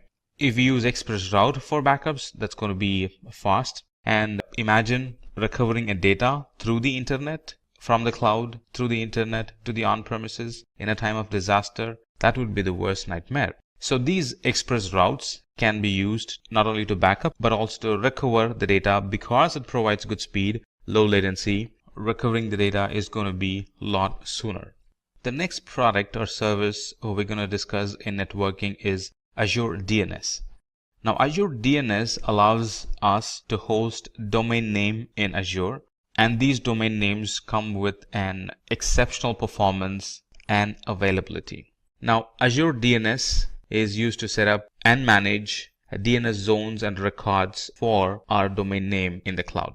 Now, this Azure DNS is a service for DNS, just like the name says, and it provides name resolution by using Azure's infrastructure. And by using this domain, we can actually manage the DNS ourselves through the Azure portal with the same credential. Imagine having a DNS provider which does not even belong in our IT. Imagine that environment. We would have a separate portal to manage the DNS environment. Now, those are gone. And now we can actually manage the DNS in the very same Azure portal where we use the rest of the other services. And this Azure DNS very much integrates with other DNS service providers. It uses a global network of name servers to provide fast response to DNS queries. And these domains are having additional availability compared to the other domain service providers' availability promises. These are going to have more availability than the rest because most of the servers are maintained by Microsoft, and it helps resolve sooner. It helps resyncing. Let's say a server fails, it kind of helps resyncing with the rest of the servers. So all the Microsoft's environment, all the Microsoft's global network of name servers kind of ensures that our domain names are resolved properly, not only properly, but also are available most of the time. Right, next in the list in networking services is virtual network. I'm sure this is going to be very interesting and I'm sure you're going to like it. So this networking or virtual networking in Azure, it actually allows us to set up our own private cloud in the public cloud. It gives us an isolated and highly secure environment for our application. Let's expand on this. So this Azure Virtual Network helps us to provision Azure virtual machines, and it helps us to securely communicate with other on-premises and internet networks. It also helps in controlling the traffic that flows through or flows in and out of this virtual network to other virtual networks and to the internet. Now, this Azure virtual network, sometimes called as VNet, is actually a representation of our own network in the cloud. It's actually a logical isolation of the Azure cloud dedicated to our subscription. All our environments are provisioned in a VNet that is separate from another customer's VNets. That way we have that logical separation there. So this virtual network can also be used to provision VPNs in the cloud, so we can connect the cloud and the on-premises infrastructure and a lot more, especially in an environment where we have hybrid environment. Surely we will be using virtual network because that's going to require a VPN for secure data transfer in and out of the cloud and in and out of the on-premises environment. Alright, so it kind of gives us a boundary for all the resources. So all the traffic between the Azure resources, they kind of logically stay in between or logically stay within the Azure virtual network. And here we can design the network. It's given over to us. You can pick the IP, you can pick the routing, you can pick the subnet. A lot of freedom is given, or I would say a lot of control on how the network is designed. It's not like something that's already cooked and we only get to use it. No, we can actually build the network from the scratch. We can pick the IP address that we like. We can pick which subnet needs to communicate with the other subnet, stuff like that.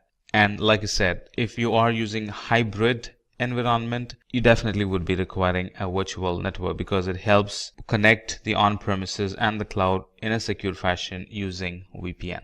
The last product we're going to discuss in networking is a load balancer. This load balancer actually provides application a good availability and a good network performance. So how does it work? It actually works by load balancing the traffic to and from the virtual machine and the cloud resources. Not only that, it also load balances between cloud and cross-premises virtual networks. With Azure Load Balancer, we can actually scale our application and create high availability for our services, which means our application will be available most of the time. If any of the server goes dead, the server does not get traffic. What happens if the server gets traffic? User is going to experience downtime. What happens if the server does not get traffic? User won't experience any downtime. The connection is shifted to an healthy service, so the user experiences uptime all the time. So this load balancer supports inbound and outbound scenarios, and it provides low latency. It gives high throughput of the data transfer, and we can actually scale up the flow of the TCP and UDP connections from hundreds to thousands to even millions because we have a load balancer now in between the user and the application.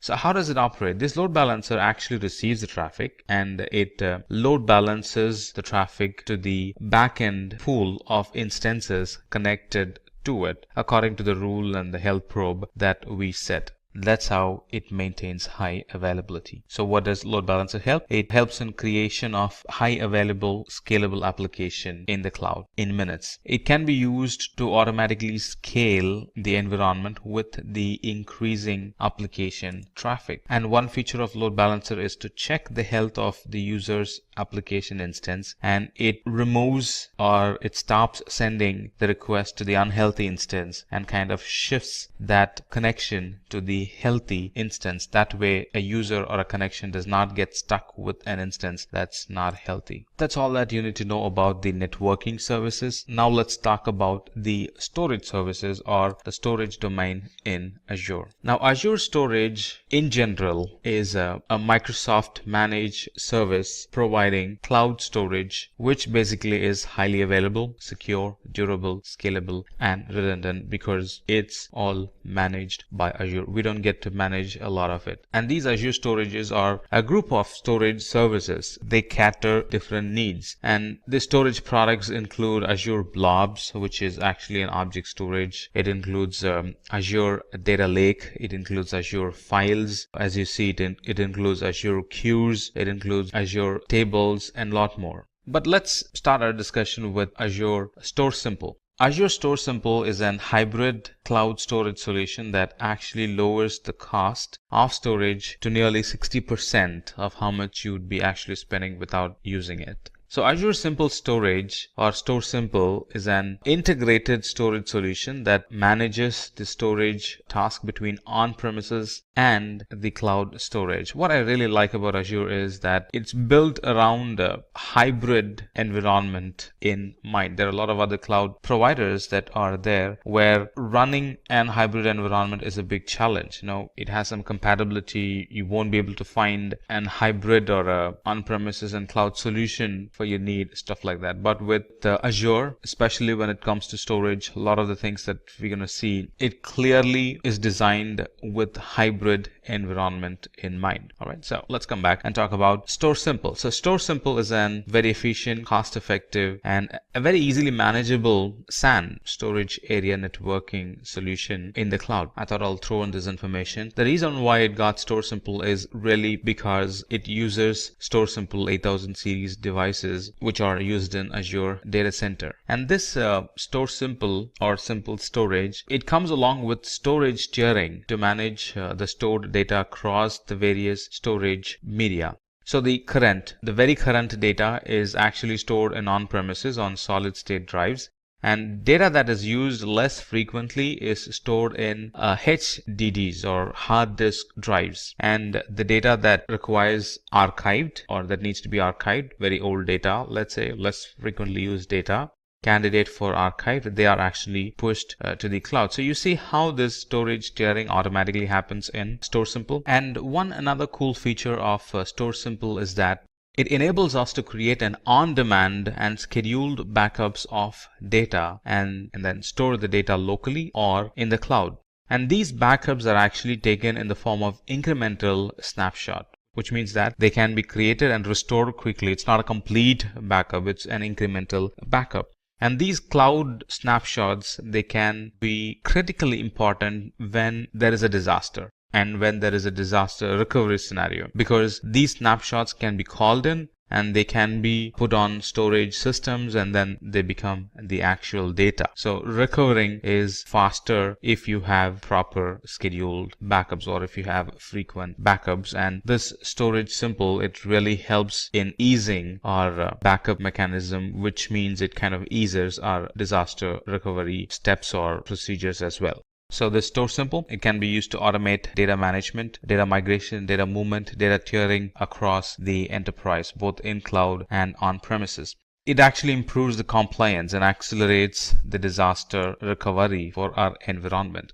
And if there is one thing that's increasing every new day in our environment, that would be storage. And this Store Simple addresses that need, and we really don't have to pre-plan or think in deep for having a proper storage, because now we have a simple storage available in the cloud, and moreover it's on a pay-as-you-go type. So not much pre-planning on storage is needed. Yes, there will be a need, but not as much as I would without the cloud or without the simple storage. And the next service under storage that we would like to discuss is the Data Lake Store. This Data Lake Store or storage, it's a cost-effective solution for big data analytics in specific. So let's expand this. So this Data Lake Storage is an enterprise-wide repository for big data analytic workload. Now that's the major service that's dependent on this Data Lake Store. And this Data Lake enables us to capture data of any size, of any type, and of any ingestion speed, and it kind of collects them in one single space or in one single place for operational efficiency.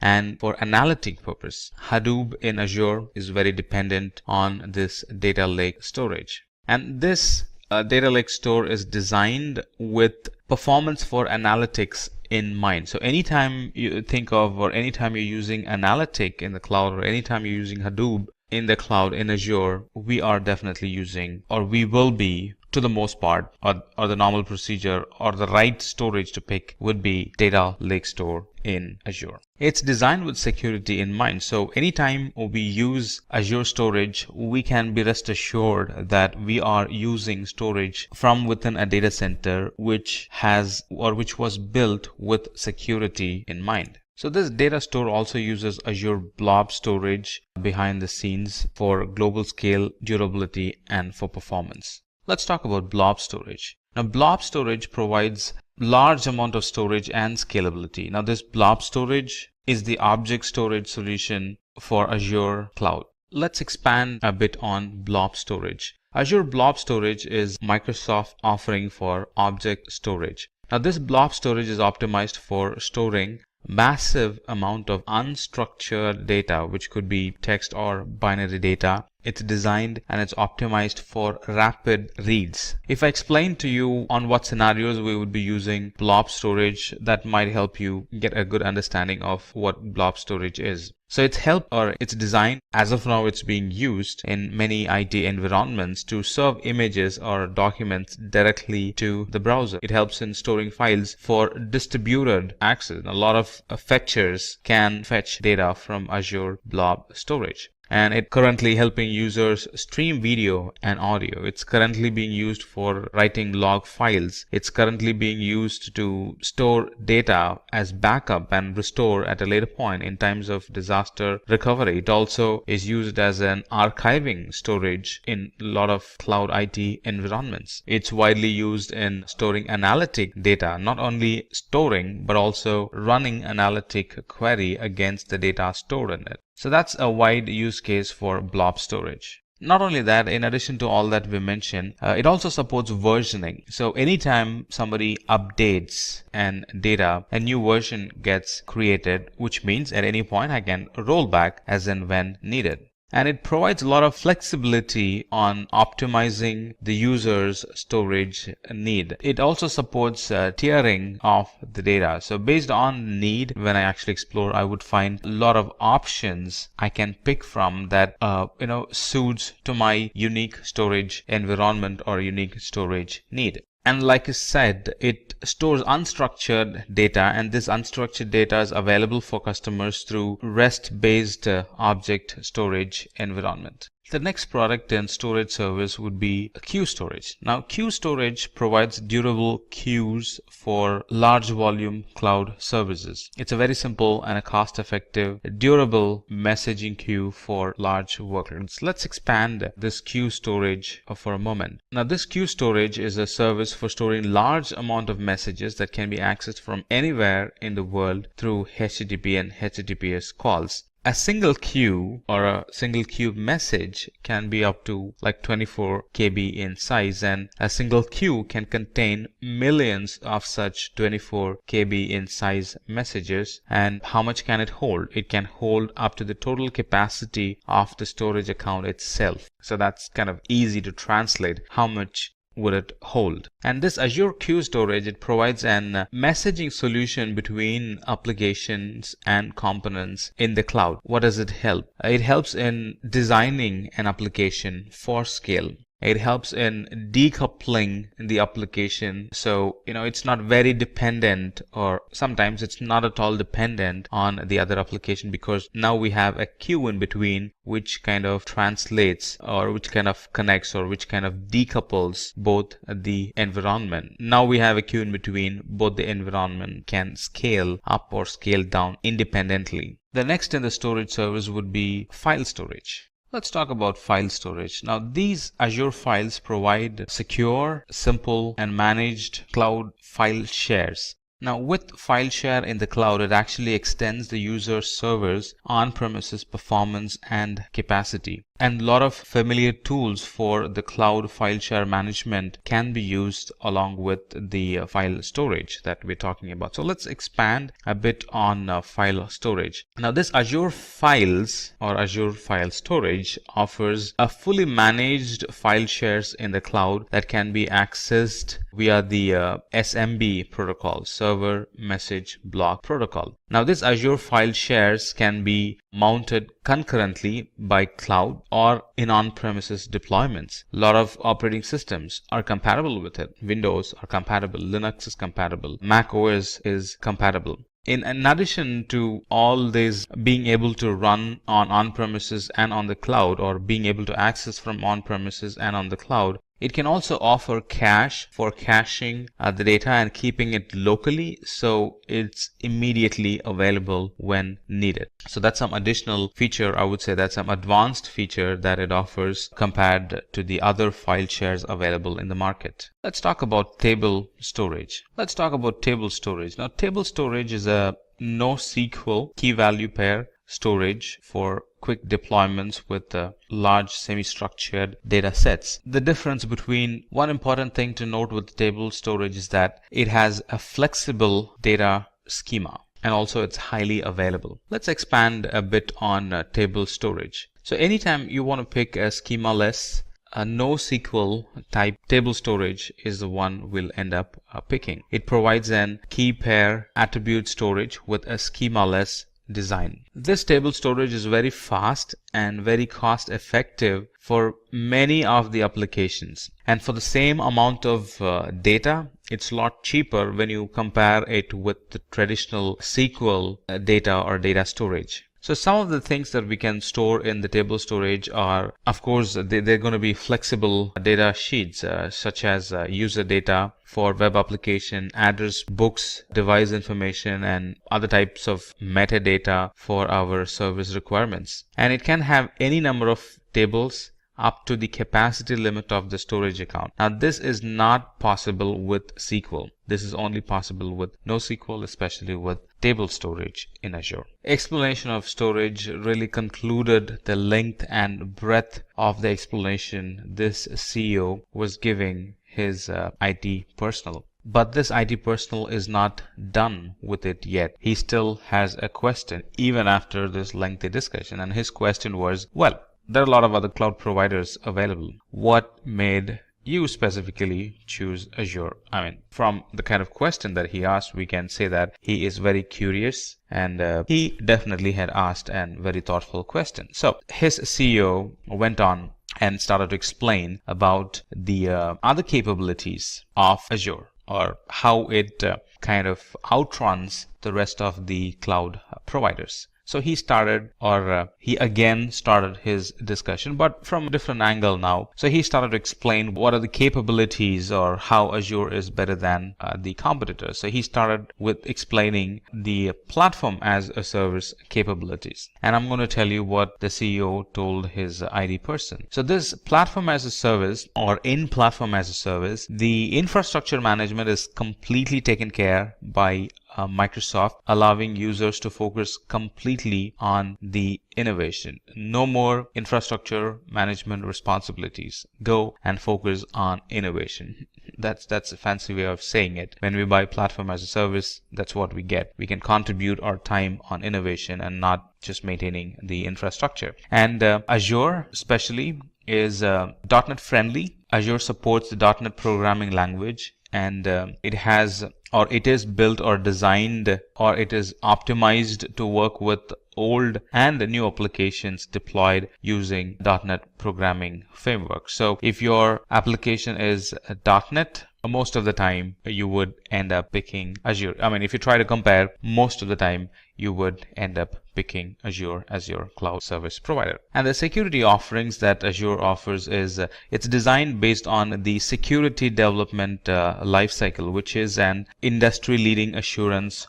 process. When we buy services from Azure, it assures that the environment is designed based on security development lifecycle. And like I mentioned many times in the past, and I would like to mention it again, Azure has well thought about the hybrid environments, which a lot of other cloud providers have failed. So it's very easy to set up an hybrid environment, to migrate the data or not to migrate the data and still run a hybrid environment. They work seamlessly with Azure, because Azure provides seamless connection across on-premises data centers and the public cloud. It also has a very gentle learning curve. If you look at the documentation, it's picture rich, and the documentations are neat and clear.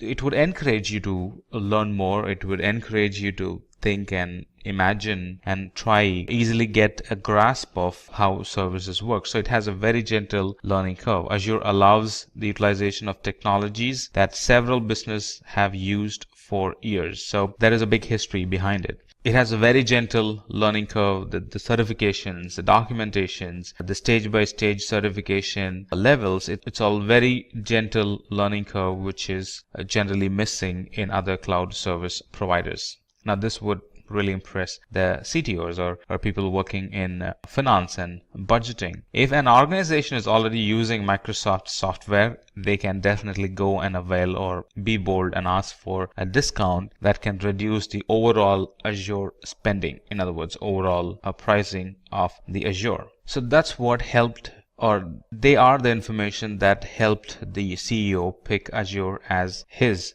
cloud service provider. And then the CEO goes on and talks about the different companies that are currently using Azure, and they are definitely using Azure for a reason, like Pixar, Boeing, Samsung, EasyJet, Xerox, BMW, 3M. They are major multinational, multi-billion companies. They rely, run, operate their IT in Azure. And this CEO has a thought that his IT person is still not very convinced unless and until he shows him a visual of how easy things are in Azure. So he goes on and explains about a practical application of Azure, which is what exactly I'm going to show you as well. All right, a quick project on building an Azure app using or building a .NET application in Azure Web App and making it connect to an SQL database will solidify all the knowledge that we have gained so far. So this is what we're going to do. I have an Azure account open, as you see, logged in, and everything is fresh here. Let me go to resource group. There's nothing in there. It's kind of fresh. All right, I'm logged in, and this is what we're going to do.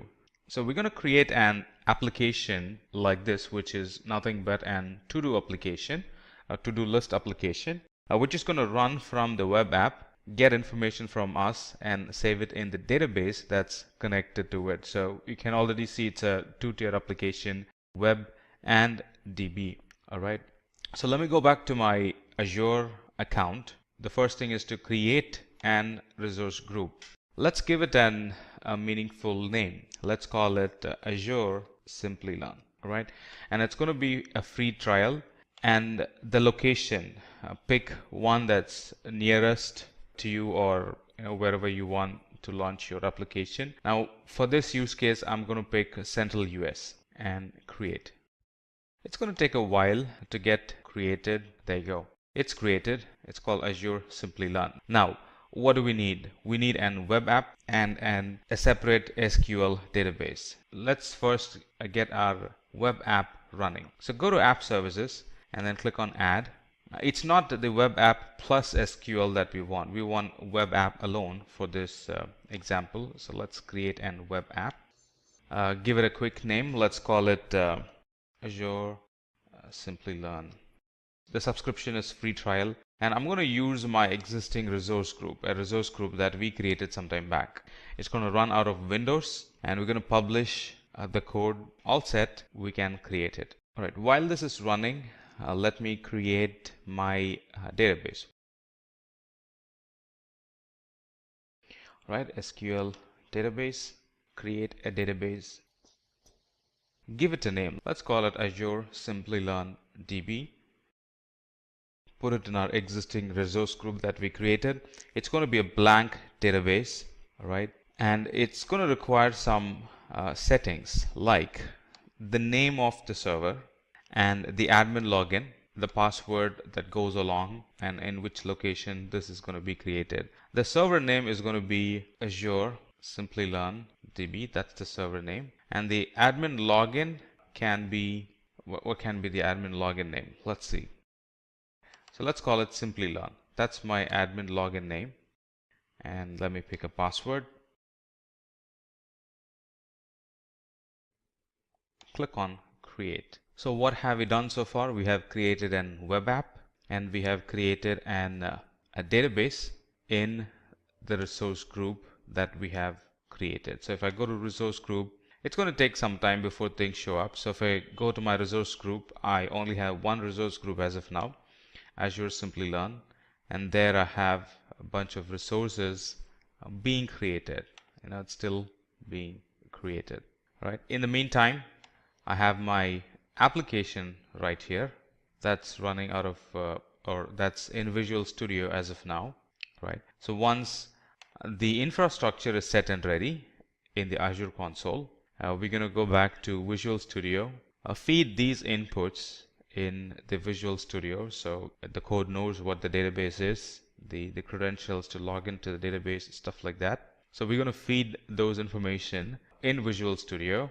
By that, we're actually feeding it into the application, and then we're going to run it from there.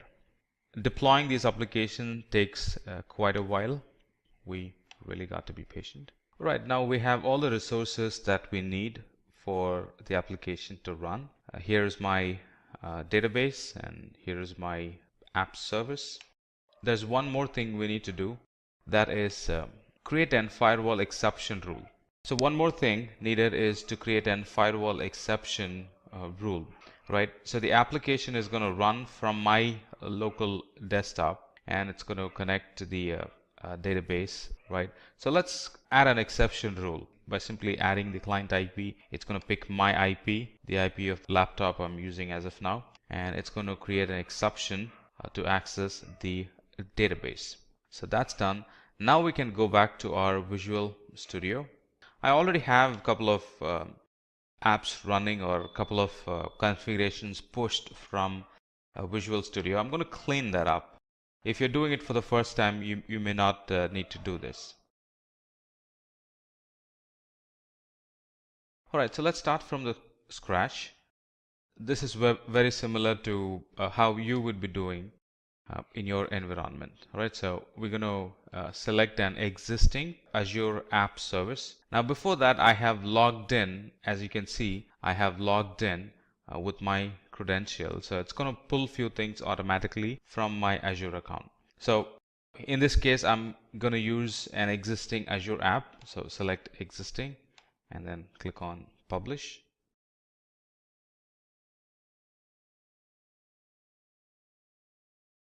Alright, if you recall, these are the very same resources that we created a while back.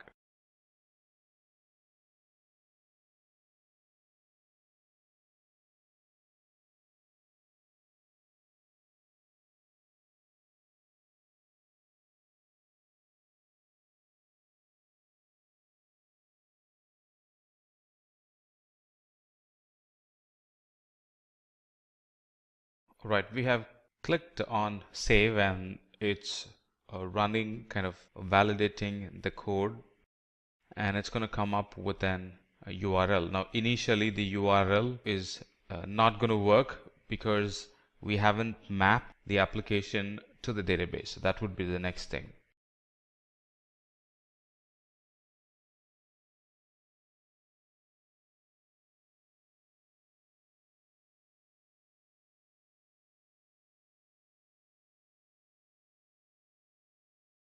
Alright, so the app has been published and it's running from my web app as of now. It's going to throw an error. Like you see, it's throwing an error. That's because we haven't mapped the app and the DB together. So let's do that. Alright, let's do that. So let's go to Server Explorer. This is where we're going to see our databases that we have created. Now let's quickly verify that. Go back to the resource group, right? Appropriate resource group, which is right here.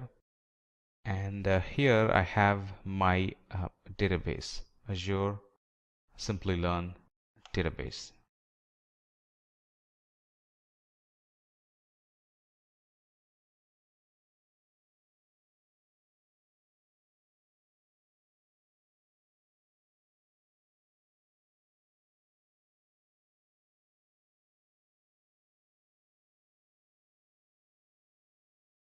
Right, it has some issues connecting to my database. Give me a quick moment. Let's fix it.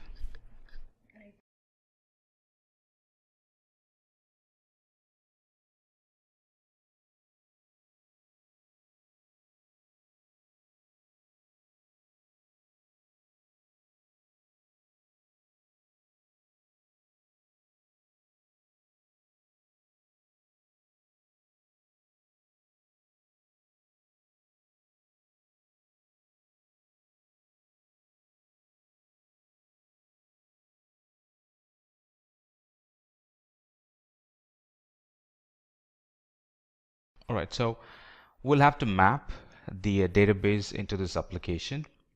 Alright, so let's go to the Solution Explorer, click on Publish, and a page like this gets shown, and from here we can go to Configure. Here is our web app, alright, with all its credentials. Let's validate the connection, number 1. Alright, and then click on Next. This is my DB connection string, right, which the app is going to use to connect to my DB. Now, if you recall, our DB was Azure Simplilearn DB, and that's not being shown here. So let's fix that. right? So let's fix that.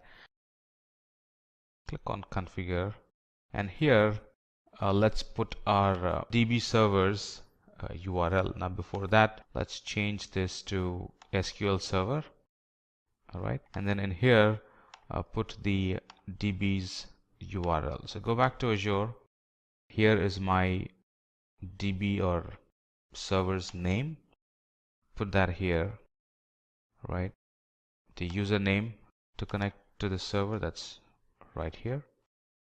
Put that in, and the password to connect to the server, let's put that in. All right, it's trying to connect to our Azure portal or the Azure infrastructure, and here is my database. If you recall, it's Azure SLDB. That's the name of the database. Let's test the connection. Connection is good. Click on OK. So now it's showing up correctly. Azure Simplilearn DB. That's the name of the database that we created. Now it's configured.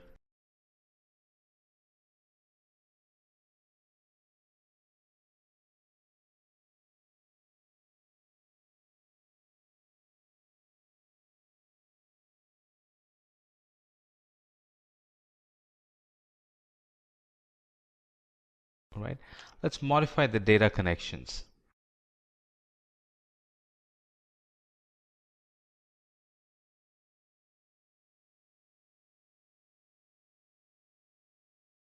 Right, let's map it to the appropriate database again.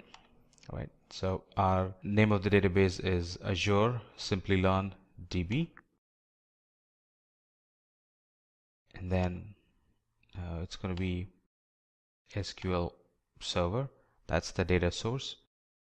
The username is Simplilearn, and the password is what we have given in the beginning.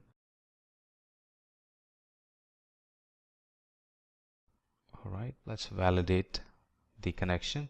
It's good. Click OK.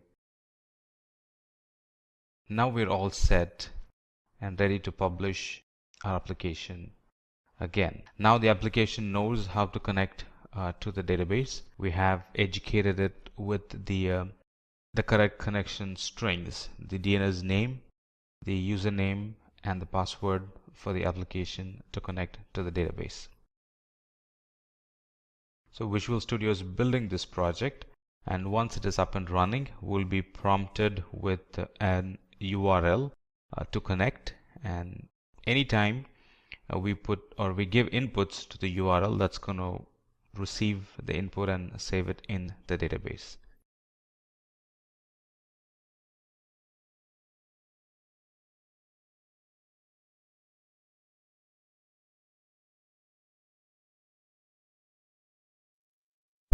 Alright, so here is my to-do list app, and I can start creating to-do list for myself. Alright, so I have the items already listed. I can create an entry, and these entries get stored in the database. I can create another entry, take the dog for a walk. That's gonna get stored. I can create another entry, book tickets for scientific exhibition, and that's going to receive and put that in the database. And that concludes our session. So through this session we saw how I can use Azure services to create web app and connect that to the DB instance, and how those two services which are decoupled by default, which are separate by default, how I can use the connection strings to make connection between the app server and the database and be able to create an working app.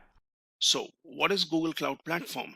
It is a set of cloud computing services provided by Google that runs on the same infrastructure that Google uses to and for its end user products like YouTube, Gmail, and so on.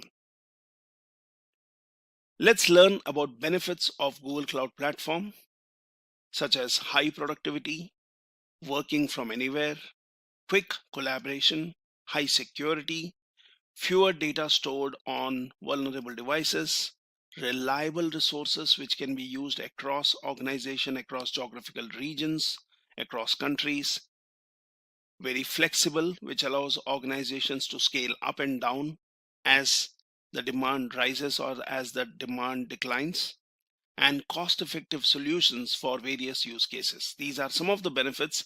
And if we look into different services which Google Cloud Platform offers, we could look into detailed benefits which each service offers in a different use case, which basically helps organizations working in different domains, handling different kind of small, mid, or larger businesses, and with different business goals. When we talk about Google Cloud Platform services, here is a list of services, or I could say high-level domains or categories of services. So you have compute related services, you have storage and database, you have networking, big data, developer tools, identity and security management, Internet of Things, cloud AI, management tools, and also data transfer solutions.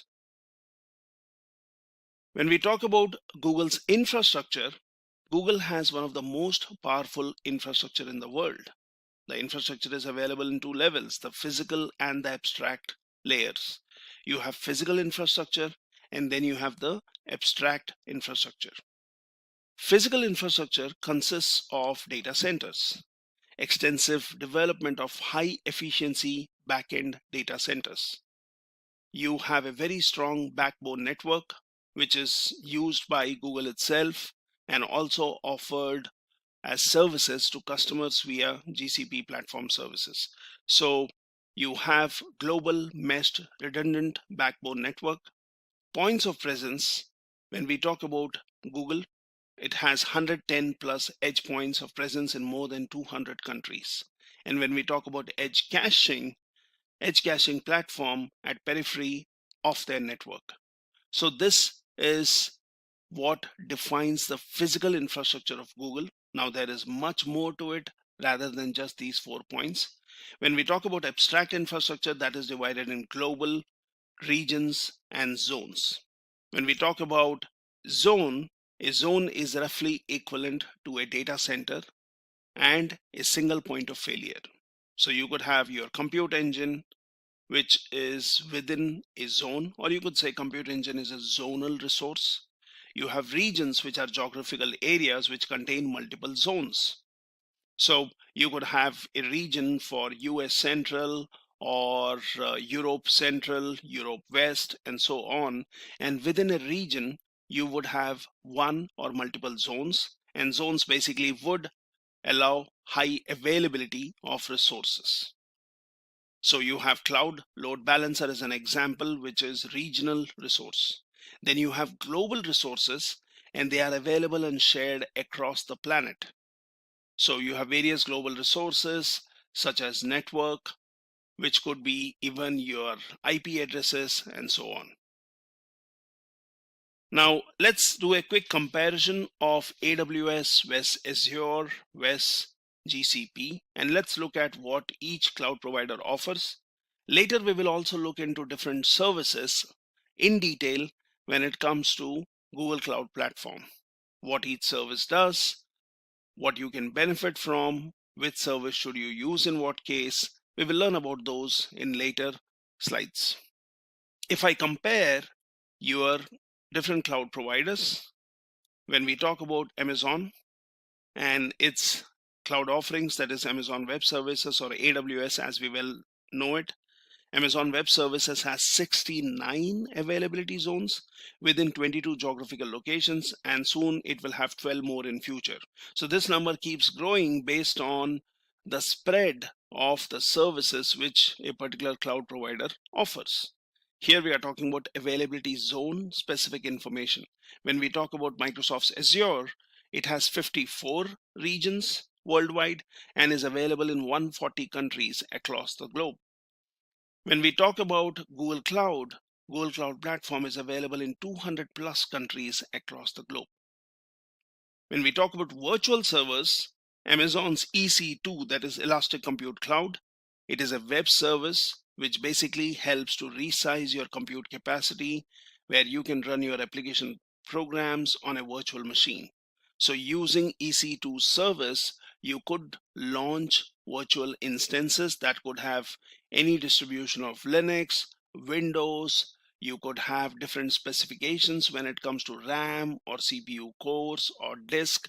You could also decide on what kind of storage a particular instance should use, whether the storage should be local to the instance or whether that should be an elastic file system or even an object storage. When it comes to Azure or Microsoft's offering, Azure Virtual Machine, that is infrastructure as a service, gives a user the ability to deploy and manage a virtual environment inside a virtual network on the cloud.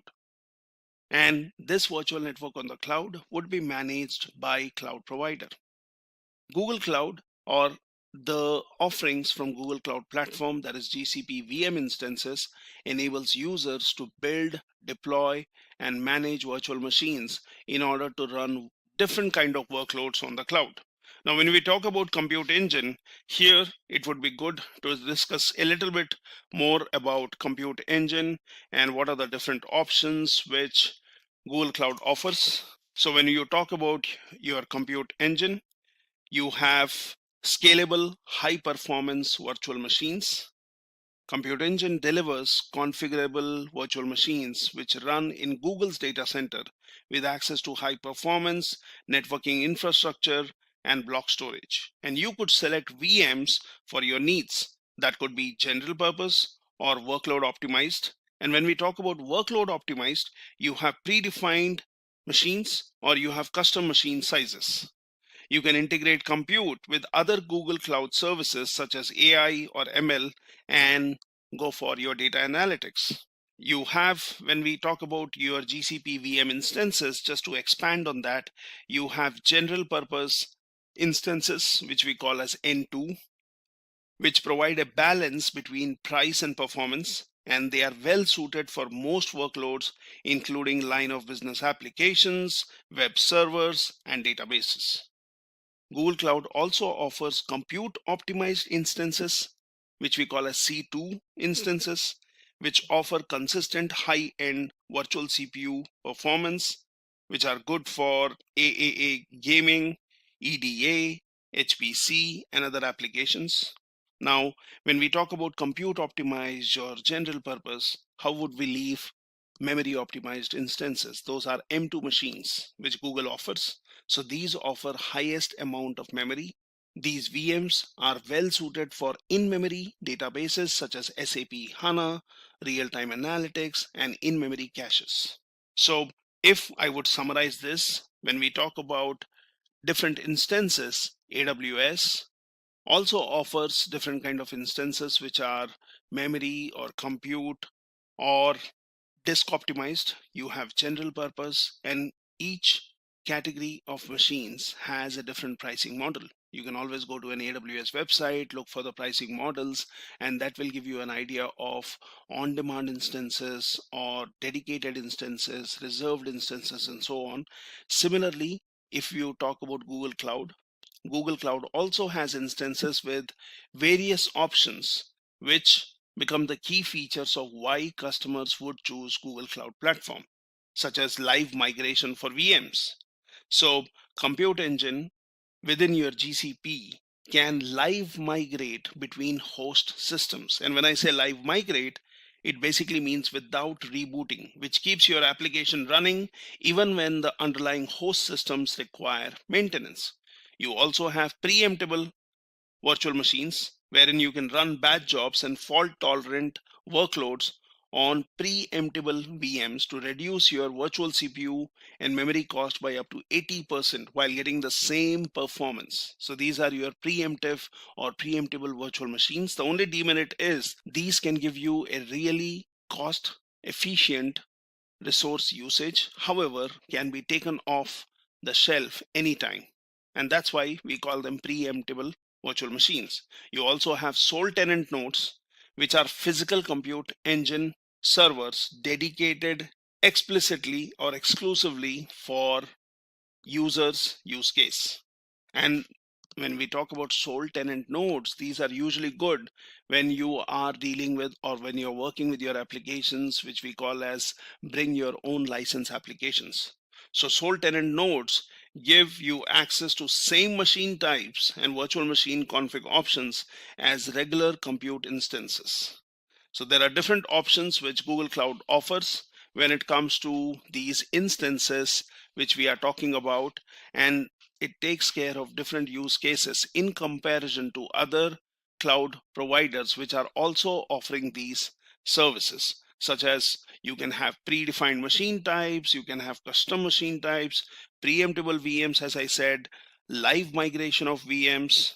You can use persistent disks, which could give you durable high performance block storage. You have local SSDs.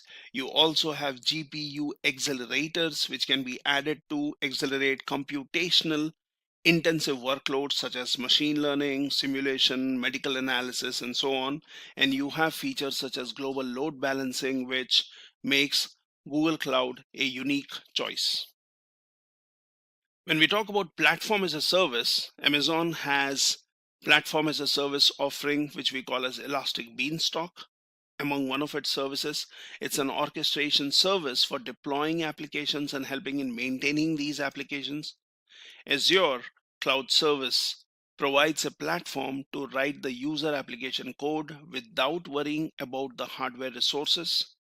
Google App Engine is a service used by developers for building and hosting applications on Google's data centers. When we talk about serverless computing, so Amazon's AWS Lambda is a serverless compute service. It is used to execute backend code and scales automatically when required. When we talk about Azure, you have something called as functions, which allow users to build applications using serverless simple functions with a programming language of their choice. When we talk about Google Cloud, GCP has cloud functions, which is easiest way to run your code in the cloud, and it is highly available and fault tolerant. So in these days, when we are talking about microservices architecture, which organizations are preferring, when we are talking about organizations which can scale, which can dynamically change their underlying architecture, organizations would be interested in serverless computing, where they do not have to have a infrastructure set up, planned in advance before going for their use case. And this is where monolithic applications are really not a preferred choice. A lot of organizations are decomposing their applications into microservices based on business capability or decomposing based on subdomains. We can learn about microservices architecture later, but just to know that serverless computing, which basically helps any organization, if, for example, if you have a web application that receives non-linear traffic and you cannot keep an eye on your server always, it would be good to have someone to auto scale your application. Serverless is basically a computing model where cloud service provider is responsible for managing the piece of code without the developer having to bother about infrastructure setup, management, maintenance, and so on. Now, when we talk about applications being serverless or benefiting from serverless computing, one of the key things would be zero administration, so deploying application without any provisioning and management. Auto scaling capability, that is, let the service provider worry about scaling the application up and down. You have pay per use model, which any customer would want to benefit from, that is, pay only for the resources that you have used or that you are continuing to use, right? Shorten the time between idea implementation and deployment, and this is something which any organization would want, that you would want a faster bring to the market solution timeline in comparison to getting entangled with deployment, management, and maintenance of your underlying infrastructure when your applications are facing a high demand. So when we talk about serverless, it is a function as a service. because each part of your application is divided as functions and can be hosted over multiple service providers. You have serverless apps, which are usually divided as separate units or functions based on functionalities or domains and so on. So serverless computing is gaining quite popularity these days in comparison to the traditional three-tier architecture, where you had a presentation layer, you had an application layer, you had a database layer. Now that kind of infrastructure is not really preferred in today's modern times when organizations are working on different kind of newer applications. When we talk about object storage, Amazon has simple storage service, that is S3. It provides object storage, which is built for storing and recovering information or data from anywhere over the internet. Azure comes up with blob storage, that is binary large objects. Storage offers large amount of storage and scalability. It stores the object in the tiers and depending on how often the data is being accessed. Now same thing applies to even S3, which is from Amazon. So S3 also has different kind of storage classes which can be selected when a user or an organization intends to use a storage service. And when I speak about storage classes, it basically means having a frequent access storage or a infrequent access storage, or what we call as just an archival solution. Google Cloud has cloud storage and it provides unified object storage for live or archive data. This service is used to store and access data on GCP infrastructure. When it comes to advantages, Amazon Web Services has enterprise-friendly services, easy access to resources, increase in speed and agility, and that too on demand, and takes care of your security and reliability of resources which are offered. When it comes to Azure, it has better development operations, strong security profile, provides a lot of cost-effective solutions, and operation execution friendly. When we talk about Google Cloud, one of the key features here is better pricing than competitors, live migration of virtual machines, which really interests a lot of organizations would want to modernize their infrastructure without having any kind of disruption in their existing services, improved performance, redundant backups, and so on. When it comes to disadvantages, in AWS, you have limitations when it comes to EC2 service. Well, there are different options in the kind of machines which you can choose, which you can work on. You have a technical support fee, which is incurred, network connectivity, and then also downtime, which might be in case when you're migrating. Azure, it has different code base for cloud and premise. Platform as a service ecosystem is not really as efficient as infrastructure as a service. Poor management of GUI and tools, integrated backup. When we talk about Google Cloud, support fee is quite hefty. It depends on what kind of solution or support you would or organization would be interested in. It has a complex pricing schema, although it has different use cases for which any user or any organization can benefit from. Downloading data from Google Cloud services is an expensive option. Storage might not be. However, uploading data or downloading data would be an expensive option.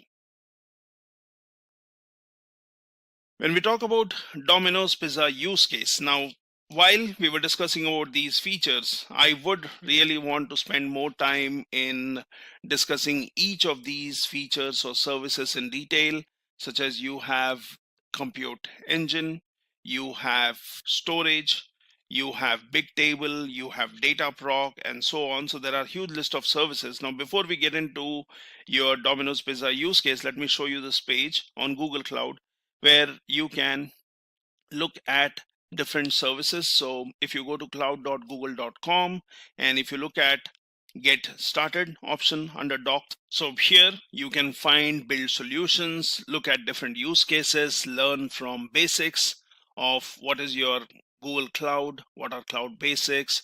Then you can look at different cloud products, So here you have products in different categories such as AI and machine learning, API management, compute, containers, data analytics, databases, developer tools, and so on. And you can always click on any one of these to look into different solutions which are being offered. What are the different use cases? What are the best practices when it comes to migrating VMs to compute engine, or operating containers, or building containers, and so on? You can always look at featured products, and that gives you a quick snapshot of what are the different products, such as you have compute engine, you have cloud run, BigQuery, which is a data warehouse, you have cloud SQL, which is a managed MySQL or Postgres, you have cloud storage to basically push in any kind of data there, you have security key enforcement, AI and machine learning, and so on.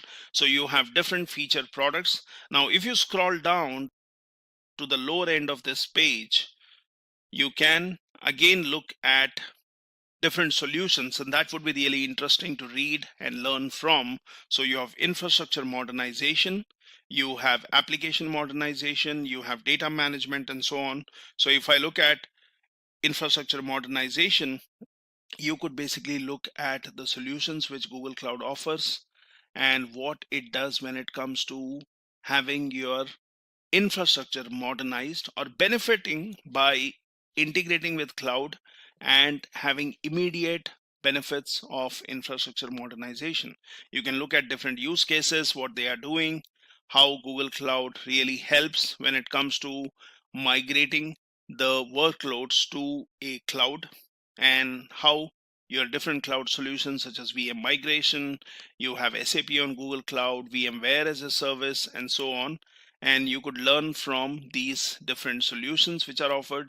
You can also look at application modernization. So not only infrastructure modernization, but organizations would also be interested in relooking at their applications, relooking at how these applications could be moved from monolithic to microservices architecture, or how applications can benefit from modernization and cloud computing offerings.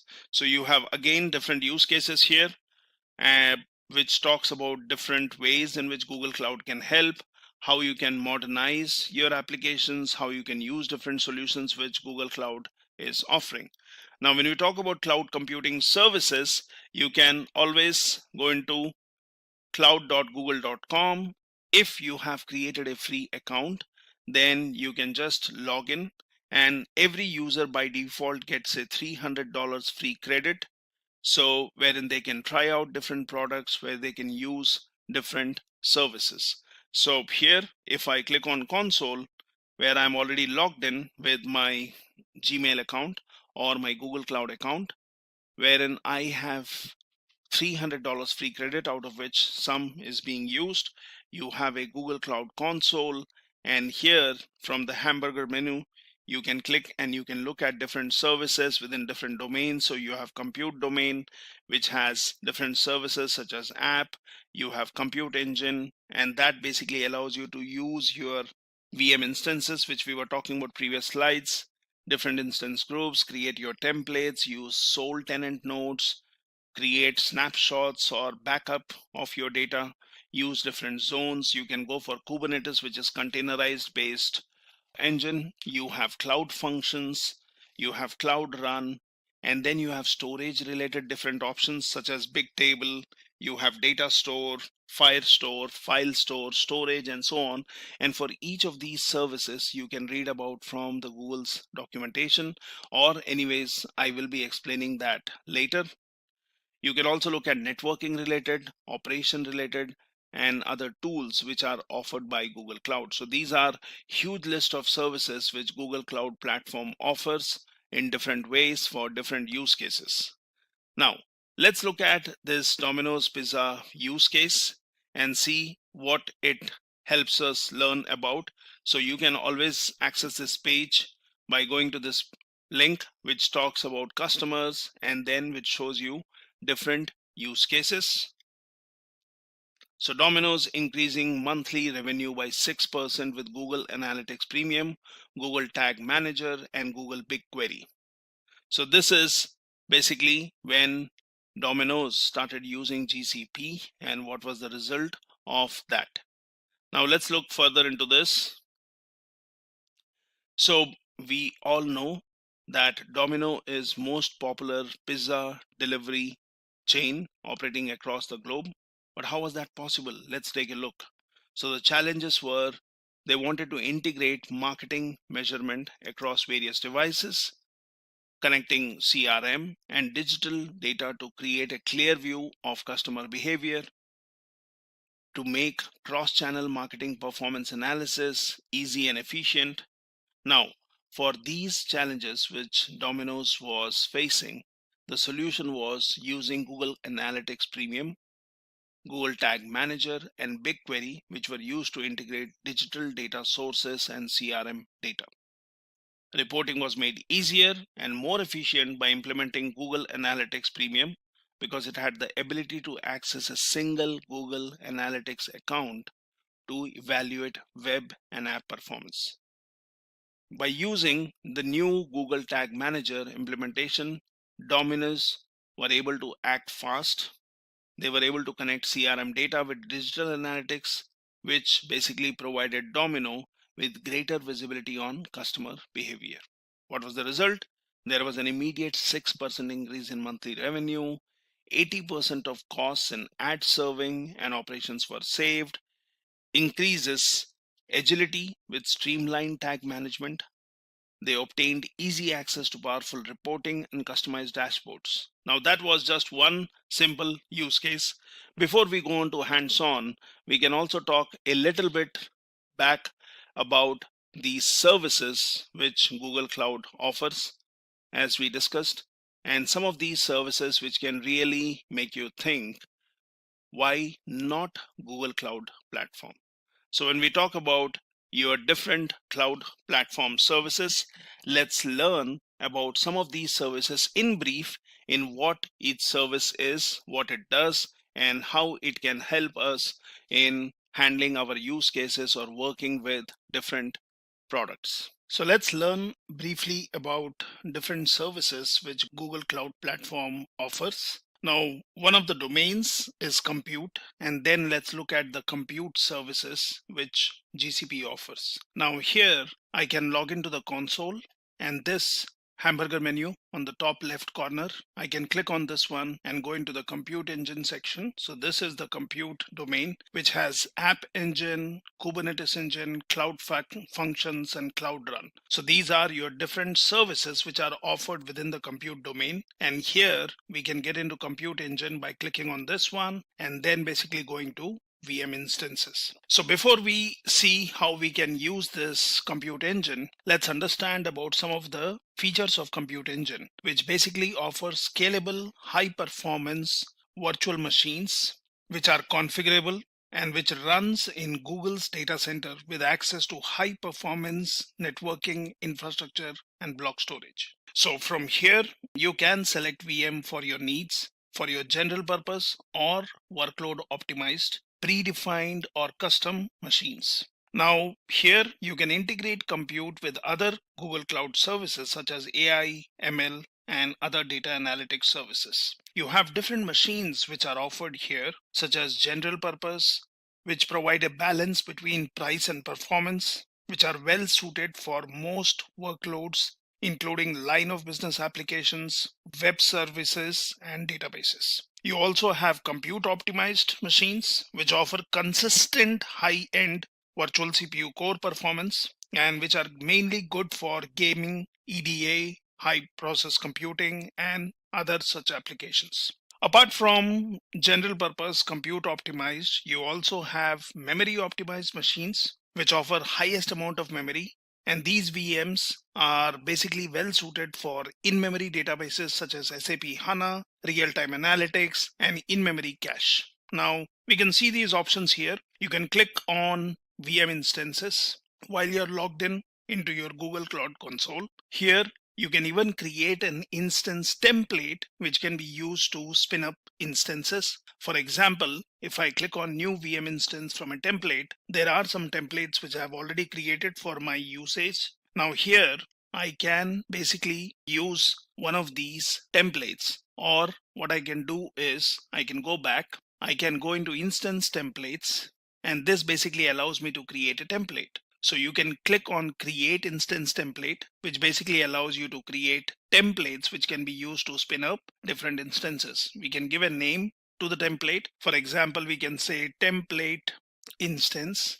Now here I can choose machine configurations, and this is where you have different options. So you have general purpose, as I mentioned, which provide a balance between price and performance. You have memory optimized, which are large memory machine types for memory intensive workloads.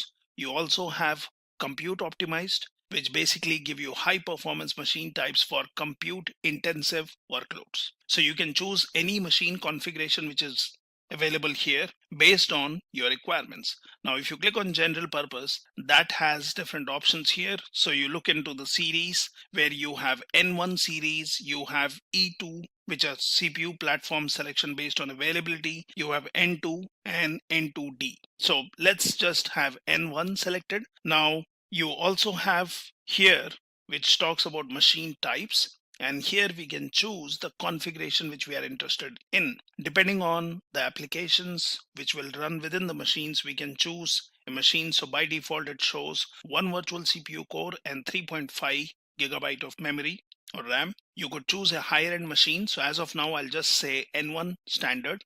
Now that basically allows me to choose these machines. So there are different features which your compute offers, such as you have live migration for VMs, you have preemptible virtual machines, you have sole tenant nodes, and all those options can be seen here. Now in this machine, for my boot disk, I can select a distribution which I would be interested in. For example, I could be going for public images, and I can choose, for example, Ubuntu. And then I can choose a version. So it shows me 16.04. And you also have latest versions such as Ubuntu 20. You can choose one of these. And here it asks you to choose the boot disk type. So that could be standard persistent disk, which is HDDs, which are low in performance and you can say low in cost in comparison to SSDs. So SSDs give you better performance, but then they are little expensive than using standard persistent disk. We can choose this and we can give a disk size, for example, 20 gigabyte, and I can click on select. Before clicking on select, I can click on custom images, and that shows me if you have any other images created in your project, you could use those. You could also learn about images by clicking on this link. So we'll click on public images. We have chosen this distribution. Let's do a select. And now here you have identity and API access management. So let this be default. You can say allow default access. And what you need is, depending on the services, we can choose it allows HTTP and HTTPS traffic. Now, we would also need some way to connect to these machines. So when you set up an instance, by default, you can do SSH into it using the Google Cloud Console or from Cloud Shell. You can also give a private and a public key. So here you have the option where you can give all these details. So when it comes to management, it tells you would you want to go for reservations, and you can say automatically use created reservation. You could also say no, you would not want to use a reservation. You can also set up or provide a startup script which you would want to give whenever your machines come up. And here you have the options of preemptibility. So compute offers preemptible virtual machines. So that is mainly when you would want to run batch jobs and fault tolerant workloads on these machines, and you can benefit with a reduced cost for your virtual CPU and memory by 80%. So these are virtual machines which would be lasting less than 24 hours. Now by default this is off, and it purely depends on your workload, what you would want to run on these instances. I could just go ahead and select preemptible being on that and use this feature of compute. You also have on host maintenance, which talks about what would be happening with this compute engine instance. So when compute engine performs periodic infrastructure maintenance, it can migrate your VM instances to other hardware. And this is one of the features which compute engine offers, which we call as live migration for VMs. Here, your compute engine can live migrate between host systems, that is the underlying systems on which these VM instances are based on, without rebooting, which will keep your application running even when host system require maintenance. And here it says migrate VM instance recommended, and let that be as it is. You can also say that if there is a maintenance happening, you can terminate the VM instance. Now, it also talks about automatic restart, which is on, which basically means Compute Engine can automatically restart VM instances if they are terminated from non-user initiated reasons. So these are all the settings which are available in management, and it also tells us the different features which we have. There is also a feature called sole tenancy, which basically means sole tenant nodes which can be chosen. So you can have physical Compute Engine servers dedicated exclusively for your use, and this is usually good when you're talking about bring your own license applications. So sole tenant nodes give you access to same machine types and VM configuration options as regular compute instances. However, these might be a little expensive. We can choose this one. We can also look into networking, which basically shows the default setup, which goes for auto subnet. You can also choose a particular IP if that is required, but that would cost more. You can click on disks, which talk about what do you want to do with the boot disk when the instance is deleted, what is the encryption mechanism you would want to use. And here, finally, you have security. So basically, as I said, you can SSH into instance using the Cloud Console option, and you can also provide a public SSH key. So one way of doing that, if you intend to use an external SSH client such as PuTTY to connect, you can create a key. So for example, I can go into PuTTY Gen, and here I can say generate, just move my cursor over here, and that will create a key. I can give a name to this one. So I'll say SDU will be username. I'll give a simple password, which I will use to log in to this machine. And then I can save this private key, which will get saved. So let's say SDU new key, and this gets saved in a .ppk file, which is usually used when you use an external SSH client to connect. So save this one, and that saves a ppk file on your desktop. What you can also do is you can copy this public key content from here, and this is what we would want to give in our instance here, so that the public key gets stored on the instance, and private key is what we will use to connect. So once I paste it here, it resolves the name to HDU, and we have given the public key. Now in certain cases, you may want to use a software which uses SSH to connect to the machine, and that software might not be such as your PuTTY. So in that case, you may want a PEM file or a private key which is saved as a .pem file. So you can also do that by going to conversions and do a export OpenSSH key and then save it. So I'll say HDU new key, but then this one will be saved as a PEM file on my machine. So you have ppk file, which allows you to use PuTTY to connect to the instance.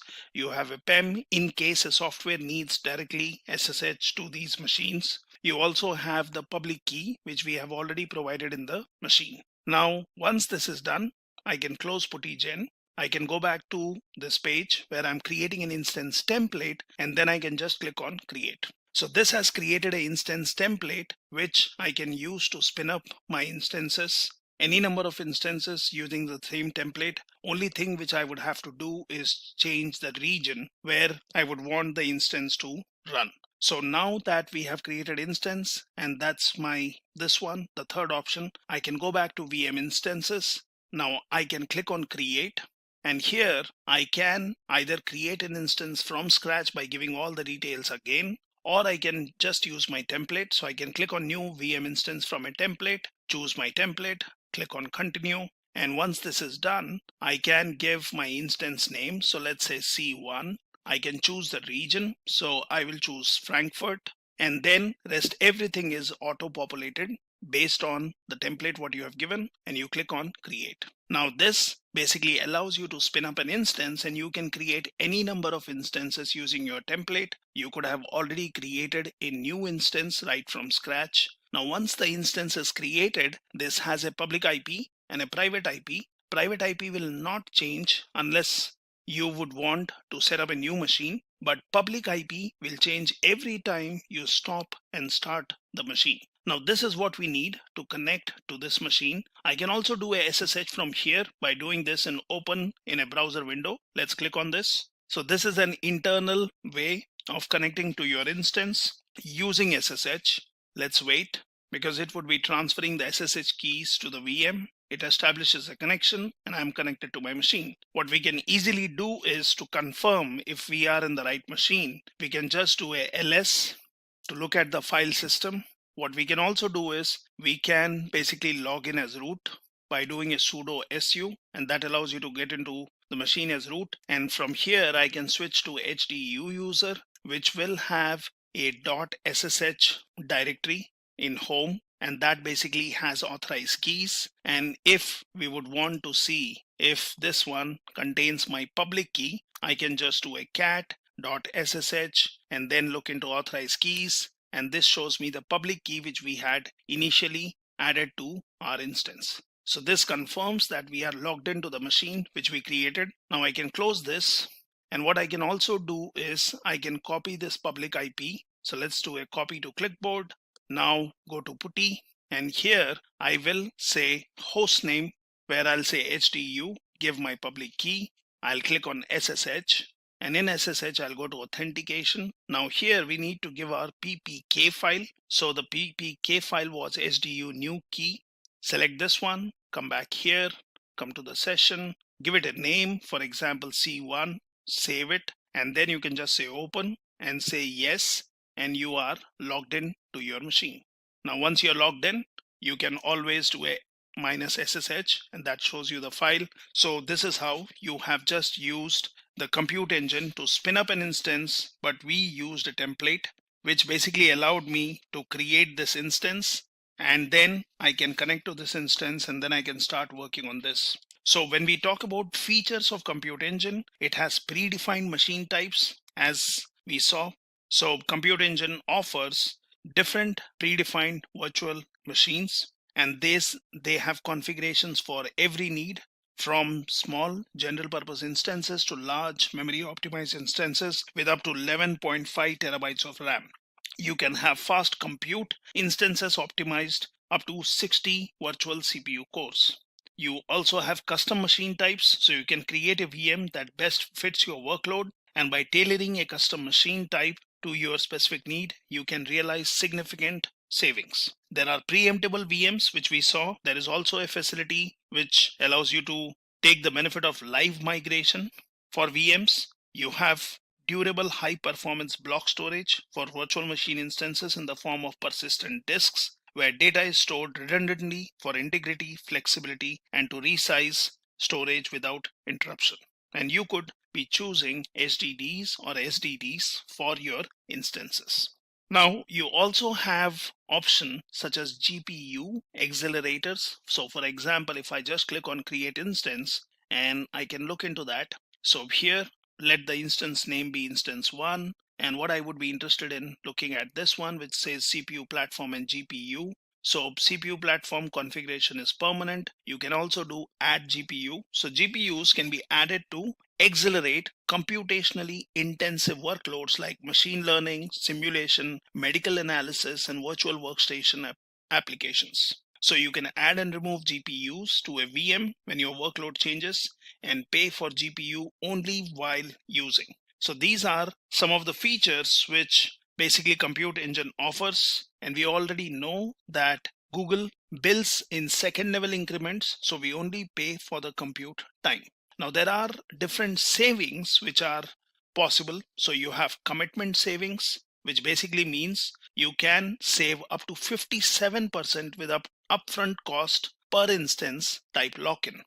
You have container support, so you can basically run, manage, and orchestrate Docker containers or compute engine instances. So here, when we are setting up our instances, there is an option which basically allows you to use or deploy Docker images. Now that can be done. You can also benefit from sustained use savings, that is sustained use discounts, which are automatic discounts for running compute engine resources for significant portion of the billing month. You can create a reservation for VM instance in a specific zone, which is basically seen under your management section here. And You can ensure your project has resources for future increases in demand, and if no longer needed, delete the reservation. So these are some of the features of Compute Engine. What we have done is we have created Compute Engine using the console. Now you can go back. You can also do that using Cloud Shell, and you can click on this one, which activates Cloud Shell.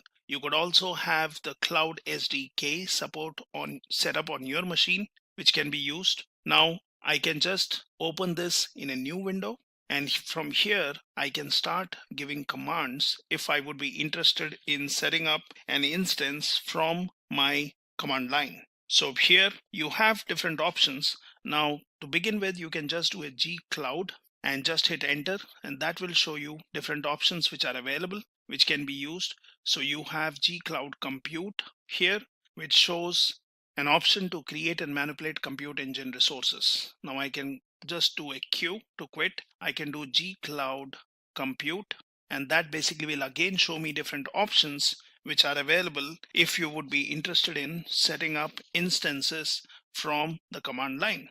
So here I can say G Cloud Compute and then go for instances. And if you do not know the commands, you can just hit enter. That will show you all the different options which we have. So here we have different options such as list or create or start or update. For example, I can just do a list here to see what instances I have. And the instance which we just created shows up here. It says that status is running. I can just stop this instance. I can delete this instance. I can even create an instance by using a create command here, and you can just do a create help, which will show you what are the different options you can give. So it says instance name is what you need. You can choose an accelerator, you can choose the boot disk, and various other options. So I can just say create, and then I can give a name, for example C2, and once I click on this one, it says, did you mean Europe West 4 zone? So it is asking me for the region and the zone, and I can say yes. And these settings are coming from my default profile. I can always change those by changing the metadata. So now we have created an instance. It says running. If we do a list again to see, we see two instances created. One was in Europe West 3, one was in Europe West 4. Both of them have internal and external IPs.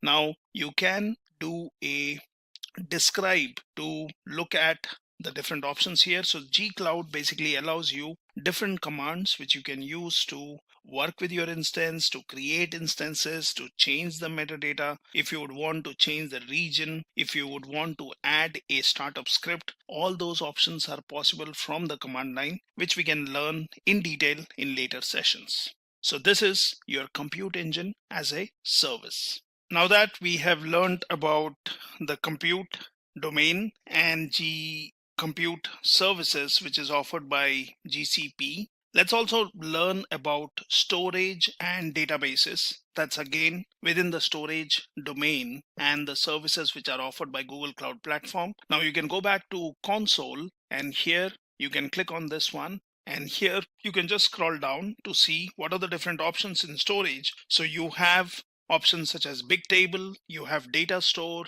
Firestore, File Store, you have SQL based services, you have storage, which is object storage, and then you have other options which are available. So Google Cloud Platform offers different storage based services, out of which storage, which is your object storage, is quite popular one. Click on storage, and that basically shows you an option which talks about storage browser. So this is your Google Cloud's object storage. So when we talk about object storage, it is basically a storage where you could store any kind of data. And when we talk about object storage, it is a bunch of bytes which we address, wherein every object will have a unique key. These unique keys are in the form of URL, which allows you to access the object. So cloud storage is comprised of what we call as buckets, which are used to store and hold your storage objects. These storage objects are immutable, and every change creates a new version.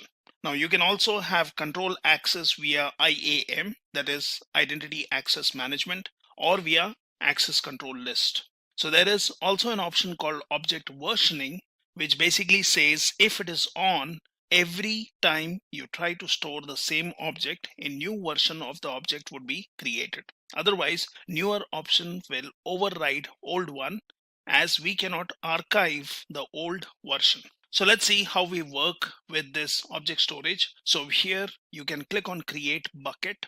Now once you click on create bucket, it needs a name. So let's say test bucket, and here I can just give, say, number 1. So that says this is the name of my bucket. Now I can directly click on continue, or it would be good to look at different options which are available here.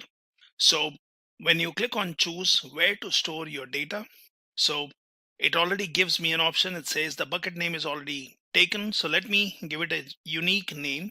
So let's say test buck, and let's call it AUA. So that should be unique.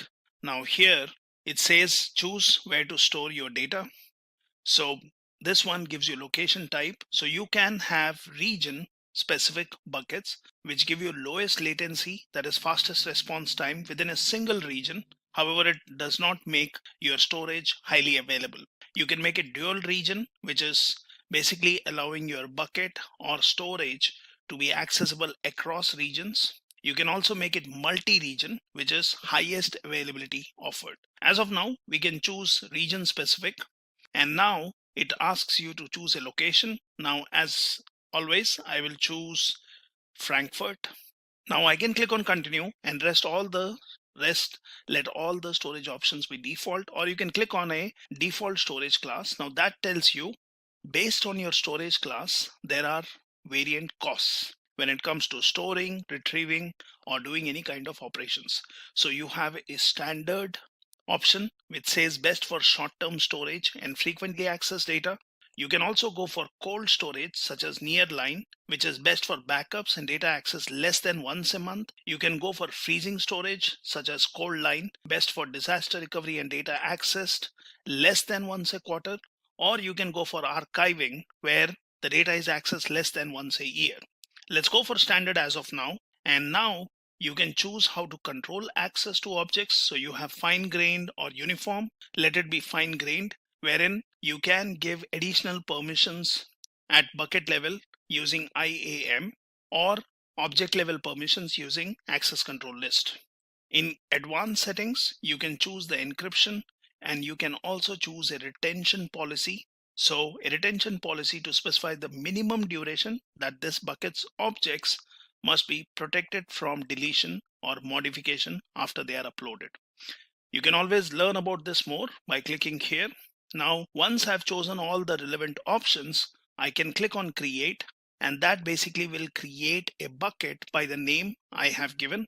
I can click on overview to basically see brief details about my bucket, such as region, what is the default storage class, and it also shows you the link URL which can be used to access your bucket. It also gives you the link for gsutil. Now gsutil is a command which can be used in your Cloud Shell to basically work with your buckets. You can click on permissions to basically see what kind of permissions are already in place, and you can then make changes. You can basically add members. You can view by different roles. So for example, here by default it shows other services such as data proc or your bucket owner or bucket reader related permissions which have been already granted. Now, once I've looked at my bucket, I can start using it. I can drag and drop and push in files here. So as of now, there are no live objects in my object storage that is in my bucket. What I can do is I can click on upload files, and then I can choose a location from my machine. For example, I'll go into data sets, and what I can do is I can choose some of the files here in any format. Let's choose CSV or text, and just to open. So this one will basically upload my data sets here. Now, once I've uploaded the files, I can basically close this one. I can look into options here which says edit permissions, edit metadata, if you would want to download it, if you would want to copy, move, or rename it, if you would want to export to a different service called Cloud Pub Sub, which is Publish Subscribing Messaging System. You can scan the data. Now you can click on a particular file, and that basically shows you the URL, which basically allows you to access this file. You can try copying this. You can click on download and download this file. You can even try accessing this from public, and that basically shows you the content of this file based on the permissions. So this is basically your object storage, which is one of the service which is offered. What you can also do is you can create folders, and within folders you can then upload your data. So this is your Google Cloud storage option, which is for your object storage. That is, you can add different items, you can give different permissions, and you can use this Google Cloud Platform's storage service offering. Now you also have other options such as Bigtable, and we can go into that by clicking here and click on Bigtable. So Bigtable is one of the service which kickstarted NoSQL databases.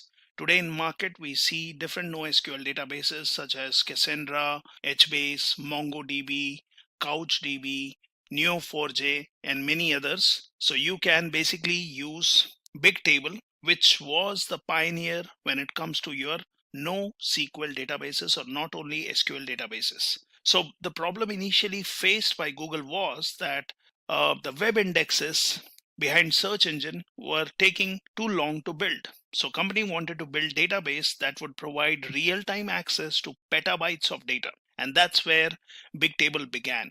So Bigtable powers different other Google services such as Gmail, Google Maps, and other services. And in 2015, it was launched as a service for customers. So when it comes to scalability, with use of Bigtable, you can increase your machine count without any downtime, and you can handle admin tasks like upgrades, restarts, and so on, which are basically taken care by the cloud provider. Data present in Cloud Bigtable is encrypted, and you can use IAM roles to specify access. So data written to or from Bigtable is through data service layers such as managed virtual machines, HBase REST servers, Java services, HBase client, and so on. Here, if I would want to use Bigtable, I can click on Create Instance, and that basically tells me Cloud Bigtable Instance is a container for your clusters. Now here you can give an instance name. So for example, I will say AUA and then say, for example, test, and let's say Bigtable. So that will be the name of instance. This will be permanent. You can choose the storage type. Again, you can go for lower latency, more rows read per second, typically used for real-time serving use cases, or you can go for SDDs, which have higher latency for random reads, good performance on scans, and typically used for batch analytics. So let's go for SSDs as of now. Here you have cluster ID, which is auto-populated. You can choose a region. So let's go for our favorite one here, where I can say Europe West 3. I can choose a zone here, and I can then choose how many nodes would I want to use for my Bigtable. So when you talk about Bigtable service, it will have a cluster underlying, which will have various nodes, which will control your data throughput, storage, and rows read per second. So as of now, let it be just one node, and that's enough for our demo. When we talk about performance, it basically tells you based on the current node and storage type, it tells you how many reads can happen at milliseconds. So it says 10,000 rows per second at 6 milliseconds. You have writes, which are 10,000 rows per second, or you have scans, which are 220 megabytes per second. Storage, which is taken care here, would be 2.5 terabytes, and I can then basically click on create. Now there is also some option called replication guidance, which basically says replication for Cloud Table Bigtable copies your data across multiple regions, enabling you to isolate workload and increase the availability and durability of your data. Depending on your use case, you can have Bigtable, which can be used to have your data across regions. Now you can click on create with all your specifications chosen, and that's going to set up a cluster, or you can say a fully managed NoSQL database, which will give you low latency and replication for high availability. Now, Once we have a new instance, you can connect to it with the CBT command line tool. And for instructions, you can click on Learn More here. You can just click on this instance ID to see the details again if you would want to look into your big table setup. So it tells me here that we have one instance, what is the CPU utilization time, how many rows were read or written, what is the throughput, and this is auto-populated based on your usage.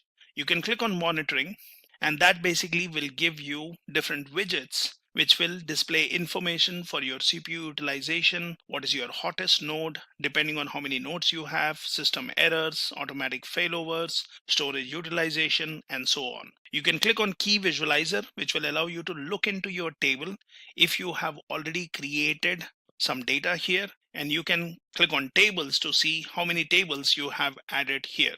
So that's in brief about your big tables, which is one thing which we need to remember is it's not good for all use cases. So should be used for low latency access, that is fast access, and good if at least data is greater than 1 terabyte. For smaller amount of data, the overhead is too high. So big tables performance will suffer if you store individual elements larger than 10 megabytes. If you want to store bigger objects such as images, video files, then go for object storage, and that would be a better option. So always remember, Bigtable is not a relational database, it's a NoSQL database. And when you talk about multi-row transactions or online transaction processing, Bigtable is not the right choice. So it can be used for wide range of applications, especially when you talk about your OLAP, that is online analytical processing. So it is designed to store key value pairs, and there can be different use cases. So for example, if you're using something like Cloud Data Flow or Cloud Data Proc, where you would want MapReduce kind of operations, Bigtable can act as a good storage because it has very high throughput and scalability. And the best thing is that it supports HBase API, thus allowing easy integration with Apache, Hadoop, and Spark clusters, which you can bring up using one more service which Google Cloud Platform offers, which is called Cloud Data Proc. So Bigtable is good for real-time analytics. It's commonly seen in financial services, IoT, and others. And if you are thinking of running interactive SQL, then Bigtable would not be the right choice, but the other choice would be BigQuery. You should also remember that this has a cluster running, and you would be charged if this cluster kept on running. So you have to be very careful in your free account when you're using such services. Now we have clicked on this one, so I can select this one, and basically I can look at the permissions, I can look at the labels, I can look at inherited permissions here. I can also click on my instance which we created, and either you can edit or you can just do a delete. So as of now, we will just delete this, which needs you to give in the name. So we'll say AUA test BT and then click on delete. So whenever you're trying out different services, the first approach should be setting up these different services, seeing how they work, basically trying connecting to them. And once you are satisfied with the initial test, then you can plan your actions and come back and use the service for a longer duration. Now that's your Bigtable, which is one of the offerings. We can go back into storage, and here you have other options which are available. So for example, we were in Bigtable. You also have an option such as Cloud Data Store. Now that's one more service which is offered by Google Cloud Platform when it comes to storage domain. So Google added software on top of Bigtable which supports more than simple key value pairs. When you talk about secondary indexes, instead of just having one primary index, when you talk about asset properties for reliable transactions such as SQL query like language, so these features or these services were added to or on top of your Bigtable, which gave birth to a new service which was released as Cloud Data Store. So this is where you have Cloud Data Store, and you can select a Cloud Firestore mode. So you can go for a native mode, enable all Cloud Firestore's features, with offline support, or you can go for Cloud's data store system on top of Cloud's Firestore. So these are different options here. And here we look at the API or scalability, engine support, how many writes it supports, and so on. You can choose one of these, and then you can choose where to store your data. So for example, if I click on this one, then it asks me to choose a location. So it says the location of your database affect its cost, availability, and durability. Choose a regional location, lower write latency, lower cost, or multi-region location. Here I can basically choose, for example, Europe, and then I can go ahead and create a database. So it says initializing Cloud Firestore in data store mode services in EU3. This usually takes a few minutes. You'll be redirected to your database once it is ready. So if we compare the pricing structure between Cloud Data Store and Cloud Bigtable, always remember Cloud Data Store, you pay for monthly storage, which is also in the case of Bigtable. However, here you are paying for monthly storage for reads and writes. But in case of Bigtable, you are paying for cluster when it is running. So Cloud Data Store is a good option for small data, infrequent access, and it acts cheaper. When you talk about large amount of data or big data and frequent access, then you're talking about Cloud Bigtable. So Bigtable is cheaper when you talk about larger amount of data. So here it says, since your database is empty, you can still switch to Cloud Firestore in native mode to get more features. You could do that. You could learn. You could say query by GQL. As of now, we don't have any data here. Let's look at the dashboard, which says since your database is empty, you can still switch to Cloud Firestore in native mode to get more features. So this is your Cloud Data Store, and it has many features which help you to work with your data. However, some features or important features of RDBMSs were still missing, and that's where Google created yet another Bigtable based service called Cloud Spanner. Now we can continue working on Cloud Data Store, which basically gives you one option to work with your data. You can create an entity here by clicking on create entity, and that basically gives you options such as default namespace. You can give a kind, you can give numeric ID, and you can start adding properties. But to learn more about data store, we will learn about this in further sessions. So as of now, I'm going to click on cancel. I'm going to go back to my data store, and this basically, let's go to data store option, or I can go into admin here, which basically says if you have entities, you can import or export them. So let's go back and let's again look into storage options. So as of now, we were in data store. Let's click on this one. So as I mentioned, your Cloud Data Store, which basically gives you some additional features on top of your Bigtable. But what Google also did was it realized that there was a need for RDBMS feature support. That is, there were a lot of features. Now here we have created a data store, and it says your database is ready to go. Just add data.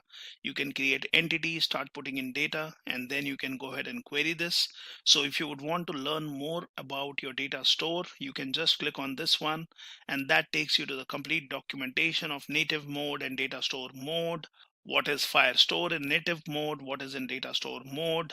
What are pricing and locations? How you choose a database mode? What are the feature comparisons, what you can do, what you are allowed to do here, what programming languages can be used, different regions, pricing, and so on. As of now, we'll click on this one, and let's look at one advanced service which Google Cloud came up with when it comes to your additional features of RDBMS. So Google created yet another Bigtable based service called Cloud Spanner. Now that you might not see here, but if you scroll down, you should be able to see your Cloud Spanner in the options here. Or did we miss it on the top? So let's again look here. Yeah, so it is here, and you can click on Spanner. So Cloud Spanner was released in 2017. It basically supports relational schema. So it offers strong consistency for all queries, which can be SQL based. You can have multi-region deployment. Now, when it comes to massive scalability requirement and strong consistency, Cloud Spanner is a good option. So it says Cloud Spanner is a managed, mission critical, globally consistent and scalable relational database. So if you would want to use this, then you will have to enable this API, which shows you an option here. It says try this API. So it's a managed service. So it is one of the Google's most expensive database services. There is also one more database service, which is Cloud SQL, which can be used. So when we talk about your Cloud Spanner, it is fully managed relational database service. It is massively distributed. You can have millions of machines across hundreds of data centers with support automatic sharding and synchronous replication. It gives you low latency and schema updates without downtime, making data high availability and reliability.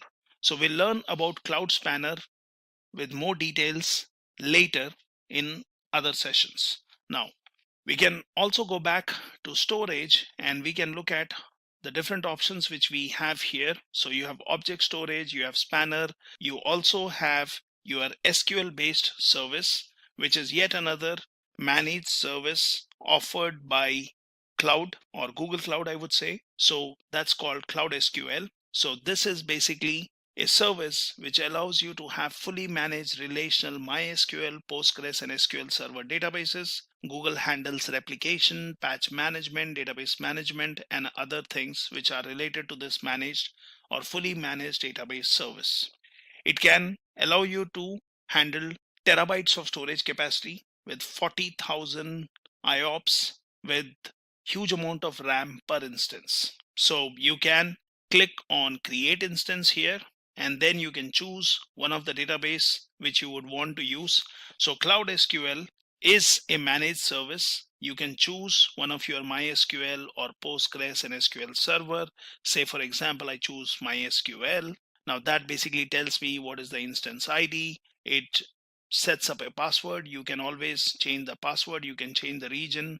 You can choose your database version. And then you can also look at other configuration options which talk about machine type, which will be used, what is about your backup and recovery, maintenance, and all that.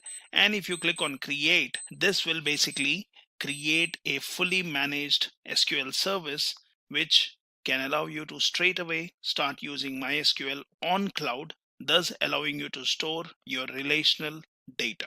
When we talk about storage options, how can we not talk about a data warehouse solution, or basically an option which allows you to run your queries by directly updating data? So you can use a data warehouse service which Google Cloud Platform offers, and that's called BigQuery.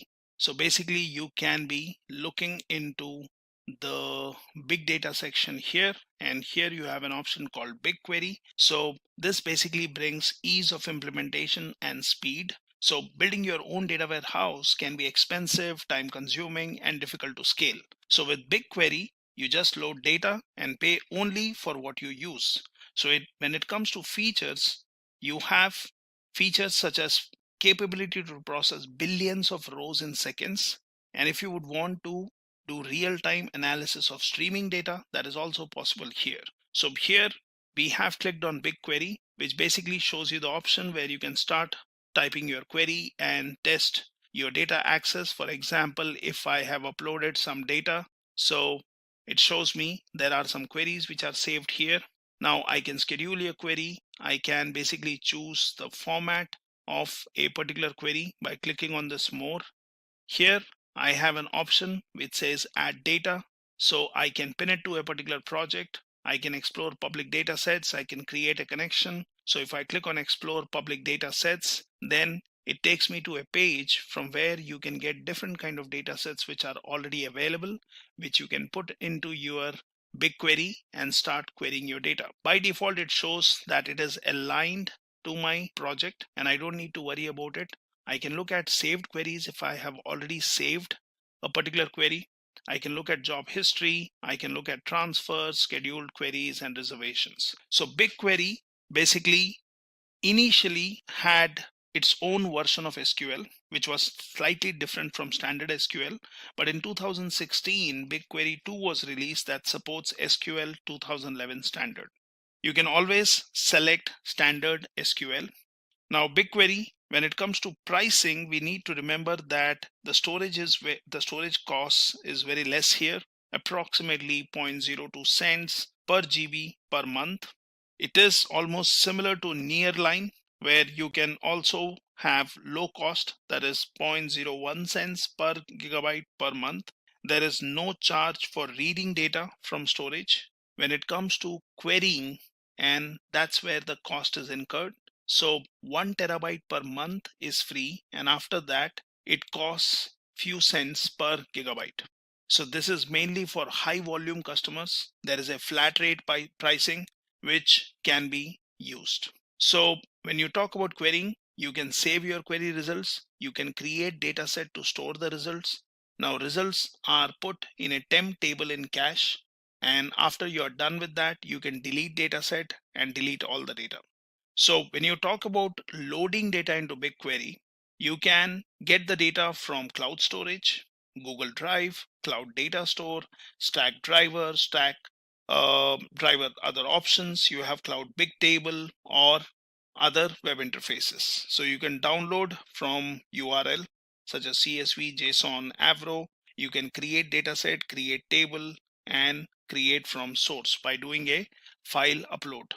So 10 megabyte or less files can be uploaded using web interface. As an option, you can also use command line, and then you can start working with your BigQuery. So here you can also work with streaming data by basically pushing in streaming data into your BigQuery, which allows you to add one record at a time. Now you could use something like Cloud Data Flow, which allows you to use a particular pipeline. About Cloud Data Flow, we will learn later. So you can benefit from different features of BigQuery and thus use Google's offering to work on your structured data, or I would say data which suits well in data warehouses. Now, these are some of the storage related services which Google Cloud offers.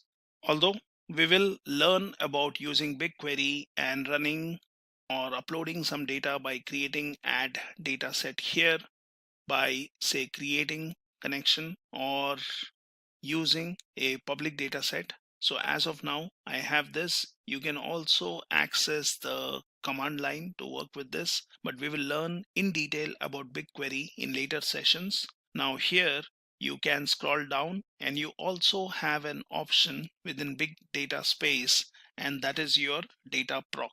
So when you talk about data proc, this is again a managed service which allows you to run Spark or Hadoop jobs. So especially if you are interested in big data workload. So for big data processing, for machine learning, you can always use Cloud Data Proc.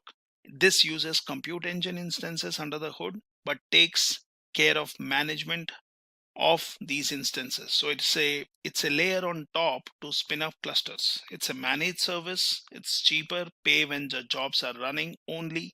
It's fast because it is integrated with other Google Cloud services. You have open source components pre-installed, and Dataproc is integrated with Yarn to make cluster management easier. When you talk about Dataproc, you can click on create cluster, and that basically allows you to set up your cluster by choosing a particular region which you would want to use. For example, I'll choose Europe West 4. Here it tells what kind of machines you would want to use, and by default it has populated as the machine here, which is 4 CPU and 15 gigabyte. Now since you might be using a free account, let's not go for the high-end machine. Let's go for N1 standard 2, and then you can scroll down. It says what is the primary disk, what is the disk type, and this one was for your master machine, that is machine which will have the master processes running. Then you have your worker node configuration, which tells this will be, let's choose a lower end machine, and we can choose how many worker nodes you would have. So it says minimum 2. You can choose the SSDs and their capacity. It talks about Yarn cores and Yarn memory which will be allocated.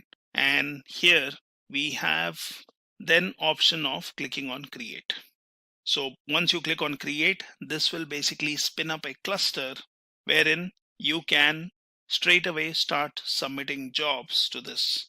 You can basically go ahead, once your cluster is ready, you can go into the cluster, you can submit a job, you can choose a type which is Spark or any other application which you would want to run, and then basically you can use this fully managed service which allows you to run your big data clusters. You can obviously control access via roles or access control list, and you can have access as it is at project level or based on your Dataproc cluster or even at your worker nodes.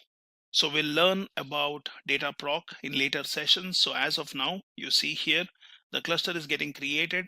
It says the cloud storage bucket, which it is using, is this one. Now I can click on this and open link in a new tab. It still takes me into console, but now it is showing me the bucket which is being used by your Dataproc cluster. This is the bucket which is being used, and it is being used for underlying metadata which gets stored here. So you look at the cluster related folders, you can click in these folders and then it can see what is the script output, what it is doing, and so on. Now I can come back here to my bucket, which will basically show me what kind of buckets have been created. So you see Dataproc service automatically created some buckets which will be holding some data. You also have some other buckets which were created based on other services which we used. The access control is fine-grained in all cases, plus it also shows our bucket. So underlying, it is using compute instances. It is basically using, let's go here, and let's go to compute engine and let's look into VM instances. So Dataproc, which has spun up a cluster, is also using the VM instances which we see here are running. It is using the buckets and it has made a cluster ready to use. So you can click on this cluster and that shows me my cluster related details, if there are any jobs running, what are VM instances, what kind of configurations it has used, and you can look at different details here. You can look at the logs, you can click on jobs, and that will show you if you have basically run a job on this ready to use cluster. So it says there is this particular job which was run, which was a Spark job. You can click on submit, and this one tells you what is the job ID, what is the region you would choose. For example, we will again choose, for example, Europe West 4. It tells what is the job type. So you can run all these type of jobs in this cluster, such as Hadoop, Spark, PySpark, Hive, Pig, Presto. You can give your jar file. So if you have packaged your application as a jar, you can mention that here. You can pass in some arguments. You can also say some other jar files, add some properties, and then click on submit, which will run your job on this ready to use cluster. Now, since we have tested it, I can basically go ahead and do a delete. I don't want to incur any cost on these managed services which are running. So there are a lot more information about using these services which Google Cloud Platform offers, and we can continue learning about these services as we explore your Google Cloud Console or even your command line option.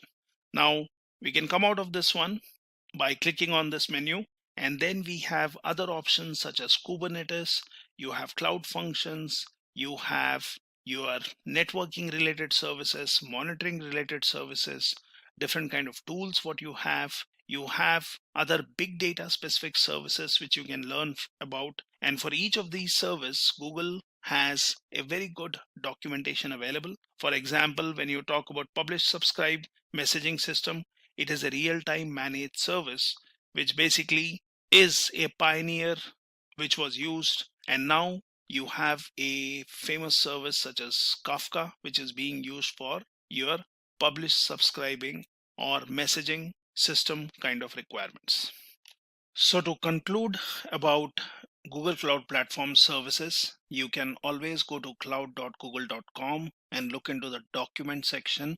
Now here you have list of different featured products. You also have list of your different domains and services which Google Cloud offers, and you can learn about all the different services which are offered by Google Cloud. Here you can click on featured products, and that basically shows you Compute Engine, Cloud Run, Cloud Storage. You have Cloud SQL, BigQuery, Vision AI. You can scroll down and look at your artificial intelligence and machine learning related services, platform and accelerators, API management. So Google Cloud Platform offers different services mainly in your compute, storage and databases. You have networking related services, big data specifics, developer tools, cloud AI, identity and security, IoT management tools, API platform, and so on. So basically learn about the GCP services which Google Cloud Platform offers, and in detail you can play around with different services which are offered by creating a free account, and as I demonstrated, you can use any one of these services, quick start them, basically connect to them, put in your data, or use a managed service to manage your data and benefit from Google Cloud Platform, thus having modernized infrastructure for your different use cases. Thank you all for watching this video tutorial on DevOps and Cloud Computing full course. If you have any questions, please feel free to put them in the comment section of the video. Stay safe and keep learning.